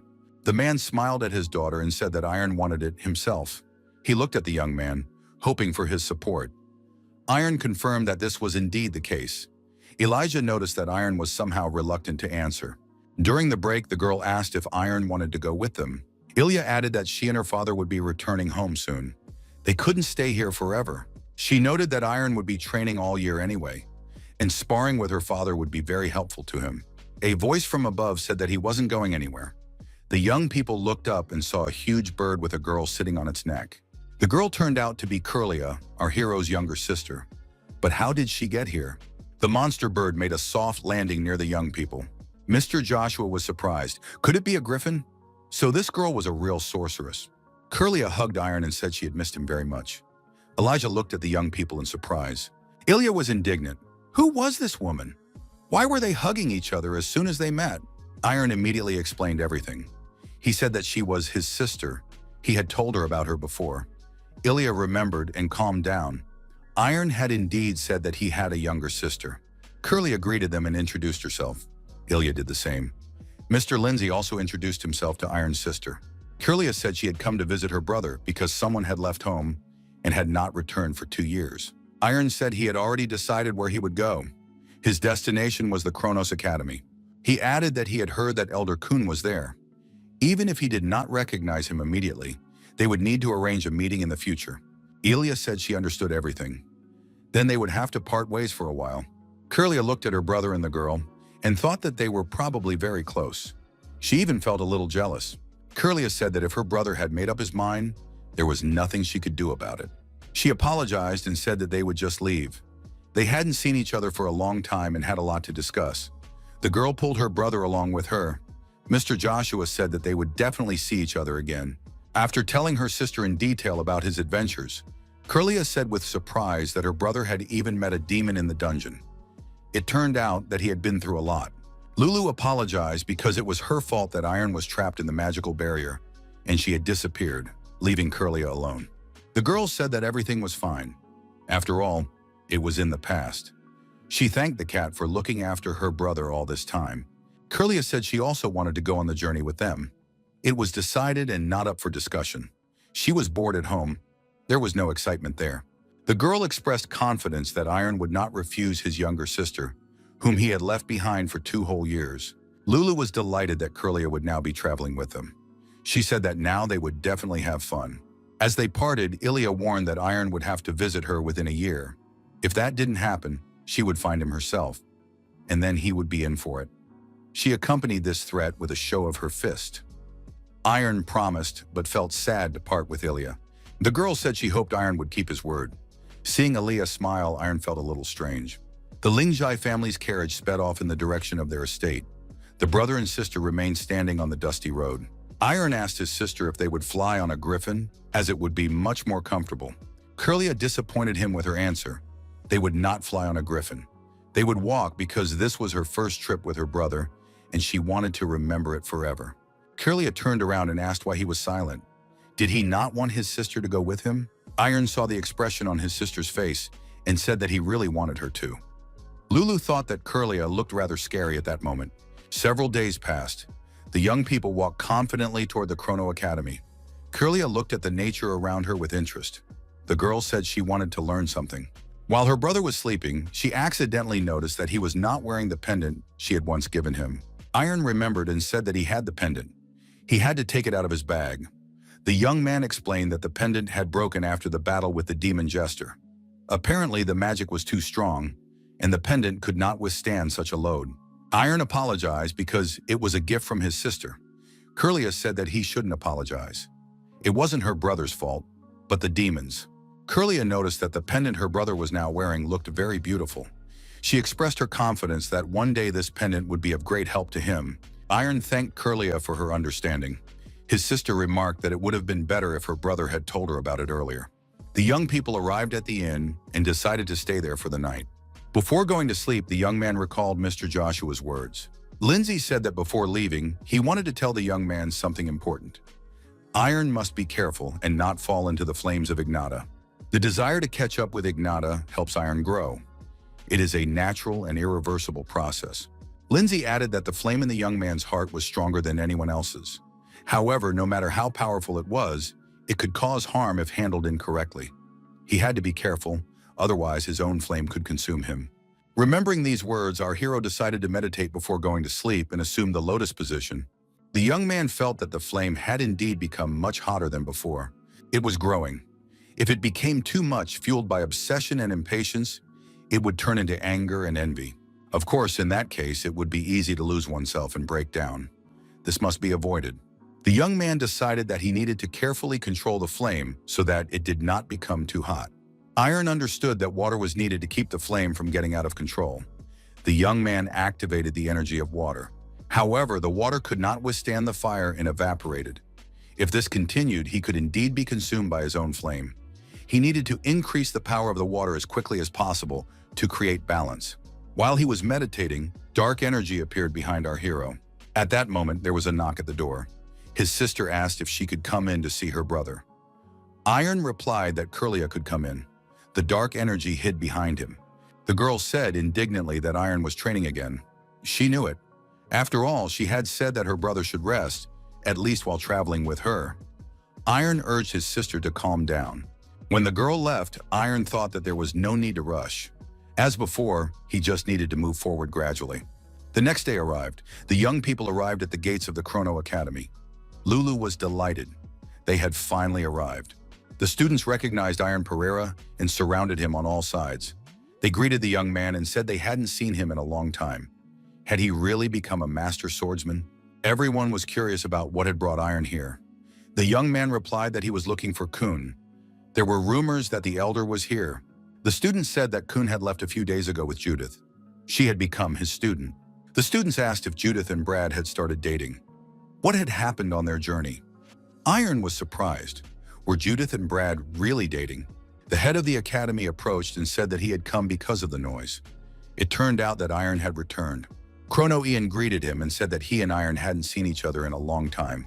The head of the academy invited the young people to his office.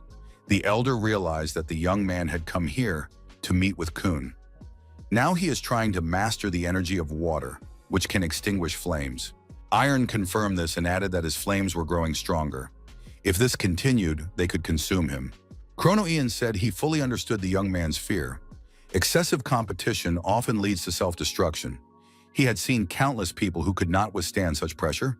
The head added that, fortunately, Iron was not one of them. The very fact that he was monitoring his flame already spoke to that. He also noted that this was probably not the answer the young man wanted to hear. Chrono Ian turned to Curly and said that he had heard about her. They say that the girl is a pretty powerful sorceress and can summon the legendary griffin. Curly confirmed this. The elder asked if the griffin could take them to a certain place. They needed to change their location. The griffin flew up and landed at the point indicated by the head of the academy. The travelers found themselves on the shore of a lake. Chrono Ian said that in this place, the young man would master the energy of water and the water sword.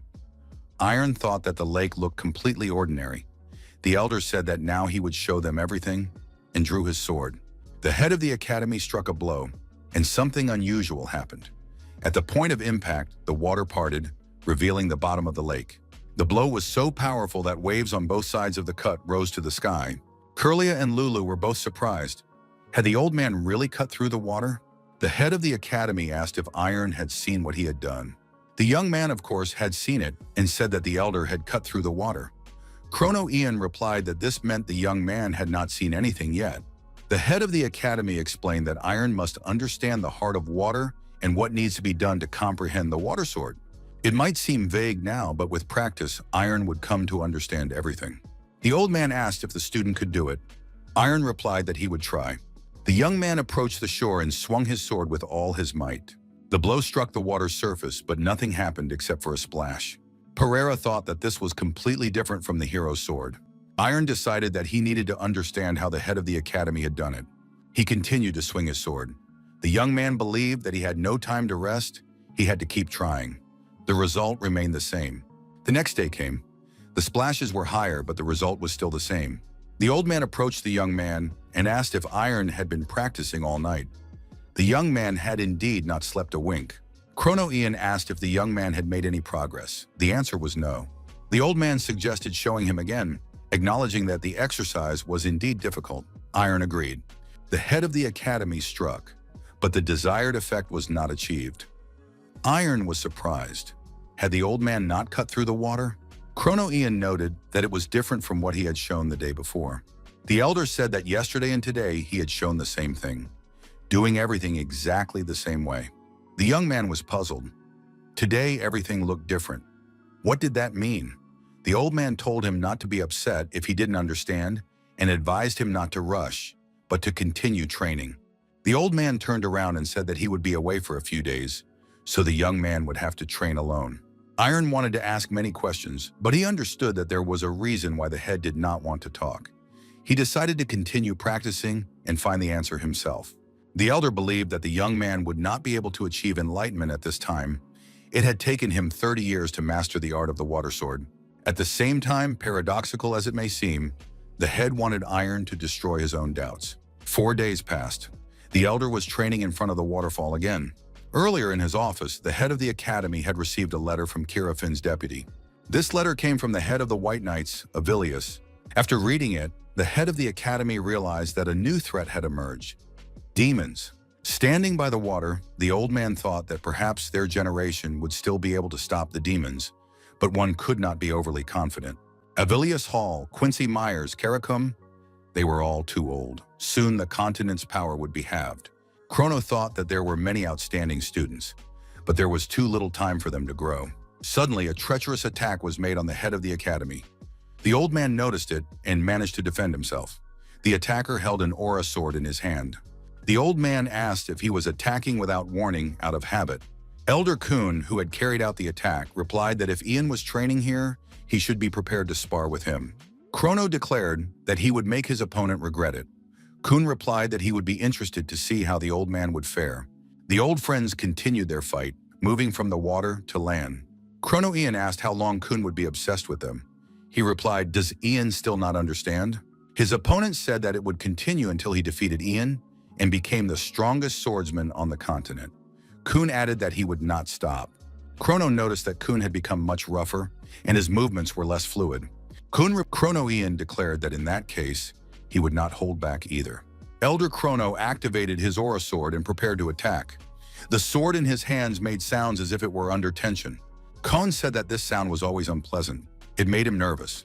The head of the academy delivered a powerful blow, and the ground beneath his feet cracked. Kon noted that his opponent had a very dense sword aura. It was impossible to fight him head-on. The consequences could be dire. He realized that at his current speed, he had no chance of winning. Taking action, Elder Kun allowed the aura to envelop his entire body and felt that he had become much faster than the old man. Chrono realized that his opponent possessed frightening speed. All he could do now was defend himself. However, there was one way to break through. By strengthening his senses and increasing his stability, he needed to block the attacks by striking the same spot. Then at the last moment of the fight, he had to break Kun's sword. Chrono caught his opponent's gaze and realized that he had already predicted all his actions. Thus, he had only one option left. Ian thought that Kun could change the trajectory of his sword even now. In that case, his target would be the neck. The old man realized that this was the result of his carelessness and overconfidence. There was no turning back. He had lost. There was a crash, causing a powerful shockwave and a blinding flash. As a result, the sword was indeed broken. However, the broken blade was in Kun's hands. Chrono asked why his opponent had changed the trajectory. If he had aimed the sword at his neck, he would have won. Kon replied that he did not want to defeat the old man with such mediocre techniques. He noted that he had predicted the entire fight. Was the old man thinking about something else while fighting? What was tormenting his mind? After a brief explanation, Kun said he couldn't believe it. Was Ian really worried about such things? He had to trust this Iron Pereira. He added that he understood one thing. When it came to a student's growth, a teacher's anxiety and impatience only hindered him. Kun advised Ian to just be there and watch. That was enough. The most valuable thing a teacher could give his student was faith in him. The head of the academy acknowledged that Kun was right and thanked him. The old man added that his thoughts had now become a little clearer. He thought that the student trusted the teacher, but the teacher did not trust the student. Apparently, he had forgotten the most important thing. Chrono did not know how long it would take Iron to master the water sword, but he believed that he would definitely succeed. All he had to do was believe and watch. The old man saw a huge concentration of demonic energy above the lake. He was annoyed. Why hadn't he noticed the presence of such a powerful demon before? Chrono Ian realized that there was too much magic here. It was definitely a demon.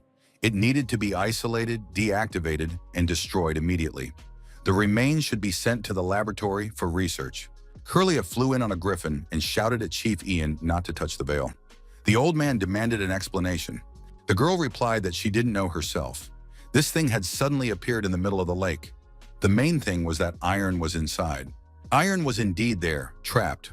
The demon clown said they hadn't seen each other in a long time. The clown assumed that the young man had not forgotten him. And of course, he was right. Iron stood on the shore of the lake, holding the aura sword in front of him. He was ready to confront the demon clown. He needed to get out of the trap and, most importantly, destroy the enemy. But the young man understood that in 2 days of training, he had not made any progress. Iron remembered the elder's words. His strikes were the same, but the results were different. Why? He had to find the answer himself. Until now, the young man did not understand the essence of it. This upset him because he didn't know what to do.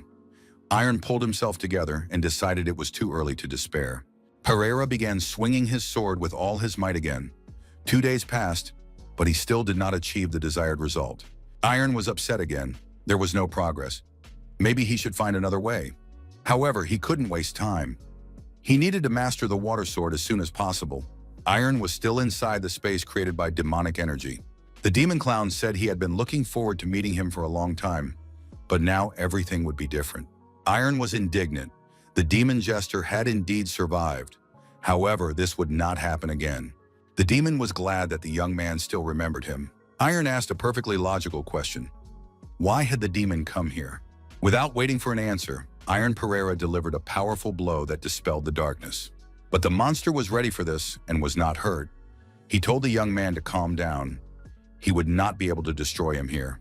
The clown explained that this was a place where human desire intersected with the demon's evil intentions. Iron would not be able to destroy him and get out of here. The young man looked up and wondered why it had started raining. The demon offered a bet. If the young man fulfilled his desire to wield the water sword, he would win, but then he would slowly drown. And if he didn't make it in time, he would die a painful death. The clown added that in that case, victory would be his.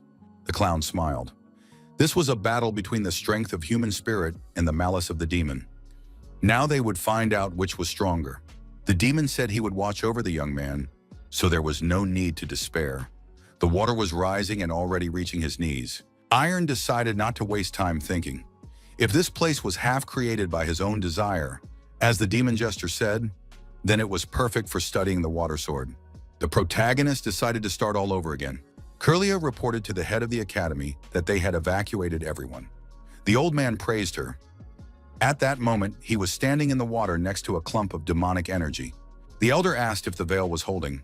Curlia, observing from a bird's eye view, reported that there were no changes. Chrono Ian began to understand why he hadn't noticed so much magic right away. The veil wasn't made up of magic alone. Perhaps Iron Pereira himself had created this veil. After these words, Curlia became very frightened. She did not want everything to happen again. Lulu called for calm. Iron was now much stronger than before. The cat was sure that the young man would cope and would definitely do something. Iron did indeed continue to strike, trying to achieve the desired result. The water was already up to his thighs, but the hero was getting nowhere. Despair could overwhelm anyone, but not Iron Pereira. Iron promised himself that he would not give up, at least not now. The water rose to his waist and continued to rise. How much time had passed? Why was nothing changing? The young man thought that perhaps he had overlooked something. Where had he gone wrong? Iron began to doubt again. Could he even do it? He pushed the negative thoughts away and decided to calm down. There was no time for doubts. He had to move and strike. The cruel and unprincipled demon clown watched the hero's desperate attempts with glee. The demon thought, just a little more, just a little more. The more anxiety, fear, and other negative emotions torment the young man's mind, the harder the rain will fall.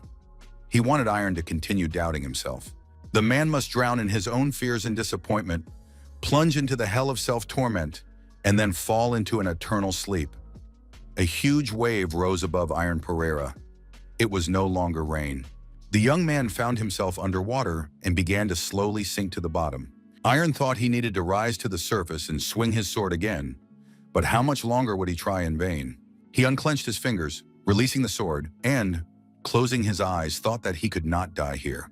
The clown, watching him sink, continued to gloat and laugh. Finally, the young man lost consciousness.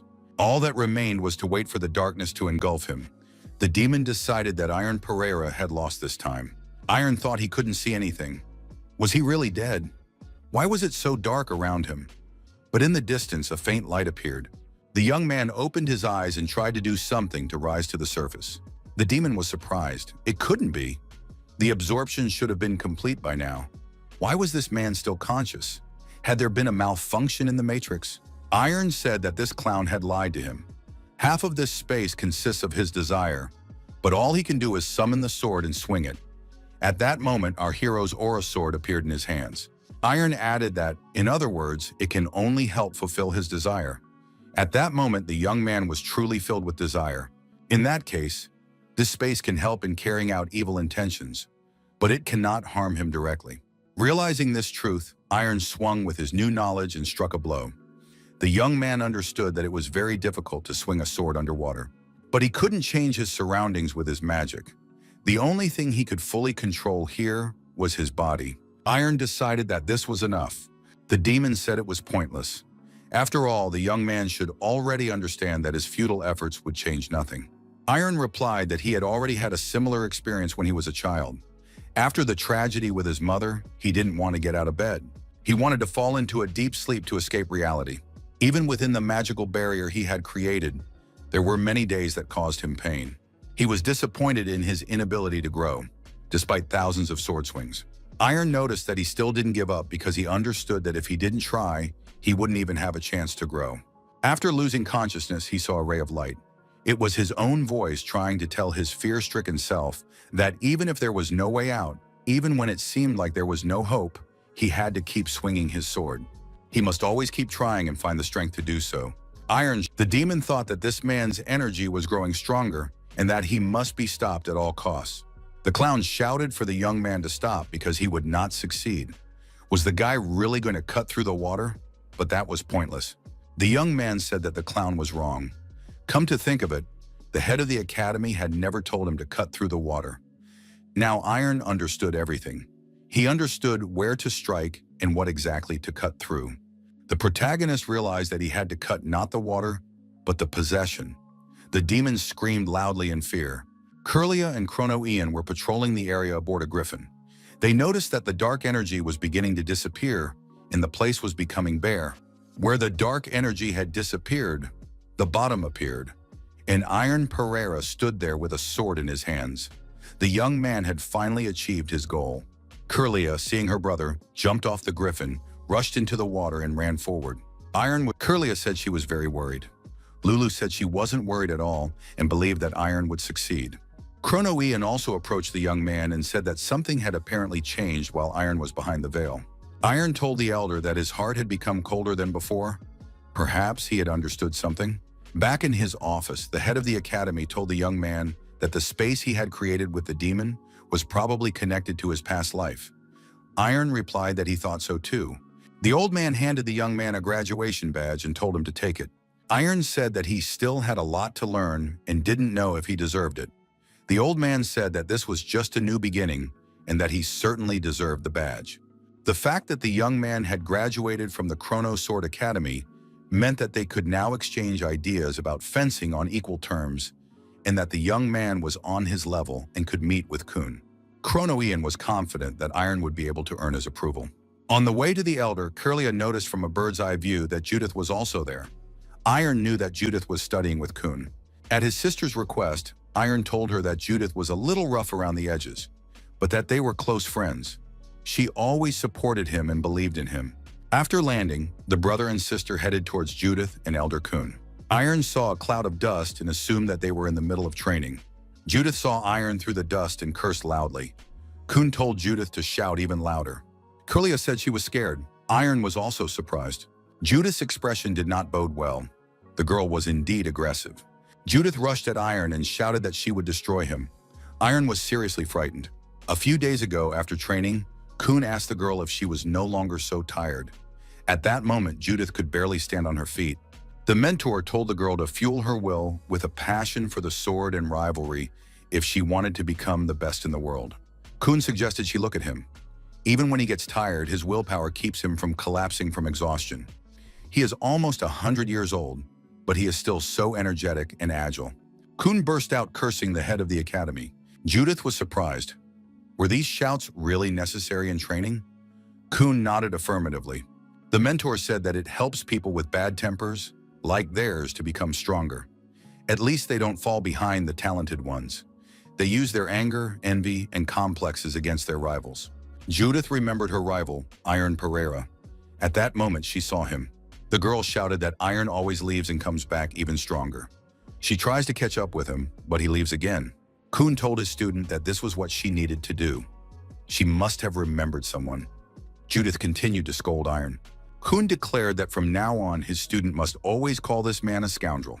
Judith, waving her sword, shouted that she would destroy Iron. Iron told his sister and the cat not to come near. The boy activated his sword and prepared to repel the attack. Judith struck with her sword and Iron parried it. The young man did not understand what was happening and urged the girl to calm down. He also wanted her to explain everything. Judith shouted for Iron to shut up immediately because she did not even want to hear him. Judith declared that she would not calm down until she destroyed him.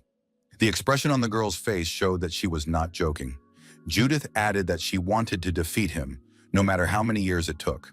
One day she would defeat Iron. Elder Kun noticed that the fire in the girl's chest was growing stronger.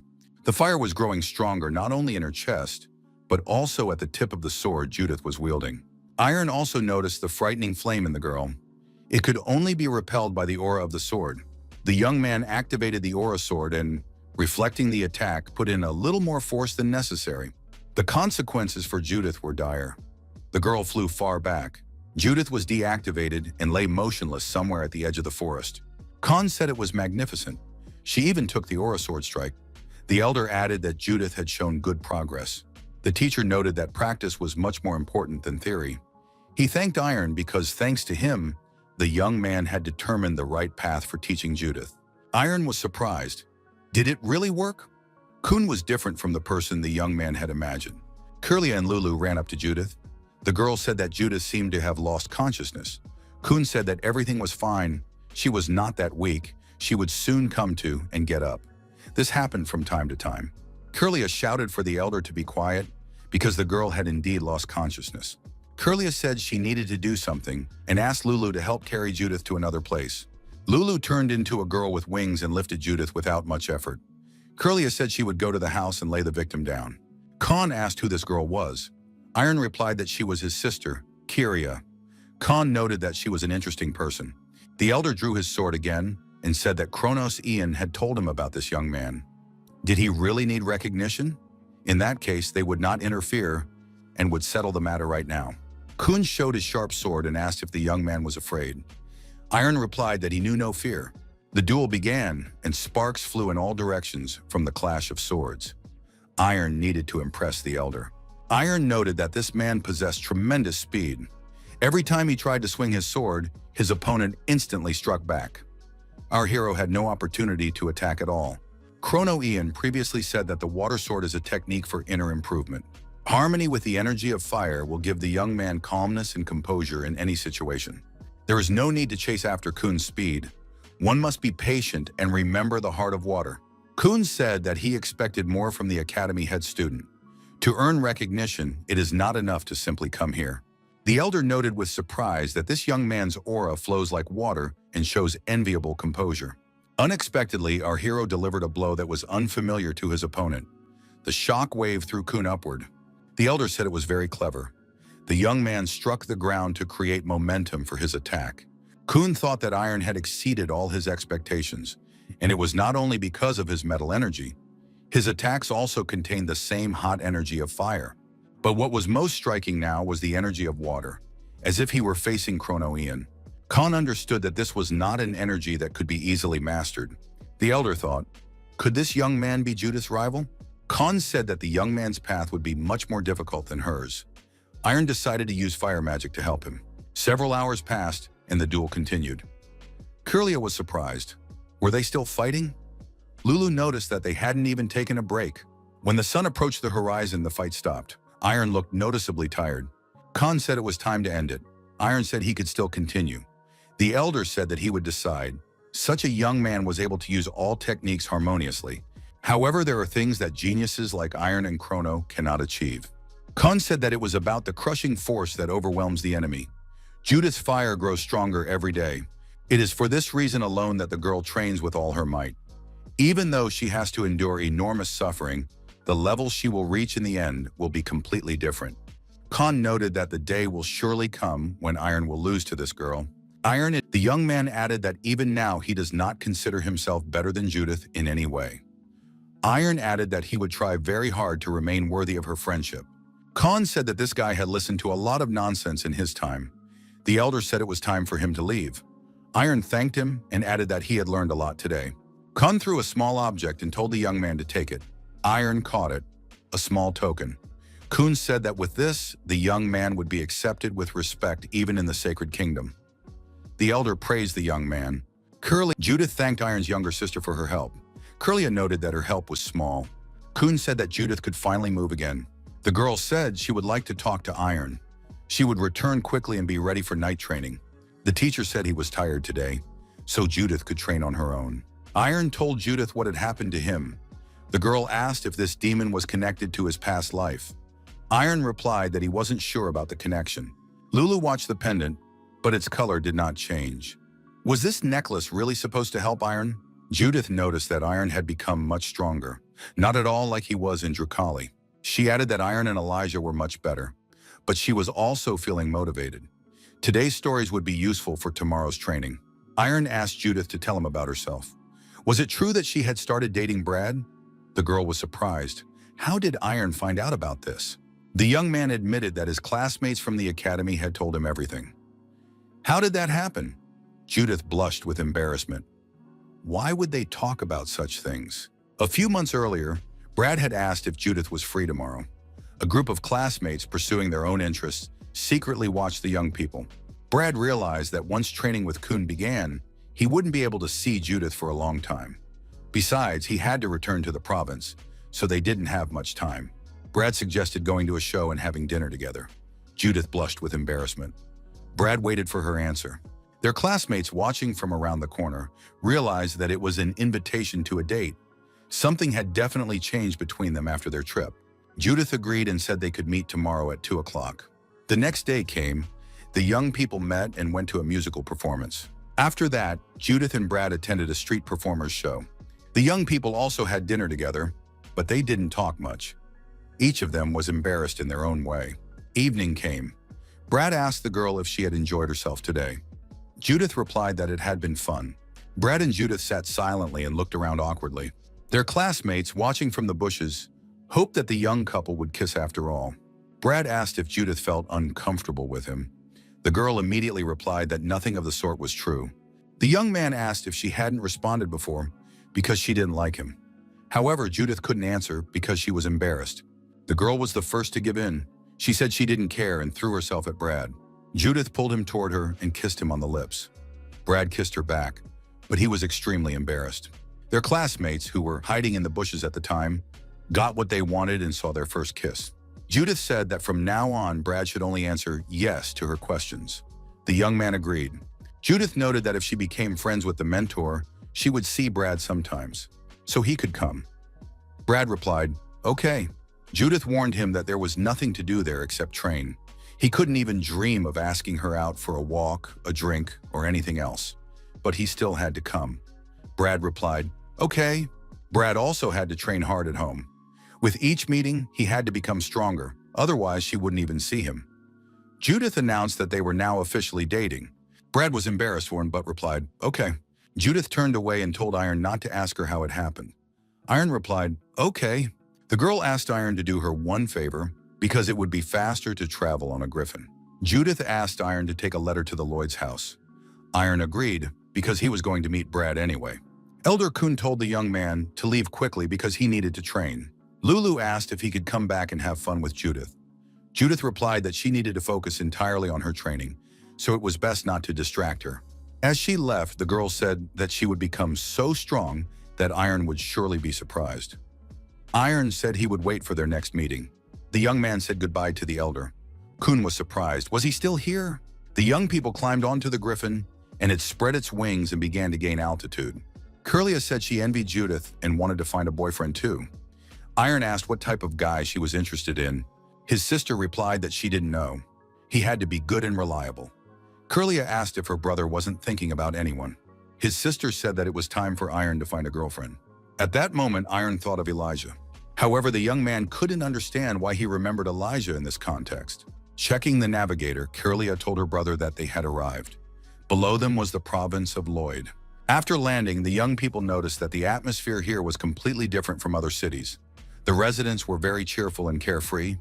Curlia suggested that her brother's friend's father must be a good man if he was the lord of such a place. The young people found a restaurant and decided to have lunch there. The brother and sister entered the restaurant, and the young man immediately saw a man who reminded him of someone. The face seemed familiar to Iron. A mustachioed man was sleeping at a table with bottles of alcohol nearby. The man said through his sleep that he missed Judy. Iron approached the man, woke him up, and asked, "Is that really Brad?" Iron was surprised. Why did Brad look like that? Brad was surprised. How did Iron get here? Brad felt ashamed. He couldn't show himself to his friend looking like that. Brad said he didn't know any Brad. The young man had made a mistake. Iron was surprised. Hadn't Brad just said he wanted to see Judith? Brad said that the young man had misunderstood him. He hadn't mentioned Judith, but Judy.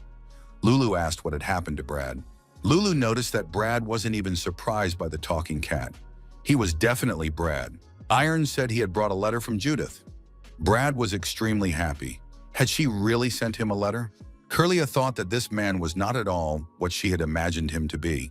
A young man appeared next to Curlia and said in surprise, "Could it be that Iron has appeared here?" Iron recognized Lance and said that they hadn't seen each other in a long time. Curlia assessed this young man and concluded that he looked reliable. Iron introduced his younger sister to Lance. The young man said he was very pleased to meet her. The girl greeted him and added that she was the eldest daughter of the Pereira family and her name was Kyria. Brad also introduced himself and added that he was the eldest, Lloyd. Iron said that Lance had not been at the academy. Had he already graduated? Brad interrupted the conversation and suggested they discuss everything at his estate, since he was the young lord of Lloyd Province and therefore had to receive guests as befitted his rank. The young people continued their conversation at the dinner table. Iron asked Lance if he was there for his final exams. The young man confirmed that he had decided to visit Brad before going to training. Iron asked Brad where his parents were now. Brad said they should be back home by nightfall. Iron suggested that Brad's father was an excellent land manager. He had never seen people as happy as they were here. It was immediately clear that this was a very good province. Brad confirmed that it was all thanks to his respected father, Philip Lloyd. He is a wonderful man. Brad asked if Iron had managed to become stronger. He suggested they have a duel for the first time in a long time. Lance asked Iron to fight him first. He wanted to see for himself how strong the swordmasters were. Iron agreed. The young men took their places in the great hall and prepared for sparring. Lance said that if Iron was ready, they could begin. Lance rushed into the attack. Thinking that his opponent was a master swordsman, he did not even dream of victory. Lance's goal was to hold out as long as possible and land at least one accurate blow. Lance immediately felt the difference in strength, but he did not back down. Iron, as always, was reserved and cool-headed. Lance felt the immense pressure exerted by his opponent. It was incredible. Iron had really decided to show what he was capable of in this sparring match. Lance thought that his opponent wasn't even using his aura sword, but he was already so strong. He was now on a completely different level. Lance understood that time was passing the same for both of them. How did Iron manage to become so strong? Lance realized that the difference in skill was incredible. He couldn't even hold his own at his level. The young man stopped the fight and said that this was to be expected from a master swordsman. He couldn't overcome such an obstacle. Lance admitted defeat. Brad said that if Lance was out, he could avenge him. Brad asked Iron if they could start right away. Iron replied that Brad could attack immediately. The fight between the old friends was fierce and brutal. Each of them showed their mastery of the sword. Iron noticed that Brad was using the water attribute during his attacks. In contrast, our hero used the fire attribute. The two elements clashed in this confrontation. Iron thought that Brad was repelling all his attacks as if he were actually striking water. Brad noticed that his opponent was surprised. What could Iron say about his new aura technique? Brad noted that he hadn't been sitting idly by all this time. Lance thought it was just amazing. Brad was able to deflect sword strikes that he couldn't even block. At one point, Brad thought he had almost no aura left.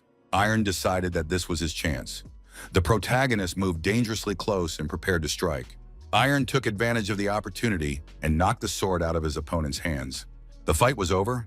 Brad asked, "Does Iron really have an infinite aura? He attacks continuously without even giving you a chance to catch your breath." Iron reached out his hand and said that Brad's new technique was simply amazing. How did he master it? Brad shook his opponent's hand and told him not to even think about stealing his technique. It was a big secret. An assistant approached and told the young lord that he was needed for an important matter. Brad apologized and said he would be back soon. Lance said it was good that Iron was here. Brad hadn't smiled like that in a long time. He had been walking around looking very downcast for several days. Lance added that Brad had had many problems since returning to the province.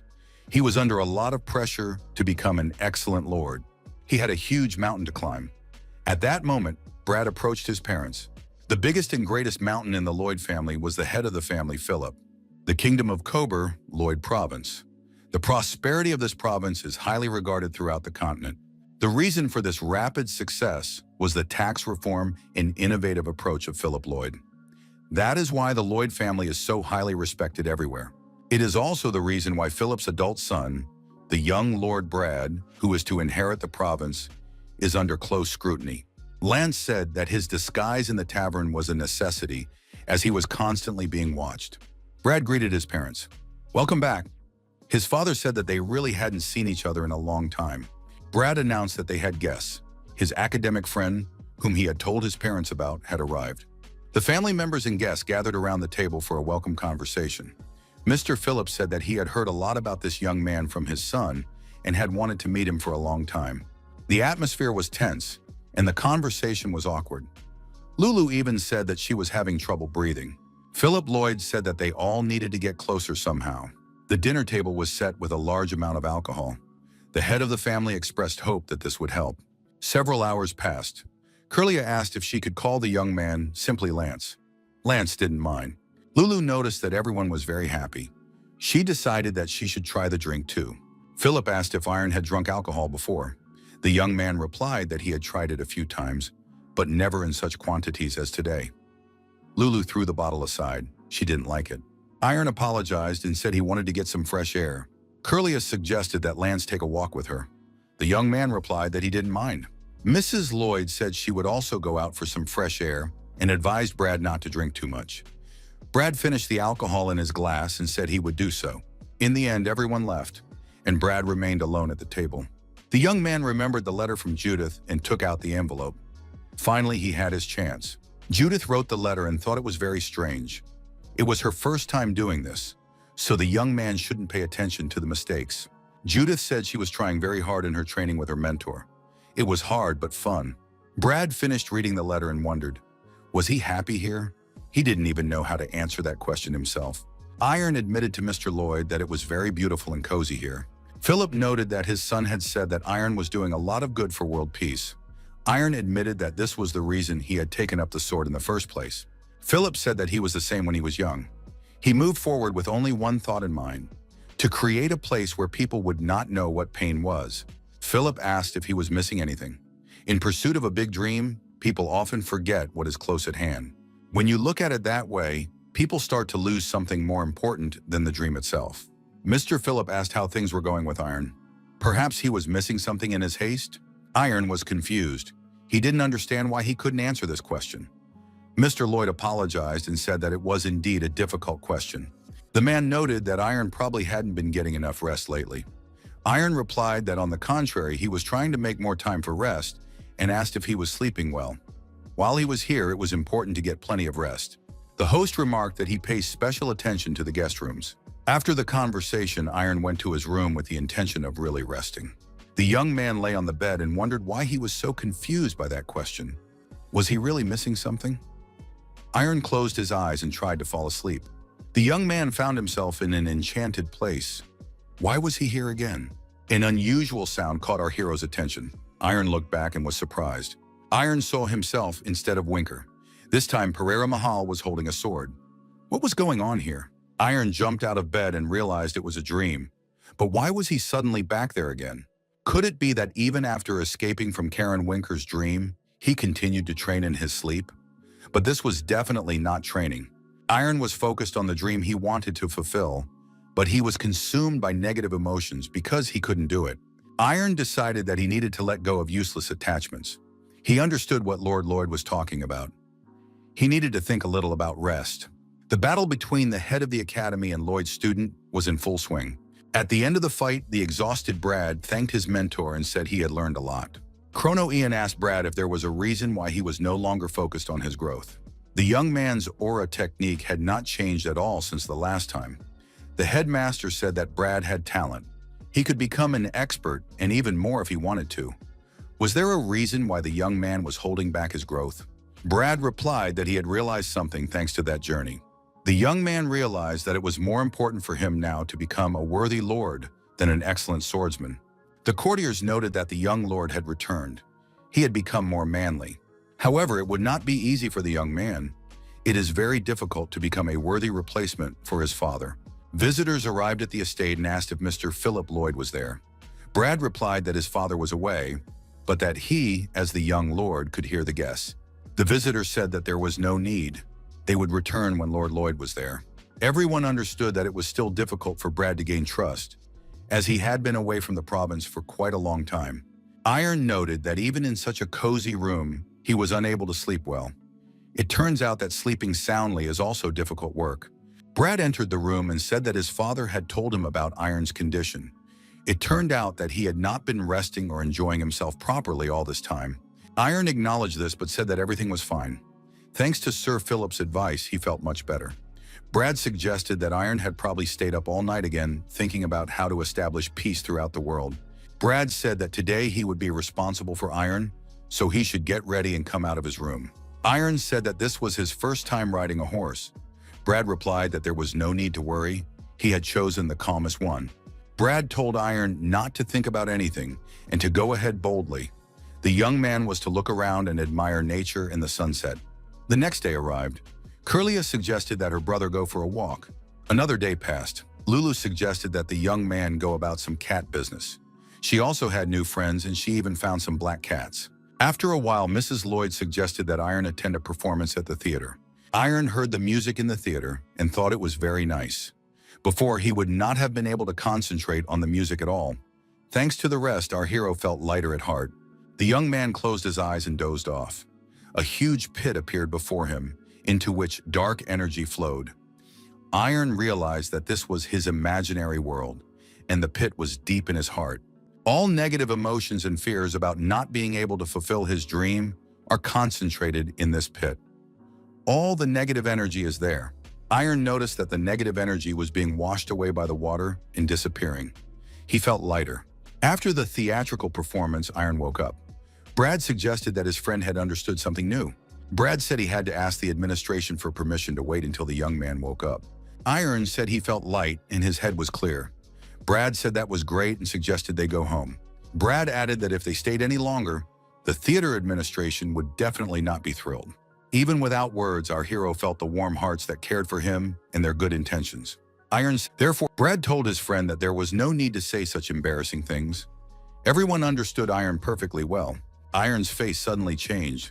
Brad was frightened and asked what was going on. Very subtly, but Iron immediately sensed it. It was black energy, dark magic. The travelers mounted the griffin and flew in the direction from which the energy was coming. The griffin landed at its destination. Iron said that the source of the dark energy was a little deeper. Sir Philip said that they needed to check something first. Mr. Lloyd told the young people to listen carefully, but that it must remain a secret. Lloyd added that he had gone to the palace at the request of the Holy Kingdom. A few months ago, there had been news that a demon had reappeared on the continent. At the palace, Philip Lloyd said that he would have to ask the neighboring states and aristocrats of all countries for their utmost cooperation. Philip Lloyd showed the holy water. It is usually blue, but if dark magic is nearby, the water changes color. This color indicates that the source of dark magic is a demon. Lord Lloyd said that they would not be able to solve this problem on their own. He had to go to the sacred kingdom as soon as possible. Iron responsibly declared that he could deal with the demon, a demon in a clown mask. That's how they described the demon that appeared a few months ago. Lord Lloyd was surprised. How could Iron know this? Iron replied that he had been in the place where the demon appeared and clearly saw the power that instantly destroys both the mind and body of a person. Iron noted that something could happen while they were traveling to the sacred kingdom. He was ready to fight to get rid of the demon immediately. Brad, of course, said he would help Iron. They couldn't send him alone to fight the demon. Besides, the demon had appeared in Lloyd's province, and as befitted a young lord, he was bound by the law of honor to fight it. Brad told his father that he wanted to use all his strength to defend his territory. Iron told his sister that she'd better go with the Lord and deliver the message to the Holy Kingdom. The girl didn't mind, but asked her brother to be careful. Brad told Lance to accompany his father and provide passive assistance. Lance didn't mind either. The young people said they would definitely return and headed for the demon's presumed location. Lulu, in the form of a girl with wings, was also nearby. Lance didn't understand how Iron and Brad knew there was a demon there and were still going into battle without a shadow of a doubt. Lance thought he couldn't do that. Was he a coward? Iron pointed to the cave and said that dark magic was coming from there. Iron noted that if it became too dangerous, Brad should leave immediately. Brad replied that there was no need to worry about him. In the dungeon was a demon, the source of the dark magic. As always, the demon needed more power to become stronger itself. This would require many people. The young people followed the given direction and approached the cave. Now they had already entered it. The demon sniffed and noticed that he could sense a human approaching. Iron stopped and said that he could see 3 entrances ahead. The first entrance, that's where the dark magic is most distinct. At that moment, Iron rushed toward that entrance. The protagonist told Brad and Lulu to destroy the wall and step aside. However, at that very moment, the young man noticed that the space had changed for some reason. Why was there a huge stone in front of him? Brad and Lulu looked around. They had lost sight of Iron. The young man did not respond to their cries either. Iron couldn't see Brad and Lulu. It was as if he had entered a maze. Iron and Brad realized that the entire cave had been created by a demon. It was a real labyrinth. Lulu said that this would not work. She would go upstairs and try to find Iron. Brad forbade her to do so. They must not stray from each other. The demon was already trying to separate them by any means possible, and they must not give in. The demon heard these words and said that these people were really clever. They figured out how the labyrinth worked. The monster added that it was too late anyway. From the very first step in the maze, they were like fish in a barrel to him. The demon declared that it was time for him to act. He decided to start by hunting the blonde-haired man. However, the demon was surprised when he realized that this young man was not running away, but wanted to find the demon himself. The demon realized that at this speed, the man would be right next to him very soon. The man broke through the walls and headed in his direction. The demon lifted a huge rock. He did not know what the man was planning, but coming here in person was a big mistake. However, our hero achieved his goal and met the demon. The monster said he was grateful to the man for that. Iron immediately attacked and delivered his perpendicular slashing blow. The demon was furious. Had this man really pierced his body? The monster realized that he had to be more careful with this man, as he had never encountered anyone like him before. Iron didn't give the monster a chance to recover and attacked him again, cutting him to pieces. The demon tried to call the blonde-haired man to order and shouted for him to stop. Why was he in such a hurry? Iron felt that his body was much lighter than before. Was it all because of what had happened in the imaginary world? The young man thought, if he struck now, he could destroy this demon. However, the demon said it was useless. No matter how much the man destroyed his body, it would continuously regenerate. Iron did not calm down and attacked the demon again, using his aura sword. The young man realized that he would continue thousands and millions of times until he tore the demon to pieces. He would continue until the demon turned to dust, until there was no trace of it left. The attacks continued unabated. The demon thought that this man was not giving him a chance to attack or even recover. However, the problem is that because of the man, he cannot see a single drop of darkness that he could look into. How can such a person even exist? The demon decided to escape, leaving his double in front of the man. While the young man is fighting the double, he will find other people and recharge his strength. Brad and Lulu were moving through the maze in search of Iron to reunite. The demon decided he had found his victims and said he welcomed them. Brad felt a dark energy that gave him goosebumps. This is the monster that terrorized an entire continent. This monster is the source of all evil. It is a true demon. Brad also attacked the demon that approached him. Dima said he had something to fight back with. After that, huge tongues of flame were directed at the people. Lulu shouted for Brad to be careful, and at the last moment, they were able to dodge the fire. The demon realized he had missed and cursed loudly. The monster declared that this man was extremely annoying to him. The young man swinging his sword approached close enough to attack the demon. The demon survived the attack and said that he could always handle 2 of them on his own. Now there was definitely no need to rush. Brad was wounded and dropped his sword. The young man's blood began to flow onto the ground. He thought it was all because of his weakness. Iron was nowhere to be found, and Lulu had been injured after the demon's last attack. Could he defeat this monster on his own? Brad decided that he had to keep going. There was no other way out. Even if he couldn't defeat it, he couldn't retreat now. Suddenly, the demon said that he finally saw darkness that he could delve into. Brad was growing weaker and weaker after his injury. Brad saw his father in front of him, who said that he would never be as great as him. The young man was surprised. Where did his father come from? Philip Lloyd turned into a monster which immediately struck Brad, increasing his damage. Plus another wound.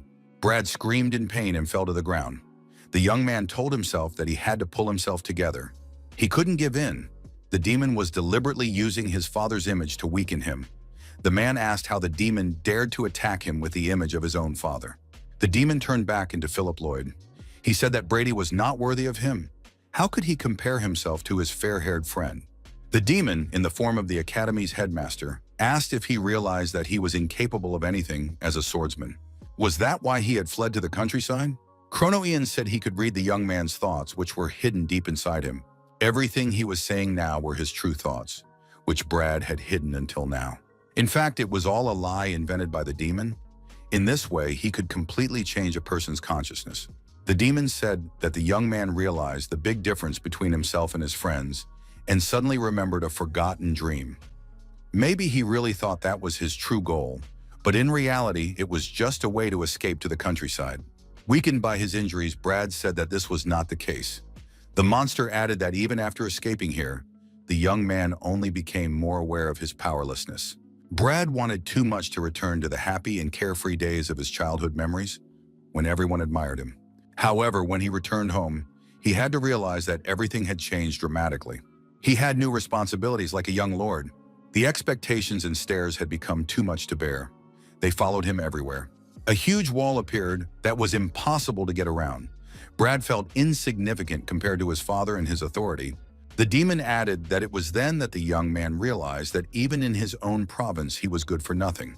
So he began to fall into helplessness. Brad told the demon to stop. He himself knew that he could not become better at anything. He was afraid of the expectations and attention focused on him. He really thought about leaving everything behind and going somewhere far away.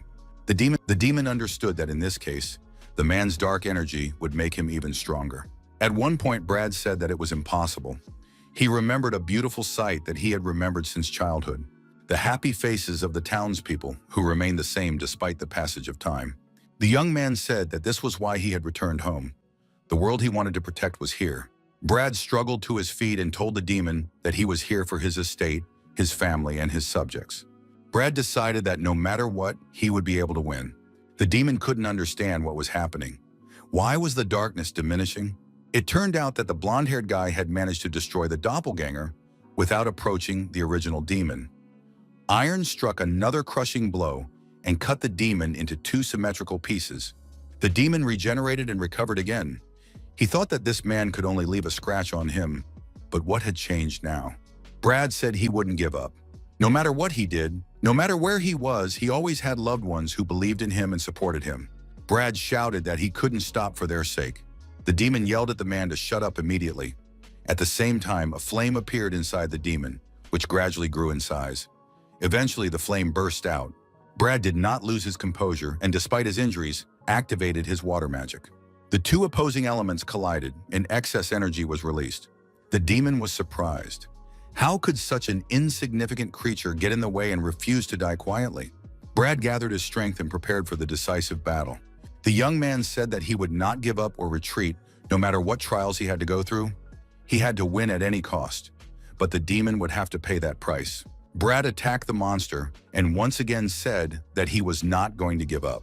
The attack was fierce and merciless, so the huge demon was destroyed and shattered into small pieces. Iron arrived just in time. However, the demon was already finished, at least for the moment. Brad did not disgrace the title of the student of the Chrono Academy. It was necessary to watch the demon. Would it regenerate again? The wounded Lulu sighed and came to her senses. The girl with wings instantly assessed the situation and sprang into action. She shouted that she would do everything she could to support Brad and Iron. The demon gathered himself but realized that he did not have enough strength to fight everyone at once. His body could no longer withstand such shocks. He had to run away. Lulu asked where the monster was going. This place would be his grave. The girl shouted that she would destroy this pathetic creature. At the same time, a barrier was created that prevented the demon from moving through space. Iron approached the demon and shouted for Brad to act in sync with him. Brad shouted back that he was in control of the situation and would attack the demon from the opposite side. The young men shouted loudly and in unison and unleashed their power on the monster. There was no hope of salvation, and the demon was destroyed once and for all. His body fell apart into tiny pieces. Brad breathed a sigh of relief and said that they had succeeded. Could he really have destroyed such a demon with his own hands? Iron congratulated Brad Lloyd, the master swordsman, on his magnificent victory. The young people understood that they needed to get out of the labyrinth. They decided to walk along the wall and find the exit that way. However, the demon's voice suddenly rang out again. He called humans insignificant creatures. Did they really think they could return after his death? He would show them true hell. Lulu shouted for Iron and Brad to be careful. This was the demon's parting curse. The demon said that those consumed by darkness would remain here and sleep forever. Iron shouted for everyone to stand behind him. Then he thrust his aura sword into the ground, creating an energy shockwave that would destroy all the negative effects left behind by the demon. The demon's farewell curse proved to be a strong opponent for the energy that destroys darkness. But it would not last forever. Lulu declared that they had to remove this demonic curse. Otherwise, they would have to stay here forever. Brad decided that he could remove the curse. Iron said that during his battle with the clown demon, he had learned the sword technique of Ignata. The hero's sword is a technique that can defeat the demon. Iron swung his aura sword again. Iron also said that with this technique, Brad would be able to defeat the demon. Only he could do it. The demon looked at these people and decided that they had gone mad. How could they train in such a situation? They definitely wouldn't last long. Brad admitted that it was really difficult, but he didn't give up. Iron asked Lulu how much time had passed. The girl with wings replied that they had been locked up here for 10 days. Brad thought that even Iron couldn't use his aura all the time. He needed to learn this technique faster. Brad told himself that he needed to pull himself together and not slip up. He needed to start over, but without rushing. Brad thought that his determination to protect his family, estate, and friends should help him. Brad also had to protect his Judith. The young man decided to use this will and transfer it directly to his sword. Iron said that Brad had succeeded. Lulu was also glad that they were moving toward their goal. The demon thought that this sword emitted energy that suppressed his body. He couldn't touch this sword. There was no choice, and the demon decided to run away once again. Brad decided he would not let the demon go and rushed after him. Otherwise, why had he tried so hard? The demon said they would meet again. He would get out of there and eat all their loved ones. Suddenly, more people appeared in the dungeon. One of them said that it was time for this demon to disappear forever. A creature of darkness should not exist. Brad said it was purification magic. Where did these people come from? Iron said they were Knights of the Holy Kingdom. Indeed, it was the second purification squad. The squad was led by Captain Quincy Myers. He told Iron to take 2 steps forward. Myers noted that Iron's actions contradicted the instructions of the Holy Kingdom. The young man acknowledged this. The commander said that it looked like great insolence. The young man knew the prohibition and acted anyway. He must realize that his selfishness could affect the entire continent. Iron apologized but noted that he would not sit idly by if he had the power to destroy demons. Even if he returned to the past, he would still rush into battle with the demons. The assistant commander said that this young man was acting insolently. He could have let the demon escape if they hadn't arrived in time. Myers told Darren to be quiet. The commander of the Holy Kingdom's Night Squad said that in that case, the young man must take responsibility. It was necessary to check whether he really had the necessary skills. Iron Pereira had to prove it. To test his skills, Iron was attacked by the Elder. Myers was convinced that the young man's sword aura was very strong. Even experienced swordsmen do not use this technique because it is complex and requires enormous energy. This guy is at a higher level than previously expected. The squad commander said that in that case, he would increase the pressure on his opponent. Myers told Pereira to immediately show that his ambition matched his skills. The old man wondered where the young man got this strength from. It exceeded all expectations. His horizontal strike was dangerous. The force was so great that it could not be parried immediately. The knights watching the fight couldn't understand how this was possible. Had Iron really parried Commander Myers' blow and even managed to counterattack? Myers said it was simply magnificent. It had been a long time since his blood had boiled like this. Iron felt that each blow from the commander of the Night Squad was very heavy. After that, it was difficult to even maintain his balance. However, this movement showed that Myers was studying him. If the commander had used all his strength, he would have fallen long ago. The young man thought that his path to his opponent was too long, that he could not overcome this obstacle. His place was too unattainable. However, the hero was not going to give up. If he moved forward step by step, he would definitely get there one day. Quincy Myers stopped the fight and ordered Iron Pereira to immediately join the squad. The assistant asked the captain if this decision was too hasty. Myers noted that everyone had seen how the young man had defeated the demon. He would personally report this to the chief. Myers said he recognized Iron Pereira. This young man was a true swordsman. Iron thanked him, apologized, but refused. The young man added that he did not want to join this unit. Myers, of course, was surprised and asked, "What was the reason?" Iron replied that he realized how unworthy he was. This became clear when he found himself here. It turned out that he had neglected his loved ones in order to fulfill his distant dream, his family, who believed in him and waited for him in the most difficult times. Iron added that he now realized how indifferent and unworthy he had been to such people. Before setting out to save the continent, he must become a good son to his parents. Before becoming a knight fighting demons, he must become a good brother, friend, and student. Iron added that before fulfilling his dream, he wanted to give his heart to the people dear to him. The young man added that he needed more time. However, he swore by his sword that he would return in his best form. Brad returned home. His father was delighted and hugged him. The young man said that everything had ended well and there was no need to worry. His father said that he had no doubts about his son and knew that he would succeed. He was very proud of his son. Brad thanked his father for his trust. The assistant asked Myers if everything had really been resolved. The squad commander said that Darren knew everything himself. It is wrong to get bogged down in high ideals and lose yourself. God himself would not want his children to walk the path of suffering. Darren replied that he understood. Myers added that he was also extremely sorry. Thanks to the research and report, it was discovered that there are far more servants of the clown demon and other lone demons on the continent than previously thought. Myers said that Iron could be a great help by joining the squad, but their own forces would also be sufficient. Therefore, they must believe that the young man will return to them in better shape. There was a knock at the door, and Brad Lloyd asked if he could come in. Brad added that he understood he was not yet worthy of this and was not asking to be accepted into the squad. However, if he had the skills to protect people and the estate, he wanted to rise to a level sufficient to withstand the demon's attack until help arrived from the Holy Kingdom. Myers looked at the young man and thought that he would be the one to manage Lloyd Manor in the future. In the previous battle with the demon, he had reached the level of a master swordsman. Brad asked Myers to train him.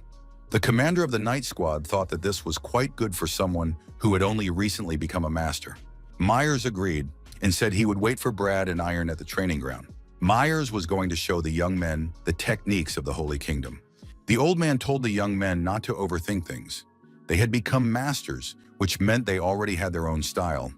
Therefore, they had to decide for themselves whether to adopt these techniques or not. Myers said that he would now show them techniques that only masters who possessed an aura could use. In the Sacred Kingdom, sacred power is used as an aura. For the young people, this was a revelation.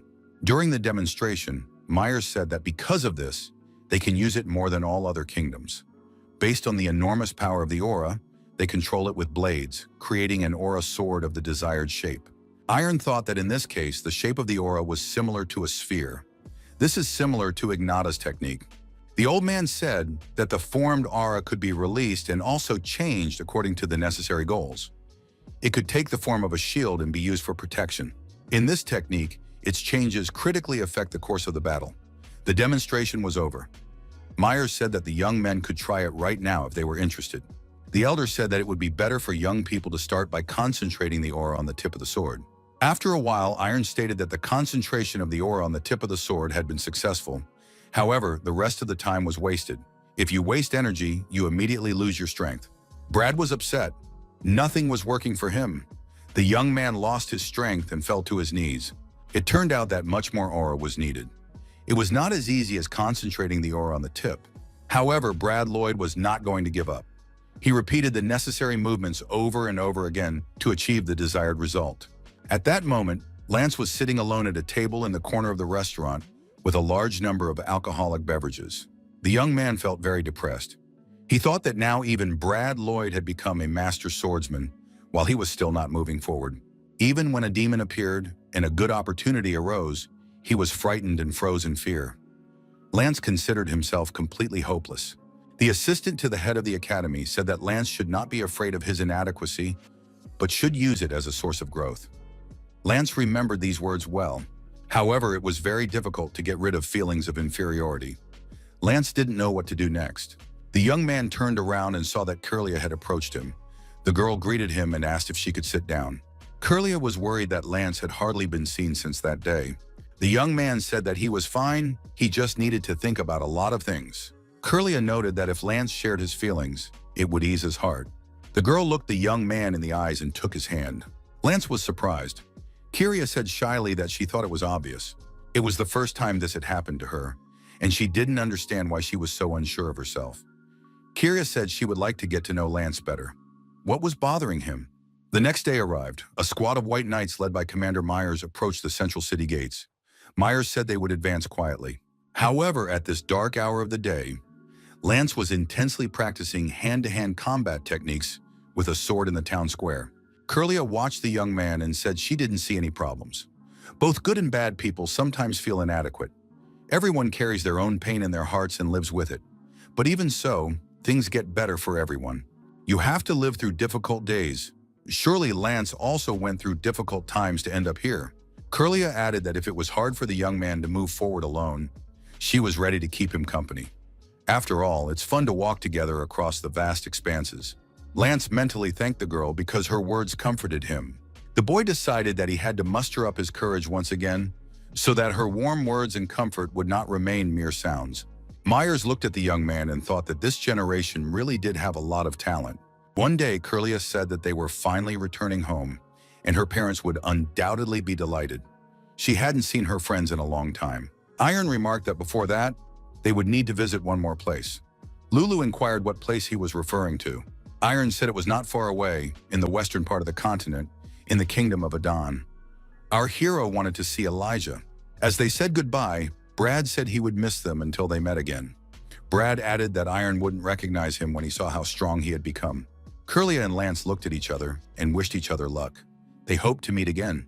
The young people climbed aboard the Griffin and said they were taking off. The Griffin activated vertical takeoff mode and began to climb rapidly. The passengers buckled up and felt great. Curlia noticed, oddly enough, that her brother was going to meet Ilya for the first time. Iron said that when they returned, they would stay home for a long time. Iron thought that he couldn't help but meet with Ilya because she was a dear person to him. He thought about her constantly. The protagonist decided that he absolutely had to test his feelings. Curlia checked the navigator and reported that they were approaching the kingdom of Adon. The Griffin changed the shape of its wings and began to land. The young people landed and made their way to the Ling-jae family castle. A carriage stopped nearby and a young man got out. The young man looked at the brother and sister and told them to get lost, calling them vagabonds. Curlia was indignant. What vagabonds? The young man noted that today was the day when, in honor of the birthday of the head of the family, Joshua Ling-jae, it was permitted to receive outside guests for the first time in 8 years. However, these young people had decided to show up here in a manner that clearly demonstrated a lack of tact. Iron was indignant. Did this guy even know who they were? The young man from the carriage said that it was clear from their appearance that they were ordinary commoners. People watching from the sidelines were surprised. What was all the commotion near the carriage? Was that guy from Stenton causing trouble again? The head of the fencing academy, Joseph, a master swordsman, said that only this young man was capable of such a commotion. It was the eldest son of the Stenton family, Bill. At that moment, Bill and Carlia continued to argue. Observers added that this guy always causes trouble. This time, he even decided to do so at the entrance to the castle. The head of the academy, Joseph, looked at Iron's face and said that it looked familiar. He had definitely seen this guy somewhere before. Suddenly, a man's shadow appeared on the porch of the building. Bill sensed his approach and fell silent. It turned out to be Mr. Joshua Lindsay. With a decisive step, he approached the conflicting parties. Mr. Joshua saw the young man and asked, "Why is Iron Pereira here?" Bill Stanton immediately understood who he was talking about.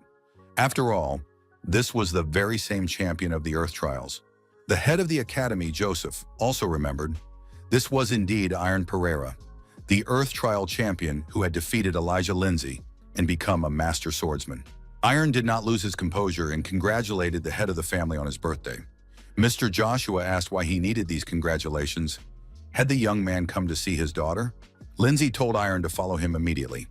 The young man had to show how strong he had become. The head of the academy, Joseph, thought that luck had smiled on him. Now he would see not only Mr. Joshua in action, but also the one who had become a master swordsman. Iron took up a fighting stance and said he was ready. Joshua Lindsay warned that the fight was about to begin. The man Iron at the front. Bill was surprised. The fight had only just begun, and the ground around them was already destroyed. Such was their level of skill. What else could be expected from this duel? Iron dodged his opponent's attack. Joshua determined that a water skill had been used. This meant that the young man had found his rhythm and was developing in the right direction. However, Mr. Lingjae was not going to praise the young man right away. Joshua wondered, was that all Iron was capable of? However, Iron was capable of much more, and in this case effectively repelled his opponent's attack. The dent in the ground grew in size and soon a hole appeared, inside which fire blazed. This was all a result of this confrontation. Lindsay said that Pereira was still poor at countering sudden attacks. Nothing had changed since last time. Iron was even below expert level. Joshua knew he was being disingenuous, but he didn't want to admit it. Iron said that Mr. Lindsay was absolutely right. Now he would try to do better. Joshua thought that he disliked the young man even more for this. There was nothing to complain about here. Mr. Lindsay said he would give Iron some time. He had to prepare his strike at a completely different level. Iron decided to show his best strike and gripped his sword tightly. The young man said that in that case, Mr. Joshua had better start to be afraid. Joshua thought it was a provocation, but he liked that attitude. He said the young man could get ready. Iron held his sword forward, closed his eyes, poured his aura into his blade, and prepared to attack. Lindsay was frightened. What was this overwhelming aura? The man realized he had made a mistake. How could he now withstand his opponent's sword? However, retreat was not an option. He would have to use the heavenly sword. Those around him understood what was about to happen and shouted that they needed to flee. After all, it was the heavenly sword. Brad attacked using water magic. Iron attacked using fire magic. There was a powerful explosion, the consequences of which were difficult to predict. Everything was covered in dust and smoke. After visibility improved, it became clear that some of the buildings had been destroyed. At the bottom of the ravine that had formed lay the body of Iron Pereira. Mr. Joshua decided that he had gone a little too far. Lindsay said in his defense that he had reduced the power at the end, so everything would be fine. However, this guy would need to be praised next time. Unfortunately for the head of the family, Ilya ran into the yard.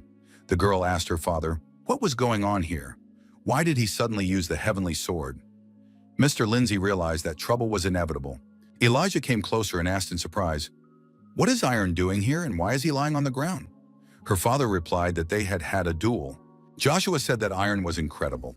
He had become so strong in such a short time. Elijah asked angrily why he had used the heavenly sword if it was just a duel. His father said there was no reason to worry because he had reduced its power just before striking. Elijah said she would talk to her father about it later, and hoisting the young man onto her shoulders, ran with him into the house. Mr. Joshua said that he had made a mistake in arranging this sparring match in front of the guests. The head of the academy, Yosef, said that it was a great honor to see Lingjae's sword. Bill thought the duel was truly remarkable. Iron was not just a master swordsman, but even more than that. Seeing their duel was a gift in itself, but that was not enough. He had to take advantage of the opportunity not only to establish a connection with the Lingjae family, but also to build a relationship with the Pereira family. The young man thought that everything had gone dark before his eyes. Apparently, he had lost consciousness during the duel. Mr. Lingjae had incredible technique. Iron thought that if he had lost consciousness in this duel, he would certainly have died in a real battle. He must try to endure even such duels and definitely become stronger. Iron remembered that this had happened once before and thought of Ignata. Iron opened his eyes and saw Elijah in front of him. The girl asked, what does Ignata have to do with this? Why did Iron just mention her name? Iron asked, why is Elijah here and where is he? Ilya smiled, unable to keep a straight face. The girl said that Iron had lost consciousness during the duel and had been moved to this room. She asked how the young man was feeling. Iron replied that he was fine. He had just lost consciousness for a short time, but it had already returned. The girl apologized for her father. Ilya learned from Kurlia and Lulu that the young man wanted to stop by here before returning home. Iron confirmed this. Ilya said that she had considered the possibility that Iron would forget his promise and not come. Ilya asked him to explain why he had done so and why he had called out to Ignata when he came to. Iron explained that he had once lost consciousness in a duel with her. The situation was similar, so the name had slipped out unconsciously. Ilya said it was time for her to leave. She would have loved to talk more, but she had many guests today and would be busy for a while. As she left the room, Ilya suggested discussing everything after the reception. Iron agreed and said they would see each other later. Our hero was very happy to see Ilya after so long. However, she left too quickly. Kurlia entered the room and angrily asked what had happened with her brother and this girl. Iron replied that they had just talked. His sister said that just talking was not how things worked. Curlia said that if Iron saw her face now, he would understand that she did not look happy at all. Ilya really became sad after meeting her classmate. Her face was emotionless, but she radiated coldness. Iron claimed that they hadn't talked about anything bad. Curlia demanded a detailed retelling of their conversation, preferably with intonations. Curlia was horrified. How could her brother have mentioned Ignat's name? Lulu noted that it could be interpreted differently. Lulu smelled something exciting and looked out from the balcony. Lulu identified the source of the smells and entered the corresponding room.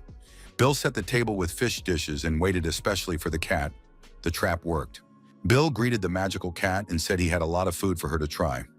Lulu agreed because she was feeling hungry. Bill noted that there was no need to eat quickly, as there was plenty of food. Bill said he had one request. Lulu sensed something was up. Bill said he wanted to apologize to Curly for what had happened and formally introduce himself to Iron. He asked Lulu if she knew what Iron might like or need. Lulu replied that Iron didn't need anything. He had everything, he ate well, and slept well. The cat added that right now Iron needed to make Ilya happy. Curlia was puzzled. Why did Lulu bring this man here? Bill said he would like to formally apologize to Mrs. Curlia. His name was Bill Stanton. The young man noticed that Iron had made a mistake with Lady Lindsay, and he wanted to help correct it. Iron was surprised. Had Lulu really told him everything? The cat replied that this man could help, so she decided to tell him everything. Bill apologized again for his behavior. Curlia wondered why so suddenly. Bill admitted that he wanted to establish a good relationship with Mr. Iron and decided to do so honestly. Bill stated that he was able to stay here thanks to his survival skills. Young people can trust him. Curlia said that this guy was too honest. Iron asked what he should do. Bill suggested working on Mr. Iron's clothes. Bill added that the outfit was too plain. Curlia was indignant. Did this guy dislike their clothes again? Bill apologized again for what had happened. He apologized for his behavior, but his opinion about the clothes remained the same. In honor of the Lord's birthday, a grand ball would be held in 2 days. In order to charm everyone with his appearance, attention must be paid to his clothes. Bill noted that if they got started right away, Iron would be able to show himself in a striking and stylish light. Iron agreed and said he was ready to try. Bill suggested they follow him for the transformation. Ilya continued to sit sadly in her office. She convinced herself that there was no need to worry because that's what Iron had said. But she couldn't help worrying. Iron was unconsciously thinking about Ignat. Ilya looked at herself in the mirror and thought, maybe it makes sense to dress up a little for the ball. Bill had taught Iron the dances that were popular in high society. Iron never thought he would ever learn to dance. But why was he trying so hard for Ilya's sake? 2 days passed. Guests gathered for the birthday ball. Mr. Joshua Lindsay and his wife appeared among the guests. The man thought, why hold this ball when they could have celebrated quietly? His wife pointed out that they hadn't organized anything in a long time, so he should just stand there and smile. Suddenly, Elijah appeared among the guests. Today, she was especially beautiful. The girl asked her parents what they thought of her outfit. Her parents said that it suited their daughter very well. One of the guests came closer and bowed to Lady Ilya. However, in the next moment, the young man's expression changed and he was forced to retreat. Mr. Joshua Lingjay's gaze was very eloquent. His wife ordered Joshua to relax his face and make it more welcoming. Did he really want no one to approach their daughter? The birthday boy declared that such ordinary people should not even come near her. Another young man entered the room who had been thinking about Elijah all this time. It was Iron Pereira. The young man regretted that he and Elijah had spoken so little. He had even learned to dance for her sake. The young Ilya blushed with embarrassment when she saw who was addressing her. The girl's parents also did not expect such a transformation. Her mother could not help herself and even let out a quiet cry. Iron Pereira asked Lady Ilya if she would dance with him. Iron and Ilya danced, and everyone present paid attention to them. They were the most beautiful couple at the ball. One of the young men said that they were both incredibly beautiful. His companion remarked that life was unfair. Bill asked Curlia what she thought of her brother's appearance. This gentleman is incredible. Curlia said that her brother was handsome in his own right. Lulu added that she really liked this look. Mr. Joshua was forced to agree to one dance. Ilya asked her date why everything was so sudden. Iron wasn't his usual self. The young man was surprised. Did he look strange? Ilya said that this look suited him very well. The girl wondered whether Iron had dressed up for the ball or for her. The young people continued to dance, and Ilya enjoyed it very much, especially since her father had been forced to agree. After the dance, the Lindsay family greeted the guests, as was proper according to etiquette. Just a few days ago, Iron thought of this girl as a comrade in arms. But now things were different. The young man caught himself thinking that he wanted to get closer to Ilya, not as a friend, but as a partner, and he wanted to do it as soon as possible. Iron had a lot on his mind, so he decided to go out for some fresh air. Two girls approached the young man on the porch. They asked if he was really Mr. Pereira. For a while, the girls argued among themselves about which of them had noticed the young man first. The girls approached our hero and asked what type of girl he liked. Mrs. Lindsay noticed that Iron was not alone and decided that this was not right. The woman told Elijah to leave his father and find Iron immediately. He was somewhere on the veranda. Ilya told her mother that she had misunderstood because she did not have that kind of relationship with the young man. Her mother said that someone else would steal this guy away, so she had to hurry. Ilya realized that resistance was futile. The girl looked around. Where was Iron? He had been here just a moment ago. Ilya looked out onto the veranda and saw something that upset her. She noticed that Iron was talking to two girls. Was he really not alone? Ilya became sad because she understood that any girl could like a guy like that. She thought she was too late. She should have shown up earlier. Iron replied to the girls that if they were asking about his ideal type, he wanted a girl who could wield a sword. The girls were disappointed. Iron added that he would like them to be able to fight together. That was the kind of lady he wanted to have by his side. It was a necessary condition for coexistence. Leaving, Ilya peeked around the corner and said in surprise, "Is Iron really here?" Iron was delighted to see Ilya. The girl said she didn't think she would meet Iron here. The young man replied that he had come out to get some fresh air. Ilya added that she hadn't been to a ball in a long time and had been waiting for him, but something made her feel uncomfortable here. Ilya suggested that Iron have a little duel. The young man was only too happy to do so, but he was embarrassed by their clothes. Ilya pulled him by the hand and said that it wouldn't be a problem because they were true masters. The young people went to the training ground. The observation group, hiding in the bushes, assumed that the young people had suddenly lost their minds. Were they really going to train? Bill thought that maybe this method was a little unusual, but it would work. Better this than nothing. Only the two of them could create such an atmosphere of innocence. 3 days passed. Iron and Elijah engaged in energy-intensive sparring, showing each other their skills. Iron concluded that Ilya had become even stronger. He thought that back then, at work, she had been able to completely get rid of her mixed feelings for Ignata. After another lunge by the girl, Iron couldn't hold on and fell to the ground. Ilya came up to him and said that Iron had been falling a lot lately. The girl held out her hand and said that was enough for today. Iron blushed with embarrassment. After realizing his feelings, the young man began to lose his mind from just one of her smiles. At sunset, Ilya noticed that Iron was leaving tomorrow. Today was his last day here. Ilya said regretfully that time was passing very quickly. Iron thought that he hadn't been able to tell her anything all these days. Maybe he should do it now. The guy was afraid that if he rushed and she refused, it would ruin their relationship. However, he didn't want to leave with uncertainty either. Iron looked into the girl's eyes, apologized, and said nothing. He just couldn't find the words. Ilya silently hugged Iron and pressed herself against him. She thanked Iron for keeping his promise and coming to visit them. Thanks to Iron, these days had been joyful, and she would never forget that. Ilya said that she still needed to prepare for tomorrow's departure, turned around and left. As she walked away, Ilya said that she might be severely scolded if she made her parents wait too long. Iron thought that next time he would definitely be even better than he was now. Ilya continued to walk away. Iron decided that he would definitely become even stronger. The Griffin was ready for takeoff. Iron said it was time for him to go. Mr. Joshua told Iron not to be late because he surely had a lot of urgent business to attend to. Iron and Elijah said goodbye and agreed that they would definitely meet again soon. The Griffin pushed off, flapped its wings, and began to gain altitude. The weather was favorable for a carefree flight with no turbulence. Lulu suggested stopping by other cities along the way, since they wouldn't have such an opportunity for a long time after returning home. Iron said it was a great idea. They could pick out something as a gift for their parents. Curlia agreed that it would be wonderful. Iron thought that he was finally returning home.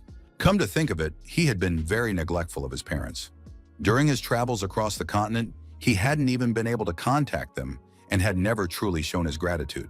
The young man thought that this time, when he returned, he would try to give them all the love he had received, and even more.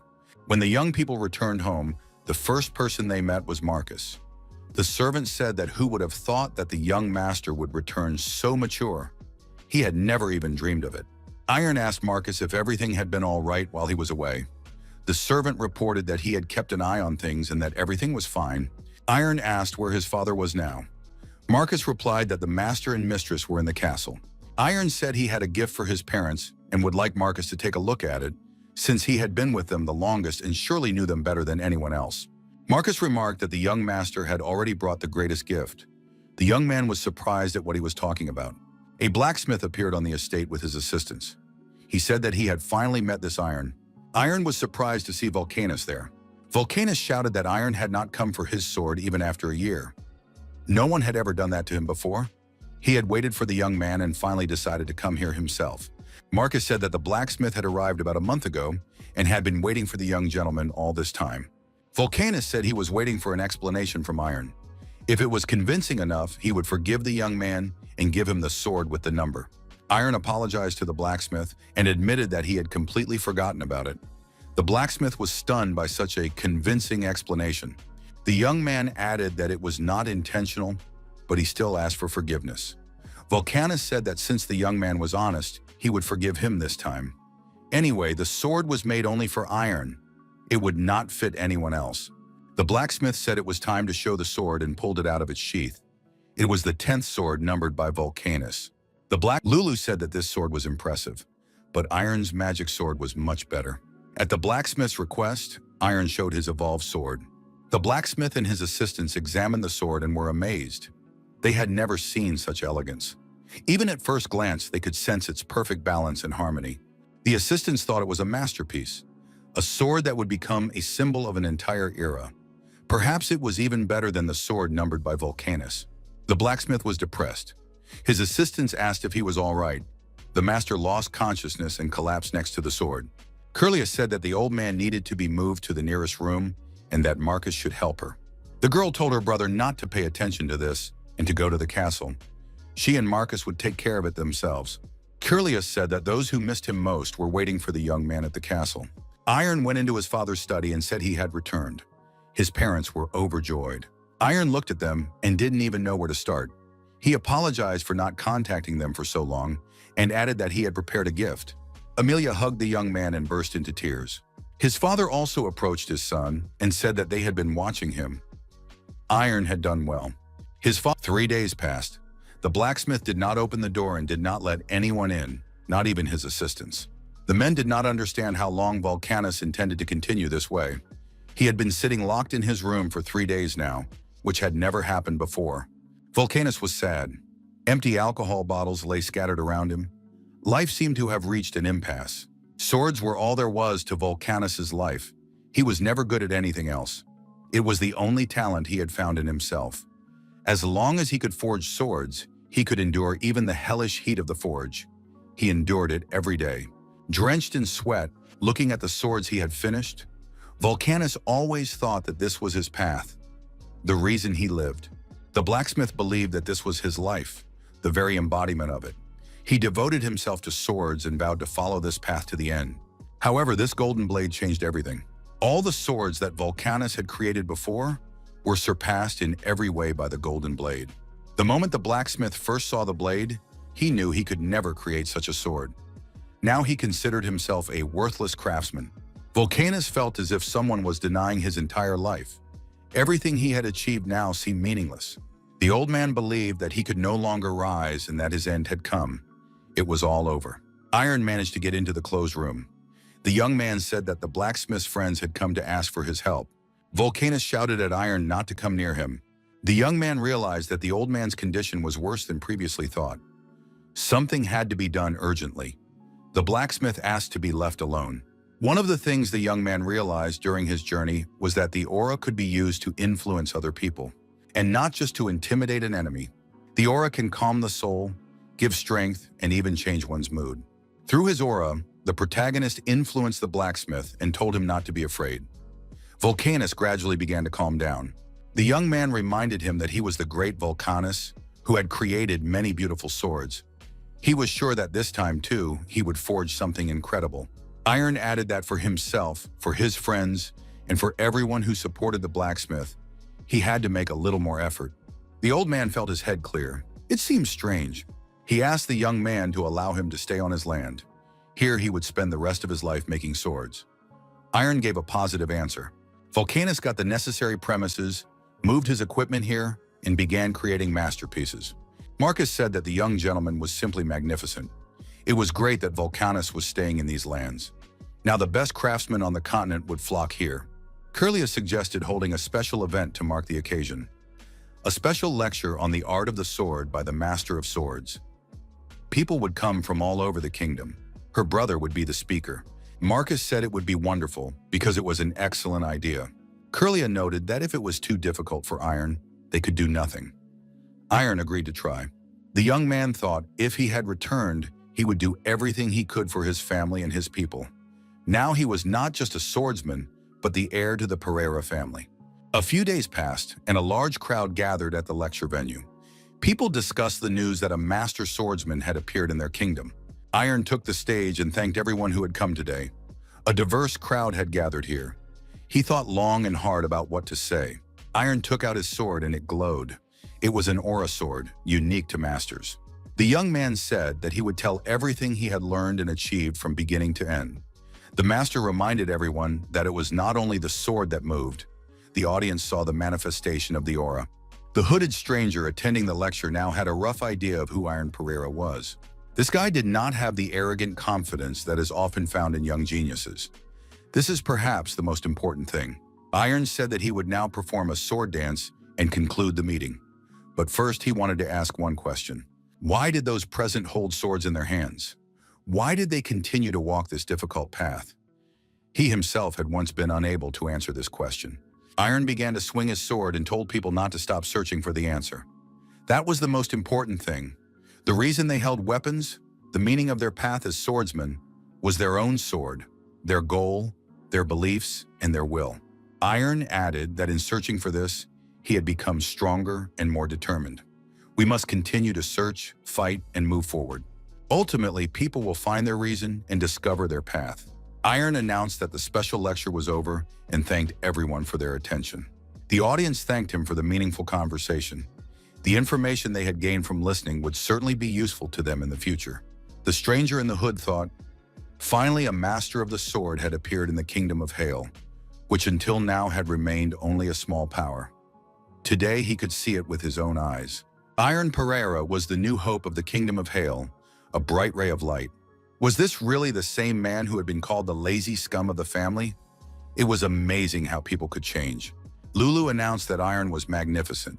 The lecture was interesting, informative, and full of facts from his personal life. Amelia couldn't believe her eyes at how good and unbeatable Iron was today. After a while, the young man asked his sister what she thought of the lecture. Curlia admitted that it was simply incredible. She never imagined that her brother would perform so well. Lulu said again that it was amazing. A stranger in a hoodie was standing nearby and said that today's lecture had left a lasting impression. Iron asked him who he was. The man took off his hood and said he wanted to introduce himself formally. He was the commander of the Knights of Sunset from the Kingdom of Hale. His name was Oswaldo Odone. The man added that he had come to deliver a message from His Majesty the King to the swordmaster, Iron Pereira. The Kingdom of Hale was located in the center of the continent and was a small state. Neither its territory, finances, nor military power could compare to the great powers. Even among the many other countries on the continent, this kingdom did not stand out in any way. But why did the Kingdom of Hale maintain its independence for over 300 years? It was all thanks to the Allied States. 4 kingdoms that were too weak to withstand the chaos alone managed to form an unbreakable alliance. But that was a long time ago. When peace came to the continent, each country began to strive to surpass its allies in order to avoid being destroyed and divided. The Kingdom of Moon, the Slick family.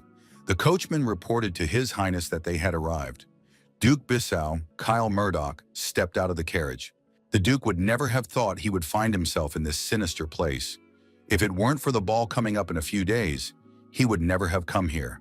However, he needed to pull himself together and keep his composure, for he had come here as a representative of the Kingdom of Bissau. He had also come for the princess who had given her life for their country. The Duke walked through all the corridors and found himself in front of the entrance to the main room. The man, who was not alone in the dimly lit room, asked in surprise if the Duke had already arrived. The man introduced himself and said he was Kyle Murdoch from Bissau. The Duke told the Grand Magus of Luntel that he had come to meet him, Ephraim Slick. This was the supreme mage of the kingdom of Luntel, Ephraim Slick. The kingdom of magic, Luntel, was a superpower capable of rivaling even the most powerful holy kingdom.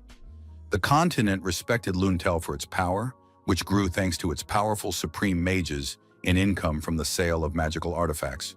However, despite their high reputation, the mages of Luntel were known for their reclusiveness and rarely left the confines of their kingdom. Nevertheless, there was one occasion when they broke this rule.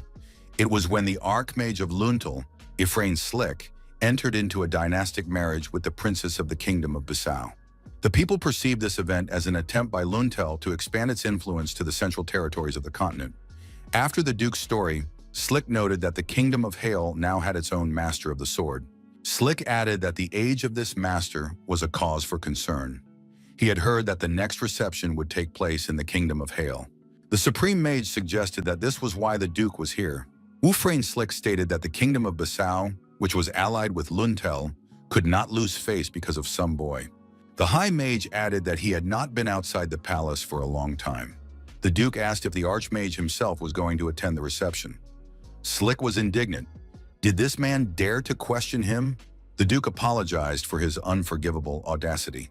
If the Archmage personally attended, it would undoubtedly be a huge boost. Ephraim Slick said that in that case, they would meet at the reception. The Duke thanked him again and took his leave. Kyle Murdoch wondered if this was really a good idea. Ephraim Slick was one of the most dangerous figures in Luntel. Perhaps it was worth preventing his intervention at all costs? Or was Slick said it was painful to feel that awful sense of helplessness again?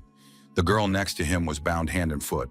The Duke thought that he couldn't even preserve her bright smile, and when they met again, he wouldn't even be able to greet her. He apologized to the princess for his helplessness. The commander of the knights reminded him that a reception organized by the four kingdoms would take place very soon. This time, the reception would be held in the kingdom of Hale, and His Majesty had high hopes for it. Therefore, His Majesty asked Lord Sir Pereira and the sorceress Curlia to attend and honor the celebration with their presence. Sir Pereira understood that the kingdom would begin to use his son's reputation, but he did not think it would happen so soon. Iron said that if his father gave his permission, he would participate. Curlia replied that she had no objection. The commander of the knights said that this was wonderful. It was nice to watch young people. Iron met with the blacksmith and greeted him. Vulcanus asked what had brought the young man there. Iron said he wanted to give a sword made by Vulcanus to someone he was very grateful to. Did the master have a suitable weapon? Vulcanus was indignant. Why was the young man only approaching him now, when he had forgotten about him before, when the sword had been made for him? The blacksmith took the young man to the warehouse where the finished weapons were stored and said that this was his arsenal. Iron could choose anything he liked. The young man added that there was one person who inspired him. The hero was thinking of Elijah Lindsay. Pereira acknowledged that the blacksmith's work was magnificent, but he wanted to give a sword of his own making to the people he was especially grateful to. The blacksmith told Iron to bring that person here. When a sword is made to order, you need to see the person for whom it is intended. Iron explained that this person was far away, so it would be difficult to invite her here. The letter did not work out the first time. Many drafts were ruined. Iron did not even know where to start. After the incident with Elijah, he seemed to have become even more cautious in expressing his feelings. Vulcanus said that Iron had the power to convey his true feelings. He just needed to try to put his heart into his words, and those emotions would surely reach the recipient. Several days passed. Sir Pereira said it was time to leave. Marcus asked them to return safe and sound. Everyone would be eagerly awaiting their return. Curlia told Lulu not to be too rough with the griffin named Cherry. Lulu replied that she loved birds and animals, so they had become friends long ago. The bird flapped its wings and Lulu set off in the direction she was supposed to go, to deliver a letter from Iron and visit a few more places. Lulu decided that first they needed to fly to the kingdom of Adon and give Bill his gift. Then they would meet with Aaliyah, then go fishing with the cats from the estate, and then fly to Durkali to see Kubar. Lulu turned back into a girl with wings. She seemed to be just a cat, But this appearance awakened forgotten memories that she had no idea she had. Lulu decided to go to places that would help her regain her memory. The girl thought that, in that case, Iron might be left far away and all alone, and she really didn't want that.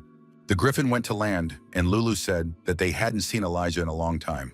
Lulu said she had brought a letter from Iron for the girl. Mr. Joshua asked irritably what the boy was up to now. Lulu said she also had a gift for the head of the family. Mr. Joshua said, "Does Iron really think he can win my favor with some sword?" However, after examining the gift, Mr. Joshua was forced to admit that the sword was truly amazing. Sir Lindsay was amazed to learn that the sword was the work of Vulcanus, the master swordsmith. Elijah eagerly read the letter from Iron. After reading the letter, the girl walked decisively to her room. After a while, Elijah came out with a bag in her hand. The girl announced to her father that she would be away for a short time. Ilya told the cat that they were going to the kingdom of Hail. If they flew on a griffin, they would get there quickly. Ilya quickly gained altitude, while Mr. Joshua shouted something loudly after her.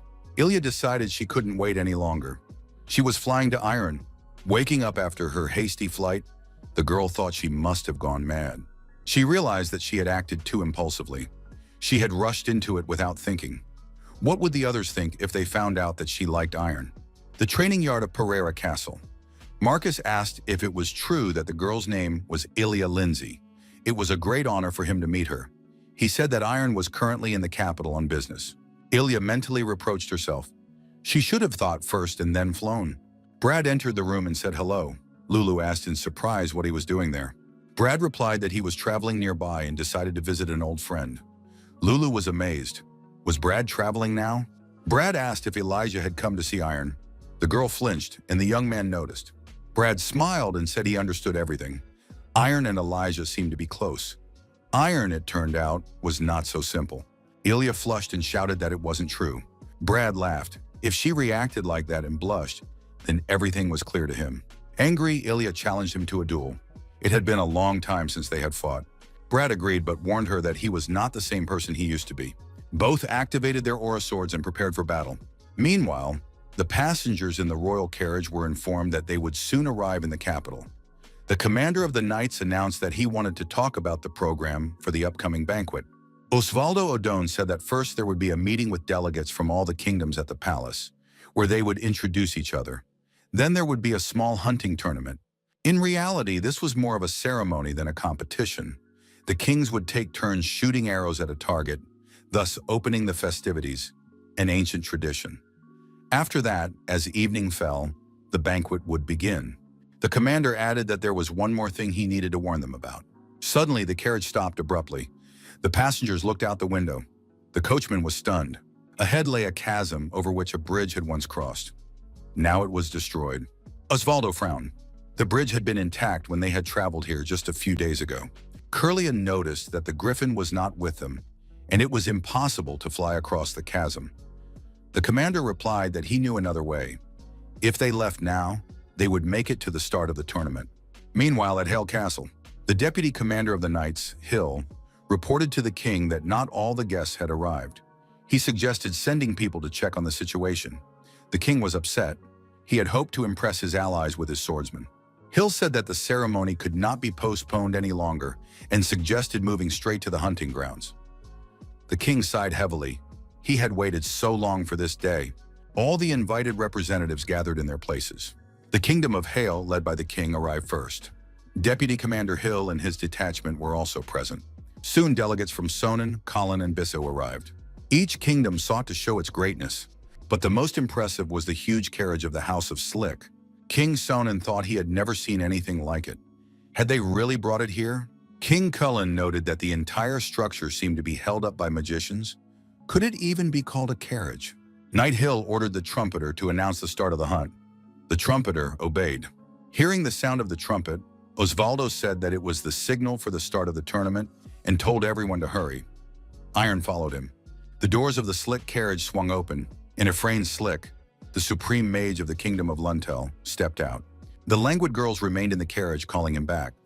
Why did he leave them? Hill thought irritably that not only had Slick arrived later than everyone else, but he had also engaged in debauchery in his carriage. What would the other kings think? Osvaldo looked at Ephraim, at the carriage, and at the girls inside. He said quietly, "What we feared has happened. It's him, Archmage of the House of Slick, Kingdom of Runtal, Ephraim Slick." King Hyla expressed his hope that nothing bad would happen. Hill assured him that everything was under control. Hill drew His Majesty's attention to what was happening in the field. The beaters were chasing the boar, and the hunters were preparing to shoot. King Hyla drew his bowstring and mentally reminded himself, "Act calmly, as in training." At that moment, the beast fell, struck by an arrow, but it was not his arrow. Everyone gasped.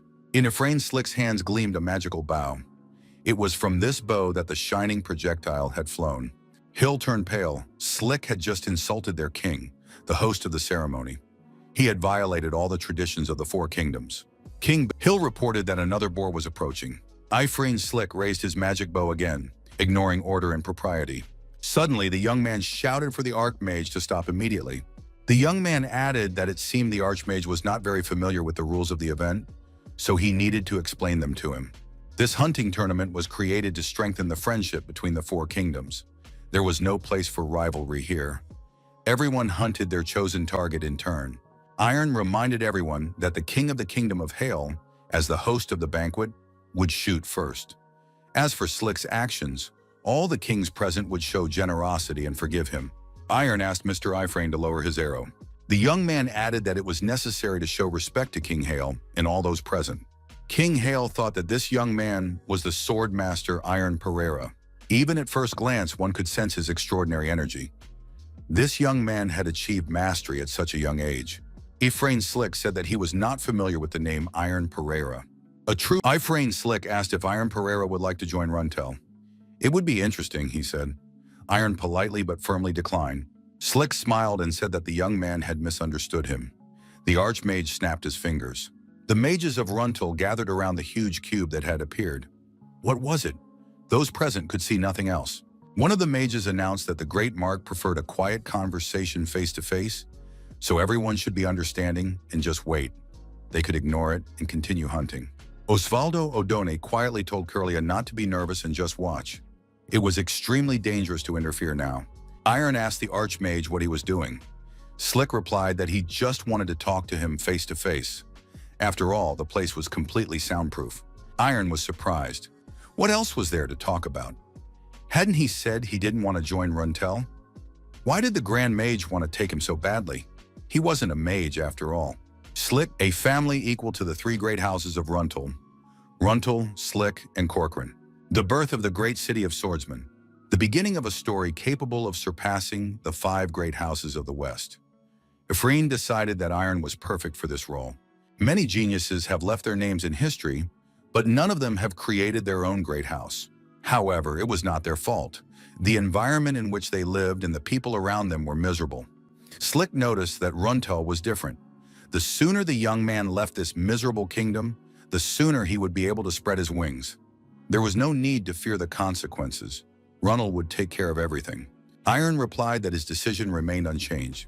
He refused and demanded that Ephraim apologize to His Majesty King Hail, to the Order of Knights, and to his father. Was Slick pretending not to understand what was at stake? The Archmage had insulted the place where Iron grew up, the country where he lived, and his family. Slick asked what would happen if he refused. Iron replied that in that case he would be forced to challenge him to a duel. Ephraim laughed. What was this boy thinking? They say he never left his home as a child. Did he not know what Runtel was? Or did he know nothing about him at all? Iron remembered Judith's words. Those who don't understand the first time need to be spoken to differently. He never thought those words would ever come in handy. Iron smiled and asked his interlocutor if Slick was afraid. Ephraim flushed with anger and said he accepted the challenge. This boy would regret it. King Hail was surprised. Was a duel really going to take place now? He added that whatever the outcome, problems were inevitable. How could they withstand Runtel's wrath? Deputy Commander of the Knights Hill reassured His Majesty Runtel would not interfere over such a trivial duel. Hill added that Sir Pereira was not one to act rashly. All that remained was to trust him and watch. Ephraim told Iron that if he was ready, they could begin the duel. Iron replied that he was always ready. Slick noticed that the young man closed his eyes immediately after the start of the duel. A cocky kid, he thought. He's provoking me again. Ephraim decided to show Iron how dangerous it was to give a mage time to prepare. He had expected this and prepared in advance. A magic circle filled with enormous power was inscribed under the bottom of the cart. Here, Slick could control its energy directly. Using magic, the Archmage cast one of the most powerful spells of subjugation on his opponent. Slick wanted Iron Pereira to become his slave, but something went wrong. Iron put up a worthy resistance. The magic did not work. Moreover, the young man rushed forward with his sword, preparing to deliver a devastating blow. Efrain couldn't believe it. Had this young man surpassed the speed of his spell? There was a powerful explosion. The strike of the aura sword caused a flash of power. Efrain's Slick was in the zone of impact. When the smoke cleared, everyone saw the Archmage lying unconscious on the ground. And it seemed in a humiliating position. Iron stood over him with a sword in his hand. The representatives of the four kingdoms could not believe their eyes. Could the great mage really have been defeated? Iron Pereira had defeated Efrain's Slick. Mr. Pereira was stunned. His son had indeed defeated the Archmage. Iron approached his king, thrust his sword into the ground and knelt on one knee. He greeted His Majesty King Hale and introduced himself as the eldest son of the House of Pereira. The other kings looked at the young swordsman with envy. The young man said, "I am the true master swordsman, Iron Pereira." Then he addressed His Majesty. On the day of honoring the traditions of the four kingdoms, he sincerely apologized for violating the order of his own free will. But he could not remain silent, seeing the disrespect shown to the kingdom of Hale. Iron added that he could not accept such behavior from Efrain Slick. The arrogant Archmage had to be put in his place. Even if Runtal was the strongest state, claiming the power of an empire, it had no right to trample on the hundreds of years of history that the four kingdoms had created together. Sir Pereira was moved by his son's words and even shed a tear. Curlia just listened to the warrior in silence. Her father mentally apologized to his son for the years he had spent in darkness, left alone, for the fact that her father had done nothing for his child. Iron reiterated that he would take responsibility for all the consequences that this duel might entail. The young man also swore that the kingdom would not suffer the slightest harm. The king was delighted with these words. Moreover, Pereira swore by his sword and his honor. The young man selflessly swore by the honor of the master of the sword. Everyone present who had even a shred of sensitivity was moved to tears. The young man's speech was touching and poignant. Sir Pereira was grateful to his son for becoming who he was, for growing up and maturing so quickly. After a while, the great hunting tournament of the four kingdoms came to an end. The kingdom of Bissau apologized for not being able to respond appropriately to what had happened. As a result, they, along with the magicians of Runtal, were forced to leave the festive banquet first. The deputy commander of the night squad, Hill, thought that perhaps today's incident would put an end to the meetings of the four kingdoms. The banquet began right on schedule. King Hyla was in a good mood. The king told those present how Iron Pereira had crossed the crowd and sworn allegiance to him. He spoke of the proud gaze of this hero. The king introduced the young man as the master of the sword from the kingdom of Hyla and raised a glass of wine in his honor. Osvaldo Odone said that the young master of the sword had greatly impressed His Majesty. Sir Pereira was pleased that the king liked his son. Osvaldo Odone was truly amazed. How could anyone defeat the supreme mage Efrain so quickly? The young man's skills seemed incomprehensible. Osvaldo understood that not much time had passed since the young man had reached the level of master, but his skills were already at an astonishing level. He was a mid-level swordmaster and perhaps even higher. The Archmage's carriage stood at the edge of the forest, and the palace of the Kingdom of Hale was right in front of him. Efrain could not accept defeat. How dare this boy humiliate him in front of the other rulers? Did he really think that the great Archmage would swallow such an insult? Efrain Slick declared that Iron Pereira had made a mistake in going against him. He would make the boy pay for his sins today. However, unexpectedly, while in his secure van, Slick felt an overwhelming weakness. Blood flowed from the Archmage's mouth. He realized that magic was draining his body too much. Efrain thought that this was not a problem. If the pain brought him more despair, he would accept it indifferently. He wanted to see how arrogantly Iron would stand when his father bowed before him. Would the young man be able to maintain his pride then? Slick released the spirit of damnation from the van and sent it to commit evil deeds. The Archmage ordered the spirit to tear out the flesh and soul of this insolent man.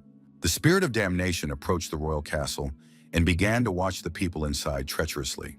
However, our hero, remaining vigilant, managed to notice the messenger and grab him with his bare hands.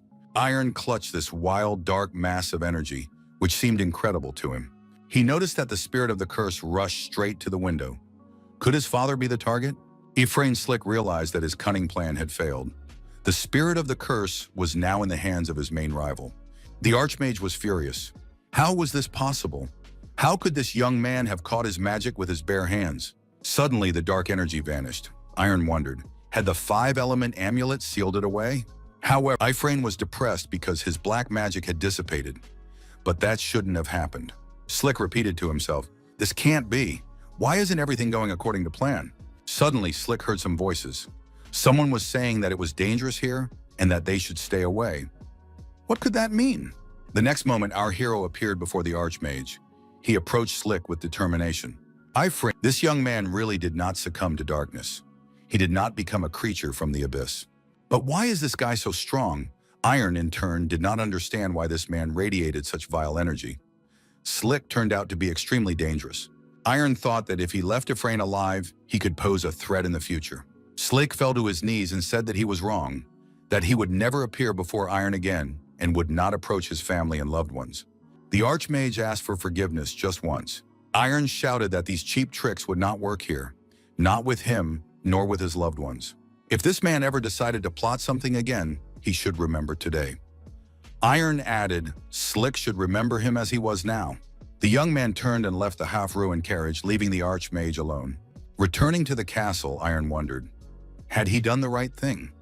Would such cheap blackmail really put an end to this business? But did he have the right to punish a man, not a demon? Iron remembered the old orc chieftain's parting words. If a young man walks the path of a hero, he must be prepared to cut down anything that stands in his way. A world where everyone can live happily is dangerous not only because of demons, but also because of the evil in people. Is Iron ready to do this for the greater good? Is the young man ready to raise his sword against a human being too? Iron thought if he couldn't hold back Ephraim's magic, his father would be in danger. But he hesitated only because Ephraim was a man, not a demon. If he hadn't begged for mercy, would he have been able to cut off his head without hesitation? Eastern continent, Gabir Forest. The monster was rampaging, destroying other creatures. He said he was tired of these creatures. The beast declared that it wanted to experience more vivid emotions. It was time to go outside. The demon clown who appeared nearby said that it was not worth going beyond the forest. After all, everyone knew that. If the knights show up here, it won't be very pleasant for him. When the time comes, he will give a sign. The monster was attacked by the demon clown and destroyed. The clown said that this was in his interest. It would be a long time before the dragon was fully restored. However, it wasn't too bad. He looked up and saw a message addressed to him personally. It was sent by the priest. The clown read the letter. He used to think that the priest was assigning him work while he himself was having fun. But now it seemed that the priest had begun to take action. The priest probably thought he was controlling the clown like a puppet. However, the clown decided that on the day he fully regained his strength, he would start with the priest. The carriage with the Pereira family was returning to the estate, following the established route. The head of the family said that Iron, as always, had done a good job. Iron recalled his actions.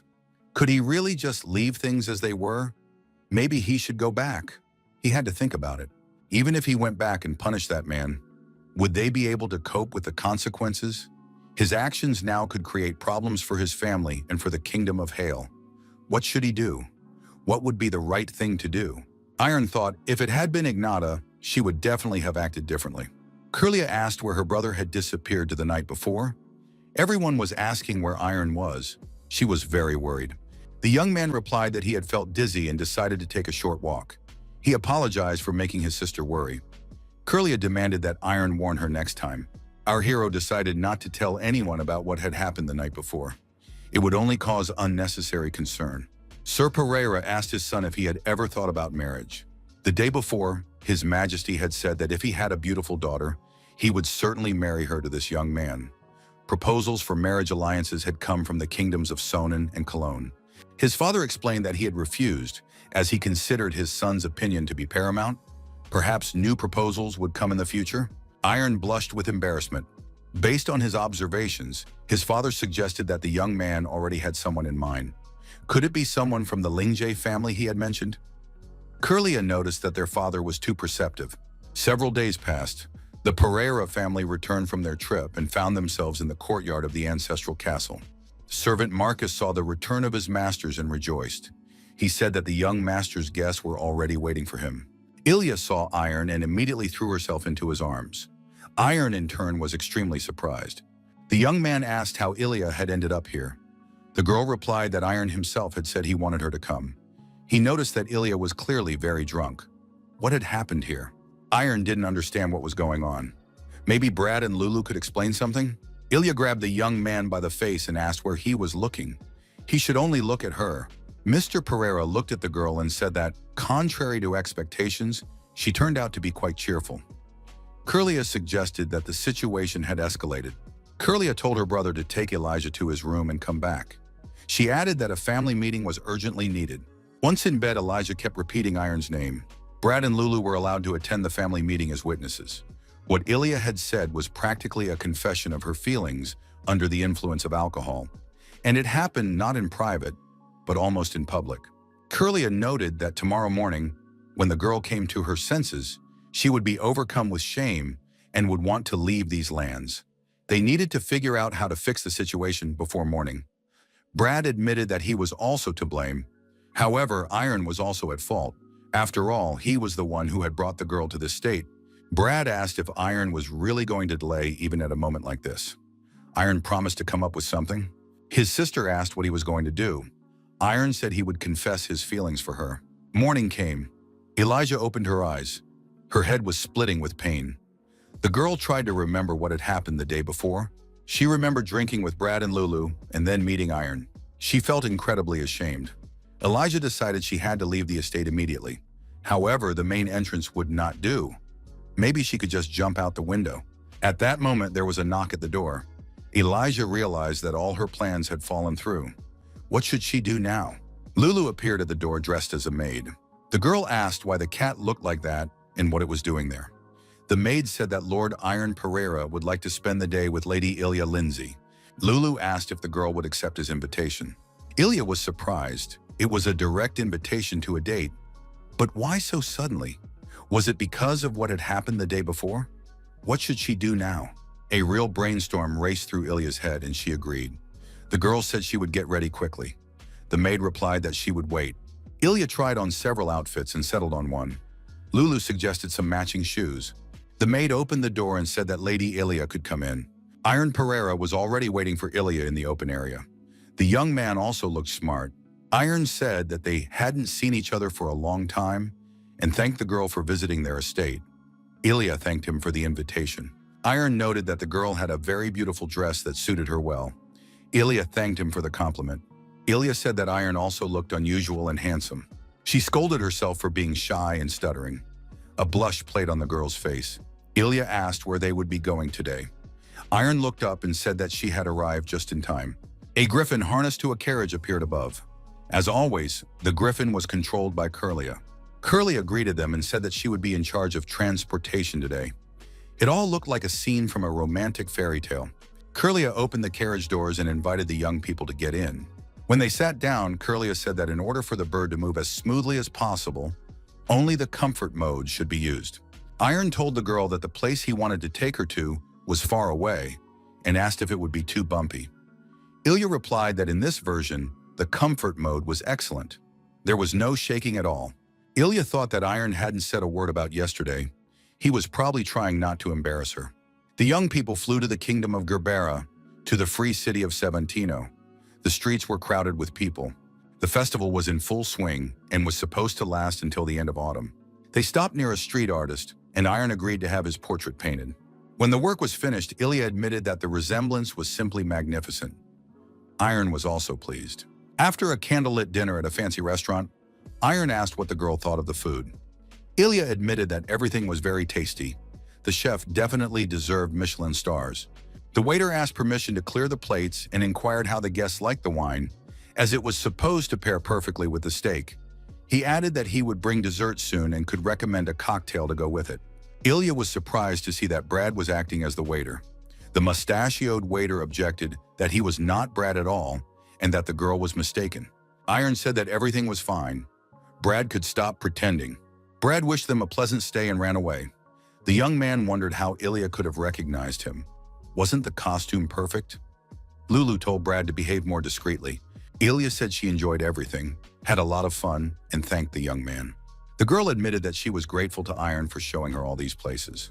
She said that because of family matters and training, she almost never got to enjoy such holidays. She rarely went out just to walk the streets. Elijah was always afraid that her appearance and behavior would go beyond the bounds of family decency and become known to others. Most of all, she was afraid to show her feelings. Now, after meeting Iron, everything had changed. Thanks to him, today had been wonderful. The young man was glad that the girl had enjoyed everything. Ilya was surprised by the strange sounds coming from outside. Iron jumped up from his seat and said, "It started." He grabbed the girl by the hand and pulled her outside. The young people went out onto the veranda and saw bright fireworks. The young man turned to the girl and looked into her eyes. Ilya stood motionless, looking at him. Iron confessed that he loved Elijah, not as a friend, but as a girlfriend. He said he had broken his promise and only appeared 5 years later, but she greeted him with a bright smile, and he realized that he loved her even more. Iron repeated that he loved Ilya very much. He asked if Ilya felt the same way and would agree to date him. The young man added that he was proposing they be together forever. Ilya was embarrassed, and a blush spread across her cheeks. The girl lowered her eyes and quietly agreed. The support group jumped out from behind their cover and began congratulating the young couple. Curlia shouted that her brother was a hero and added that Iron should kiss his beloved immediately. Iron asked his sister in embarrassment how she could say such a thing. Curlia declared that she was not joking at all. This was a serious matter. Ilya decided to take the initiative and kiss the embarrassed young man on the cheek. She was extremely embarrassed and said she wanted to get into the carriage immediately. Curlia asked in surprise why her brother was stuck. Brad complained that he was bored and said he wanted to see Judith as soon as possible. Not all cities were celebrating at this time. Some knights were moving through the ruined part of another city. The assistant commander of the White Knights, Myers, tried to use holy power. He reported that there was no reaction to the holy influence in this place either. Myers was puzzled. A messenger from the 3rd Detachment arrived with a report for the Knights. The messenger reported that in the south of the continent, as in the west last time, all traces of demons had disappeared. All of this came crashing down on them at once. Myers suggested that this was the work of the great demon who controlled the others. The most likely candidate was the clown demon, who was regaining his strength by gathering the remains. However, there was something more frightening than when the demons acted in groups. Residual magical power was present in the places they had visited. There are demons that can hide magic. Brad asked his friend what he could say about the beginning of a relationship. Iron just laughed in response. Brad laughed too and said he knew someone else who could give advice. Elijah got angry at Brad for saying that. She told Brad to shut up and start training. No excuses. Brad replied that he wasn't ready. Running away from the girl, Brad shouted that she had crazy eyes and should calm down. Elijah demanded that Brad pick up a sword immediately. Curlia couldn't understand how this was possible. They had only started dating yesterday, and today they were both in the training hall. How could anyone be so obsessed with swords? She thought that her brother's progress would not have been so rapid if he hadn't had people around him to help and encourage him. A month passed, and Brad said it was time for him to leave. Curlia asked if he was going to Judith. The answer was yes. As a farewell, Brad told Iron and Elijah to get ready. Very soon, Brad and Judith would return and deal with them. Brad thought, even if it doesn't happen anytime soon, that day will definitely come. So young people shouldn't relax. Brad noticed that Iron and Elijah were growing at an incredible rate, especially Elijah.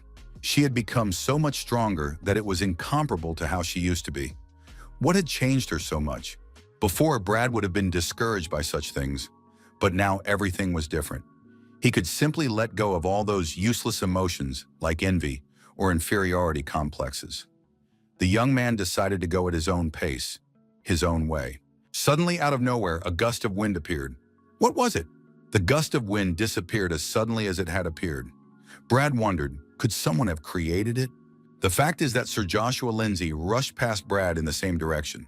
He was rushing to find his daughter. Mr. Joshua hoped that Elijah was all right, but why hadn't she come home for over a month? Joshua thought that this fair-haired young man was not so unreliable, but that did not change the essence of the problem. He needed to see with his own eyes that his daughter was all right.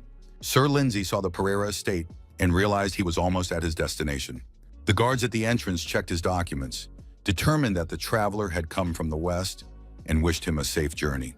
Mr. Joshua thought that the fake documents had helped him pass through the gates without any problems. The next destination was the Pereira residence. But how could he get there unnoticed? The man thought that he had only been traveling for 2 weeks, but he was already completely exhausted. Joshua assumed that he was getting old.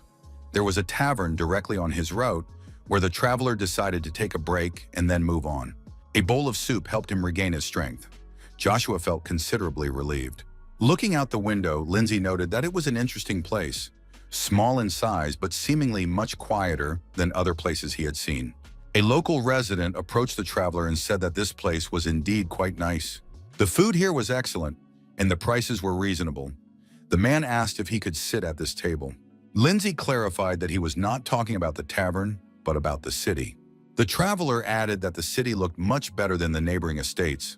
The local resident realized that he was talking to a traveler and asked him to explain what made him think so. The two men struck up a conversation and even shared some alcoholic beverages, which the local kindly offered. The traveler overheard a conversation between some young people at the next table. It turned out that a young man named Pereira had become engaged to a girl from the Lingje family. Joshua was extremely excited by this news. He rushed over to the young people and asked what they were talking about. At that moment, Iron and Elijah entered quite by chance. Iron admitted that outdoor dates were very nice. Elijah said that she also enjoyed it very much. The young people witnessed a local resident trying to calm Sir Joshua down. Lindsay claimed that he was able to remain calm in such a situation. Ilya was surprised. What was her father doing here? Iron asked why his father looked the way he did. The local resident's fake beard and wig fell off, and everyone saw that it was Sir Pereira. It turned out that he had decided to visit the tavern incognito. Lindsay and Pereira were surprised to hear the children calling them by name. Ilya didn't know what was going on, but told Iron that they'd better leave. Iron suggested that his father was inspecting the estate and said that in that case, they would leave. Ilya noted that if her father was there on business, they would see him later. Elijah added that she never thought her father would make it here. Iron said they should use this chance to talk to the Lord officially and get his approval. Elijah said that sounded very serious. Iron replied that he was not joking. Mr. Joshua Lindsay told his companion that his reaction was quite natural. Sir Pereira noted that he understood this because he himself had a daughter and knew what those feelings were like. Lindsay remembered his smiling daughter and thought, when was the last time he saw her with such a sincere smile? After the events in their home, there was no trace of her laughter left. Perhaps his obsession had constrained his daughter even more. The young men and their fathers met in the evening at the entrance to the estate. Mr. Lindsay put his hand on Iron's shoulder and told the young man to take care of his daughter. Iron thanked Joshua Lindsay as he walked away and added that he would do everything in his power. The superjet was ready for takeoff. Lindsay said it was time for him to go. Mr. Pereira noted that he would visit next time. Joshua replied that he would always be waiting. Ilya, saying goodbye to her beloved, told him to take care of himself until they met again. Iron replied that there was no reason to worry. Curlia noted that if they flew on a griffin, they could get there in less than a week. Ilya thanked him for kindly providing the superjet. Her father apologized to his daughter because of him, she had to leave much earlier than she had planned. Elijah replied that everything was fine. She and Iron decided to focus on their tasks.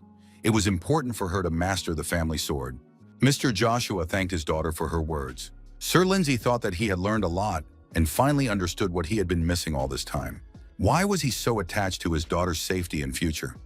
He couldn't let go of his guilt about that sword. Now he understood. There are some things that need to be forgotten. Literally a week later, Elijah told her father that they had almost arrived. The griffin changed the shape of its wings and was preparing to land. But who was standing at the main gate? Mr. Joshua said that they were not on the same path as this man. Ignata was standing at the gate. She said she hadn't seen Mr. Lingje in a long time. Mr. Joshua asked why Ignata had come here. The girl replied that she had come to ask Mr. Lingje to teach her. She wanted him to share his skills with her. Lindsay asked, "Today of all days, Ignata has chosen a terrible time." The man replied that he was not in the mood today. That meant he would be very rude. Ignata said that was exactly what she was asking for. Sir Lingje turned around and told Ignata to follow him to another place. Ilya said that she also wanted to watch and asked for permission. The fight was serious. Mr. Joshua was indeed very rude and angry. Ilya thought that her father was serious about this fight. Ignata, facing her father, looked simply incredible.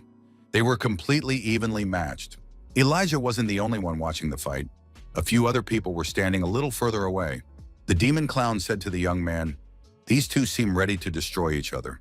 The demon asked the young man if he was sure everything was okay. What if his father lost and died? Elijah was exhausted and fell to her knees. Joshua stood with his sword in his hand as if nothing had happened. Joshua said that was enough. Her body could no longer withstand his blows. Ignata thanked him and added that she had learned a lot from this fight. Lindsay told Ignata never to cross the threshold of this house again for the reason that had happened today. The girl, Ilya's older brother, watched his sister from the sidelines. The clown, without saying a word, the young man headed for the portal and left the territory that had once been his home. But even Mr. Elijah wondered if she was just jealous. Ignata's majestic appearance, like a real king who never loses his dignity no matter what. Ilya probably wanted to be like that. However, now everything had changed. The girl realized that she needed something else, something much more important. A man like the broad and reliable Earth, who accepts her as she is. Someone she can lean on, someone she can truly trust. At this time, Brad Lloyd continued to move along the forest road on his planned route toward Judith's presumed location. Brad shouted that he would challenge Judith again. The young man assumed that the jealous Judith would be incredibly charming. However, when he reached his destination, the young man was surprised. There used to be a small hill here, but now there were ravines all around. What had happened here? Brad approached one of the ravines. Someone called out to him. He turned around and saw Elder Kuhn standing in front of him. The master said that they hadn't seen each other in a long time. The young man usually came twice a year, but this time he was late. Brad explained that he had some business to attend to. The elder asked why the young man had come back here. Brad suggested that Kuhn had softened his tone. Brad asked what had happened here after all. The master told the young man to follow him. Judith had been spotted in one of the ravines. The girl did not let go of her sword. Judith asked if Brad had really become a master swordsman. The young man said he would give her the details later. Right now, he wanted to hug her after their long separation. Judith turned around and said that Brad annoyed her. She was ready to die in training, but she still couldn't become a master swordsman. Brad suggested that something was clearly wrong. Judith said that she just wanted to test how much stronger she had become. The girl drew her sword and told Brad not to hold back, to give it his all. Brad understood everything, drew his sword as well, and said that if Judith lost, she could cry. Even with tears, she would still be cute. The fight did not last long. Brad found himself lying in a trench. The young man did not understand how this had happened. After all, he was a master swordsman. Judith admitted that Brad had flown far away. The girl told him to pick up his sword and get up. Brad asked how a master could lose to an expert. Judith told the young man not to be upset. It was just one sparring match. It was time to come to his senses. Brad suggested that he had been too relaxed. Judith said that it had shocked him greatly and added that Brad had fought quite well. Brad waved his hand and said he would be back soon. Master Kuhn was surprised. Did this guy always leave so quickly? Judith replied that Brad had explained he had urgent business to attend to. The girl admitted that training with Master Kuhn really paid off. She had become so strong that she was able to defeat Brad. The girl wondered if she could continue in the same vein and become the strongest. Judith declared that she could defeat Elijah, Brad, and Iron, as well as that black-haired swordsman who had recently come here. Was that Ignata? They say she is the best swordsman in the Holy Kingdom. She was truly incredible. Elder Kuhn thought that his student was impressed by her sparring with Ignata. The master asked why his student wanted to become stronger. Judith replied that she would need it very much. If she became the strongest, she would be able to defeat anyone. The master said that perhaps she didn't need it at all. It wasn't worth losing touch with people. He had reached this peak because he had given up everything for his goal. However, he wasn't sure if that was what he really wanted. The mentor added that Judith should take a different path. She shouldn't lose her friends or give up on love. It's not worth sacrificing everything for the sword. Kuhn said that the girl should be greedy and not miss anything. She should take everything and move forward. Judith said that the mentor had started speaking in a manner uncharacteristic of him. She would pretend she hadn't heard anything. Now she was going to train. Kuhn thought that his student was very bold. Who did she take after? The elder thought that this girl was starting to resemble him more and more. Perhaps it was because he was spending too much time with her. Kuhn started coughing and covered his mouth. The man looked at the palm of his hand covering his mouth and saw blood on it. The elder said, "It's starting again." A man in a hood watched the master walk away. The stranger said that his father had lost a lot of weight. At the Kronos Academy, the head received information from Brad and said that Judith had reached a high level. Apparently, she worked well with Elder Kun. Brad declared that now he would definitely not back down. That was why he had returned to the School of Swordsmen. The young man asked the head of the academy to be his mentor. Brad decided that he absolutely had to become stronger. Now he had a reason to train to the max. Brad remembered how Judith promised him that if he beat her next time, she would grant him any wish, so he needed to train harder. Brad decided that in a year he would definitely return and become much stronger. Judith had to wait for him. Elder Kronos said that a guest had arrived. Would the young man go with him? The head of the academy greeted the guest and said that they hadn't seen each other in a long time. He also apologized for the wait. Kronos added that one more spectator wouldn't hurt. Ignata replied that even if there were more guests, it wouldn't bother her. Iron continued his daily training to improve his skills and confirm his qualifications. The young man thought that he would now have to train alone for a long time. His sister was always riding her griffin, Lulu accompanied her, and now they were almost invisible. Iron thought that loneliness wasn't so bad. He could focus on his training. The young man wondered, is everyone training hard? Surely everyone is giving it their all, wherever they are. He too needs to try to become better. Our hero decided that he would never let what happened to Ifrane Slick happen again. A whole year passed in continuous training. Marcus reported to the young gentleman that a letter had arrived from the Holy Kingdom. It looked like an invitation. The young man read the contents of the letter. It was indeed an invitation to a tournament of heroes. About a year ago, the demons disappeared from sight, but monsters and beasts began to appear more and more often. Complaints from people across the continent about encounters with the damned were increasing. A wave of terror rapidly swept across the entire region. The Holy Kingdom's expeditionary forces, scattered across different corners of the world, were urgently summoned to the capital to discuss a further plan of action. The most frightening problem was that if the fight against the demons dragged on and the current heroes left, the continent would be left defenseless due to the poor training of the next generation. In these turbulent times, a truly historic battle took place in the training arena of Avilius, right before the eyes of all the assembled expeditionary force fighters. One of the fighters was Julius Hall, head of the Order of White Knights of the Holy Kingdom of Avilius. On the other side was the head of the Order of Black Knights, Ignatius Crescentia. Two luminaries of the Holy Kingdom clashed in battle. As expected, the duel turned out to be completely one-sided. It was a one-sided game. The bold thrust of the black blade was stopped by an insurmountable barrier, a white mountain symbolizing the era. But even in this unequal battle, the expeditionary forces witnessed how, in such a dangerous situation, where anyone else would have long since lost consciousness from their injuries, the black blade rose again and again, striving for victory, filled with determination.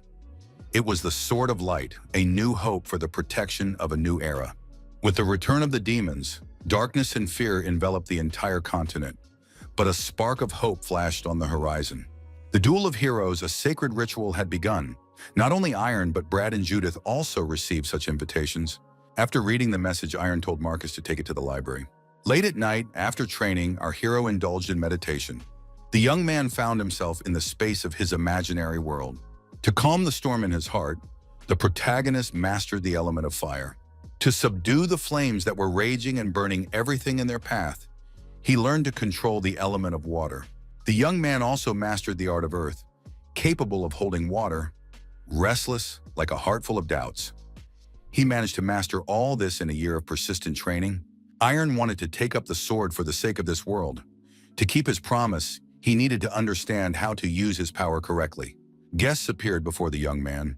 The eldest of them said that he had finally arrived. The old man asked if the young man remembered him. He was one of the elders who served the Holy Kingdom. Iron asked what had brought the Holy Knight here.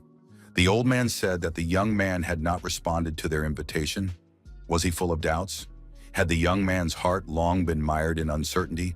The old man said that he might be old and unable to see beyond his own nose, but he really wanted Iron to take part in the tournament. The elder still clearly remembered the sword of the soul that the young man had shown him earlier. It was so bright that it seemed as if it would engulf everything around it. The elder said he felt a strange warmth in that sword. Even he, whose senses had long since dulled, felt its power. The old Volcanus asked the young man if he was going to the Holy Kingdom tomorrow. The blacksmith said that he also wanted to go there for company. After all, it's fun to walk together across the vast expanses. Volcanus added that he wanted to see the world, gain inspiration, and bask a little in the young man's glory. Everyone participating in the event, as well as all swordsmen fighting demons and evil spirits, should receive weapons equal in strength to the numbered sword. Iron said he agreed. The next day arrived. Seeing the young man off, Marcus told him to be sure to return safe and sound. Iron warned his companion that they would be traveling on foot.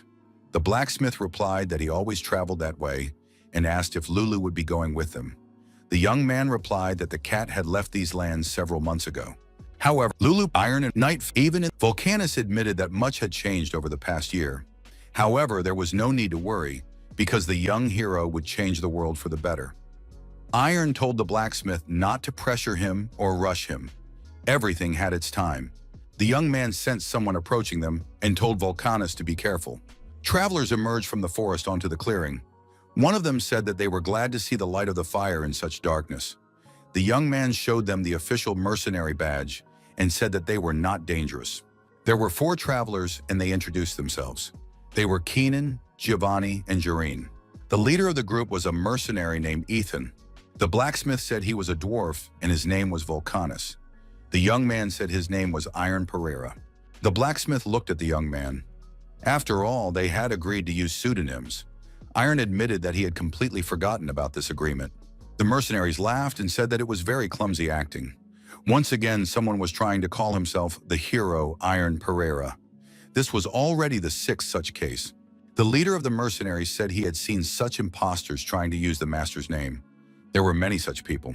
Although this young man seemed to have guessed the hair color correctly, he had missed the most important detail. Ethan asked how anyone could call themselves Pereira without having the black cat Lulu with them. Who would believe that this was Iron if the magical Lulu was not nearby? Although even with the cat, no one would believe such a person. Iron told Volcanus not to tell anyone, because no one would believe them anyway. The blacksmith noted that overall, things weren't so bad. The protagonist said that in that case they could call him Aaron. After warming themselves by the fire, our heroes and mercenaries continued on their way together. Jaren told Ethan that she didn't want to be around these people. They were nothing but a burden. She didn't want to trust someone who had originally called himself a different person. Ethan told the girl that they had no bad intentions. If they hadn't taken them with them, something bad could have happened to them. Iron told the blacksmith that next time he would make mushroom soup. Volcanus ordered meat soup. Ethan told his companions that ultimately they had the same goal. If problems arose along the way, these people could be sent away immediately. Jaren agreed. Jaren looked into the distance and told everyone to stop. There was an ambush ahead. Skeletons were waiting for them. Sure enough, a gang of ferocious skeletons in armor emerged from the forest ahead, and they were aggressive. Ethan drew his sword and said that they would deal with these bandits now. The mercenaries rushed into battle. The skeletons put up a fight, and the battle was fierce. The knight with the shield said that more and more skeletons were arriving. Ethan declared that the situation was getting out of control and that they needed to retreat and move to more distant positions. They might have to form a circle of defense. The mercenaries noticed that their new acquaintance, Aaron, had joined the battle, and in an instant, all the skeletons were destroyed. Ethan said that Aaron had done well this time. The young man must admit where he learned defense like that. Aaron replied that if he said he had studied at the Kronos Academy, no one would believe him anyway. Ethan laughed. This young man still couldn't forget his legend. He even managed with a 2-handed sword. It was obvious that he hadn't slacked off in his training. Ethan said he was ready to see what Aaron was capable of. Iron took out his sword again and destroyed the monsters that came his way. The young man acted quickly and efficiently. Ethan thought that this young man was really something. Maybe he should invite him to join the team. Jaren asked what the commander thought of the young man. Ethan admitted that he was quite good, not afraid of monsters and beasts. Perhaps he was from a famous fencing school or the Royal Academy. Ethan asked the girl what else she wanted to hear. Jaren told Ethan to forget about her question. She wasn't interested in anything. Jaren left the group and didn't even want to have dinner with the others, as the commander of the group didn't invite her. The girl didn't agree.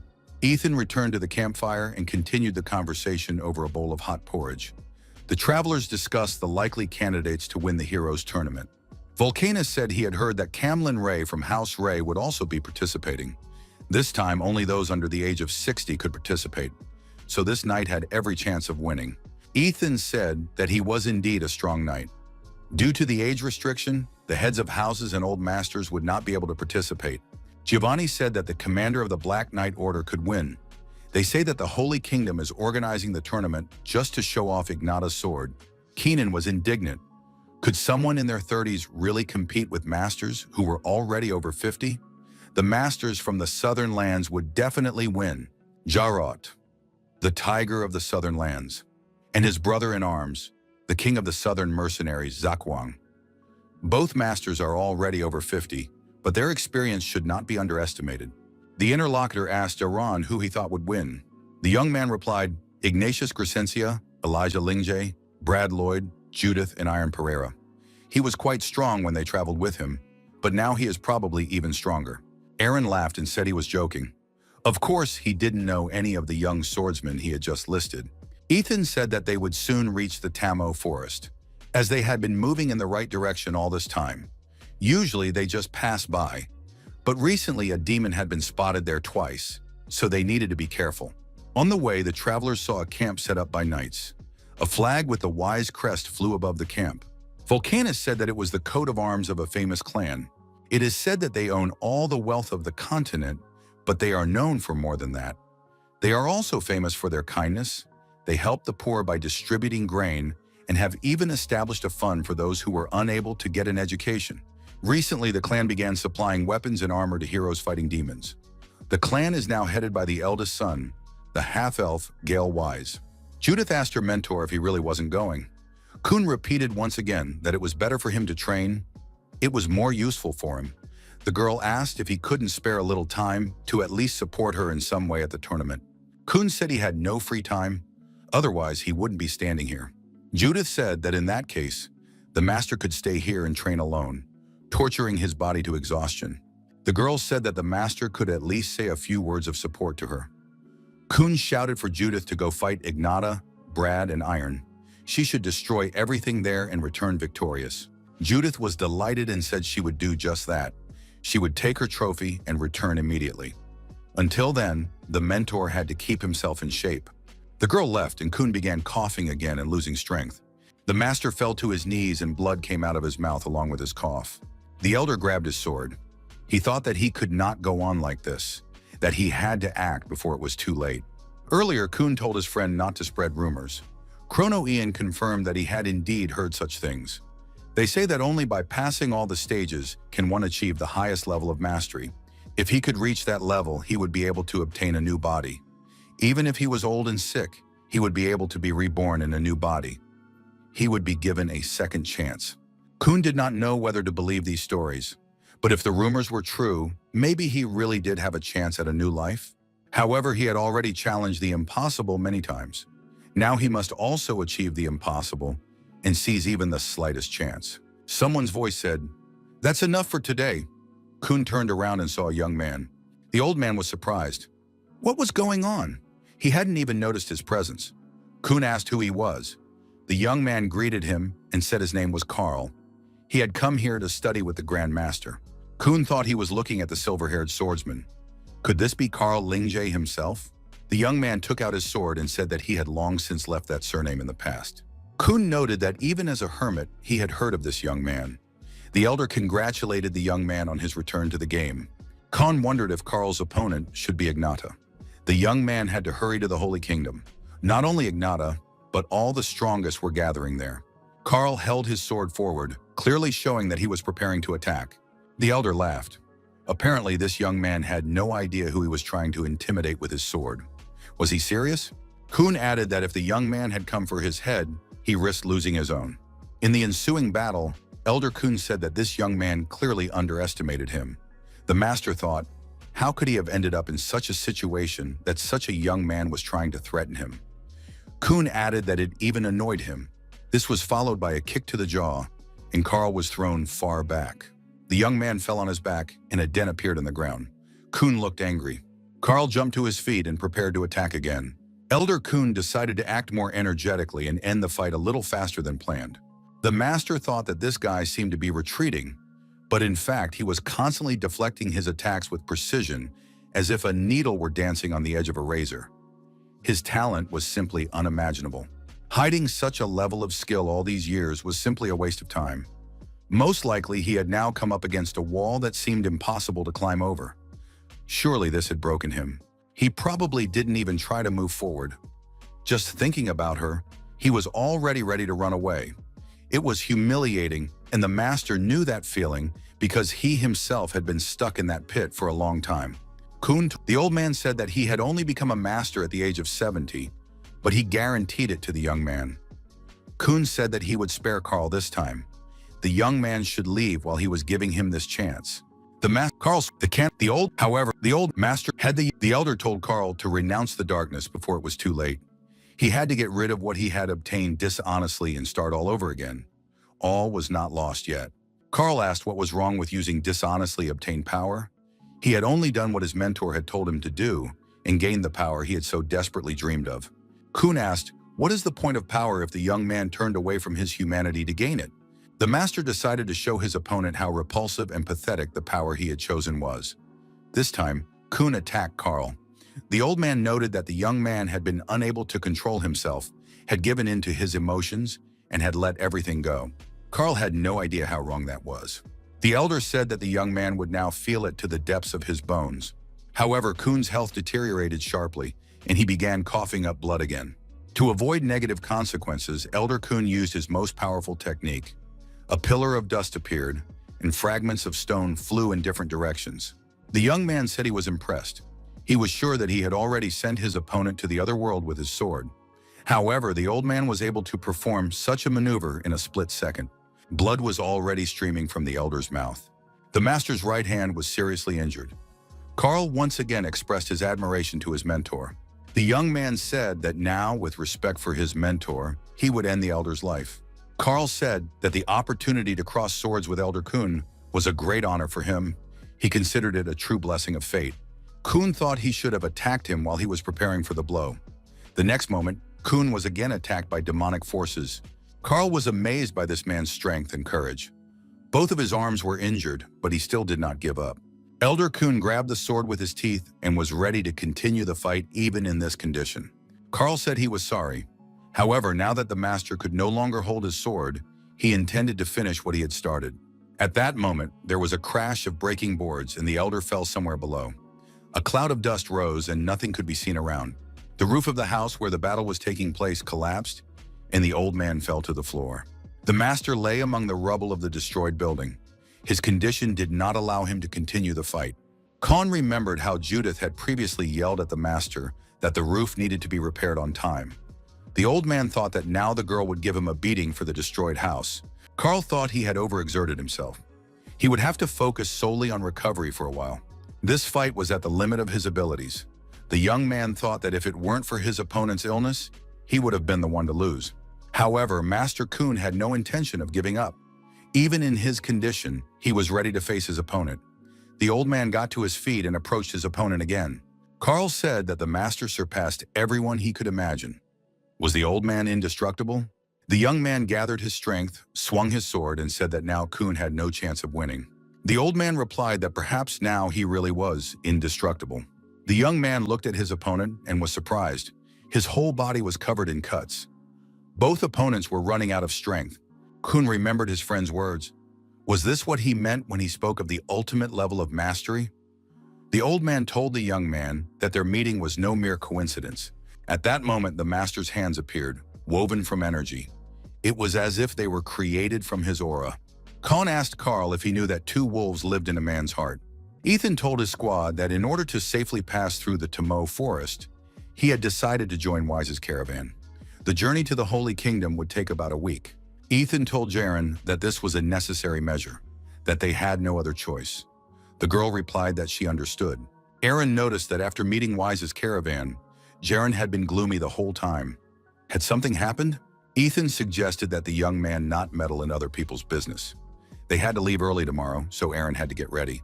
Ethan noticed that Jaren had her reasons for not being able to talk about it and asked him not to ask her any questions. Aaron said he understood. Jaren thought she just needed to hang in there for another week. She really was sad. 3 days passed. Giovanni checked the schedule and was surprised. Why 3 night shifts in a row? And the place to sleep was always at the very edge of the camp. Keenan said he needed to talk to them. Why were they doing this? Giovanni told the commander that this was too much. Ethan promised to sort everything out and asked him not to make a fuss. Ethan tried to calm himself, thinking there was no cause for alarm. Demanding such things was their legal right. The guard asked where the mercenary was going and what had happened. Ethan replied that he wanted to talk to Mr. Wise. It seemed that there were problems with the distribution of duties, and this needed to be discussed.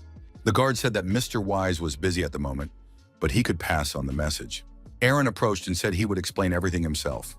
The guard asked who he was. The young man greeted him and said that his name was Aaron, that he was from Mr. Ethan's group of adventurers, and that he would like to speak with Commander Wise. The guard was indignant. How dare these mercenaries make demands? Those watching from the sidelines were surprised. Were these young people really looking for a fight? What was going on there? The commander peeked out of the tent and asked what all the noise was about. Ethan looked at the man and realized that he was none other than the master swordsman, Broody Sharper. Sharper said they could talk inside and invited the young people into the tent. Inside, our hero saw the leader of the caravan, Gale Wise, a half-elf. Gale asked the young people what had happened. Ethan explained that because the number of people on the journey had exceeded the original plan, there had been some minor problems with the schedule. Wise apologized and said that he had unintentionally shown disrespect. Ethan replied that everything was fine. Although the subject was unpleasant, Mr. Wise listened to them attentively. Wise said that starting tonight, he would take measures to ensure that nothing would bother the mercenaries anymore. Ethan thanked him for his help and understanding. Aaron also thanked the boss for quickly resolving their problem. Giovanni told the captain that while talking to the other members of the group, he accidentally let slip that Aaron was pretending to be Iron Pereira. Keenan added that now many had begun to speak ill of Aaron. What should they do now? Jaren approached Aaron and apologized. The fact that the young man felt uncomfortable in their group and was now being criticized was all because of her. Jaren added that she personally had a bad relationship with Wise. Because of this, Aaron had been subjected to a barrage of criticism and negativity. The girl said that, in any case, they would be parting ways in a few days, so it was better for Aaron not to get involved for now. If Wise remembered him, nothing good would come of it. Aaron replied that he could withstand such a storm. He had been ridiculed in a similar way before. Sometimes he got scared and just ran away. He hoped that the wind blowing in his face would die down on its own. At the time, he didn't understand that the wind knocking him off his feet would not stop, no matter how much he wanted it to. Aaron added that he understood that trials do not come alone. Along with the wind comes the strength to endure it. The young man thanked Jaren for sincerely caring for him and showing him attention. Only because of this could he cope with such a win. Jaren asked if he was really Iron Pereira. The young man replied that he was not. He was Aaron. The girl said that the man who, even when he saw the monster, did not bat an eye, was now panicking like a rookie on the battlefield. Should she now call him Mr. Iron? The young man asked Jaren not to do so.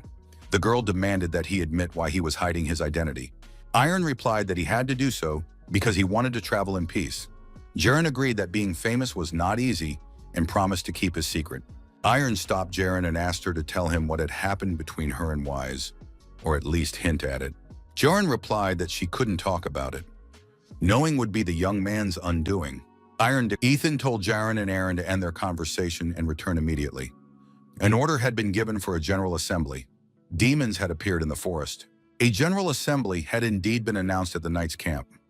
The situation that had arisen needed to be discussed. Gale Wise asked the scouts if they had really seen demons in that forest. The scouts confirmed that they had spotted a whole group. Master swordsman Broody Sharper told the leader that there were 4 sword experts in the reconnaissance squad. Wise ordered the scouts to seek immediate medical attention and rest. Wise thought that the situation was quite serious. If there really were many demons there, it could not be ruled out that the devil himself might be nearby. The safest option would be to request help from the Holy Kingdom. But in that case, they would have to remain here in isolation until the Order of Paladins arrived. Iron couldn't help but ask where the scouts had seen the demons. The guard was indignant. That imposter had appeared again. Ethan was frightened. What was Aaron planning now? Volcanus handed the young man a sword. Jaren was surprised. Had Iron decided to reveal his identity? Pereira, the guard. Iron. The young man introduced himself and gave his name. He said his name was Iron Pereira and that he was a master swordsman. The young man also added that he had experience in destroying demons and devils. He needed to obtain information about the location of the enemies. He was ready to set out immediately.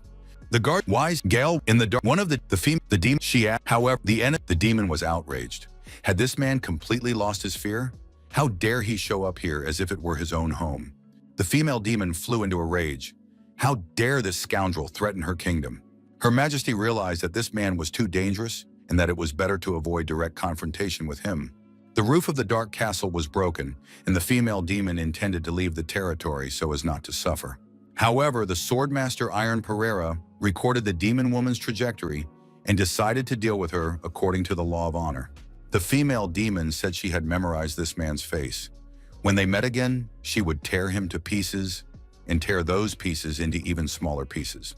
Iron was not afraid of the threats and, swinging his sword, cut the demon woman in two, right in the chest area. The demon was defeated. A support group of knights arrived at the dark castle and freed all the prisoners. All the demon's minions and monsters were also destroyed. The land, steeped in darkness, was completely cleansed by the mysterious power of Iron Pereira. The merchants of Wise Corporation also did not skimp on holy water, helping with the purification. Wise and the swordmaster Sharper, examining the dungeon, noted that many people had been locked underground. Not only humans, but also elves were imprisoned here. Many found this simply unbelievable. Iron Pereira single-handedly defeated not only the demon's servants, but also the Lord himself. It is not for nothing that he is called a genius. After all, he became a master swordsman at the age of 20. He possesses a power that cuts through darkness. This is a real blessing for the continent. Keenan was indignant. Just a moment ago, everyone was saying nasty things about this guy, and now they were admiring him. Ethan replied that the main thing was that the misunderstanding had been cleared up. Ethan looked around and asked where Jaren was. He hadn't seen her since morning. Jaren was moving alone in the darkness in the specified direction. Jaren remembered the recent past. Her sister had been studying some documents. The girl assumed that something was wrong with them. The amount of magic and mana in the neighboring village had decreased sharply. Jaren suggested that elves who want to establish contact with humans probably leave the forest with the help of the Wise Trading Guild. Her sister said that the problem was that they were doing so through Wise. Most female elves ended up in aristocratic human households, and recently, elves had begun to disappear more and more often. The girl suspected that something was wrong and decided to investigate. She said she would be late today, so there was no point in waiting for her. Jaren thought that was the last thing she would hear from her sister.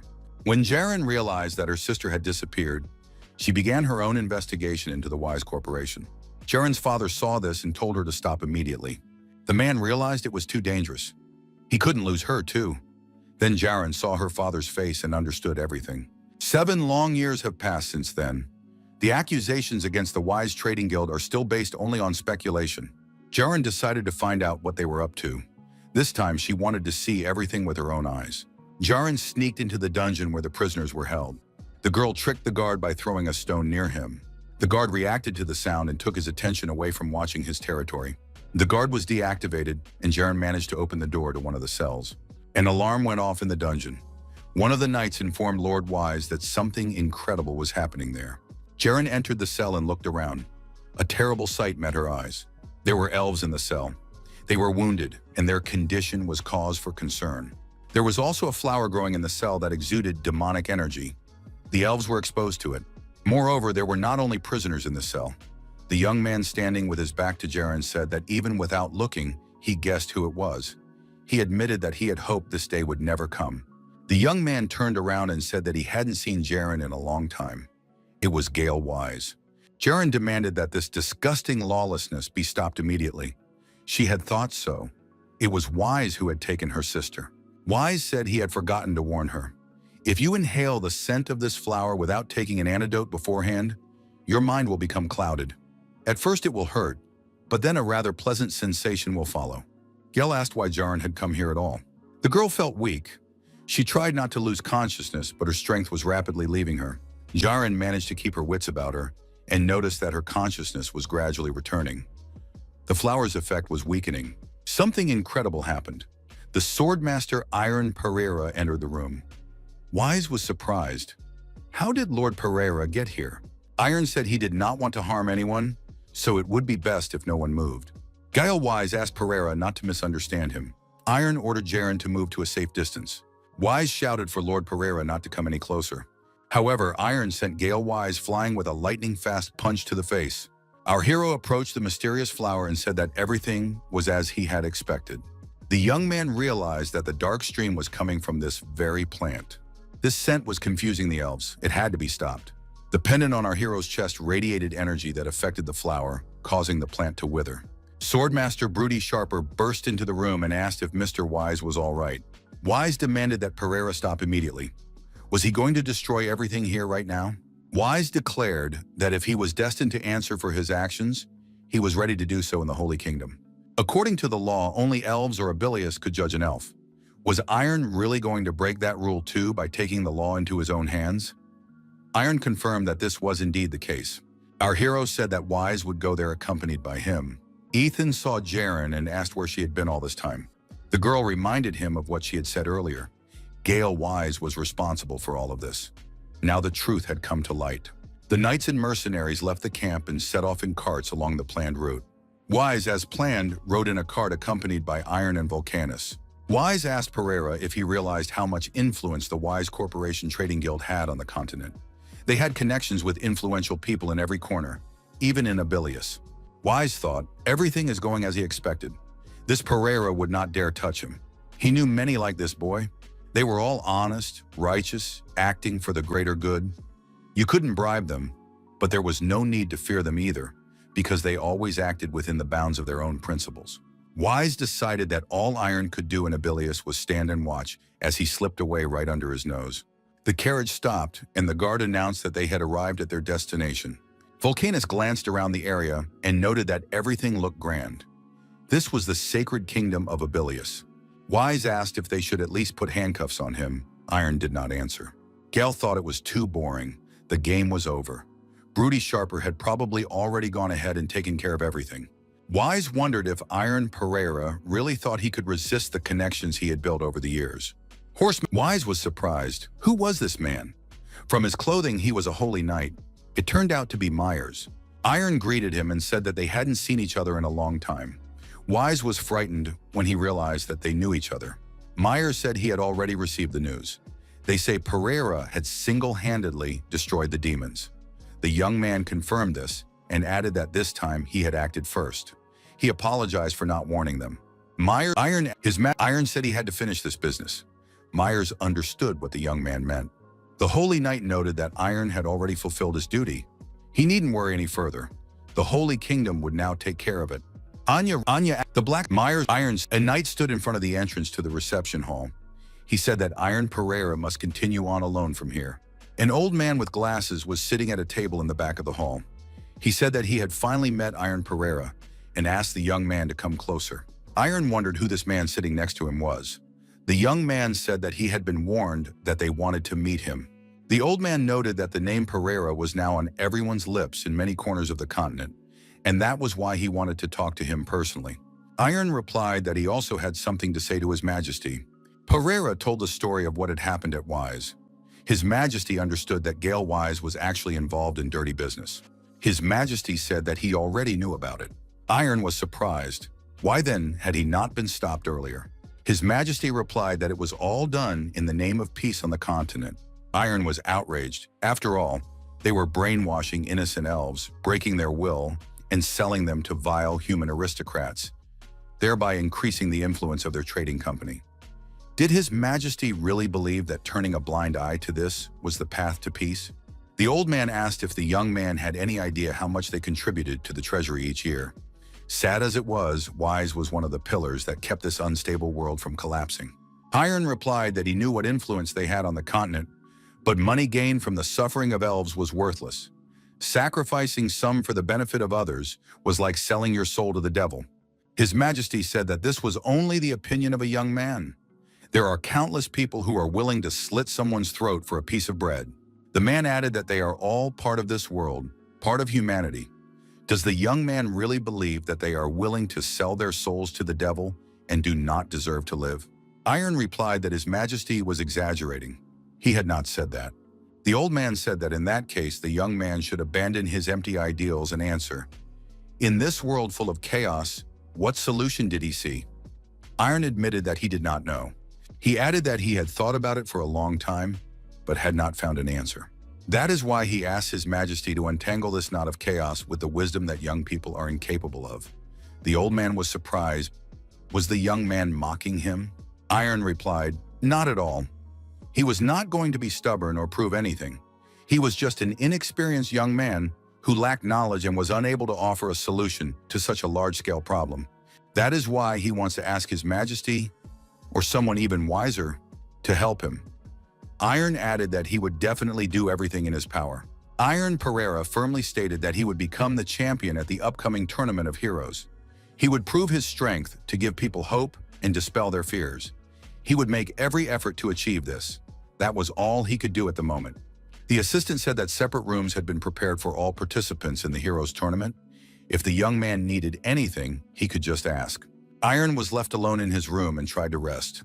The young man wondered if he had done everything right. At that moment, there was a knock at the door. Iron heard familiar voices and realized it was Judith and Brad. But how did they get here? Iron opened the door and said he was very happy to see them. At that moment, Judith shoved a roll into his mouth and told him to get out immediately. Brad was holding glasses of beer in his hands. It turned out that the festival had already begun. Now there was no question of rest. The festival was indeed in full swing. Brad asked where Lulu was. Iron replied that she couldn't come. She had a lot of important and urgent business to attend to. Judith suggested that Iron was frowning because Elijah hadn't arrived yet. Brad noted that Judith was very perceptive. Judith noticed a herbalist shop and said she needed to stop by. Brad was surprised and asked why she needed to go there. The girl explained that her teacher had been coughing a lot lately. Without her, he even forgot to eat, so she would have to take care of him. The girl was curious to know if her mentor Kun was okay. However, the place she had left was no longer in order. The hut had been destroyed to the ground. Moreover, there was a magical demonic circle there. 2 weeks before the festival, Elder Kun approached Carl and asked if the young man knew the legend of two wolves living in the human heart. Carl got angry and asked what nonsense the old man was talking about. Kun pushed the attacking young man away and said that when a person is born, two wolves already live in his soul. One of them is white. It brings light and goodness. The second is its opposite, symbolizing darkness and destruction. They hate each other, and their battle never ends. Who do you think wins most often, young man? Carl noticed that the old man's aura had become even stronger. The elders said that the answer was very simple. The wolf that wins is the one that the man feeds. Kun again dealt a crushing blow to his opponent. Kun said he did not know what had happened to the young man or what pain he had endured. He could not fully comprehend it. Kun noted that, in the end, it was the young man himself who chose which wolf to feed. And it was he who raised this black wolf. Carl understood that there was nothing he could do about the old man. The young man gripped his sword tighter. Master Kun declared that Carl had crossed the line. Carl prepared for the final battle. Fury burned in his eyes. Kun told Carl to come to him. This meeting was meant to happen, and he would take responsibility for saving the young man from such a life. Kun looked at his hands, thought about his body, and decided that it was simply impossible. The power grew with every passing second, as if he were about to burn to ashes. The elder decided that it was necessary to end all this as soon as possible and prepared to repel the attack. Carl received a crushing blow to the chest and was thrown far back. The old man was filled with determination, but for some reason his body was bound by demonic chains. The demon jester, who was nearby, held these chains and prevented Kun from doing anything. The master found himself captive to the demon. The demon laughed and said that it was very close. Kun realized that the demonic clown was responsible for his capture. He said that they hadn't seen each other in a long time. The demon turned into a man wearing a hood. The man took off his hood and asked if the elder Kun remembered him. The master laughed. What was this man talking about? However, Kun experienced a strange feeling. He had definitely never met this man before. But why did this face seem so familiar, as if he had known him all his life? Kun thought with alarm, could this be his black wolf? Long ago, when he was young, Kun had honed his sword skills in these parts. The young man believed that he still had much to learn in order to gain true strength. Chrono Ian appeared on the forest path and greeted his friend. The young men, as usual, decided to have a duel, but Kun lost again. After the duel, the young men shook hands. Ian said that Kun seemed gloomy today. Khan was surprised to learn that Ian was opening a fencing school. Chrono confirmed that he had been recognized as a master swordsman and had received an offer he couldn't refuse. The sponsors believed in him. Ian added that, because of this, he wouldn't be able to come here for a while. Khan thought that he would continue training anyway. He would succeed too. 20 years passed. Kun trained tirelessly. However, he noticed that nothing had changed. The man was extremely upset. What had he done wrong? Everything should have been different. In despair, Kun thought that maybe he wasn't meant to be the best, even after all these years. Why wasn't anything working out? Why couldn't he be like Ian? Suddenly, Kun heard someone's voice. The voice asked if he needed strength. The voice said it had appeared because of the man's desperate desire to help him achieve what he was striving for. The voice added that it was his helper. Kun was surprised. What was it talking about? The voice Kun couldn't believe his eyes. It seemed incredible to him. The voice said that now this power belonged to him. Kun looked at his sword imbued with dark energy and asked again, was this power really his? The voice confirmed it. At that moment, his old acquaintance, Chrono Ian, appeared from the forest. Khan grabbed his sword and said that he was just about to come. However, since it had turned out this way, they could have a duel right now.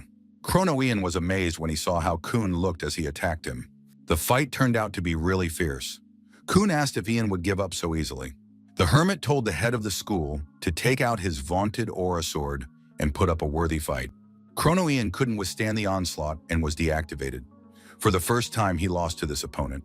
Kun couldn't believe it. Had he really won? The demon inside Kun said that he was truly an outstanding person. It would always be so if he followed his advice. He could even become even stronger. Kun lowered his sword and said that this was not why he wanted to become stronger. The demon was surprised. What kind of talk was this? Khan said that what had really frightened him all this time was not a feeling of inferiority towards Ian, nor envy. It was fear. Fear that his whole life, which he had devoted to the desire to surpass his friend, could become meaningless in an instant. But that wasn't even the main thing. The demon sensed that this man's body was beginning to reject his power. Kun said that what he had been striving for with all his heart was to find himself. Kun strained with all his might and expelled the dark demon from his body. The demon thought, if this continues, he will simply be consumed by emptiness. The demon decided that he urgently needed to find a new body and ran away. Khan approached his friend, who was still sitting under the tree. Could it be that Ian himself had been deactivated after his blow? Chrono Ian opened his eyes and said that wasn't true. He had just played along with Kun so that he wouldn't finish him off. The friend Khan said that this fight didn't count. However, he would definitely defeat Ian with his aura sword someday. While chained up, Elder Kun remembered those times. Kun said he assumed that after the expulsion, the dark demon would disappear, but he would return and become even stronger. How many people had he devoured during that time? The man said that he had worked hard to appear before his master again. Kun told the dark wolf that this was not the end. He would return and fulfill all his desires. Kun added that he would definitely survive and return. The man told his master to sleep peacefully. Elder Kun sank to the ground. He found himself in the center of a demonic circle. The demon jester thought that he had waited a long time for this day. As soon as this ritual was over, he would absorb this power. In his new body, he would become twice as strong as before. In the center of the demonic circle, demonic forces of enormous power were concentrating. The demon jester was surprised. What was this incredible aura? Carl got to his feet with the help of the demon jester. The demon jester thought that the body was moving on its own. He couldn't help but bow his head. Before him was absolute power that demanded unconditional obedience. The demon jester congratulated the Lord of Demons on his new birth. The young man said not to call him the Lord of Demons. He was the devil of reason. He was Sima.